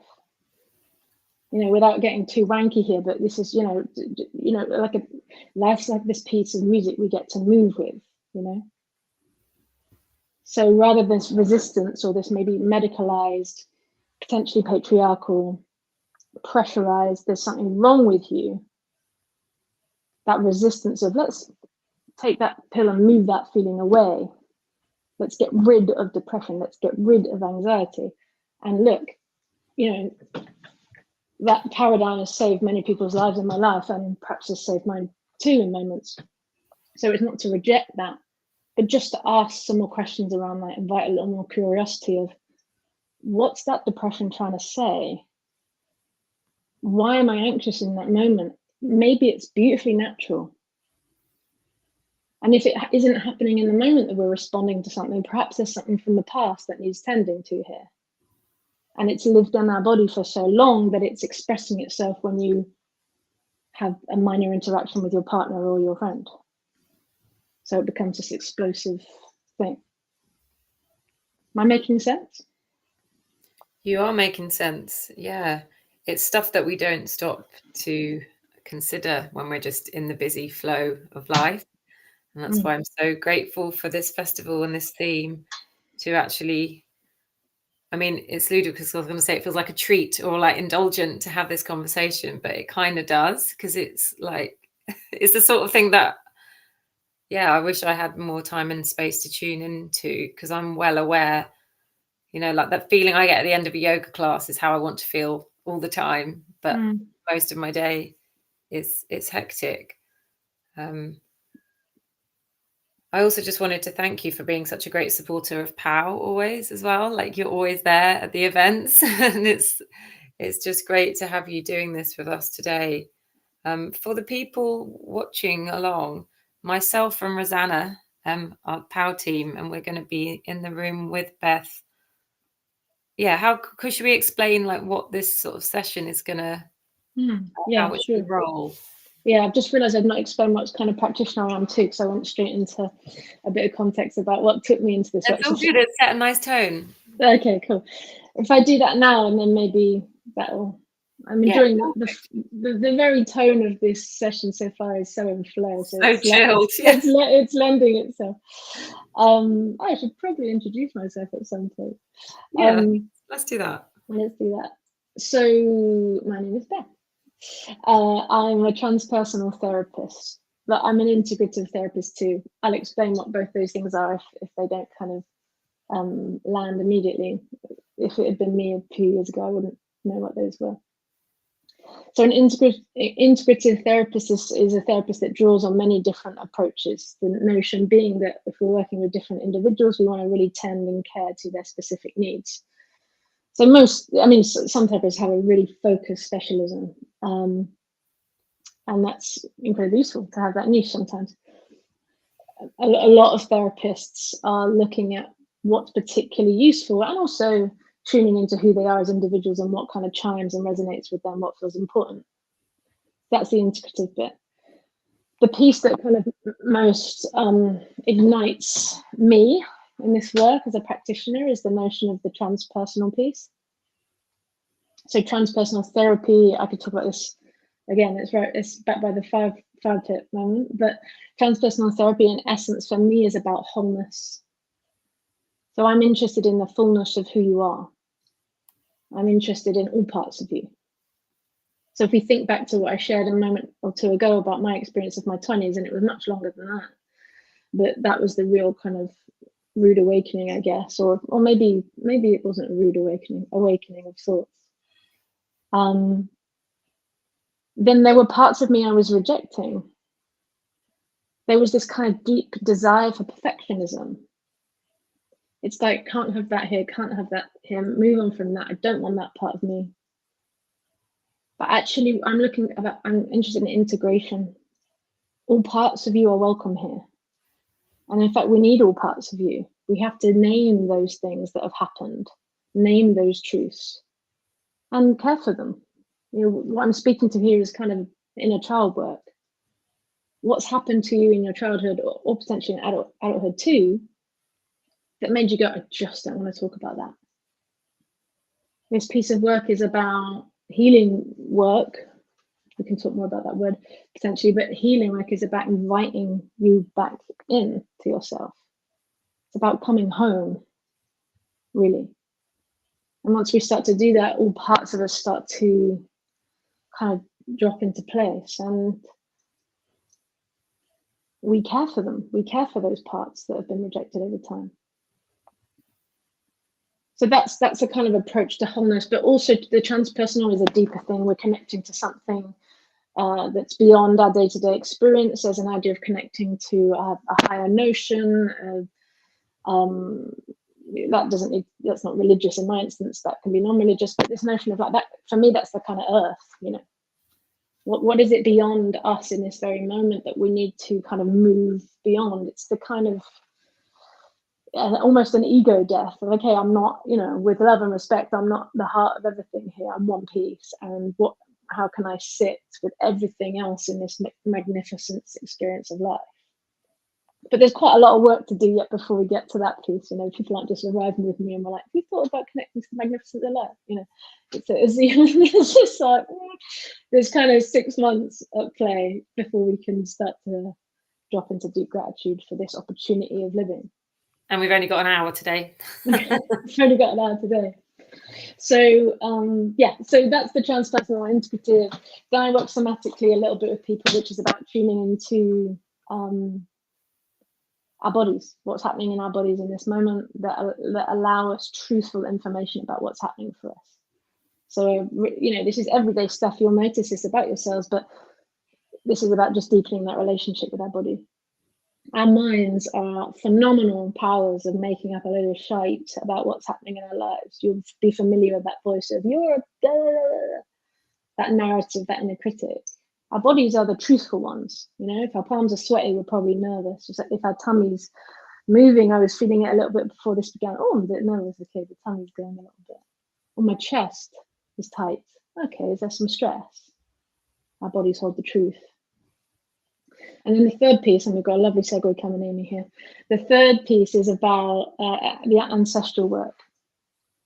So I work with something called systemic constellations, which is about, in the first instance, it's about looking at what are the systems that exist in society, culturally in our worlds, that are making some of us feel smaller. Sometimes these are brought into therapy rooms and sometimes they're not. I see it as just utterly imperative to have that conversation. And we know what those things are. They are racism, classism, patriarchy, misogyny, ableism.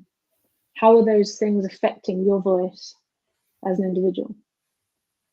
And then that links to the ancestral piece of what gifts have you been given from the past that it's time to express from those that came before you? And also, what are the burdens that you've been carrying for far too long that were never yours? Well, it's time to put those down, potentially. So it's, we know that healing is consciousness building, it's awareness. But it's a beautiful work to finally look in the mirror and see oneself. And then we can start to show that version to the world.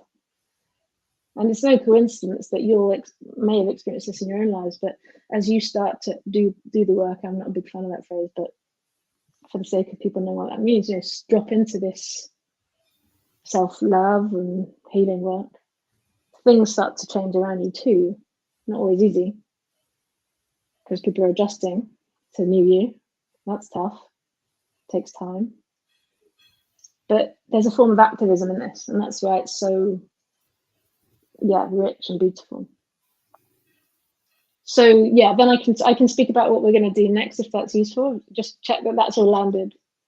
Yeah, that would be great. Sure. Okay. So we've got until 3:20. Is that right? That is right. Okay, cool. So for 20-ish minutes, the opportunity today is, we'll see how it goes, time, I will guide a visualization. So the title of this session is around kind of ancestral healing. And I noticed Ruby mentioned the word trauma, but I'm not going to bring in anything kind of consciously. That doesn't mean that something won't rise for you individually in the experience. Really, actually, the intention of this, running with the notion of rest of this year's festival, is that this is a resource piece. So resourcing in, the healing process is so vital. We need it. And I just caught the last few minutes of what Trisha was saying there on the piece before of, there's not one mention of self-care in their book. And that's the piece, healing is about moving from individualism, this like entrenched, weighty systemic force that's been on our shoulders for an incredibly long time, but heightened by the 80s potentially, and what was happening with our government, etc., and the rise of individualism. We're moving from that. And so that's why resourcing is incredibly important. It's important we hear the words, "you are not alone," in healing, because it can be incredibly isolating, actually. So we have to bring in resource. And that's where the ancestral work can be incredibly powerful. Knowing we're part of so much more in this moment, and always were, and always will be. So we can move into that whenever you're ready. Cool. So what does that look like for us as participants? We're just going to chill out and listen to you guide us through something. Sorry, I'm not very au fait with the lingo. No, that's so fine. That's so fun. I appreciate the question and any clarity, because I'm doing this all the time, so I just get into my flow. But no, I appreciate the question. So for you both, it would just be okay. I'm thinking about if there's folk watching as well. So for you both or folk watching, I will ask you in a moment or two as we drop into this to just close eyes, go to a soft gaze, but the whole thing's guided. So I'm not, this is I'm in service to you. You're here to receive. So you're not being. I also love that was you that asked that question, Amy. It's like, okay, but what do I have to do now? How do I relax? How do I help? How do I help? Well, I'm in a cozy spot, so I hope everyone watching along is too. So you don't have to do anything. Great. I'm not very good at that, Beth, so this is really good for me. Yeah, I hear that. There's lots of information in that. Yeah. For you, and we can. Suddenly, I'm also slightly embarrassed because I'm like, we're having like live therapy here, Rosanna. We're going to be not embarrassed, but I suppose self-aware. I wonder if I can. We're in safe hands. Put my hood up. And also, a little exposed. Well, it's good to hear that, because maybe this is a great moment for you to just tune in with that and think, do I want to do this? Yeah. I think I do. That's why I said yes. Yeah. Well, you can change your mind. You can change your mind. Thank you. Yeah. No, are you feeling good, Rosanna? I'm feeling great, actually. I can feel my blood pressure dropping to like nothing. I feel very relaxed, and I feel very, very grateful because I've got a chronic illness that I've had for about 4 years. And I've been feeling really low this week because I haven't felt like I'm recovering as quickly as I should. And actually everything you were saying for the past 10 minutes has been, I understand what you're saying. And it's a language that I just didn't have a few years ago. I didn't even have a way to articulate how I was feeling. I didn't feel embodied. I didn't understand any of this. And all of this has brought me to POW, has brought me to this work, brought me to my amazing colleagues like Amy and Darren behind the scenes with Hannah. And I just feel very, very grateful. And I feel like I didn't know I was doing this workshop till about 20 minutes ago, but it all has come as it should.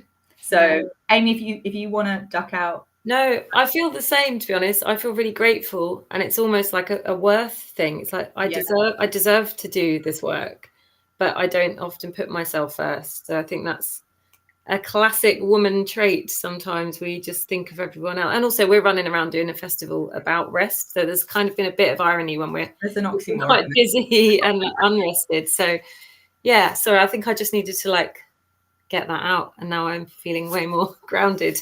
Yeah, I hear you. And I really thank you, Rosanna, for joining also, because I know there was a bit of a changeover, but there's any moment, say I'm ducking out, or come off your camera, or don't return to this session, and I will check in with you afterwards. That's incredibly important to know, A, that's available, and B, that check in with you. That's vital stuff. So I'm just going to one last time just make sure you're comfortable beginning. Yes. Yeah. Okay. So in your own time, and this is for folks that may be tuning in to elsewhere, inviting you to check in with yourself that this feels like the right moment to be taking part in this. And if you're not actively taking part, then just checking that you're happy to witness and happy to watch too. So I think we're already underway with Rosanna's dropping in, I can see, which is wonderful. Just inviting you all to go to a soft gaze or to close your eyes.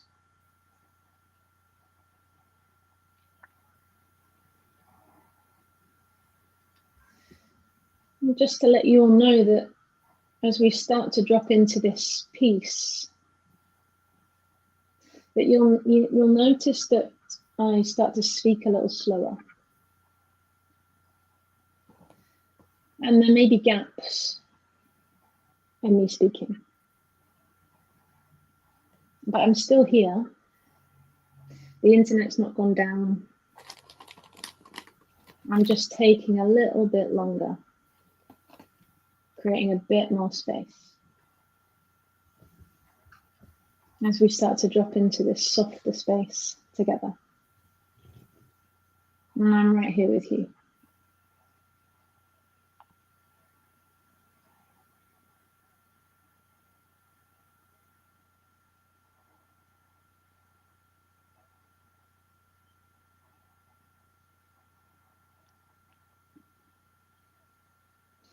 As we begin, you just start to notice in this moment, drawing attention to your breathing.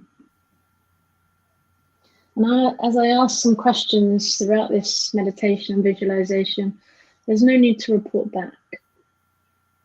My questions are hypothetical, so just answering internally to yourself.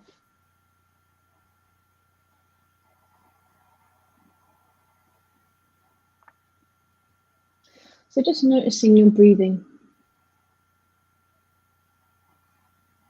and what's happening for you in this moment.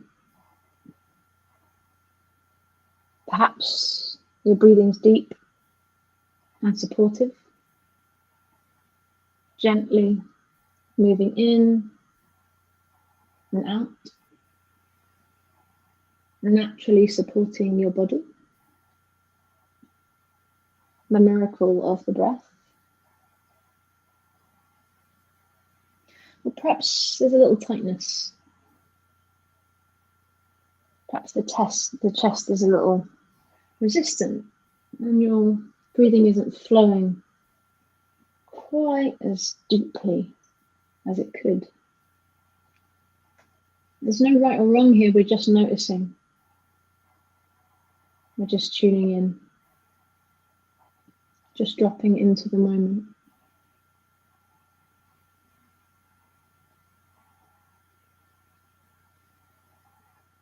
And the invitation now is to just kind of pay attention and tune into the atmosphere of wherever you are.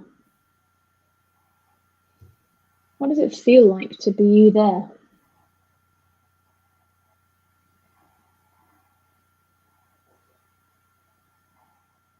What does it feel like in that room or that space that you're in? And what do you notice? Is there any sound? Perhaps distant passing of cars outside? Perhaps a soft purr of a cat nearby? Or perhaps you can hear some children playing outside or a kettle boiling in the room next door. Perhaps it's perfectly quiet.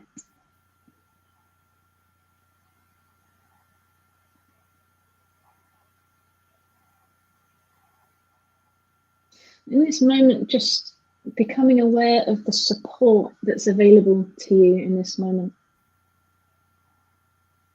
Certainly, I hope by the holding of this, but also in you in this moment. So perhaps if you're sitting on a chair, or you might be lying on a bed,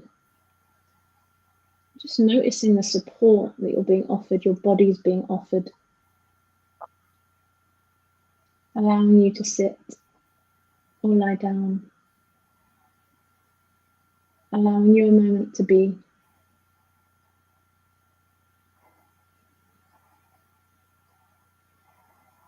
And beneath that chair or beneath that bed is the floor. And that floor is supporting you too. Beneath your feet, supporting you in this moment.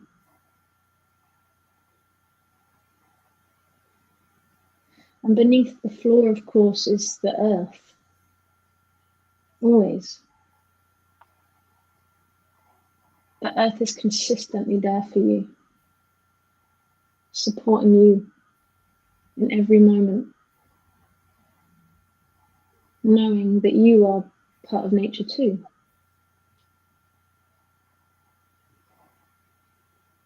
And you're welcome at any point, of course, just to place 2 feet on the ground if that would feel even more supportive to you. There's no pressure.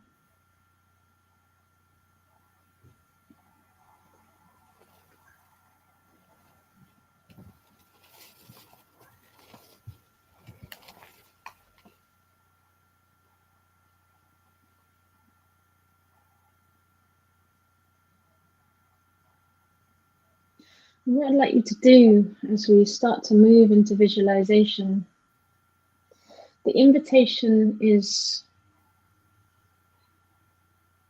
to imagine yourself in your mind's eye in a place where you feel free.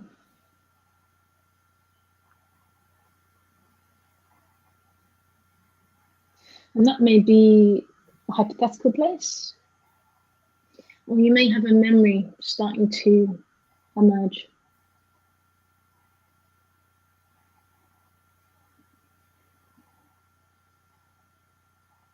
I want you to imagine yourself in that place where you feel free.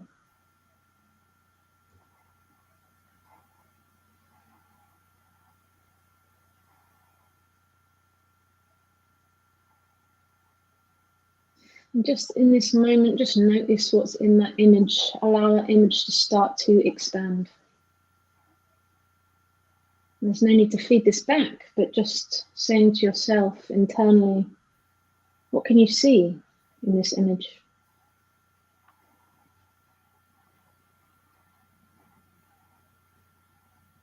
What does it feel like to be you there?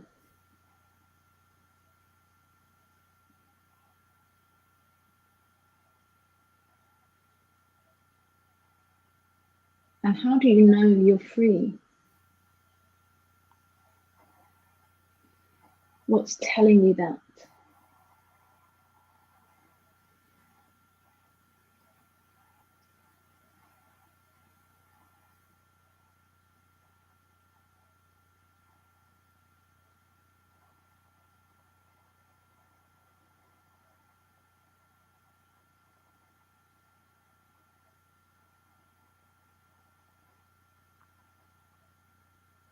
Just staying with that image.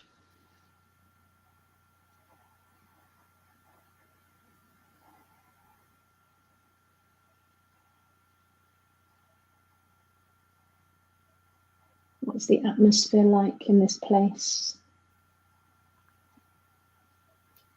What's surrounding you? Perhaps you're in nature. Perhaps you're in an old memory from the past.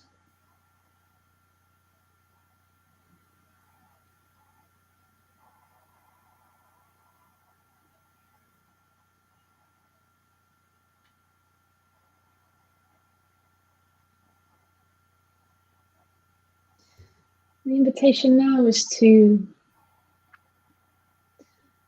just really kind of pay attention in this moment to that version of you in this image. So notice how old you are in this image. Perhaps it's you at this age. Perhaps it's you now. Or perhaps it's you as a child or a different age. And just notice what you're wearing in that image.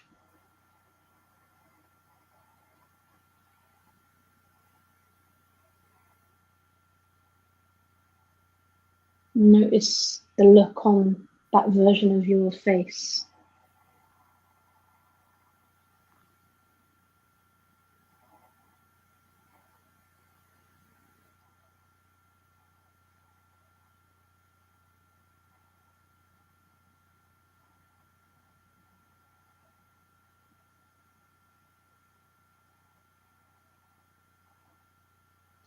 The invitation now is to invite someone else into this space with you. But that person you're inviting in is someone that makes you, or perhaps it's not a person, it could be an animal actually too. It could be an animal, or it could be a person. Inviting that person or animal in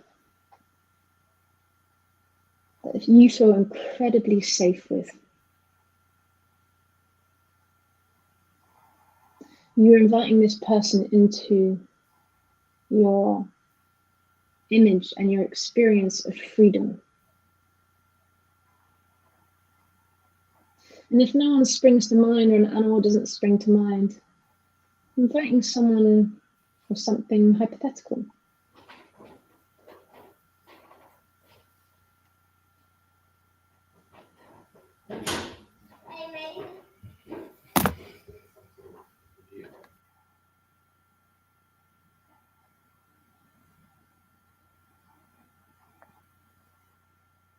Once that person arrives in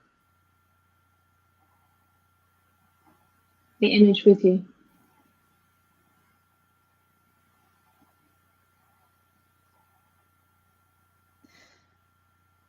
invite them into your space, welcome them towards you.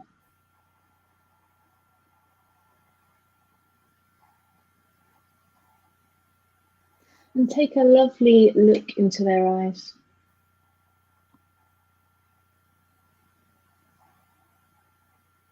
And knowing that that's that safe person or animal,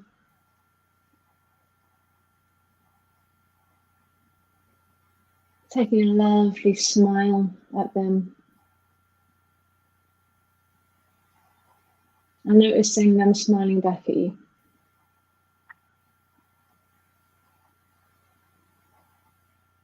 And just noticing your body in this moment, what happens to you when that smile emerges on both your faces.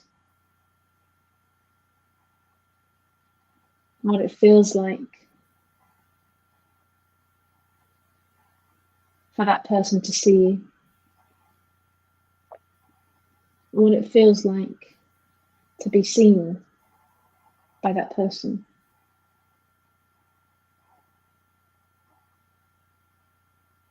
In this image, in this moment of freedom, but also in safety with this other person or animal.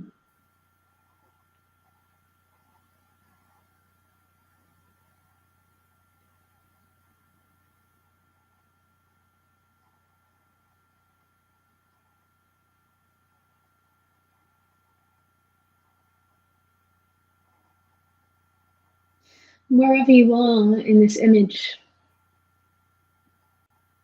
the invitation is to, still in your mind's eye, just to share some of the experience with that person with you, that's come to greet you, that's looked you in the eyes, pointing out things that you like, sharing your experience with them, inviting them in.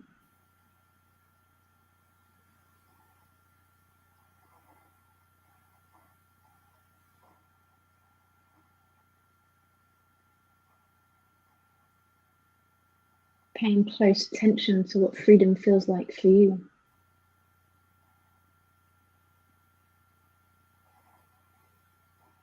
With the support of this safe visitor. And just letting that image continue to expand.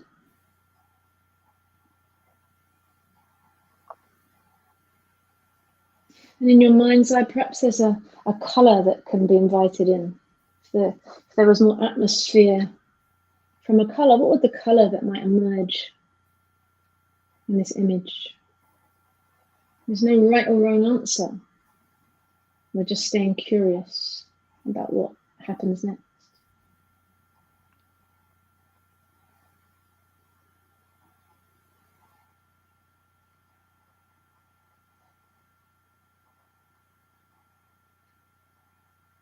pointing out that colour to that person you're with, sharing your experience of freedom with your visitor, your safety, and letting them know.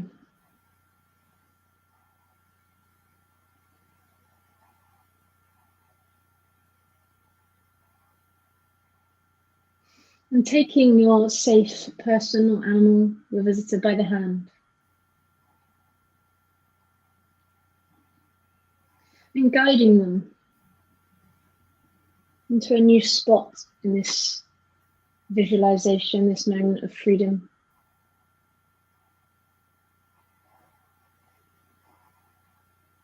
Guiding them into a new position, finding a place to offer a new view.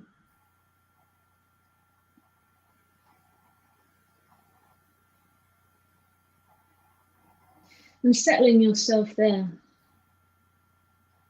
Perhaps sitting down, you, this moment of freedom with safety.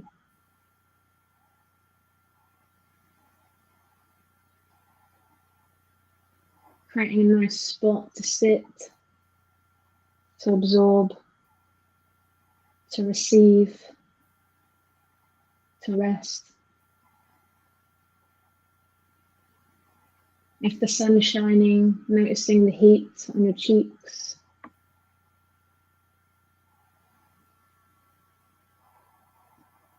Or if the rain's falling, noticing the gratitude of what it feels like to have rain fall on our skin. And just notice what arises for you. There's no right or wrong, whatever happens in your image.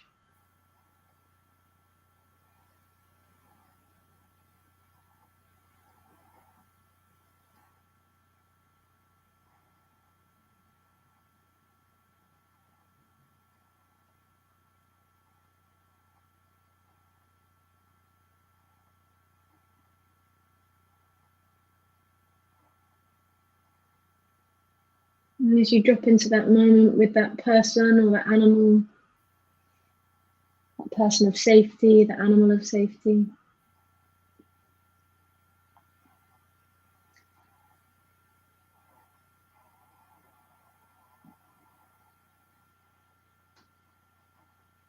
just paying attention again to our breathing in this moment.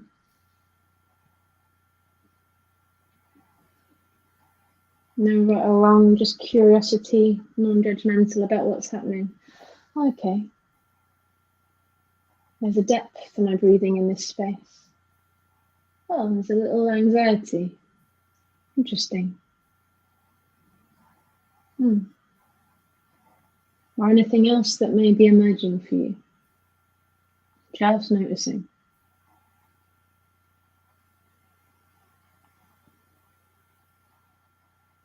And shortly, Rosanna and others that are listening, I'm going to just very gradually start to bring you back. So there's no rush here. I'm going to be guiding you through that. But take a look into that person's or that animal's eyes. And give a knowing look in this image in your mind's eye of having seen each other. Spent time together.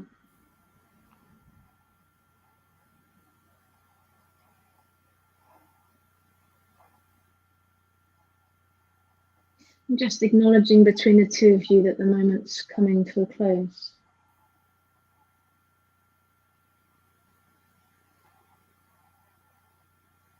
And as you do that, take a look around the image that's been present in your mind's eye throughout this visualization. And just take it in.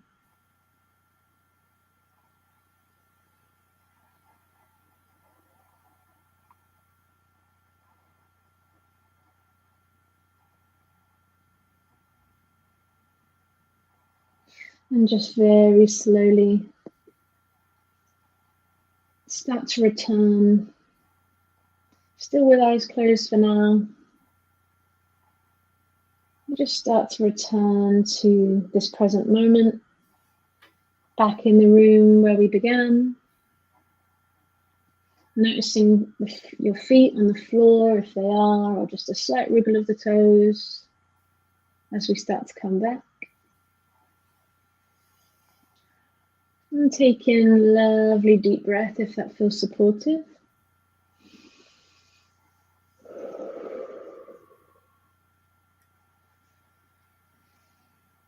And another if that feels supportive too.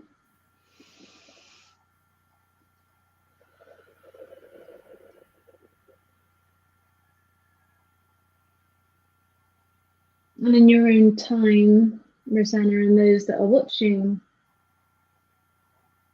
just returning when you're ready.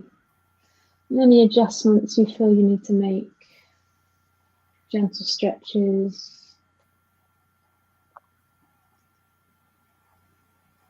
And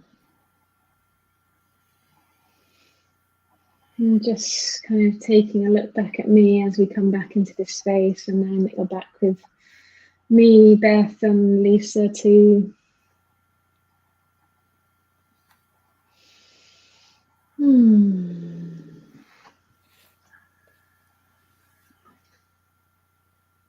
So no rush, just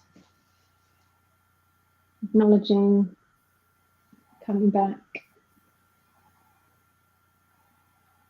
Welcome back, Amy. Thank you.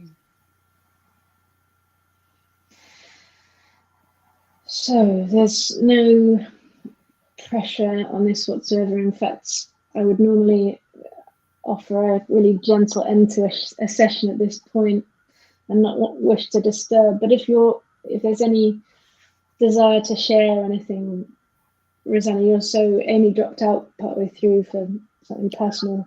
Okay.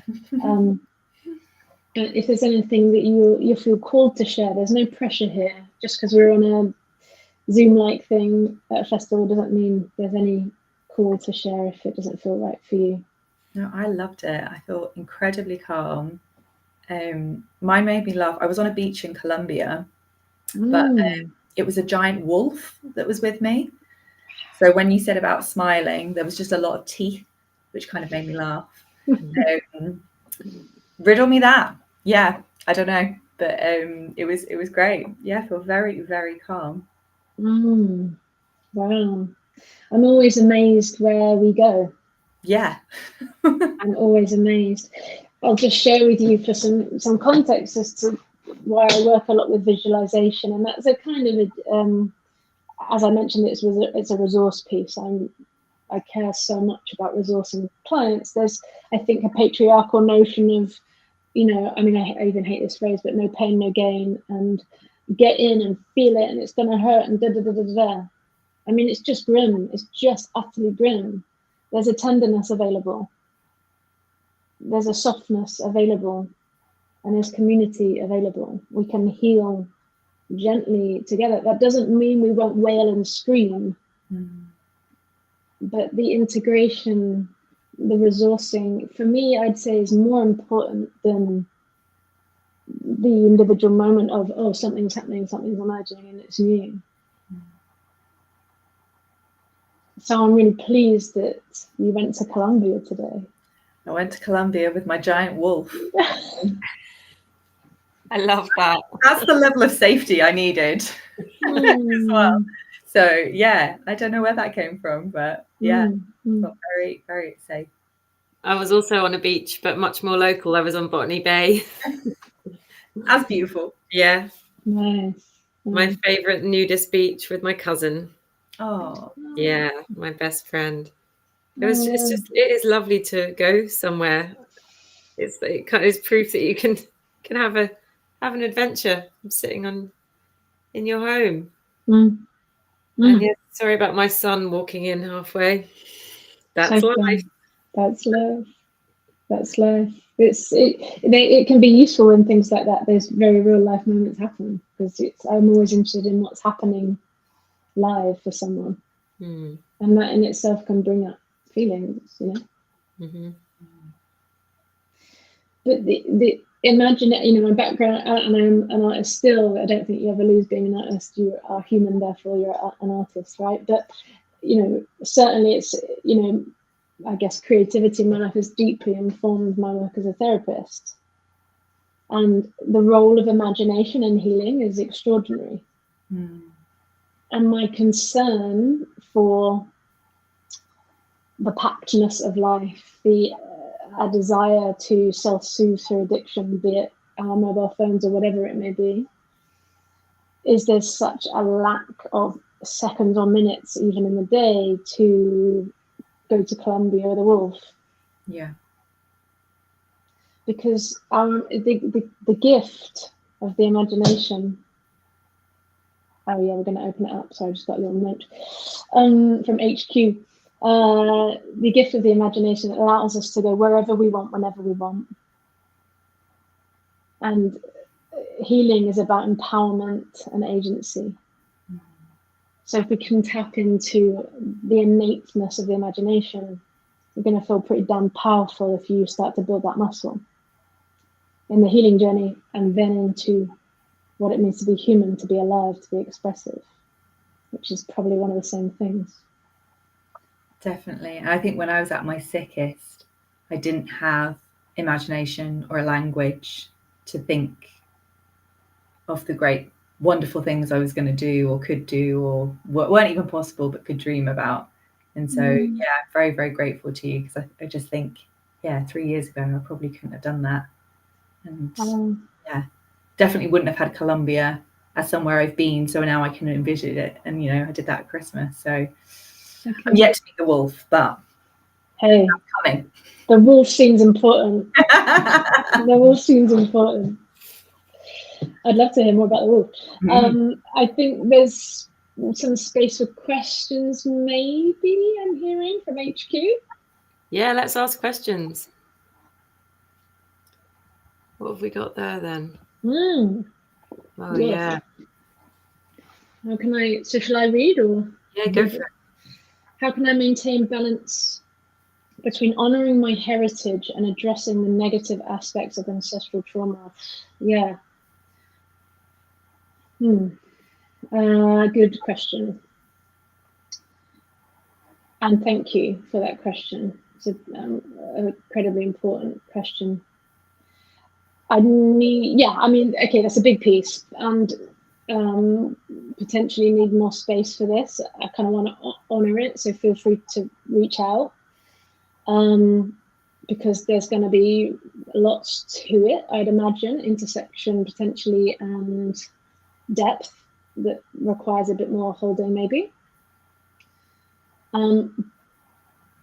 But yeah, ancestral processing, journeying is about many things, one of which is grief. There are goodbyes we need to say. That's kind of what healing is. We need to say goodbye to certain things. We need to let go of certain things. And sometimes we also need to honor those things and create space for gratitude too, amongst many other things too. But a lot of my work, and we haven't done it today so much really, but a lot of my work, especially around the systemic, is ritual based. We have to work with ritual to honor what's happened in our line and create a real moment, a symbolic moment of deep connection with what's happened in the past that you might still be holding, that's in your body, that allows us to cut the tether, but still look back and still connect. But your new life is ready, this isn't necessarily specific to this question, but a new life is always ready to emerge. But there's so much honouring that has to happen really along the ancestral line. I mean, I'm in a really deep, beautiful phase with the female ancestry, and I've got a tattoo around it, and so I really feel the question. I want to honour it too and offer a little bit more space. So you're really welcome to be in touch with me, and we can connect on it. I hope that's of use for now, though. Thanks, Beth. There's a couple of others. We've got you till 20 past. How do you feel about doing another question or two? because there's some really great so ones. So happy and grateful for the engagement. How do we foster environments that support healing from ancestral trauma for future generations? Whew. Another wonderful question. How do we foster environments that support healing from ancestral trauma for future generations? So again, these are so beautifully rich. I'm desperate for longer than 2 minutes, but in a nutshell, the environment for me, and you'll know true in your heart what feels right in your experience, but for me, what needs to happen to allow ancestral trauma for us to break patterns is what we need to do effectively, is break ancestral transgenerational trauma patterns. We have to drop into vulnerability. We have to get scared and be okay with the fear and say it anyway, with the right people at hand, be that a therapist or a loving, caring, safe person, which is why the safe wolf or the safe whatever comes into the visualization, because without safety, we haven't got anything. Actually, people often speak of falling in love. I ask people to fall into safety, or perhaps not fall at all, but consciously step. So vulnerability, how can we foster environments that support healing? Vulnerability and community is my quick answer on that very beautiful question. But, you know, the reason, and Trisha Hersey was saying this at the end of the last 2 minutes I saw, but, you know, we heal in community, and that can be with one other therapist or even better in a group. I mean, just a delight. You know, so much of what's living in us is this need to be seen, quite rightly. I remember when I first felt seen, I was 27. I was like, that's a long time-ish to be on earth without being seen. So vulnerability and community is my very brief answer. Do you do this kind of work in groups? Yes, yeah. I haven't got anything at the moment lined up, but I'm thinking of maybe doing something online just so it's super accessible. If there's desire, yeah. If there's ever desire, I'll do it. That's kind of how I work. If enough people, yeah, I get going. What's your definition of being seen, Beth? Being understood. Okay. But, you know, open for interpretation. It's what matters to the individual and how it makes them feel. Yeah. And also there's something that can be slightly binary with therapy talk as well, that's a bit like, you need to achieve this in order to feel happy. And I'm not into that. You know, it's like, it's never going to be perfect. So it's like, is this enough? Do you need more? We're going to have to find more. Let's cultivate more. Or, do you know what I mean? It's not always, life's not clean and, you know, it's messy and yeah. We're just lowering your expectations can be handy too. Yes. Maybe one more. If I don't want to rush, folk, but you know, that's what happens when you're doing an ancestral trauma thing in an hour. It's never going to be quite as detailed as. Okay, cool. We're good. Okay, we've slightly run out of time. Okay. Thank you so much. That was glorious. And where can people follow your work or find out more about what you do? Yeah, my website is my name, bethterrell.co.uk, and or Instagram. Yeah, Instagram is easiest probably, and yeah, most alive. Yeah, thank you. What I feel very privileged to have taken up a little space. And this is so meaningful, this work for me, and it's utterly changed my life. So I'm grateful. Thank you so much. Thank you. Yeah, we're grateful to you. It's really what this theme is about. And it's, yeah, when you actually get around to, you know, I think you could see something on paper and go, that's going to look like that. And then when you actually experience it in your body, you know, that's why we're doing this work. So I'm so grateful to you. It's just the ability to have access to this as a free resource online. You know, this wasn't something we had access to as kids, or I definitely didn't as a kid. And what you were saying about rituals, and you know, a lot of people have lost that connection to rituals and connection to themselves. So being able to, yeah, I'm definitely going to return to this and use it as a resource in the future. So thank you. Good. You're so welcome. Thank you for saying that. Thank you, Beth. Welcome, welcome. Hi, Ruby. Thank you, Beth. Oh my goodness, that was incredible. This day. This day, What? right? What a what a lineup. But yeah, thank you so much, Beth. We were joining you in the bunker. We managed to find enough space for one of us to lie down, which was lovely. Yeah, that was like, I just feel very grateful for how special today is. So many different perspectives and different bits of knowledge and wisdom that we're all sharing, and kind of being as we are right now, rather than trying to perform a like particularly polished version of ourselves. So what an excellent example of that in Beth's workshop. We've got another real treat for you coming up, all about the Turner exhibition that is on right now, which I really recommend. I loved it, and I can't wait to go back again. But before then, I want to do another poem. I'm loving the poems today. It's so much fun to be sharing them with you. So this next poem is called The Peace of Wild Things, which is by Wendell Berry. And here we go. When despair for the world grows in me, and I wake in the night at the least sound, in fear of what my life and my children's lives may be, I go and lie down where the wood drake rests in his beauty on the water, and the great heron feeds. I come into the peace of wild things, who do not tax their lives with forethought of grief. I come into the peace of still water, and I feel above me the daybird stars waiting for their light.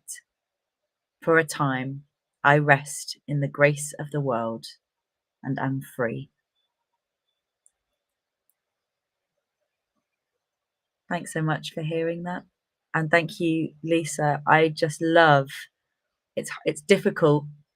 I keep wanting to like look at how you're interpreting the poems, but then I also have to read the poem myself.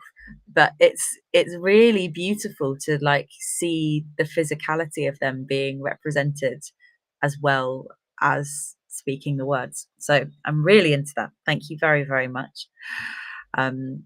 Next, we have got the guest curator for the Turner exhibition Beyond Form, writer and art historian Flavia Frigeri, and she is in conversation with the art critic Lauren Elkin.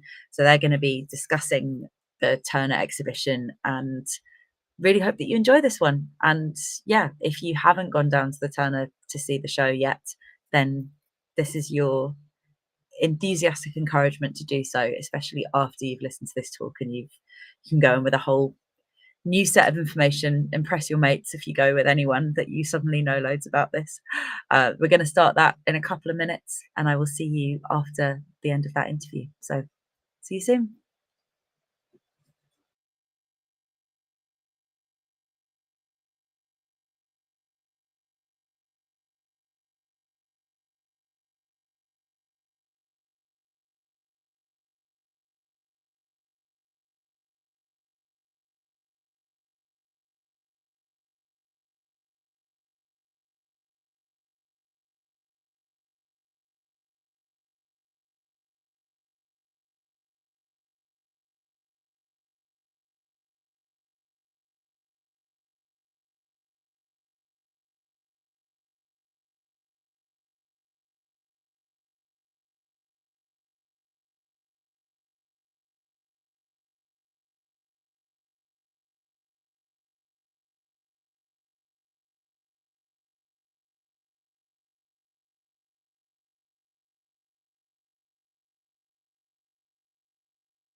everyone. Thank you for coming out today. My mic's good. We can all hear. Okay, good. Lovely rainy day in Margate with this amazing view behind us. We decided not to do any slides because that's really, art enough. I'm so pleased to be here because I'm such a fan of Flavia's work, and having just taken a little guided tour of the exhibition, I'm just even more in awe of her than I was before. I hope you've all had a chance to see it just now, or maybe some of you are waiting to see it after, or maybe you're doing a little back and forth before and after thing. But yeah, it's really such a terrific show, and so I'm really looking forward to what Flavia has to say about it. So I guess my first question is just like, how did this come about? What's the source for the inspiration for this show? On a practical level, the show came about when Clary Wallace, who's sitting here in the front row, took over the directorship of Turner, and she invited me to imagine. And she was wonderful because she basically gave me carte blanche to imagine a show that was going to bring together women during the post-war moment. And I tend to do a lot of work in that era, 1950s and 60s. And the question I sort of immediately asked myself is, how do I make a show about women where it doesn't become one of those sort of like ghettoizing experiences where women are pigeonholed, but more it's about considering how the experience of these women informed the art they were making at that specific point in time. And that's why for me it was very important. It was around the 1950s and 60s, which was right before the sort of crystallization of feminism in art. Mm-hmm. So where's your starting point? Who are you looking to kind of translate these ideas to the wall? Very good point. Or the center of the room. Because it's... Or the ceiling. Yeah, exactly. It's the ceiling. It's the ceiling where it all started. Because, you can have an idea, but then as a curator, you need to find a way of exploring it and, making it accessible in a visual way through objects. And the one work that I knew very well from my time at Tate was this work by Marisa Merz. It's the one that you see in the last room, and it's a very large hanging piece from the ceiling. It's almost like a seaweed monster made of aluminium.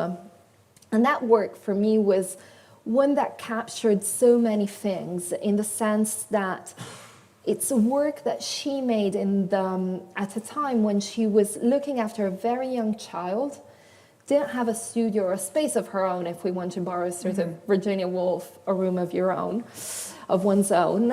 And she basically had to make work in and around these sort of life conditions. And in a very methodical way, she would sit there day in and day out with these fine strips of aluminium and staple one after the other, which is an incredibly methodical and laborious process.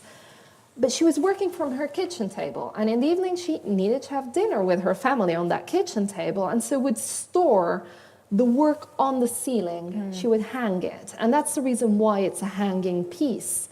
The condition, the context in which she was working determined in many ways the form of the work. And the work still retains its domestic nature. It's quite grimy, and there's the grease of Marisa Merz's kitchen is part of the work, and it cannot be removed at any point in time for any reason.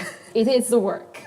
I love there's this grimy kind of oily thing out there. I think that goes against the idea that we might tend to have about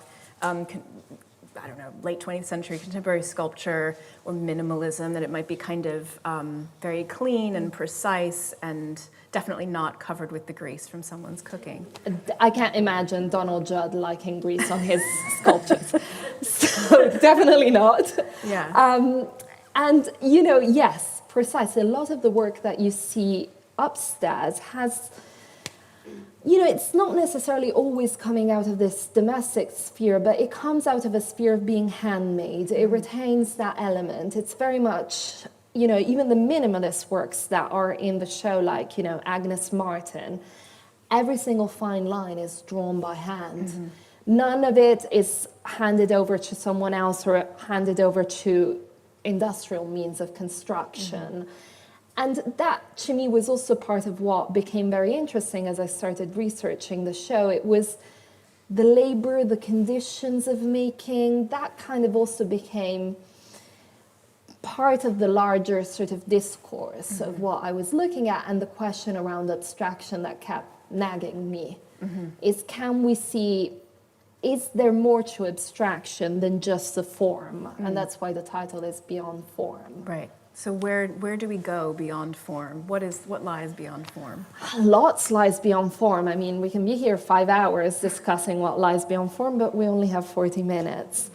I think it was looking at those intersections, those points of tension where form is almost like a conduit for something other. So, for instance, one of the works you see upstairs in the first room, as you walk in, there are these chains that are hanging. And they're made by the Polish artist Maria Teresa Choiznaka, who, like many Polish artists from her generation, was actually using, quite strategically, I would say, the decorative arts. So something like textiles. In her case, she was making these chains one by hand, made out of sisal. And it's basically, at a time, and she was working in Poland, behind the Iron Curtain, where artists were essentially being asked to work according to very strict socialist realist parameters if you were making painting or sculpture. But if you were making textiles, it was like a lot of freedom suddenly, because it was feminine, it was craft, it was decorative, it was considered minor. But within that sort of area of minority, it was where greater freedom lied, and that's why you have such extraordinary artists. And so she took that and made a work that was incredibly ambitious. It was like immersive.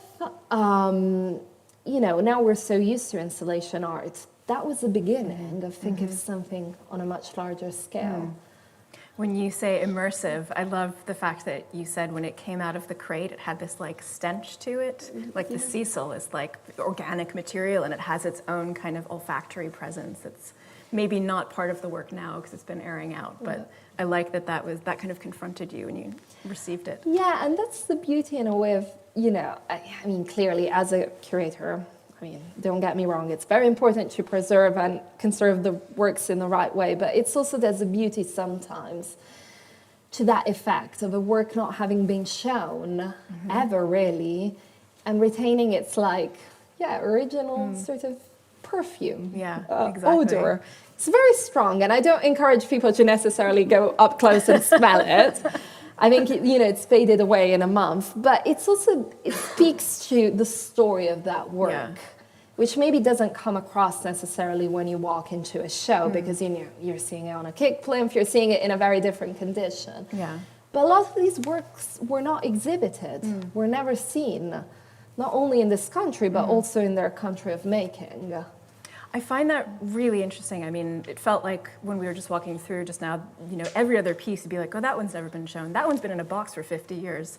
There's this real sense with the show of discovery, not of like, okay, another show about women and abstraction, and okay, here's some Louise Bourgeois. But like, it feels like you really are covering ground that was obscured or kind of uncovering ground that was obscured for a long time. I mean, that as a curator is a really fun bit. Yeah. It's almost like the detective work. Yeah.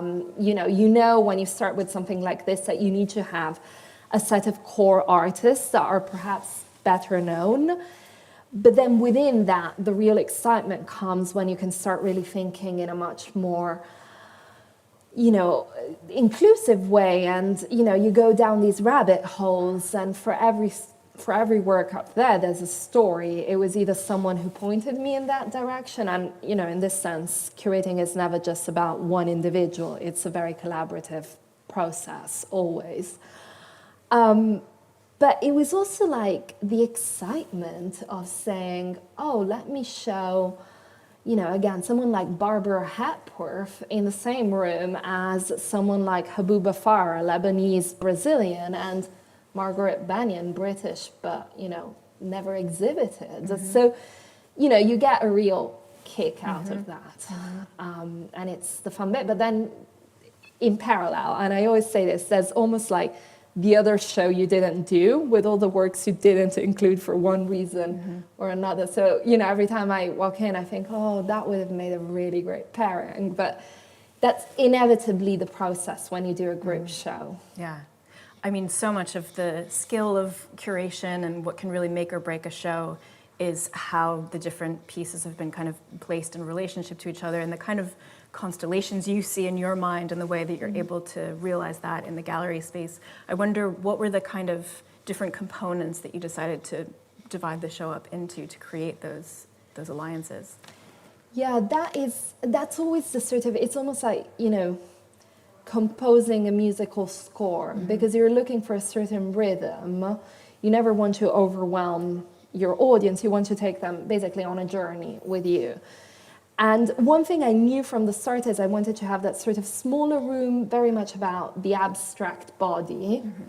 That for me was a very clear grouping from the very beginning. Like, I was choosing works with the knowledge they would go in that room, but the other rooms actually took form much later on. And it was only this summer when I got my dad, who's trained as an architect, who built me a sort of model of the space. And I sat there and I had all my mini artworks that I made for myself. And it's basically like going back to being a child and playing with a doll's house. You're just doing it with all your works. And I find that exercise really helpful, because suddenly you're like in the space and you're starting to choreograph those constellations and you're seeing the relationships. And that for me was, for instance, a moment where the last room, which is very monochromatic, came together, because I realized I had this whole, unconsciously, I had been collecting all of these works that were very monochromatic, and they all made sense. They all spoke to each other. So again, it's almost like a process that you don't have from the very get-go an idea. You sort of find it as you come closer to the show, and a lot of decisions you make once you actually have the works in the space and you install them. And were there any like obstacles along the way, or things that you were kind of struggling to figure out, or did it all kind of happen very organically? This one, I must say, happened very organically. It wasn't one that came with major problems. I mean, there are certain shows that come with big problems, and this one was one where it just somehow naturally all came together. It made sense. And you know, I would be lying if I said to you, the moment I started working on this, I had very clear in mind, like there was going to be a whole idea about labor and making. I kind of discovered these things as I read more and more about the artists, and I started tracing all of these like invisible lines between them. Many of them worked in isolation. That was one of my questions for you, actually, when I was thinking about, I'm looking at the catalog and reading these brilliant little like précis that you've compiled of their lives, and thinking, how is it possible that, sorry, I can't remember the name of the Polish woman who did the kind of, it looks like a teardrop almost. Is she Polish? Maria Bartusowa. Okay, so, you know, that work reminded me of some of Eva Hesse's work, and I'm thinking like, how is this happening? Is it just like, this is what sculptors do? They're exploring form, they're exploring gravity. Is that just what happens when you're working with volumes? Or, you know, I don't know. I loved that part. I mean, I love that part too, and I don't have an answer to it. And I guess that's the reason why it keeps being fascinating, because you're right, on a formal level, there's so many similarities between works that were done in such different contexts. I mean, the example of the Bartusowa hanging drop and the Eva Hesse sort of like hanging chords coming out of her works. It's all about gravity. And, you know, Bartusowa actually coined the term. She said gravistimulation. So basically she would fill these balloons with plaster and then have them hanging. And ultimately it was gravity that would determine the shape of the work. But clearly they didn't even know of each other's existence. There was no way. But I think it's a sort of like, I like to think there's a sort of shared sensibility towards where sculpture can take you, but it's also about, both her and Hesse are experimenting in very sort of non-traditional forms and materials. Like there's and I find this applies to a lot of the artists in the show, they are very much moved by the idea of like trying things out. With odd materials, with like, you know, Bartusova, her stuff was hanging from the trees in her garden. I mean, it's amazing, it's incredible. But it's also making use of what you have. And I think also Eva Hesse, especially, you know, she collected things when she was working in Germany. She was picking up the things she found in the factory where she was working. There's this feeling almost of like this, using the conditions of where you live, how you live, but also the sort of picking up junk culture. There's a lot of junk in the show. It's hidden, but there's a lot of junk. Junk transformed. Yeah, I mean, so Hesse is a great example of someone who is working with like brand new materials that no one, you know, well, not no one, but other people were starting to work with them as well, going down to Canal Street and kind of cruising all those kind of industrial shops and seeing what kind of like interesting textural stuff she could get her hands on and take back to the studio. Something that you write about in your catalog essay is plastic and like the possibilities that plastic offered these artists. I mean, we today tend to think of plastic as like kind of like like stuff from China that we want to try not to buy because we don't want to throw too many things away and things we don't value very highly. But plastic in this show has a very different kind of significance. Yes, and I think it has a significance that's very specific to that time. As you say, today the word plastic immediately is sort of surrounded with negative connotations, whereas in the 1960s, plastics was all the rage. It was exciting, it was new, it was, you know, the way I write about it and think about it, it's completely unencumbered. It's like a material, as you say, so many artists in New York went to Canal Street, or in the show there's an artist who's based in Paris, Marta Pan, who had this idea of like creating all of these plexiglass objects that in her mind could be sold in like, could be reproduced in like dozens and dozens and dozens of objects that would make art so much more accessible to people because, you know, manufacturing them industrially meant they weren't going to be unique pieces of art. For others, it was a surface. So plastic's sort of like excited. It's that same spirit that I was describing before, that idea of experimentation. But plastic had the added value that unlike bronze and marble, and I think that's something to be said here, and I'm going to make a small parenthesis. When you think about sculpture, you need to think that women are confronting a tradition that's always been very heavily weighed towards men. Because to be a sculptor, you need to have certain conditions in terms of like the very space where you're working, the materials, the assistants. That was more challenging for women historically to access than, let's say, painting, which always also came with its challenges, but sculpture even more. So because this show is so much about sculpture in all its many different forms, it was important for me to like touch on what I felt was a moment where women seized the opportunity offered by a material that didn't come with that whole macho legacy of culture, that was entirely new, that was up for grabs, that spoke to the very contemporary moment. And some were thinking about legacy, many were not. I mean, today we know how hard it is to preserve plastic. But for them, it was like the material of the now. Yeah. There's something in French, you know, my adopted land and language, you talk about les arts plastiques, like the visual arts are thought of as something plastic and pliable and moldable. And I think I like to read that kind of linguistic heritage into this idea of, you know, plastic offering all of these amazing opportunities to make new things. But I'm really struck by, you know, because I know we've been talking about Eva Hesse a lot, I'm sorry, I'm just obsessed with her. But as a, you know, her work is very unstable and as we were saying in the gallery, doesn't travel very often or at all because there's a real kind of concern that it might like literally come apart on the voyage. But this piece that you have with the long strands came from Tate, so I guess it's, you know, it didn't come too far. No, it's a short journey. Yeah, just like a little train ride. a very careful train ride. It also comes in an amazing box. Oh, I I'm must sure. say. Yeah. Like it's I can incredible, the imagine. box. Yeah. It's the kind of thing you cannot show, but like gets you really excited when you open it. And it has like, every string has its own like specific Yeah. little thing that holds it up. Like it's amazing. Yeah. I mean, it's a real precious sort of, you know, labor of engineering. Yeah. But then a kind of counterpoint to that I wasn't aware of while we were going through the show, this, was it Sue Fuller, the American woman with the, oh God, please tell us about that piece because I can't do it justice. Yeah, Sue Fuller, so it's a piece that you find in the room where you have the Louise Nevelson, which is that large gilded construction.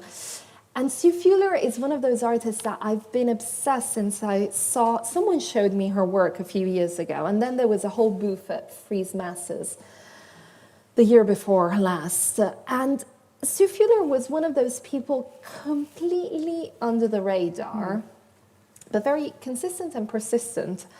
And she believed, again, in the power of plastics, but especially she was very interested in making these works that create this almost optical effect using these very taut strings.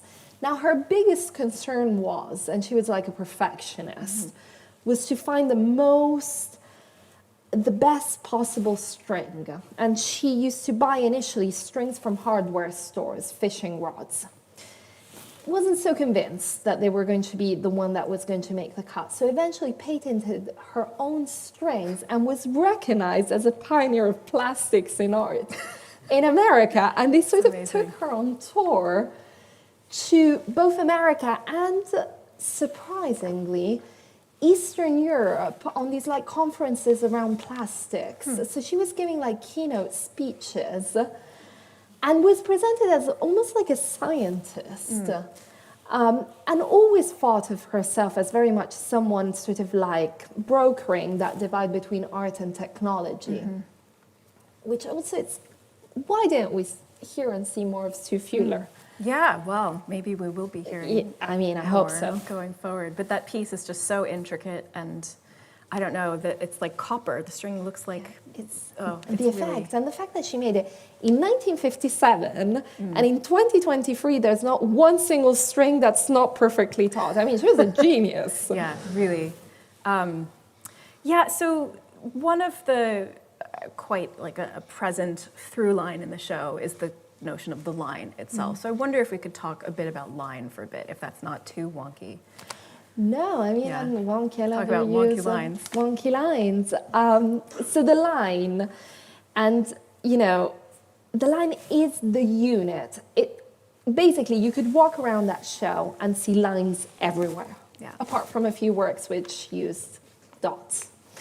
So there's a few people who stray away from the line, but the line is very present. And for me, the line was two things. It was something very material and present in the physicality of the works, but it was also this idea when I decided to call the show Lines of Abstraction, it was also thinking about the idea of lines as constellation, invisible lines tying together the artist. But also I love that there's so many, when you start looking, and that becomes very apparent when you walk through the sort of like more corridor-like space where I'm bringing together lots of different lines. So you have the Carmen Herrera perfect lines. Yeah. And she said she never encountered a line she didn't like. She loved lines. And they're perfect. You know, you can really tell she has a background in architecture to the millimeter. But then you sort of like, you know, move quickly through that space and you'll see that there's so many variations on the idea of the line, and there's no such thing as a perfect line. I think is what ultimately I was getting at, is lines are both like a pointer, but they're also like a metaphor for so many different things. They're forms of expression. And I like that, you know, they go in all sorts of directions.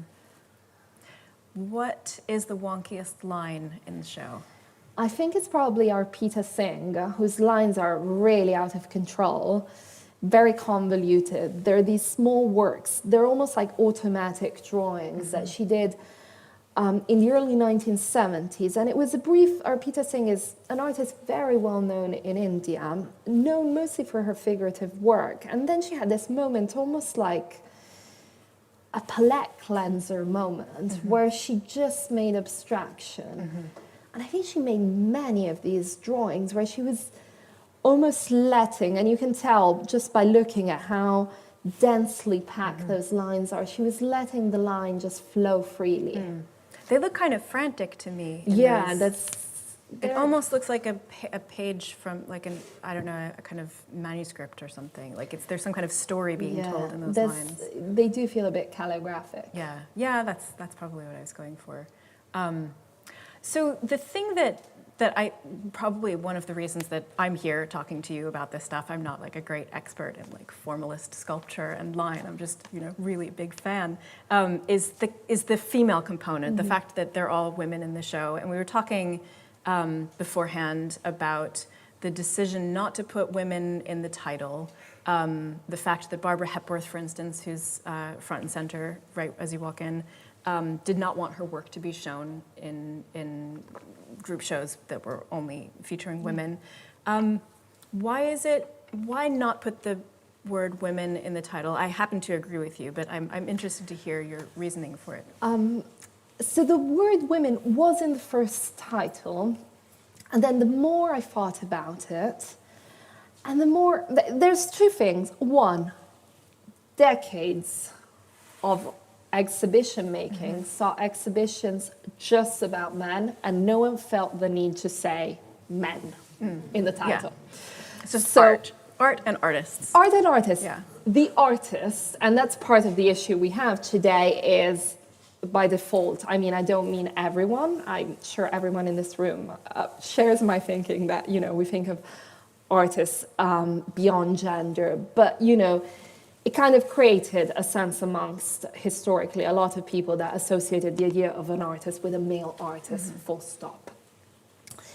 And so that was the starting point. It was like, well, tough luck. Decades of shows just, with no men in the title, then why shouldn't we do the same? And these happen to be women. And I wanted, perhaps people to walk in without knowing and just looking at the work on its own terms and the story it was telling. But also, I feel slightly guilty, and this brings us back to Barbara Hepworth, who would hate that she's in the show just with women. She righteously so said, I am an artist, full stop, and I'm an artist, and I completely agree with that stance. What I felt was a good compromise was bringing us back to what I was telling you earlier. It was about questioning the idea of abstraction from that specific perspective that justify the fact that it's just women coming together, but not putting the emphasis on that.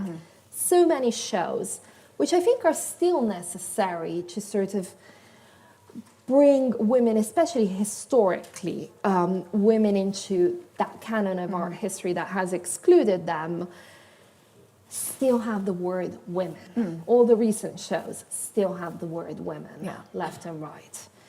And so I felt it was important to say, yes, I'm still doing a show that does have just women, but it's trying to move away from this idea of like seeing women artists as a category of themselves, because that's not true. Yeah, exactly. I mean, I made the decision in my last book to write about feminist artists rather than women artists or female artists, because I, first of all, wanted to be inclusive and not just be talking about cis women, but also to think about just like the politics of the work, not necessarily an intentional politics of the work. I did an event the other night with a French author who was saying, I want my work to be kind of pure of all politics. There's no politics there. And I'm sitting there going, okay, but I kind of disagree with, Anyway, Did you say that to her? No, I didn't know. I had to be very respectful of her stature in French literature. And anyway, it was a very complicated moment for me because I disagreed but couldn't say it. But I think there's something political and social in material. It's not like because Louise Bourgeois makes this very kind of crusty, weird Avenza that there isn't a kind of political unconscious to it.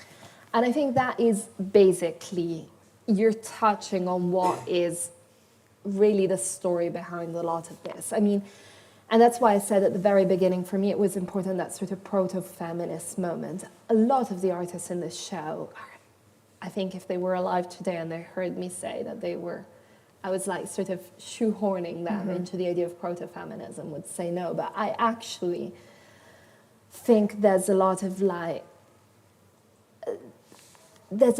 that unconscious political element in the use of the material, in the labor, in the kind of the way they conceive of their work, and they thought about it and they developed it. That might be completely like, you know, yes, completely unconscious, but it's there. Yeah. And it's about the moment in time in which they're working. Exactly. I mean, there's a feminist gesture in sitting at your table and like stapling aluminum foil, or, you know, Louise Bourgeois. Sorry, I've just translated the biography of Louise Bourgeois. It's coming out next year, so I've got her on the brain. But she used to like sit at the kitchen table and whittle, you know, she's making her weird little personnage sculptures, and her sons have these, you know, distinct memories of maman at the table with her knife, like not, you know, cutting their food for them, but like cutting her little...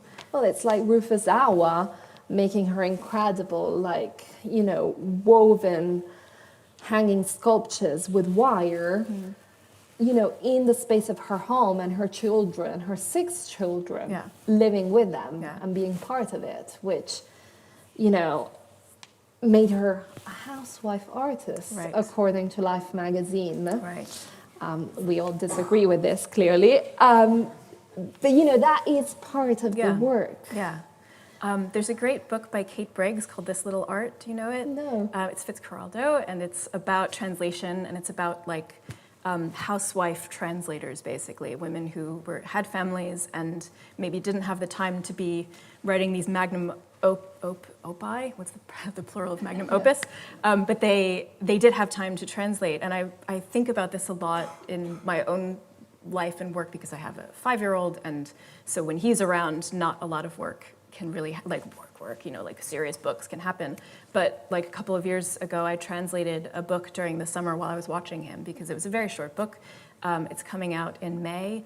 By Colombe Schneck is the name of the artist. It's about her abortion that she had when she was 17. And so I'm just, you know, like thinking about the weirdness of like watching this child while translating a book about abortion. But like that kind of housewifely work that's what Kate Briggs writes about as a little art, as kind of insignificant or decorative, or not, you know, the major work, but the thing next door. That's what I think of, you know, whenever I deal with Rufus Awa's work, I'm thinking about it through the lens of littleness, but it's actually, And, you know, a lot of these women would be cast in that way. Yuko Nazaka, who is using drills and making, you know, part and parcel of the Gutai group, and her work is, again, in the last room where you have the hanging piece.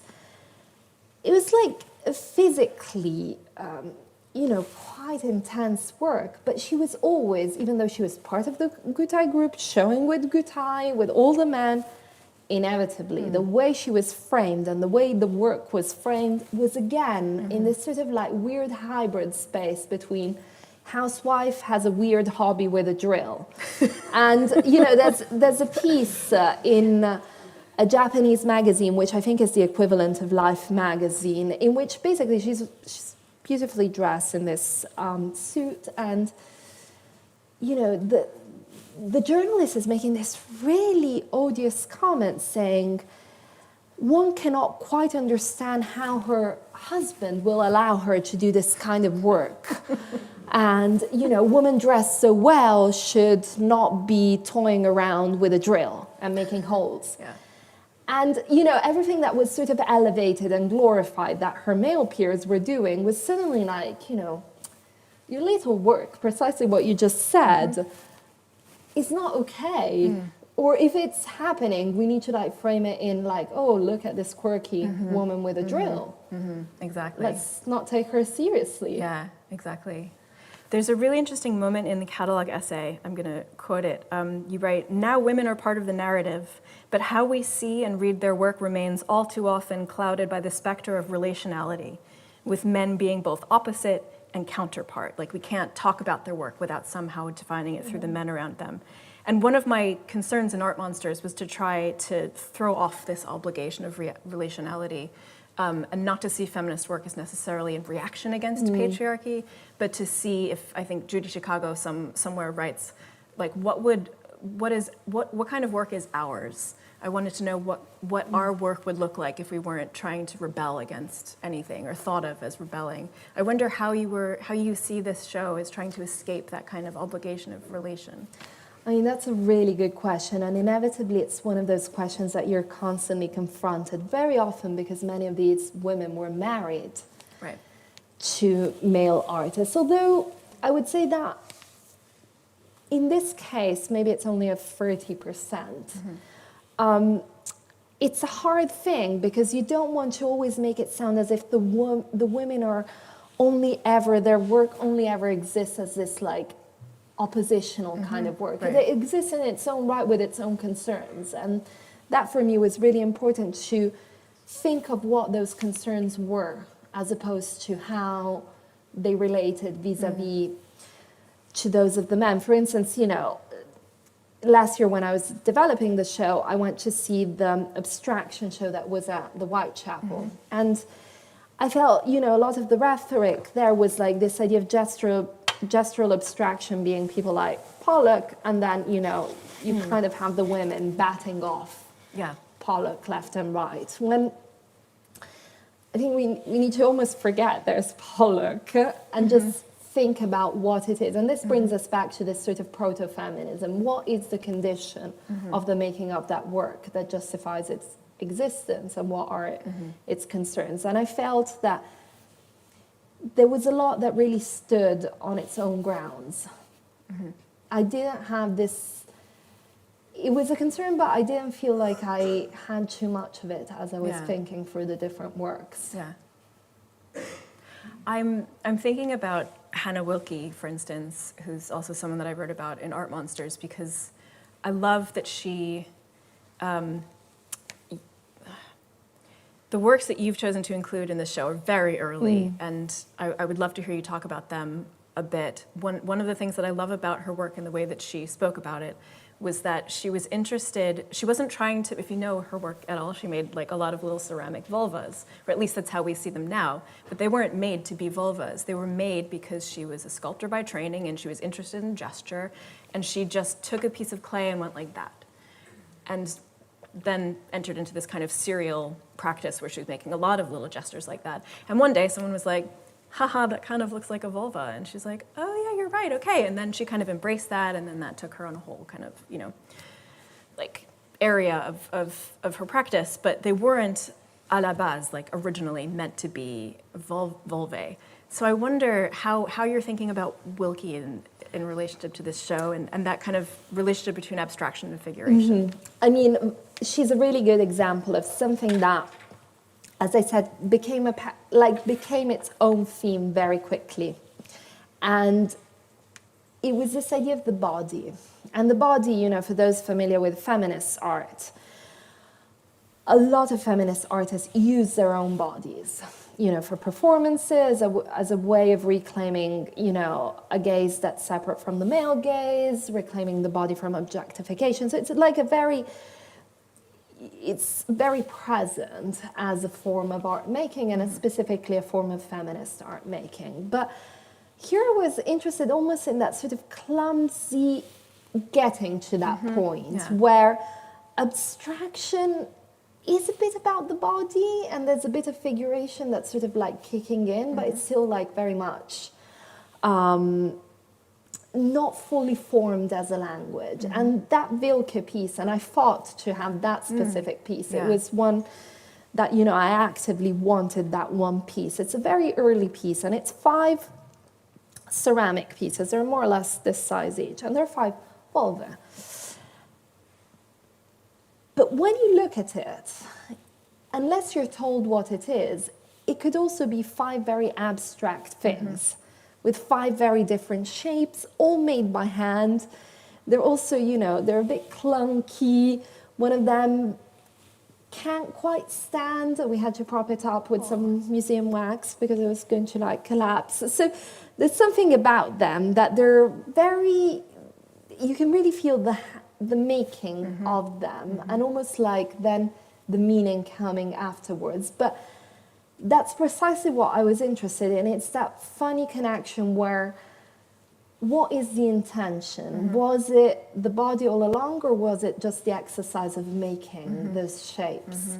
And I think that applies to basically a lot of those works in that space, where the body is there, but almost unexpectedly, unwillingly, or where it's deliberate, it's still like timid. Yeah. It's a body that's still shy. I love that. I'm so glad you had that early Wilkie pieces. Well, piece. I don't know if do they form one piece? Yeah, or they're one piece, and they Okay. actually come they have a very specific configuration that we had to interesting. follow. Yeah, these are the quirky curatorial details. I love it. I love it. I think this is probably a good point to open things out. If there are questions out in the room, don't be shy.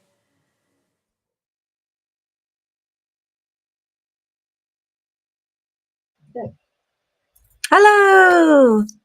That was so fascinating. I loved hearing about all the arty stuff. It's fun as someone who has a real enthusiasm for art to then really go into the mind of curators and people who obviously have such a huge level of knowledge with all of that.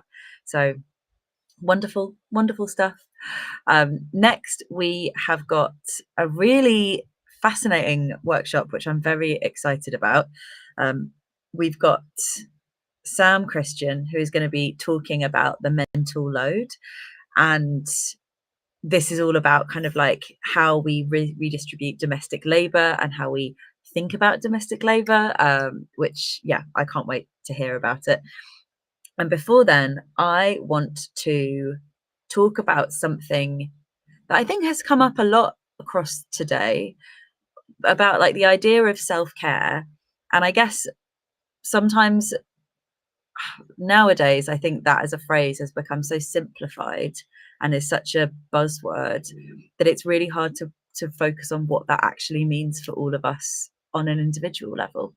I've actually found myself in the last few years avoiding the phrase self-care because I think the way that we see it on social media ends up feeling quite trivial and like something that's just as simple as run a bath, and that's great. And don't get me wrong, I love baths. I'm a real fan of relaxing in that kind of lovely indulgent way. But I wonder what self-care means for all of us on an individual level, and to not put pressure to achieve or feel a level some kind of self-care, because what I tend to do sometimes if I'm feeling overwhelmed or I'm just having a really crappy day is to then feel well, what I need to do is self-care in a way to justify the fact that I'm trying to look after myself. And then what that self-care looks like is very prescriptive. And now more and more I'm trying to lean into relaxing and sometimes doing nothing. And as I was saying earlier, that not being perceived as being lazy, that just be me really trying to pause from all the things and relish in not being active in any way. And care for me is something that changes all the time. And sometimes, well, more now, I'm finding that care requires other people as well. I need to care with the help of other people, but I also need to care for myself alongside other people to feel connected and to feel grounded and calmer. So I'm very curious about this phrasing of self-care, because I don't want it to come across as something that's isolating. So all of us need to care as a really important thing in our lives. And that's, sometimes that can be really, really beneficial, very nourishing, but it can also come with tiredness. And I think, as our next workshop's going to show, with some resentment almost, if we feel like there's an imbalance or we feel unappreciated in those. And I haven't fully cracked the code, because no one's going to ever fully crack the code for how we look after ourselves while we're looking for the world, after the world around us and the other people in our lives. But the thing I'm sitting with right now is welcoming messiness into my life and welcoming not knowing and that being okay, but giving things a go anyway. And so many of the workshops that we've had today, and like hearing the different talks, the podcast earlier, both of them have kind of really encapsulated a lot of that. So it's making me very happy to hear. Let's have a couple more of the wonderful rest deck cards. Now that we've heard Trisha speaking, it's really nice to then see a couple more of these. Which one do I want to do? I mean, this feels really relevant to what I was just talking about. As I rest, I must make space for others to rest. I love the idea of that. Last year, I needed to take a bit of time to properly rest after feeling very burnt out. And the mistake that I ended up making was resting, needing rest and asking for rest, but kind of at the expense of someone else. Because by me needing to opt out of something, it actually put a lot of pressure on someone else who was also up against it. And that was a really nice, well, a difficult and a moment that I felt quite guilty about, but a really important thing to learn from, that I needed to make sure that the rest I was giving to myself kind of sits in tandem with other people's. So thanks, Trisha, for reminding me about that. This is a really good one. I love it. How will I be useless to capitalism today? I think we should all look at this all the time and think about it. Let's see what Trisha has to say about this. Meditate on this quote and consider the small ways you can divest from grind culture today. It will not be easy. Liberation in a culture fueled by disconnection and individualism is never easy. Rest is a resistance because it disrupts the dominant narrative. You can decide to disrupt capitalism every day in small moments and small actions. Rest is your true power. I feel like I need someone to read this out to me every morning as I'm like waking up, or maybe as soon as you wake up might be a bit overwhelming, but when I'm like up and about, I'm having my coffee, I think that's a really nice reminder that all of us can carry with us. The next one we have is perfectionism is not human. To be human is to rest. I will open my heart to rest, which I love. Also, just how gorgeous are like the little illustrations around here. Very pleasing. And let's see what she has to say about this. I'm writing a lot about perfectionism right now, so this feels like very in the front of my brain. To attempt perfection is to donate your spirit to the hands of a toxic culture. Perfectionism drives us to unnecessary and unsustainable ways of living. Grind culture holds perfectionism as a badge of honor in a system far from perfect. Your work is to open your heart to rest and to be more human with each slow moment. These are amazing. I think that idea of like recognizing imperfection in the world, that they're not being able to see that in ourselves, is so important. And I do think there's something specific about femininity, of the extra pressure to be perfect or perform perfection in some kind of way. It's a lot. So yeah, these are great. I'm going to get myself a copy of these. I think these are the like collective POW rest deck, and I think I need some too. So coming up next, we have got the wonderful Sam Christian, who will be talking about the mental load and the fair play method. I'm really excited for this one, and I hope you are too. I will catch you on the other side. Little reminder, if you need to just do something to make yourself that bit more comfy when you're when you're listening and watching, if you need to relax in a different position or go get yourself a treat, or, you know, stretch. We were just stretching our shoulders earlier, realizing how hunched over we were looking at our screens. So yeah, any of those bits, and then we'll start and hear Sam's wonderful words very soon. Hello. Hello. I can't wait to hear this. So okay, so My story starts with the birth of my first little sleep thief. And that was almost 6 years ago. Before she was born, I describe my marriage as really, really equal in a 50-50 kind of way. And we both did our fair share of chores. We both earned a similar amount. And over the course of my first year with her, I took that 12-month maternity leave. And over the course of that year, I became the expert parent, but I hadn't recognized it. I picked up the message that women and mothers are just better at certain things.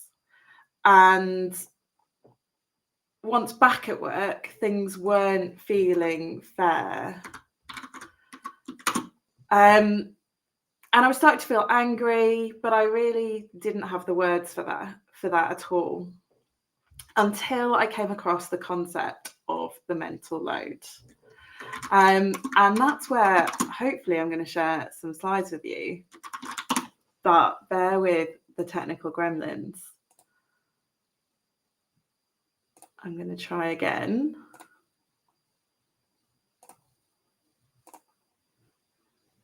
And we'll see what comes. So I don't think we're getting them at all. Oh, there we go. We have got them. Excellent. So thank you for bearing with us. Once I was back at work, as I was saying, things weren't feeling fair. I was starting to feel angry. And this was a new feeling. I didn't really understand it. And then I came across the concept of the mental load, sometimes called the second shift, invisible work, emotional labor. This helped me understand the feelings I was having. And as you think about this evening, it's Sunday night. Think about, as you're trying to go to sleep tonight, is the to-do list for your week going to start popping into your head? Perhaps a meeting you've got coming up, maybe a presentation, maybe one of your kids needs a school uniform. How do you think going off to sleep and getting that rest you really need is going to feel tonight? Is it going to feel blissful? Can you imagine just going to bed knowing that everything's taken care of? You've been able to put down some of that load. Some of the tasks of running your home and family life were completely off your plate. I managed to put down one particular task, which is laundry. Imagine if you just didn't have to think about a task from start to finish. I put my laundry in the laundry bin, and a few days later it appears clean on the end of the bed. This is the Fair Play method, which after I'd been back at work a while, I came across this system for tackling the mental load. And I'm going to share some of the core concepts today, because I think that mental load is really getting in the way of our ability to rest. And it's not your fault, and it's not your partner's fault, and it's not your children's fault. The system is broken, so we need an alternative system.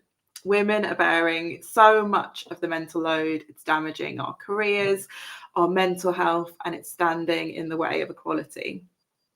So with the theme of rest, I thought I'd share this tool, share the core concepts, share where to go next to get more information, and how you can implement a little bit of this. I would love your questions as we go along. Feel free to share them in comments wherever you're watching. I will see them pop up, hopefully, and I'll make sure there's a bit of time for discussion and questions as we get towards the end. We use the Fair Play method in my home. So I will share a few bits and pieces of that journey as we go along today. My husband and I both work, and we've got 2 young children. I work as a career and life coach. and mostly with people in charity sector, but also from across other sectors, and mostly with women, and at the intersection of where we are a provider, a parent, and a partner. When we're trying to be both a provider and a parent, being a working parent is really, really hard. When we're going to work and our partner's also going to work, having home equity, also really, really hard. And when we're trying to parent with someone else, those of you who are parents, do you ever find it a bit easier when it's just you and your kids? When we're trying to do that together, also really hard. And then what about when you're not provider, parent, or partner? What about you and you needing rest and space? And Ruby was just talking about self-care, which has been obviously horribly commoditized, but rest, self-care, time for the things that you love. I often work with people as a coach who've just lost that identity. So the fair play method. I love this cartoon, and I'm sure lots of you have seen this comic strip before around the mental load. In fact, I think this was probably what I saw that enlightened me to the fact that the mental load is a concept.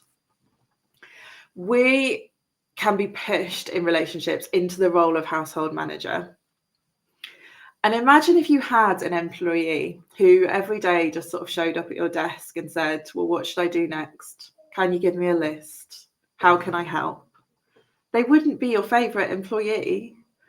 Would you want to socialise with them? Would you respect them? Or would you resent them? Asking for help isn't a complete solution. So this cartoon, you should have asked, understandably, went viral and enlightened a lot of us to the concept of the mental load. And it's not always terrible. So this is one family I worked with, and they were starting from a great place. They're a great team, but knew they could find better ways to change things. And that's at its heart, fair play is a communication tool. So even when you know you're a great team, if you haven't got a tool for doing anything other than asking for help or sharing a list, then that's not helpful. And what is visible is what we value. So this tool is all about making the mental load visible. So there are 100 cards of fair play. This is the start of the concept. So this is my card deck, which actually I've just been given back. I'd loaned it to my mum to have a look at. And there are 100 cards to deal between you and your partner. But the great thing is, equity isn't about 50-50. It's not about having exactly half of the card deck each. It's not about scorekeeping. It's about ownership. When you have a card, you hold the card fully from conception to planning to execution. There are 60 cards possibly in play for couples only, and then there are 40 cards possibly in play for couples with kids. So if you don't have kids, there are 40 you can throw away, which is great.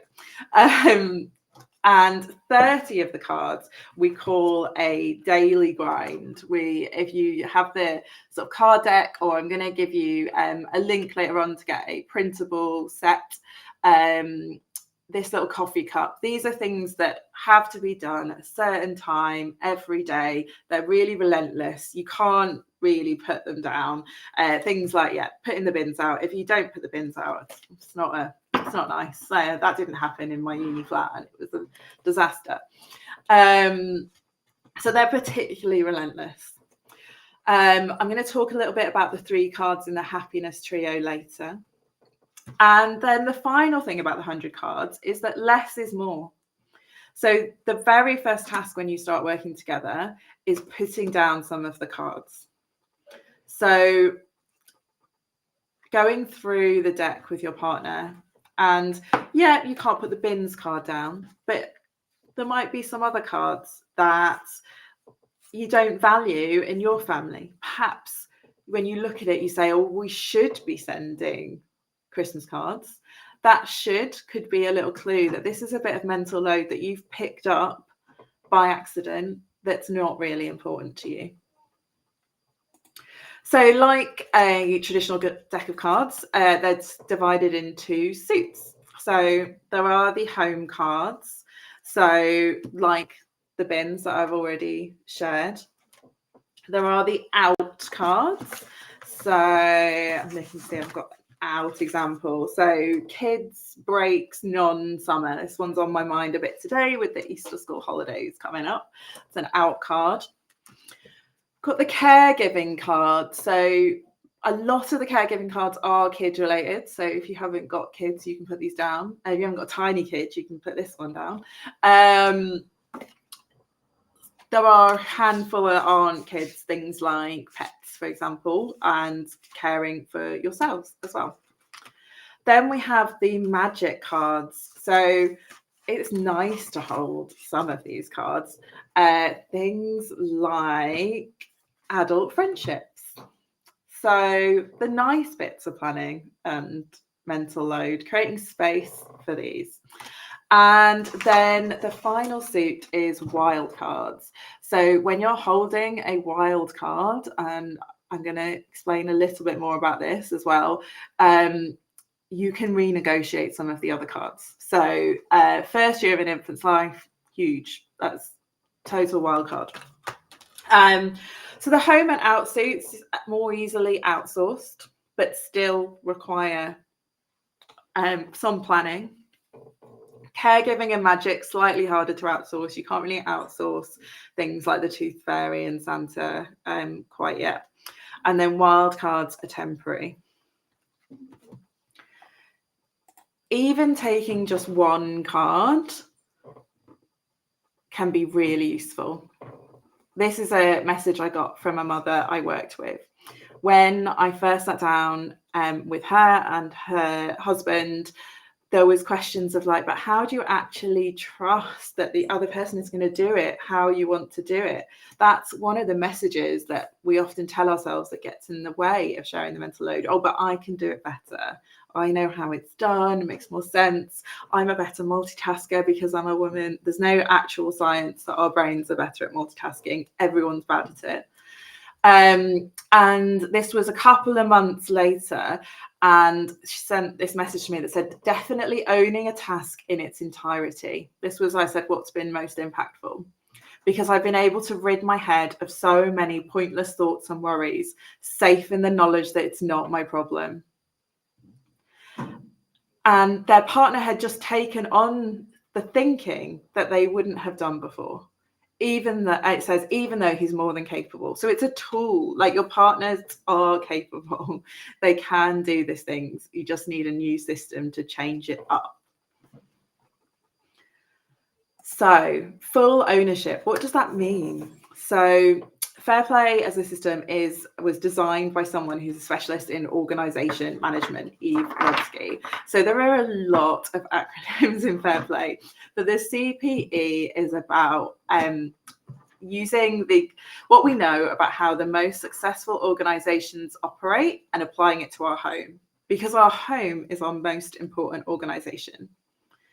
So the conception is the behind the scenes mental load, assessing the needs and then doing the tasks that will meet those needs. So for example, Eve always uses the example of, how did mustard get in your refrigerator? So knowing that your child will only eat certain things with a certain type of mustard, spotting that is running low and you need to add it to the list. That's where the planning comes in. So this is the action plan. So with the mustard example, that is popping it onto the shopping list, whether that's on an app or asking Alexa or whatever you do to get something onto the list. Planning when you're going to go to the shop that even has the right kind of mustard. And then maybe checking in, getting any buy-in, like, do you still like that mustard? Is that the right one to get? And then execution is the final step. And this can be the bit that is sometimes shared 50-50. Maybe it is, will we both do the shopping?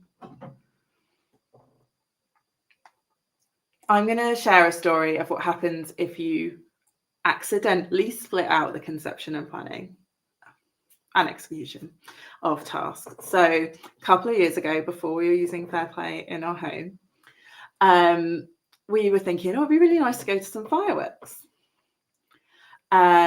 We had at the time a new baby and a child who'd recently started school. So we thought it'd be really nice for her. Living in we were new down here in this bit of Kent, and sort of talked about it in the home. Both had kind of, me and my partner had spotted some options that we could go to. We'd seen one and we agreed on one together. There was one that school PTA were putting on, so we're like, great, that's not going to be too late at night, that works really well. Sort of vaguely talked about buying tickets because it was a school PTA, you had to buy them with cash at certain locations. So one of us picked up the tickets. I can't even remember who. I think it might have been me. Brought the tickets home, stuck them on the pin board. We talked about it. Obviously, fireworks, usually they're at a meal time as well, like in the evening. So sort of vaguely aware we'd probably need to get some food. Often there's food at these kind of places. We didn't really think about it. That year, the 5th of November, because obviously you can remember the 5th of November. Remember the 5th of November, right? Easy. So 5th of November that year was a Saturday. So Saturday rolls around, all get in the car, and you get in the car with like an 8-week-old and a 4-year-old. It's a lot, but we've managed it. We drive across town. It's like kind of quiet. Can't see much going on. And as we get nearer and nearer where we think these fireworks are taking place, it suddenly becomes apparent that there is not fireworks taking place here. And I think we probably had paper tickets, start to look at the tickets. They were on the 4th of November. So we've really hyped these up. Like 4-year-old was surprisingly okay about it. I was devastated. I was sort of 8 weeks postpartum and probably not the most emotionally healthy. And obviously now we're just driving around town. We haven't planned dinner. We were going to eat it here. It was just a bit of a mess. And it's absolutely not the end of the world. It feels like it in the moment when you've let your children down like that. But neither one of us had held that from start to finish. If one person holds it from start to finish, you put it in the diary, you know when it is, you hold that in your head, or preferably written down if you're a parent. Yeah, it was just such for us a good example of we'd sort of doubled up a bit on buying the tickets, and then neither one of us had correctly remembered the date.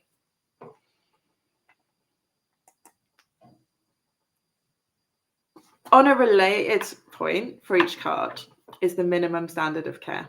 So our minimum standard of care for events is now that it goes in the diary. So the minimum standard of care for me was one of the most interesting parts of implementing Fair Play. This step ensures you can both trust all cards will be handled on time with competence and care. It's not about either partner elevating their standards and demanding a partner reach them, nor is it an opportunity to ask your partner to lower theirs. So this is about collaborating on what's reasonable in your home based on your shared values. So, for example, seasonal garage and seasonal items, basically, storing things away. Sitting down, putting this card in front of you together, one of the best ways to start this is to say, tell me about how this was managed when you were growing up. Share your stories, because your stories are how you've got to the behaviors that you have today. So this is a really interesting one. There might be some stuff about Christmas decorations that comes out, things about special memories, things that, or there might be like, we never had the right seasonal items.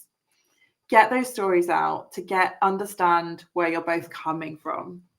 So you can start where you are and work out what is reasonable within your home.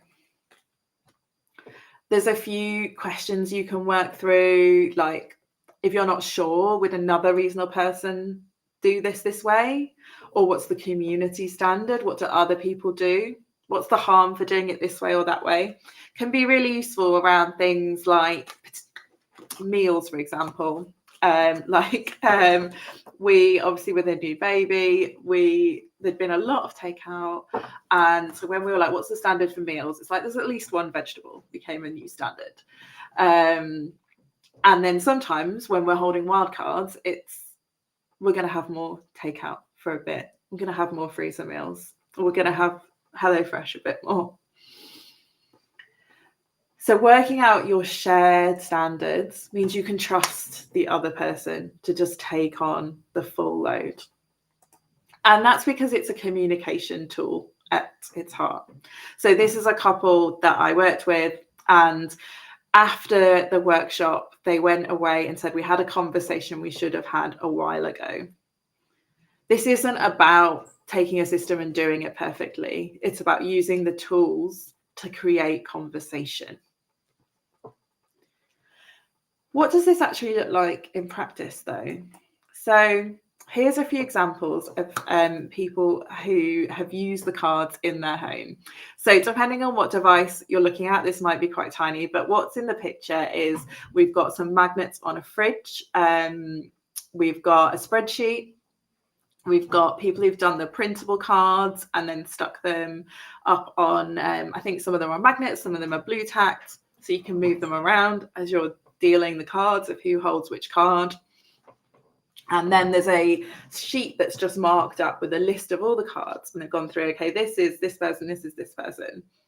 That's what you do. You deal, once you've worked out which cards are important for your family, you deal them, and then you hold your cards. Coming to one of the benefits of Fair Play is that 3 of the cards, and I talked about one earlier, adult friendship, form the happiness trio. So in writing Fair Play, the book, which is where this all comes from, Eve Rodsky interviewed over 500 people to form the sort of backbone of what is happening in real homes. And based on those interviews, these cards are the most important to a couple and individual's happiness. They will create strong resentment between you and your partner if you don't both hold them. And both partners deserve dedicated time for all 3. So self-care, it's interesting, it's illustrated with a trainer, I think. I've not been running lately and I really want to get back out. So it's nice today. Maybe the spring is coming and I can get out a bit more. But looking after yourself is one. Adult friendships is another. And then unicorn space. So unicorn space can be really tough to find, especially when you have young children, especially babies. I know I find it tough and my husband finds it tough. What is unicorn space? It's about being interesting and interested. It's essential to your sense of self, the health of your partnership, and your ability to convey what a full life looks like to your children. So when thinking about how you might use your unicorn space, it's not about self-care, and it's not about friendships. Usually isn't work unless you've got a particular passion. So writing Fair Play was Eve's unicorn space.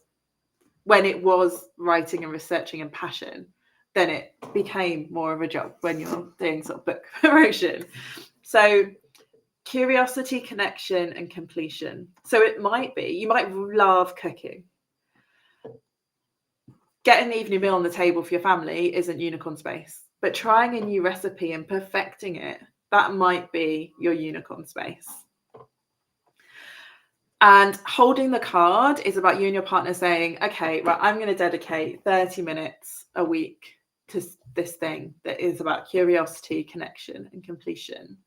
I have a couple, an individual I was working with, and they shared that with their partner since when they returned to work after parental leave, both them and their partner chose a night that was theirs.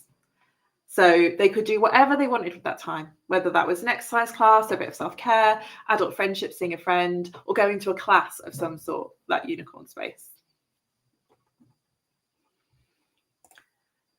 Okay, so coming next to wildcards.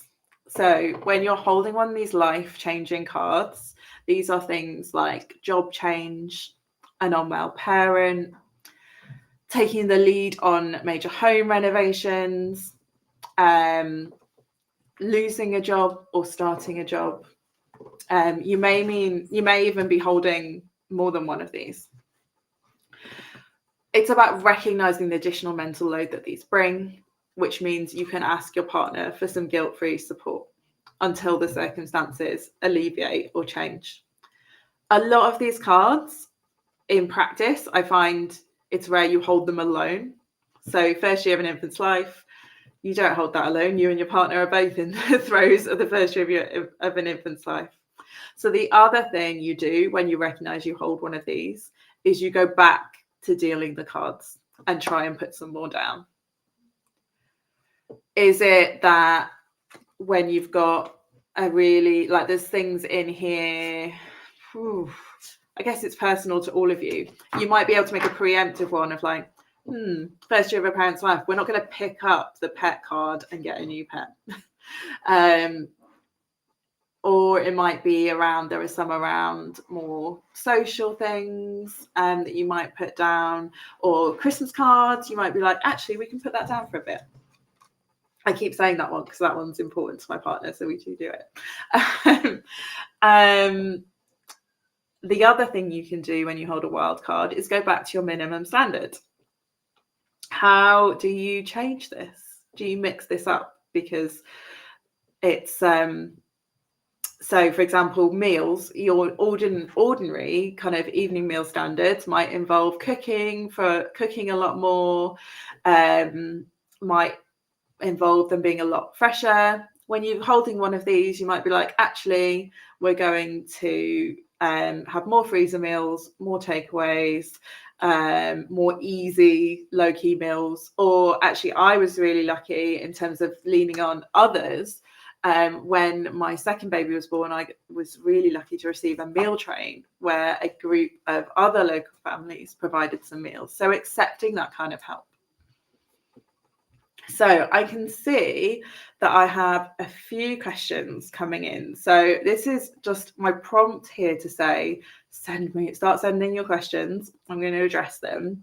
And while they start ticking through, I'm going to just talk to you a little bit about how to take this forward and get more support and help with implementing fair play.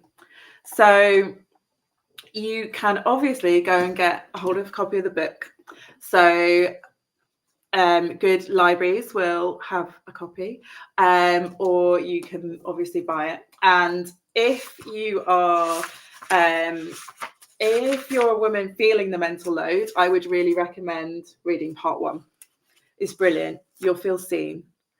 It's got 2 parts: the curse of the she-fault parent and the hidden costs of doing it all. I read that and just felt angry, but seen. If you're sharing this with a partner, particularly with a male partner, tell them to skip that chapter. They're going to feel defensive and attacked. And that's not a good start. That's not how to get them to the table. Then part 2 and part 3 is all about how to play the game. So that is one option you've got for getting started and having a go at fair play. You can buy a pack of the cards as well. They're a bit hard to get hold of in the UK. They're not officially published here, but you can sometimes order them online. And within that, they have a little guide to doing fair play. The other option, which I wanted to share here as well, as I've said, is I work with people to implement fair play, mostly by sharing resources from the team, and then also by providing one-to-one support on WhatsApp. So I provide you with 90-day support, which gets you from not knowing anything about fair play to having implemented it in your home. You can scan the code that's on my slides, or go to the float.space/fair play to find out more about that. And what I would like to invite you to do before I come to some of the questions is to choose a card that you want to start with. So depending on what size screen you're looking at, you may or may not be able to see this list of cards, but there are all sorts of things you could start with. Groceries, bins, evening meals, managing the money, managing your calendar, morning routine. We already talked today about seasonal items, school breaks. Think of a task within your home that you want to start with, and think of just one where you could start a conversation with your partner in your home about what that looks like, what that entails, what's important to you about that. And maybe that question I asked earlier of what are the stories? Like, what was your experience growing up? There's a great, there's another example in the book of, I'm not sure if it's Eve and her husband or if it was a story someone shared with her, but they met when they were a couple who met when they were at college, and they'd been having some conflict over the bins and the bins getting taken out. And when they started to think about it, the person who was pushing for a sort of higher standard of like more frequent bins being taken out remembered that actually back in college their partner and their roommates actually collected pizza boxes. So they had stacks and stacks and stacks, the whole like apartment. So their starting point of like one pizza box on the bin was actually a very, very clean home as far as their partner was concerned. But as far as she was concerned, that meant the bin should have gone out. So getting those stories out helps unearth some of those things of just what is going on. Where is your starting point? And you can get a copy of the cards if you head to either scan this code if it's big enough for you on what you're looking at, or head to the float.space/POW, POW. So download the cards and get a copy of them. There is some way you can add your own at the end as well. So if you've got something different going on in your life, or something in your home that you feel could be a whole additional card, you can add that on there. So I'm going to come to the questions. I'll leave that up actually for anyone to download. So one of the questions I can see is, so my wife wants to do this, but how does sharing tasks equitably benefit me? So I think it can depend what's going on to start off with as to sort of why this is of a benefit to both partners in the home. So when we don't share the mental load, it can lead to resentment. And if we think we're not communicating, so in her research, Eve would ask people, well, how do you communicate about tasks in the home? And a lot of people would say, well, I don't. And then they'd go on to say, well, I do my husband's laundry and then I leave his wet clothes on his pillow. Or there was a woman she spoke to during the pandemic who was in a really huge Facebook group that was called Reasons I Hate My Husband. And she was basically she said, the pandemic is not going to kill my husband. It's going to be me if he doesn't make it through this. This resentment, we don't want to live like that. This sort of seething resentment that can build up and people have together. So sharing tasks well, not so much even the tasks, sharing the mental load, the full conception and planning, and then the sort of task delivery, the execution, benefits you because you'll be much happier together. It gets rid of that resentment. You can communicate about the tasks. So I would really love to hear what people think of that answer and that point. And I guess related to that question of how does it benefit me is there's a great section in the book called Who Are You Married To? So this can be helpful around how you get people involved. So it starts with who are you, and then moves to who are you married to. So thinking about your relationship and what they're like and what they value can help give you some clues about how to get them involved. So there's a few different personality types outlined in the book. There's the giant kids.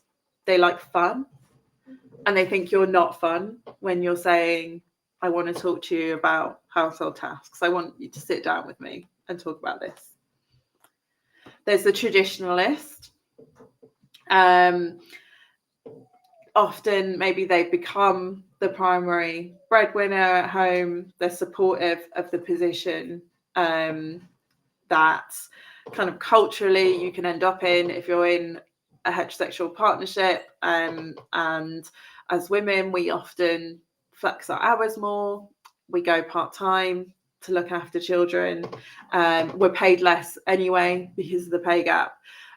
So we can end up taking on more in the home. Interestingly, the thing about often women say their jobs are more flexible, but interestingly, research has been done, and where a female lawyer is married to a male surgeon, the lawyer would say, well, my job is more flexible, so I flex it around the children. Switch it right around, female doctor married to a male lawyer, and the female doctor says, well, my job is more flexible. These things are cultural. Like, yes, there are a recent term I heard coined was about greedy jobs. There are certain jobs that genuinely are less flexible, but it's not often. It's about perception, not about things actually being more flexible or not. So back to the categories, we've got giant kid, traditionalist, where's the butter? So the competent partner, they're competent at work, but at home, you're so much better than me. You're supposed to remind me. Oh, I forgot. I just don't think about this. You're the CEO of the house. Then there's the partner with great intentions. 1 step forward, 2 steps back. Maybe they bite off more than they can chew. And they say it's easier if you just tell me what to do. And then finally, there's the more than most, which is where often we want to get to with someone taking on the full CPE. So this person really wants to. So working out which person you've got helps you answer the what's in it for me. So if you've got the giant kid, you've got like, I want there to be less resentment and I want us to have more fun together. So let's work out a system so that we don't have to keep talking about who's going to take the bins out. That's boring. I don't want to talk about it. I want there to be a system. Essentially, that's your starting point. So you can go from there and have the talk with, well, start the communication. So the next question is, could the principles of the method be extended to other areas of life, such as workplace responsibilities or community involvement? Oh, I love this question.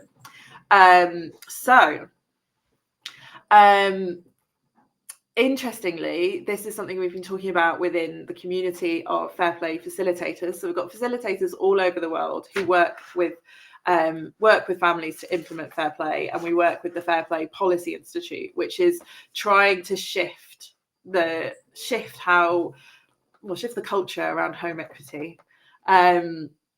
So the Institute we've been looking at that workplace responsibilities. So in the workplace, women take on more of the unpaid tasks. So the note taking and the remembering colleagues' birthdays and the onboarding the new starters. So that's definitely something the Institute has been thinking about, and there may be stuff coming in the future in that space. And I think the sort of principle of what's visible we value, you could definitely apply in kind of community involvement or workplace responsibilities. Making things visible, making things rewarding what you want people to do. I mean, the classic example would be employee resource groups. So networks within workplaces are often run by the very people who need those networks. So whether it's your women's network, your neurodiverse staff network, your Black staff network, whatever kind of network, there's often a lot of work heaped on a group who is advocating for more inclusion at work. So make it visible, put those tasks onto people's performance, celebrate that they're spending work time doing these things. The cards make the home visible. I guess in the workplace, think about what work is visible and what is invisible in the workplace. And then the next question is about tips for encouraging my partner to take this up. So again, thinking about who they are and what would incentivize them is one. If you're here, well, you are here because you're asking a question. Just starting the conversation of like, I heard this, I went to this talk today, I heard this thing. Can I sort of share it with you? That can be a way to share it. Sometimes starting with just one card makes it a bit less overwhelming. Coming at them with 100 cards can be a bit overwhelming. I definitely didn't do it right when I started it.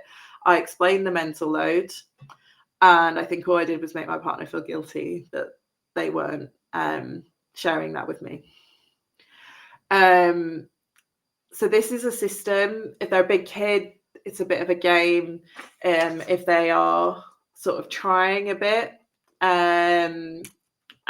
it's kind of, it gives you a replacement system for the default patterns that you can fall into of like, oh, we're just doing what's expected of us as a mother and a father, say. And it definitely, as a model, it does center those heterosexual partnerships and parents where there's a male and a female partner, because that's where you see this play out. Interestingly, the research shows that in same-sex partnerships, because you're starting from a point of like there aren't default roles necessarily, the like girl jobs, boy jobs, then it can you can start on a more equitable footing. And I can see, I've got a question from Ruby as well about how could this be incorporated into school curriculums. So in the US, one of the corporate partners of Fair Play has actually created a school curriculum. And I would love to do it here. We've got just a couple of Fair Play facilitators in the UK at the moment, but if we could find some and find a sponsor to do this work. So they've created a home equity curriculum. I think it's sponsored by like Swiffer or some cleaning product. So they have created these tools for schools to think about this.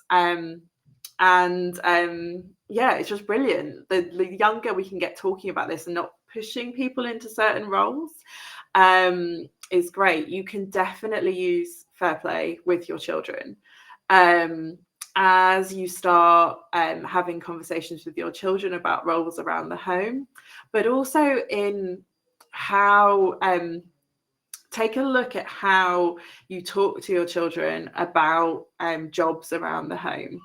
So mental load is like this, you see all these like hilarious reels of like oh well I went and hilarious because they're true, like going to make a cup of tea and you go in the kitchen and you see that you like want to go to get a cup. Oh, I haven't got a clean cup, so you go to the dishwasher to get a clean cup and you're like, oh, the dishwasher needs emptying, so you start unloading the dishwasher.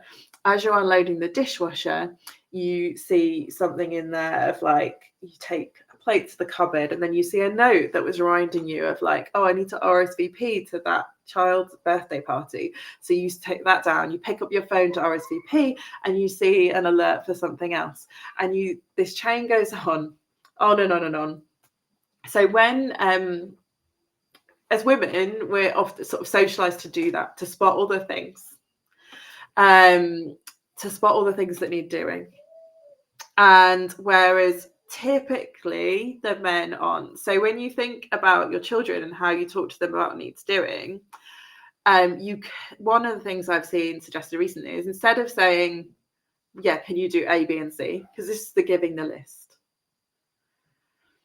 You could say, yeah, could you help me out? Could you go in that room and see what needs doing? Obviously, it depends on the age of your child and doing this age appropriate, but trying to get them spotting what needs done around the home, taking that full CPE. The other thing that people do with children sometimes is because the deck is so like tangible, and the cards, even if you do the printable cards, get a card out. There's a family I know who gets the card out at dinner. They just pick one card and they talk about, well, what might be involved in making this happen in our home. So this one's home goods and supplies. So you could get this out and you're like thinking of all the home goods. So the toilet roll and the light bulbs and the bin bags, all of those things, whatever you categorize into this as a family. And you talk about, well, what goes into that? Like, how does the toilet roll get on the toilet roll holder? Well, I mean, and that's controversial itself, like about does everyone even put it onto the holder or just put it nearby? And that might open a conversation of like, well, you know, we buy it from the shop, or we so you've got to see that the stock is running low. So you've got to know the type that we need. So you've got to put it on the shopping list. So you need some cash, or you need a card to be able to pay at the shop. You probably need to know what other things you need if you're going to go all the way to the shop. So you can use it as a tool for conversations about how everything gets done around the home. So I would love to find a partner to develop the school curriculum bit, but that is a big job. But there is, there's the home equity, it was called. So like a play on home ec, which is, home economics. And there is a sort of curriculum built for US school children. We could probably use bits of it here as well. So a couple more questions. So do you recommend this when the chores are generally split anyway, but it's not been spoken about?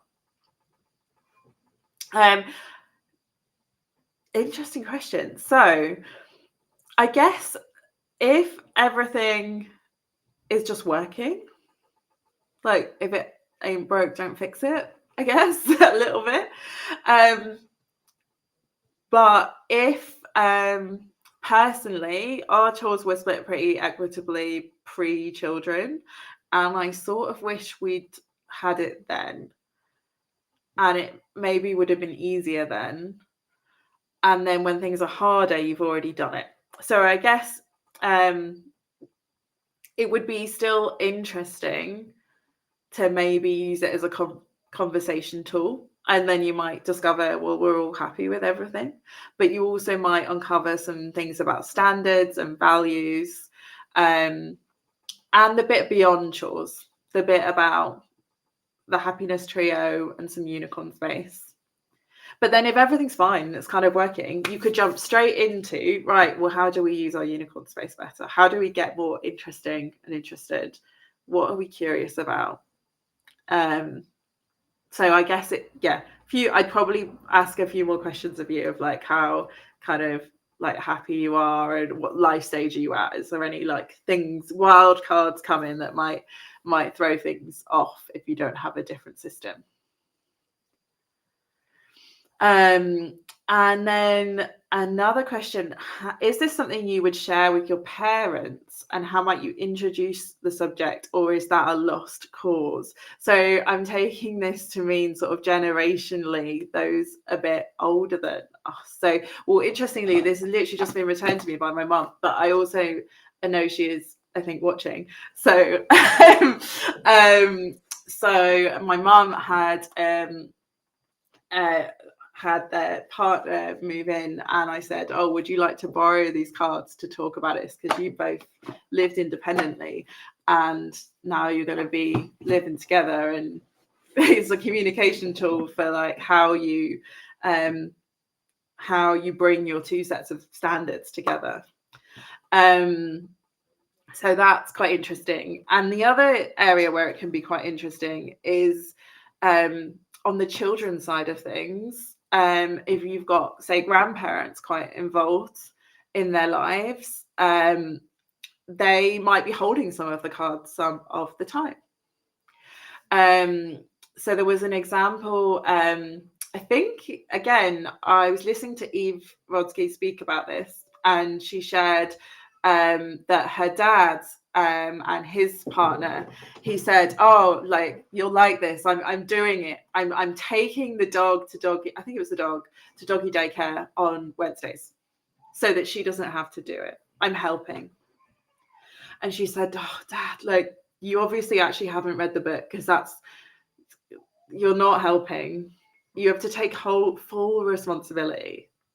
So she properly explained then, like, this is how you take, if you're going to take it that day, you take the full responsibility. You take responsibility for getting the dog to doggy daycare. You take responsibility for picking up the dog.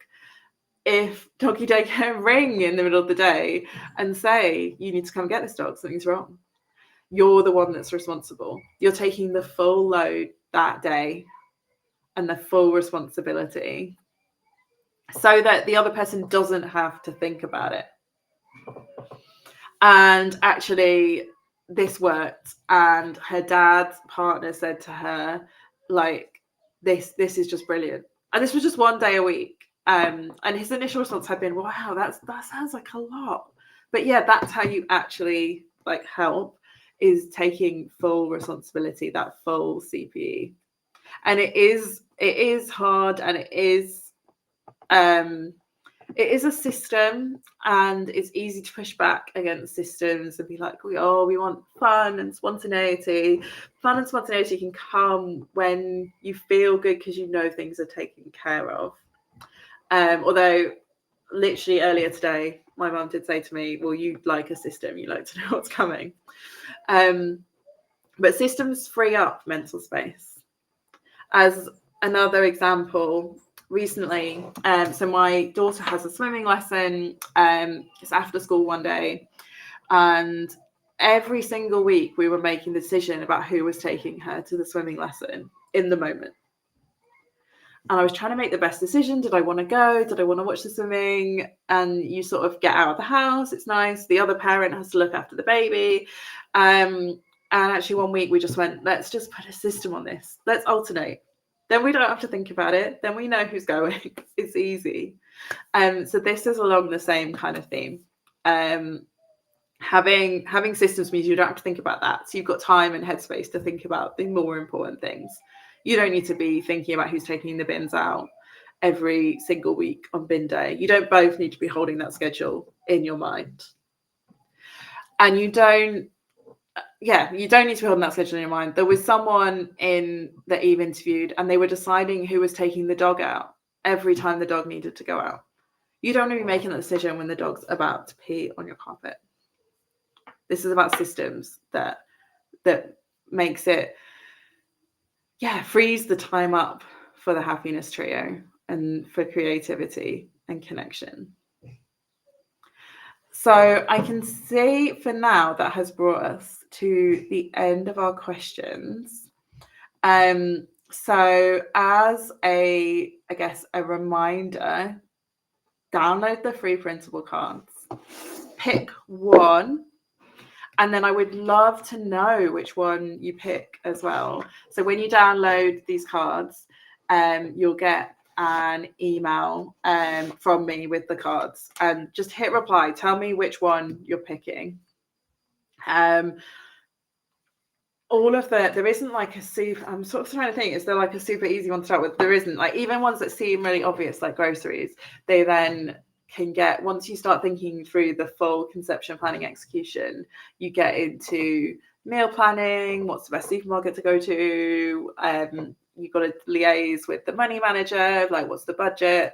So there's not an obvious starter card, just pick one, maybe a daily grind one with a little coffee cup on it to get started, and take that one card and have a conversation at home. Say, you know, I think I hold the full weight of this card at the moment and I want to talk about it, how we could share that card, hand that card over.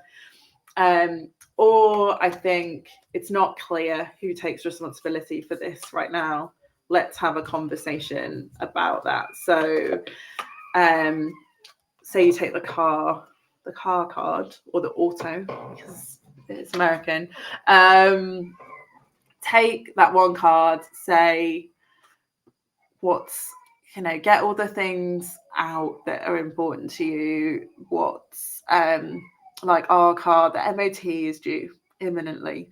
It's got to go for its service, got to get its MOT, and then we can pay the tax. There's so many things.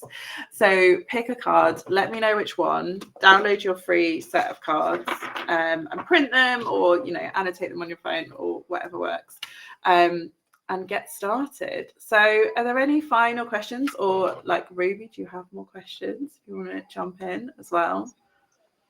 Hello. Hello. No, I don't have any other questions other than just saying thank you. That was really fascinating. So we really appreciate your time and your expertise. Awesome. Well, thank you so much for having me. And yeah, I'd love to stay connected with everyone. And I know, yeah, you've got I think one more speaker up today. So yeah, thank you for having me. Well, thank you for being a part of the day. Mwah. Thank you so much, Sam. Big love sent your way. And yeah, and we're winding up, I guess, to the final talk of today, which is a conversation between Tracey Emin and Katie Hessel. We're going to be putting that on in a couple of minutes, just so that you are aware. There are a couple of content warnings for this talk. This conversation has strong language, and so there's swearing in there, and there's also talk of death. So be very wary and gentle. Oh, more things as well, I'm being told. Sorry, there's also mentions of abortion and rape. And is there anything else?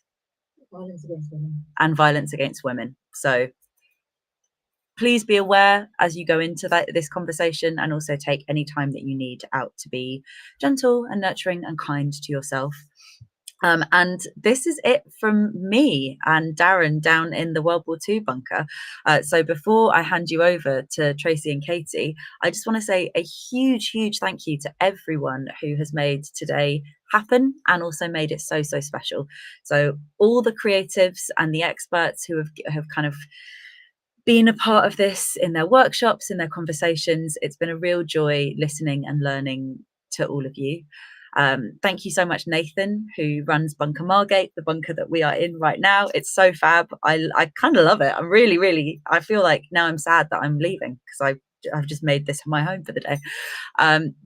Massive thank you to Lisa, our BSL interpreter, who has just been an absolute star today. We are beaming so much love and appreciation to you. Thank you for being incredible. And thank you to the POW team, everyone behind the scenes who makes this stuff happen. It's a collective effort. Everyone puts so much love and care into it. I want to do a couple final reminders. POW is an organisation where 98% of the tickets for events are free. So if you are able to donate something towards POW and its incredible vision of striving for gender equality and celebrating the power of women, then please do give if you are able to. Next year is Power's 10th anniversary, which is going to be fab. So all of your donations will be going towards the festival next year and making it just as incredible as it has been this year, maybe with a little bit of 10-year anniversary flair in there as well. There's also a feedback form, which we would love you to fill out if you are able to. We really appreciate feedback, like just to be able to learn and figure out what it is, how we can make these events even better. So you can see that on your screens now. And that is it from me. Thank you from me to you for being a part of today. I've really appreciated everything about this, and I hope that you have felt reassured and learnt some new things and are ready to kind of listen to this conversation and then carry on the theme of rest for the rest of your Sunday afternoon and evening. Lots of love from me in the bunker, and see you very soon, Power Babes.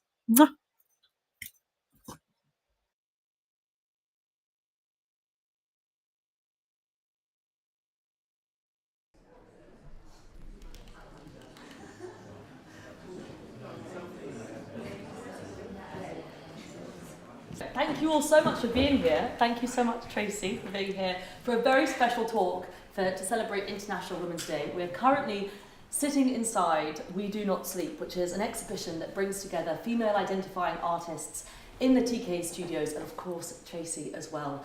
And it's a really special occasion. I think International Women's Day is always a funny one, but I think in a way it's necessary because it makes us reflect on the women who are here today and those who are gone as well.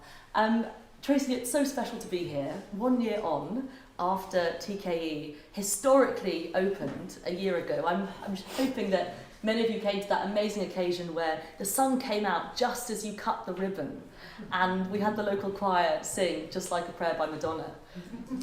How does it feel 1 year on to be here?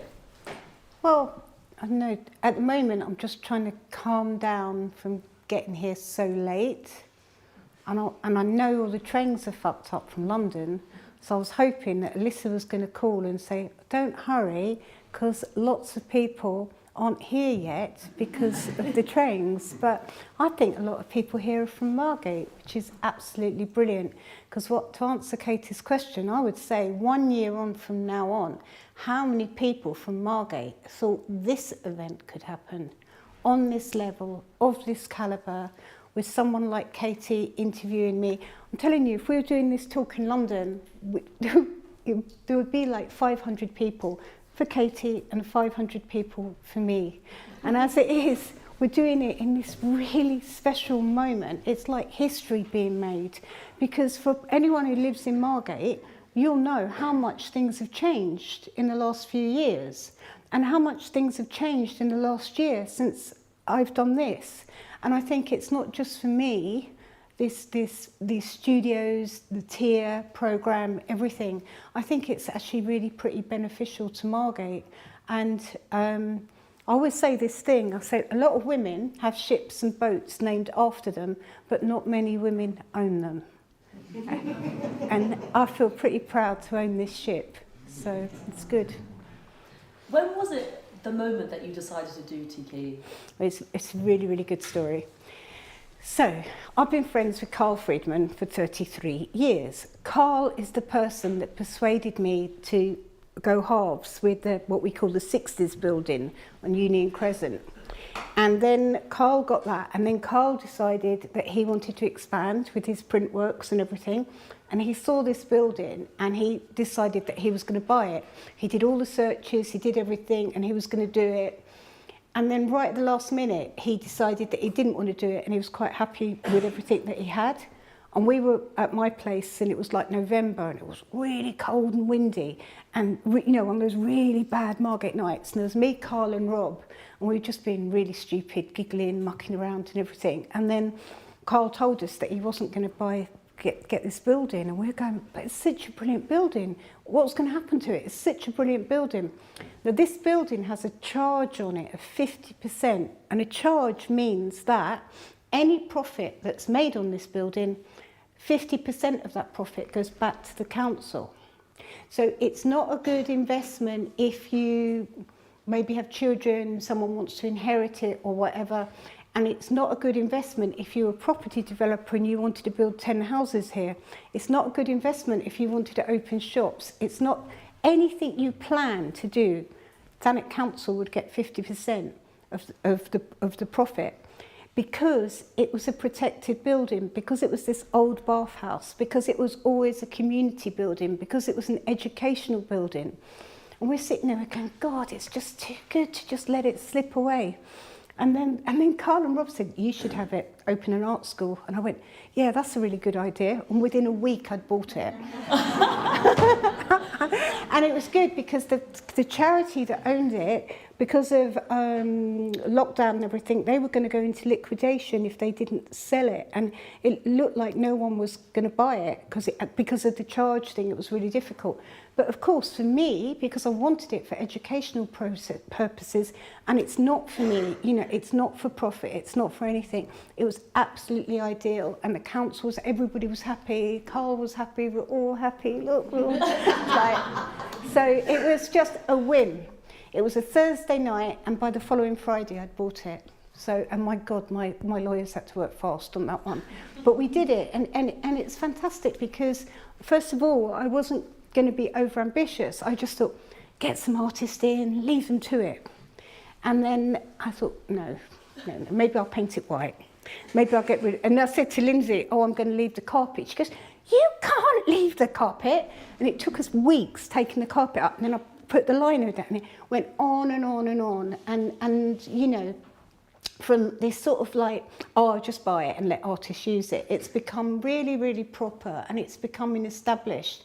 And it's and just our gallery, our exhibition program now is getting quite, it's very organic, but it's actually really a really nice thing. The Tears have been here 1 year now. Tears, they've done a year, so that's pretty brilliant. And it's just going from strength to strength, really. It really is. I mean, just looking around this exhibition, just the calibre already, so many of the artists have just developed so much in such a short period of time. But I mean, you've spoken about this idea of an artist being more than just an artist in terms of just making their work, and it's about community building. I mean, what community did you want to create here in Margate? When was it? About, I can't remember how long ago it was. Maybe 6-7 years ago, I turned the lights on at Dreamland. And it was about like 80 people there, and I turned the lights on. Not inside Dreamland, but you know, the Dreamland lights. And by the way, for quite a long time, it said Amland, right? And if anybody, does anybody here speak Turkish? No? So in Turkish doesn't mean vagina, it actually means cunt. So for months and months and months, every time I got out the station or whatever, I would giggle to myself. Anyway, but unfortunately now we don't even have the lights on at all. So, but anyway, I'd rather have had Amland than nothing. Anyway, so anyway, I turned the Amland lights on, and Dreamland, and I gave this sort of rip-roaring speech on the steps of Dreamland. Here, we're going to make Margate the epicentre of the creative world, you know. Just because we're on the edge, it doesn't mean to say we can't be in the centre. We're close to Europe, we're close to... Gave this whole sort of little speech thing about how Margate could be the epicentre of creativity for the UK. Now my speech sounds slightly different. My speech says that we should be the town of culture for 2030. Or 2034, whenever. But I don't, you know, and when I said that about being the epicentre of British culture, people like rolled their eyes. But actually, Margate is a real destination. I gave a talk in Australia a couple of months ago in Sydney, massive audience, really like hundreds and hundreds of people. And they were talking about Margate. And I said, before we talk about Margate, can anybody in the audience put their hands up and say if they've heard of Margate? And there is a Margate in Australia. And I said, not Australia, the one in the... And anyway, the whole audience put their hand up. And I said, wow, 20 years ago, 10 years ago, that never could have happened. This is phenomenal. And it's a really... lovely thing wherever I go. And then, like when I did my show in New York, like everybody's going, oh yeah, like next time I come to the UK, I've got to come to Margate. And there's some people now who come and visit me, and they come here and they go around the town and everything. And they come from Heathrow, they get in the car at Heathrow and they come to Margate. They see Margate as being a totally feasible place to be their first stop. And I think that's pretty incredible. And there's, I don't know, I think it can only get better. So I think so. Yeah. And so when you were young and little girl growing up here, did you ever think that something like this would be possible, and it being that artistic town? No, I couldn't wait to leave. So, but saying that, on bank holidays and everything, Margate was really very, very hip. So we had the mods, the rockers, the Hells Angels, the punks, the Azutex, the Bowie people, the you know, every kind of like cultural fashion trend group you could have would come to Margate on bank holidays. There would be the famous fights, there would be this, there would be that. But basically it was like a full-on fashion stream, fashion show, music, what was happening, you know. And there was a massive dance culture in Margate as well, and like a soul culture, music, dancing. And I was quite a good dancer, and the people who danced, and like the soul people, were really fashionable and really cool and really hip and really trendy. So I was part of all of this thing when I was like 13, 14. So I was a part of something cool. I was never part of anything suburban. I was never part of being at school. I didn't go to school. I stopped going when I was 13. And everything I was involved in was about being creative, being imaginative, being forward thinking. And I really loved art. I loved art, but there was no art galleries. There was only one bookshop, the Albion Bookshop up North Down Road. There was always been Lovelace. So you could go, and can I say something? I never ever shoplifted from Lovelace, ever. Or the bookshop. It was probably the only two shops in Margate that I respected enough not to put my filthy little hands on anything, you know. And it was, and there still is a library, but it, you know, there was no culture here of like no museums. Well, there was Quex Museum, which, and if has anyone been to Quex Museum here? Yes, no, yes. Well, go. It's really amazing and absolutely fascinating. But it has these fantastic dioramas of Africa and lots of stuffed animals. And people would have thought that maybe people think that it's not particularly ideologically sound now, but it was a point in history where those things were possible, stuffed animals, anthropological sort of like research into indigenous people of Africa or whatever. So it's kind of fascinating as a time capsule. But that was the nearest we got to culture, that and Dover Castle and Richborough Power Station, which was always something amazing. If you want to think about 1950s industrial sort of like post-nuclear architecture, it was fascinating. But there was nothing, absolutely nothing. So it's not like, oh yeah, you know, when I was 6 and my mum and dad took me to the Tate for the first time, or I remember the first time I went to the National Gallery when I was 7, or there was nothing. It was barren. And all that we had was all that we made, all that we saw, all that we created. There was nothing. That was Margate. And that's why I'm so happy about Turner Contemporary. And when, about 8 years ago at Turner Contemporary, I gave a talk to Thanet's best O-level art and A-level art students, the ones that had done best in their exams. And it was, I cried. It was so amazing. Because I was thinking, Christ, if I'd have been at school doing art and this had been available to me, I might have been a successful artist or something.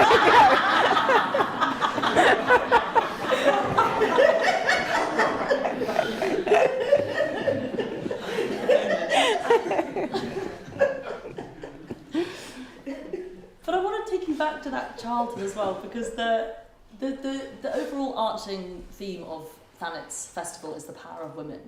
And as a child, were there particular women who you looked up to?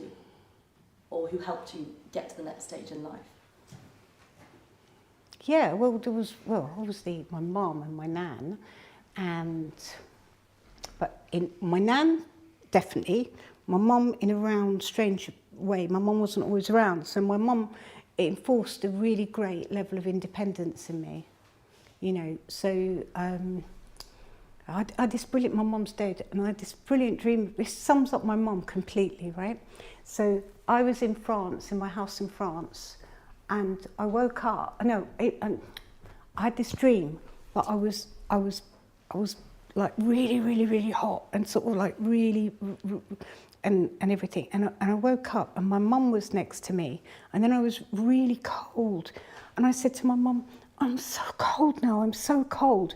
And my mum turned. She said, "Tracy, it's better than burning to death."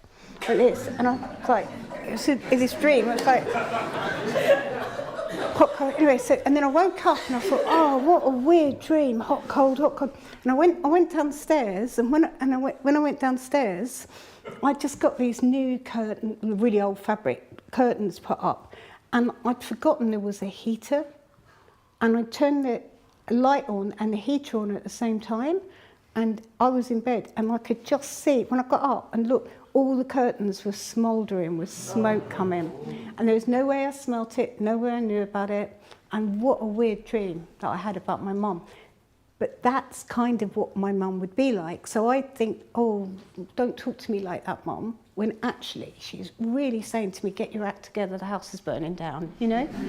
So my mum, the way my mum gave me this level of independence was very different from other people's mums and parents, because my mum was not around a lot of the time. So I had that. Then I had my nan who looked after me a lot when I was little and brought me up. And then I had a couple of school teachers, Mrs. Morris, who was my art teacher, and Mrs. Cross, who was my drama teacher. But a lot of that was all over for me when I was like 13 or something. I dropped out of school. I went back when I was 15 by law, because I had to go back 3 days a week. Otherwise, my mum we would have got a W13, and my mum would have had social services and all that kind of thing. So I went back to school 3 days a week, and the art department just said, oh, just let her do whatever she wants. And hey presto, that's what happens when you say to a delinquent 15-year-old, what do you like doing? And they say, I like art. They say, go on then, off you go. And I think schools aren't compassionate enough and not understanding enough and not trusting enough in people who aren't academic. I mean, I'm not academic in the slightest. I never will be, I never can be. But visually, I'm smarter than a lot of people. And my art teachers recognise that, and they let me do art 3 days a week, rather than me be in trouble, rather than my mum be in trouble, rather than social services, rather than me acting out and sort of being, getting worse and in more trouble or something. So I think that I wish I'd gone to one of those, was it Steiner schools or something? Montefiore, I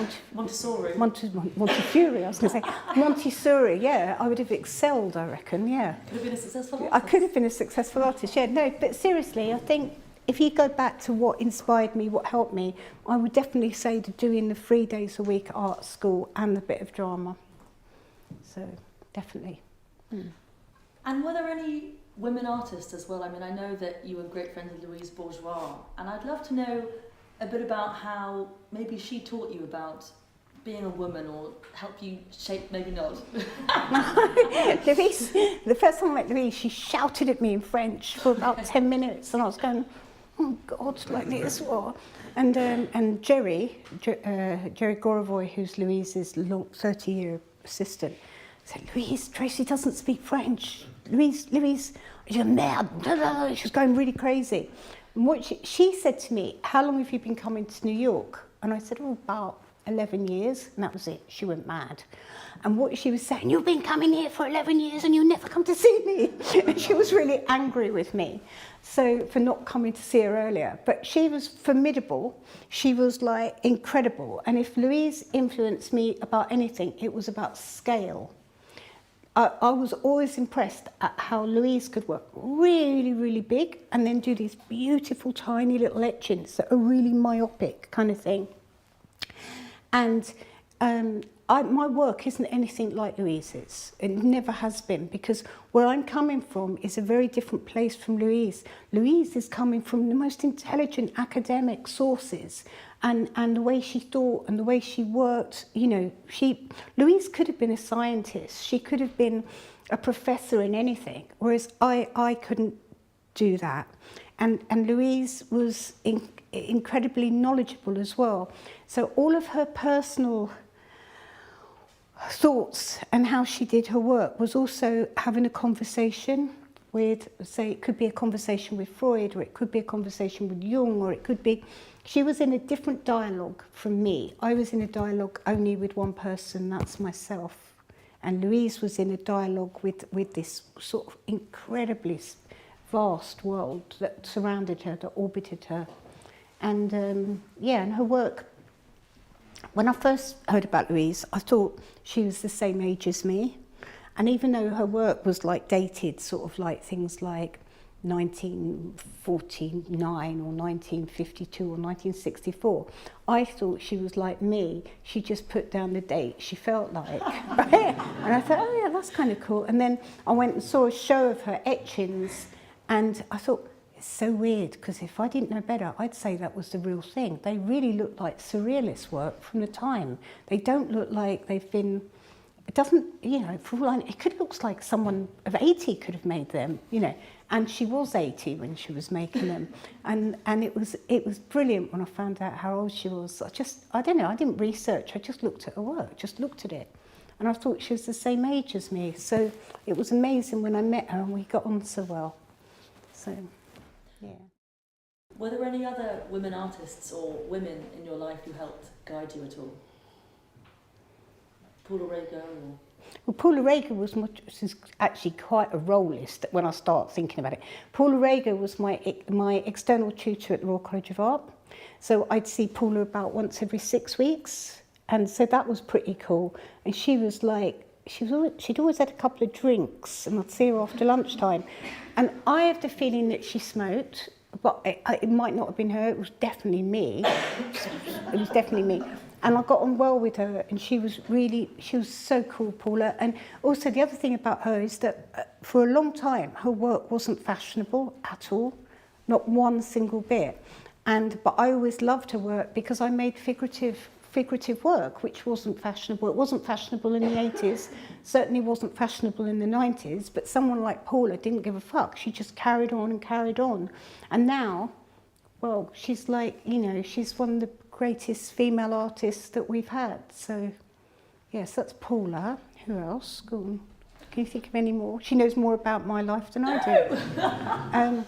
No, I mean, I you know, my biggest influences have been male.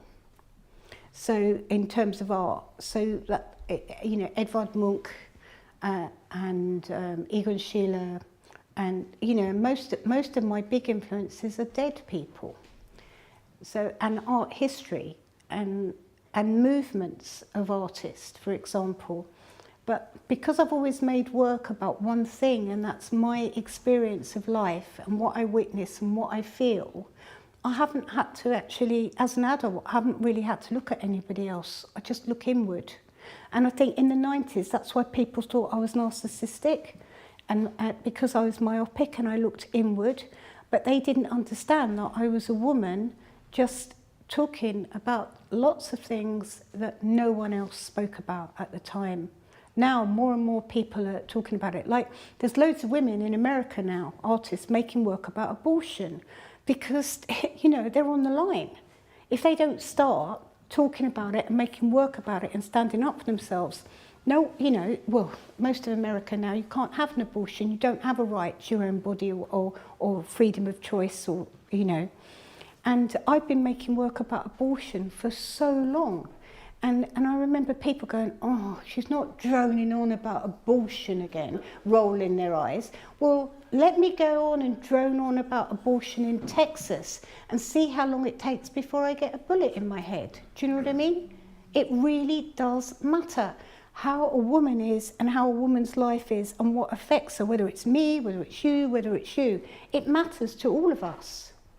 And the fact that being like, so teenage sex, rape, abortion, sexual abuse, especially, it's International Women's Day. I'm not celebrating today because of so many atrocities that are happening in the world as we sit here now. What the fuck have we got to celebrate about?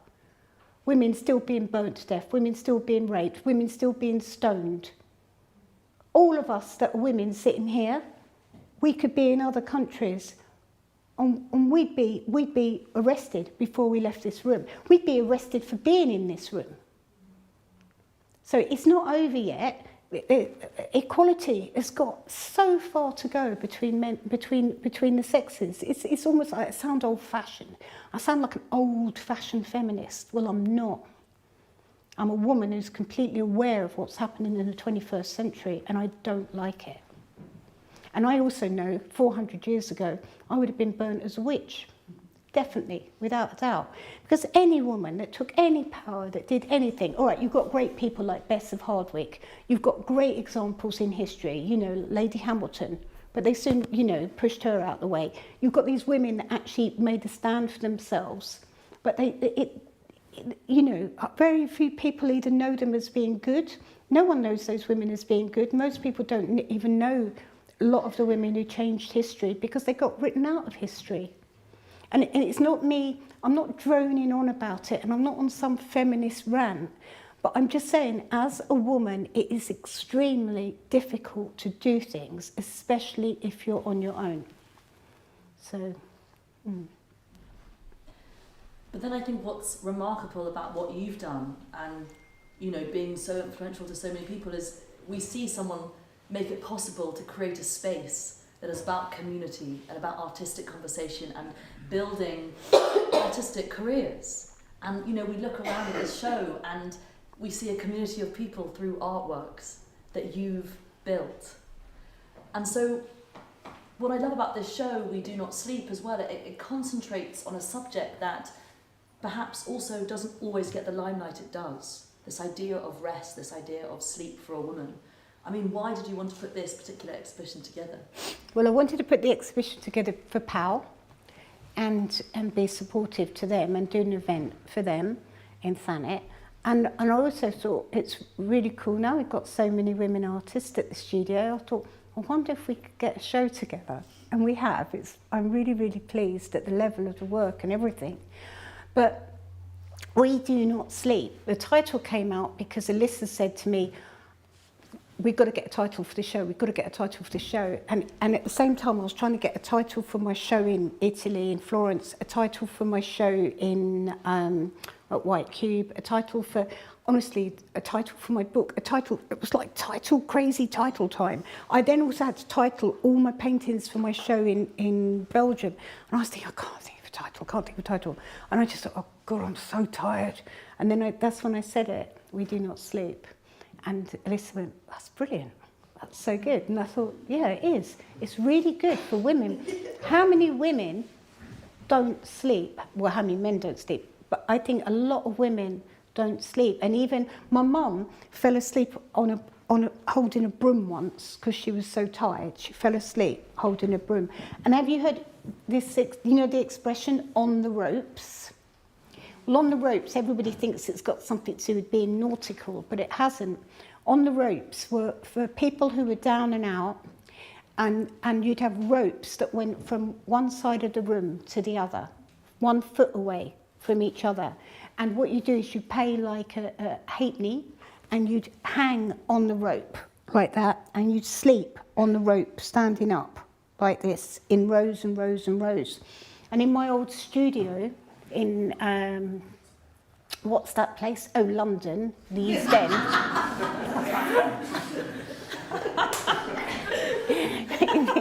in Spitalfields.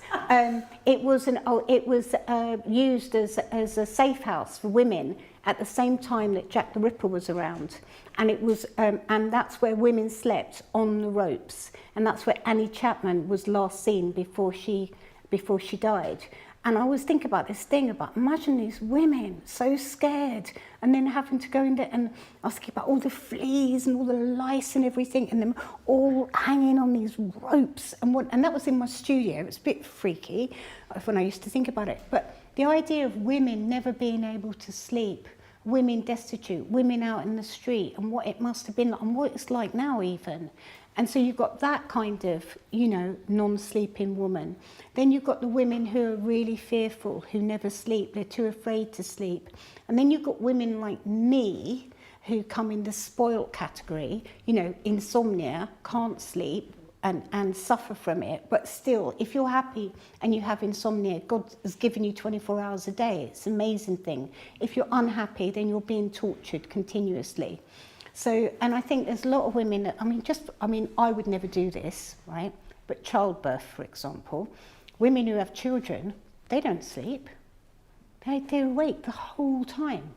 I'd never do that. I couldn't do that, not with my art. But every woman that's a mother has to do that. It's like torture. And the idea of not sleeping and then going to work the next day and then also having to look good. It's kind of like, it's not a world that I could ever have taken part in, ever, and I realised that at the grand old age of 60. So. But I think it's also really interesting, this idea of rest with everything that's happened to you in the last few years as well. I mean, has this idea of rest taken on a whole new meaning for you? I cannot tell you how much, at 3:20 today, all I wanted to do was have an hour's sleep, 1 hour's sleep. And I thought, if I can just have an hour's sleep, I'll be okay. But of course, there wasn't time. And I get really tired, I get really fatigued, because I'm living without an organ, without a bladder. And when you're living without a bladder, it would be like living without your kidneys, or living without, you know, whatever you're living without, your body has to compensate in some other way. And it makes me really, really tired, overly tired. So rest for me is really, really, really, really important. And this morning I woke up really early. I'd been awake, not really, it's about 7 o'clock. And I'd been awake about 10 minutes, and I was looking at my phone thinking, oh, what shall I post about the show? And I was kind of like excited and everything. And the next minute my bag exploded from me, and I was just sat, it's like a tsunami of piss going all over me, all over my bed, everything. And like run to the bathroom, and the depression in that situation, and the loathing of it all, and to think, oh, not today, I don't want this today. And those kind of things make me really fatigued and really mentally tired as well, because I have to remember that I have a constant disability that people can't see. And I'm always tired because of that. And I let a lot of people down as well. And now I've stopped. I was really nervous about this and tonight, because what if I'm tired? What if I'm too tired? So being that ill before with the cancer will always affect me. It will never stop affecting me. So, but it sounds like I'm moaning, but I'm not. I'm explaining. And if anybody else here doesn't have a bladder, hey soulmate, you know what it feels like. Yeah, it's tough. So, or anybody that's in this, has any problem like this, or it's not good. So it's not about someone. The most annoying thing that someone can say to me is, God, it's so lucky it was your bladder. And I said, someone says that again, I'm going to reach inside their guts and I'm going to pull theirs out and slap it around their face. Because like living without a bladder is not a good idea, I promise you. It's not a good thing. And people think it's better than losing an eye or better than losing this or that. Anything you lose is not a good thing, and it affects you. It affects you mentally, physically, emotionally, and yeah. So, but the cancer was really bad, and I'm lucky. I was given 6 months to live, and I had this radical surgery, and it was so radical that it worked. So I'm very lucky, actually. So I'm not complaining. I'm very lucky, and I don't drink anymore, and I make the most of all my time now. So going back to Katie's thing about resting, I am either resting or working or talking to my cats. There's nothing in between. Should be here tonight. Yeah. No dogs but cats. Yeah.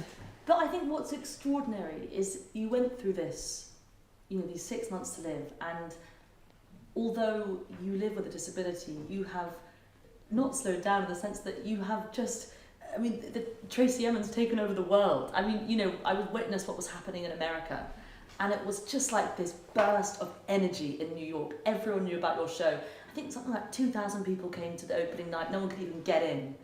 And everything seems to have erupted in the most amazing way. Yeah, so it's a false impact. I said to someone, what would happen if someone said to you, okay, you can be a really successful artist, you go back to your hometown and create this beautiful world for yourself. You can do this, you can do that, but we're taking your bladder. And I think that's kind of what happened to me, because I've ended up being really happy. So yeah, take my bladder, give me the disability, but I'm happier than I've ever been in my life. So, and I really, really, really mean it. Even when I'm sad, I'm still happier than I was before.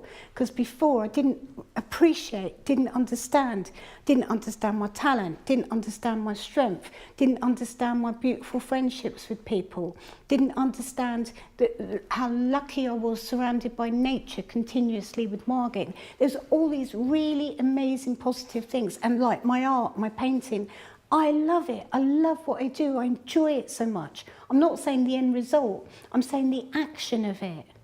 Imagine waking up and thinking, oh, I'm going to paint today, and be really nervous and really excited about it, and you're all on your own. It's such an amazing feeling. You can't beat it. It's like being in love. It's up there with totally that tingly feeling of being in love. And I made a neon once that says it's different when you're in love. Everything is different when you're in love. Everything is different when you're making art that you love and you respond to. Everything. You feel alive. So imagine I'm here in Margate making my art, making the studios, making things possible for people. And I do lots in Margate as well. And I said this, in London, it's really hard to do things. Where I live, my house is in London, our neighbours, our neighbour group, we wanted to help a local charity. Oh my God, it was like we were being vetted. Do you know what I mean? Whereas here, you just give a load of money to the food bank, or you give a load of food to the food bank, or you give all your shampoo that you're not using to the food bank. And they say, thank you, that's so thoughtful. And you feel good about it. You think, yeah, I must remember to give them all the things that I don't use, that are new, you know. And there's lots of things you can do in Margate that's very easy to change things. Whereas in big cities, I think it's a very difficult thing to do. So I think my cancer, my illness, gave me time, and also I was really lucky, it was during lockdown. I didn't miss any parties, no one missed me, no one saw how ill I looked, I didn't have to deal with millions of visitors in the hospital, I could just be there on my own getting better. And you know, so for those reasons as well, I think it couldn't have come at a better time, couldn't have come at a better age for me, because it was like I cut off from all that. I was on a slippery slope a few years ago, in my 40s. In my 40s, I was like getting more and more, like Lynn Barber said, I was getting more and more B-list, which I thought was really funny. It was fucking brilliant. She meant like a career at it, you know. And she's right. I was skimming on this surface of something which wasn't me at all, in no way whatsoever. And now, after I feel like I've come round, I feel like I'm back to my 20-year-old self, which had an innocence, that had belief, that had soul, that was fighting, that was crusading, like I believe in things. And I feel back like that again. I'm back to Tracey. I've got my feet on the ground, you know, and I think I'm really lucky. So. That's why I think, for those who saw Tracey's show in America, there was an amazing title called The Beginning and the End of Everything. And it kind of summed it all up. It's saying goodbye to certain things and the beginning of things as well. Yeah, but I think that's also quite a cliche. It was a title of a painting, not the show. And that's kind of like a cliche, but it is. There's this, I'm lucky.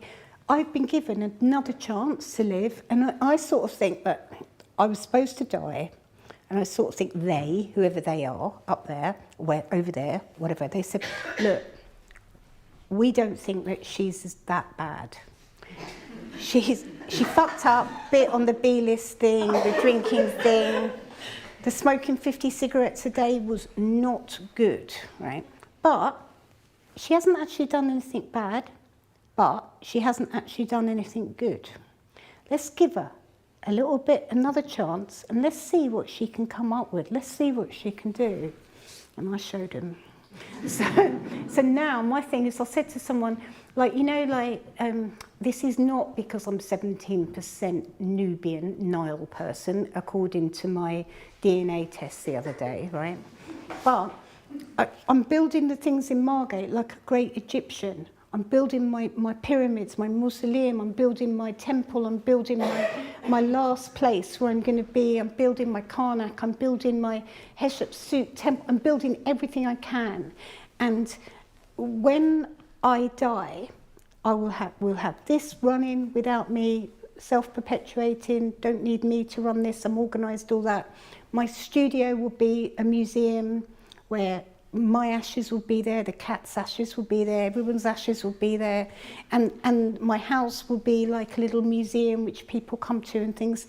And people will come to Margate for that, I know they will. People are coming to Margate just for art anyway. And it's like, while I'm here, while I've got this second chance, I'm just living every day like it's my last, but like a great Egyptian would. So I'm building. I'm not living my last days like, oh, it's the end, or I've given up, or I'm gonna sail around the world kind of thing. No, this is my world, and I'm going to build it and make it as best as possible. And while I'm busy building and working, it means I'm alive and I feel alive, and it keeps me alive. Why would anybody want to die when you've got all this around you? You wouldn't. And the more positivity that I surround myself with, the more well and better I become. So that's what I'm doing. So yeah, it's a bit selfish, but on the other hand, it's keeping me alive, and it's keeping other people alive too. It's doing good things. I'm not doing anything bad. So it's not selfish, in a way. It is, but it's not, if you know what I mean. Yeah. It's not selfish in the slightest, because also it's the work that you put out. You're such a selfless person, the opportunities that you give people, the way that you allow people to live in a certain way and live with freedoms to be able to do their art. It's like the greatest sort of example of teaching, I think, the fact that if you have the power to give that selfless gift, you give it. Yeah, but some people take advantage of a situation, and some people don't understand what a good thing is. So it's like me, with all the opportunities I've been given in my life, I really made the most of them. Whether it's from my galleries, whether it's from my art education, you know, and I always worked really, really hard. And I think, first, with young people now, I think that they really don't understand, things are really difficult, but I also don't think they understand when opportunity comes. I think they and ah and think, do I want to do this or don't I? Just do it. That's what I say. Don't and ah. Don't say, well, is it going to be difficult? Will I be able to do it? No, just go ahead and do it. And it's like I tell everybody who's applying to art school, they go, oh, well, I won't be able to pay the fees back. I said, if you haven't got the money, you don't have to. Just go and get the education. Then decide, then work out how you're going to pay things back. But if you don't get the education, you'll never be able to do anything. So go and get the education. So I'm very pro-education, very pro-art education. I'm really hoping that things are going to change in schools in the next year or so with art education, because I think a lot of kids that on the wrong side of the tracks, say, make really, really good artists, because they think out the box, they're individuals, they're unique, they've got energy, and they're not bogged down by loads of academic stuff. They're much freer thinkers. So my thing is as well, with the government, for example, and with art, instead of me, I've tried having a go at government. I've tried talking to governments. I've sat down at tables with governments. I've been promised things by governments, but I've been let down. So my thing is, well, sod you, I'll just go off and do it on my own then. And I'm hoping what I'm doing here could be a role model for other people who've got the resources or the energy that they would do it. I mean, it doesn't have to be for art, does it? It could be for sport, it could be for science, it could be for anything. So, yeah, yeah, I'm literally putting my money where my mouth is. So, You are. And just before we open up to questions, I'd love for you just to talk about the works that you've chosen to put in the show. Well, they're really recent works. This one, I think, I can't remember when I did it. Harry will know. Maybe either just after Christmas. Just after Christmas. Yeah. And this one I did about 2 weeks ago. A week ago. Oh my God. Yeah, a week ago. I can't remember. And these are very raw. They're on the raw canvas. They're like big drawings, but I really, really like them because I like the freshness of them. I like the spontaneity of them. And also when I drew them, I didn't know that I was going to draw this. I didn't know that was going to look so Freddy Krueger and so violent and so painful. And I didn't know that she was going to, it was this giant crystal carpet thing and the bed cover and her face being sad and tired. And it goes really well with the show. And to me, Harry chose this one for the show and I chose this one. And to me, the only thing I was worried about is because they're so raw and they might have stuck out too much in the show with the other works, because the other works are so dense and so worked. But actually I like it because I think that they open the space up and I think they go really, really well with Lindsay's work. So, but yeah, it was fun curating the show, a lot of fun. I come in here last week and just had a complete tantrum, like little mini fit about everything, thinking, oh my God, what have I done? None of this is going to work. It's not going to go together. And then it's brilliant curating and you really push and squeeze and pull things about. And also we made loads of little changes to the room as well. We got rid of all the radiators, right? And then I got rid of a few radiators out there. And then there's always this big thing. I go, well, yes, at the TK studios, there's heating all the time, and I cover all the heating bills because I don't think artists should be cold. And then I'm going around, get rid of that radiator, get rid of that radiator, get rid of that radiator. But it feels so good without the radiators in here because the space looks so nice. And when we do when we do life drawing, because we do life drawing every other Tuesday, we'll just bring some heaters in rather than the life model would be freezing otherwise. But and also the show continues downstairs as well. So, but I'm pleased. I'm pleased that all of this work is from artists at this studio. It's Margate, and it's on such a high, amazing level. It's really brilliant. You saw this group show anywhere, you'd say, well, that's kind of like a really interesting show. I wonder how they chose the artist. We just went around the studios and said, put your work in the room. So I'm really pleased. And I have a studio here now. I have the tiniest studio in the whole building. It's like a tiny, tiny little room, but it's made me really happy. And it was good for me when I was doing the title on the wall outside as well, because I felt like I just got my paint from my studio and I went there and painted it. So, yeah, it's good to be part of something. Artists get lonely, because if you're really sincere about what you're doing, it's a lonely pursuit, being an artist. And I think downstairs we've got a library and we've got coffee and tea, and then of course over there we've got Lee's kitchen, what's it called? Trainee kitchen, where we've got like young people coming in, learning everything about catering and stuff, and that's going to be really good to help unemployment, to give people catering skills, culinary skills.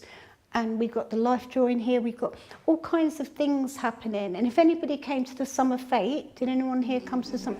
It was a lot of fun, right? Even the rain. I mean, all things like that just add good spirit. And art is a really positive thing.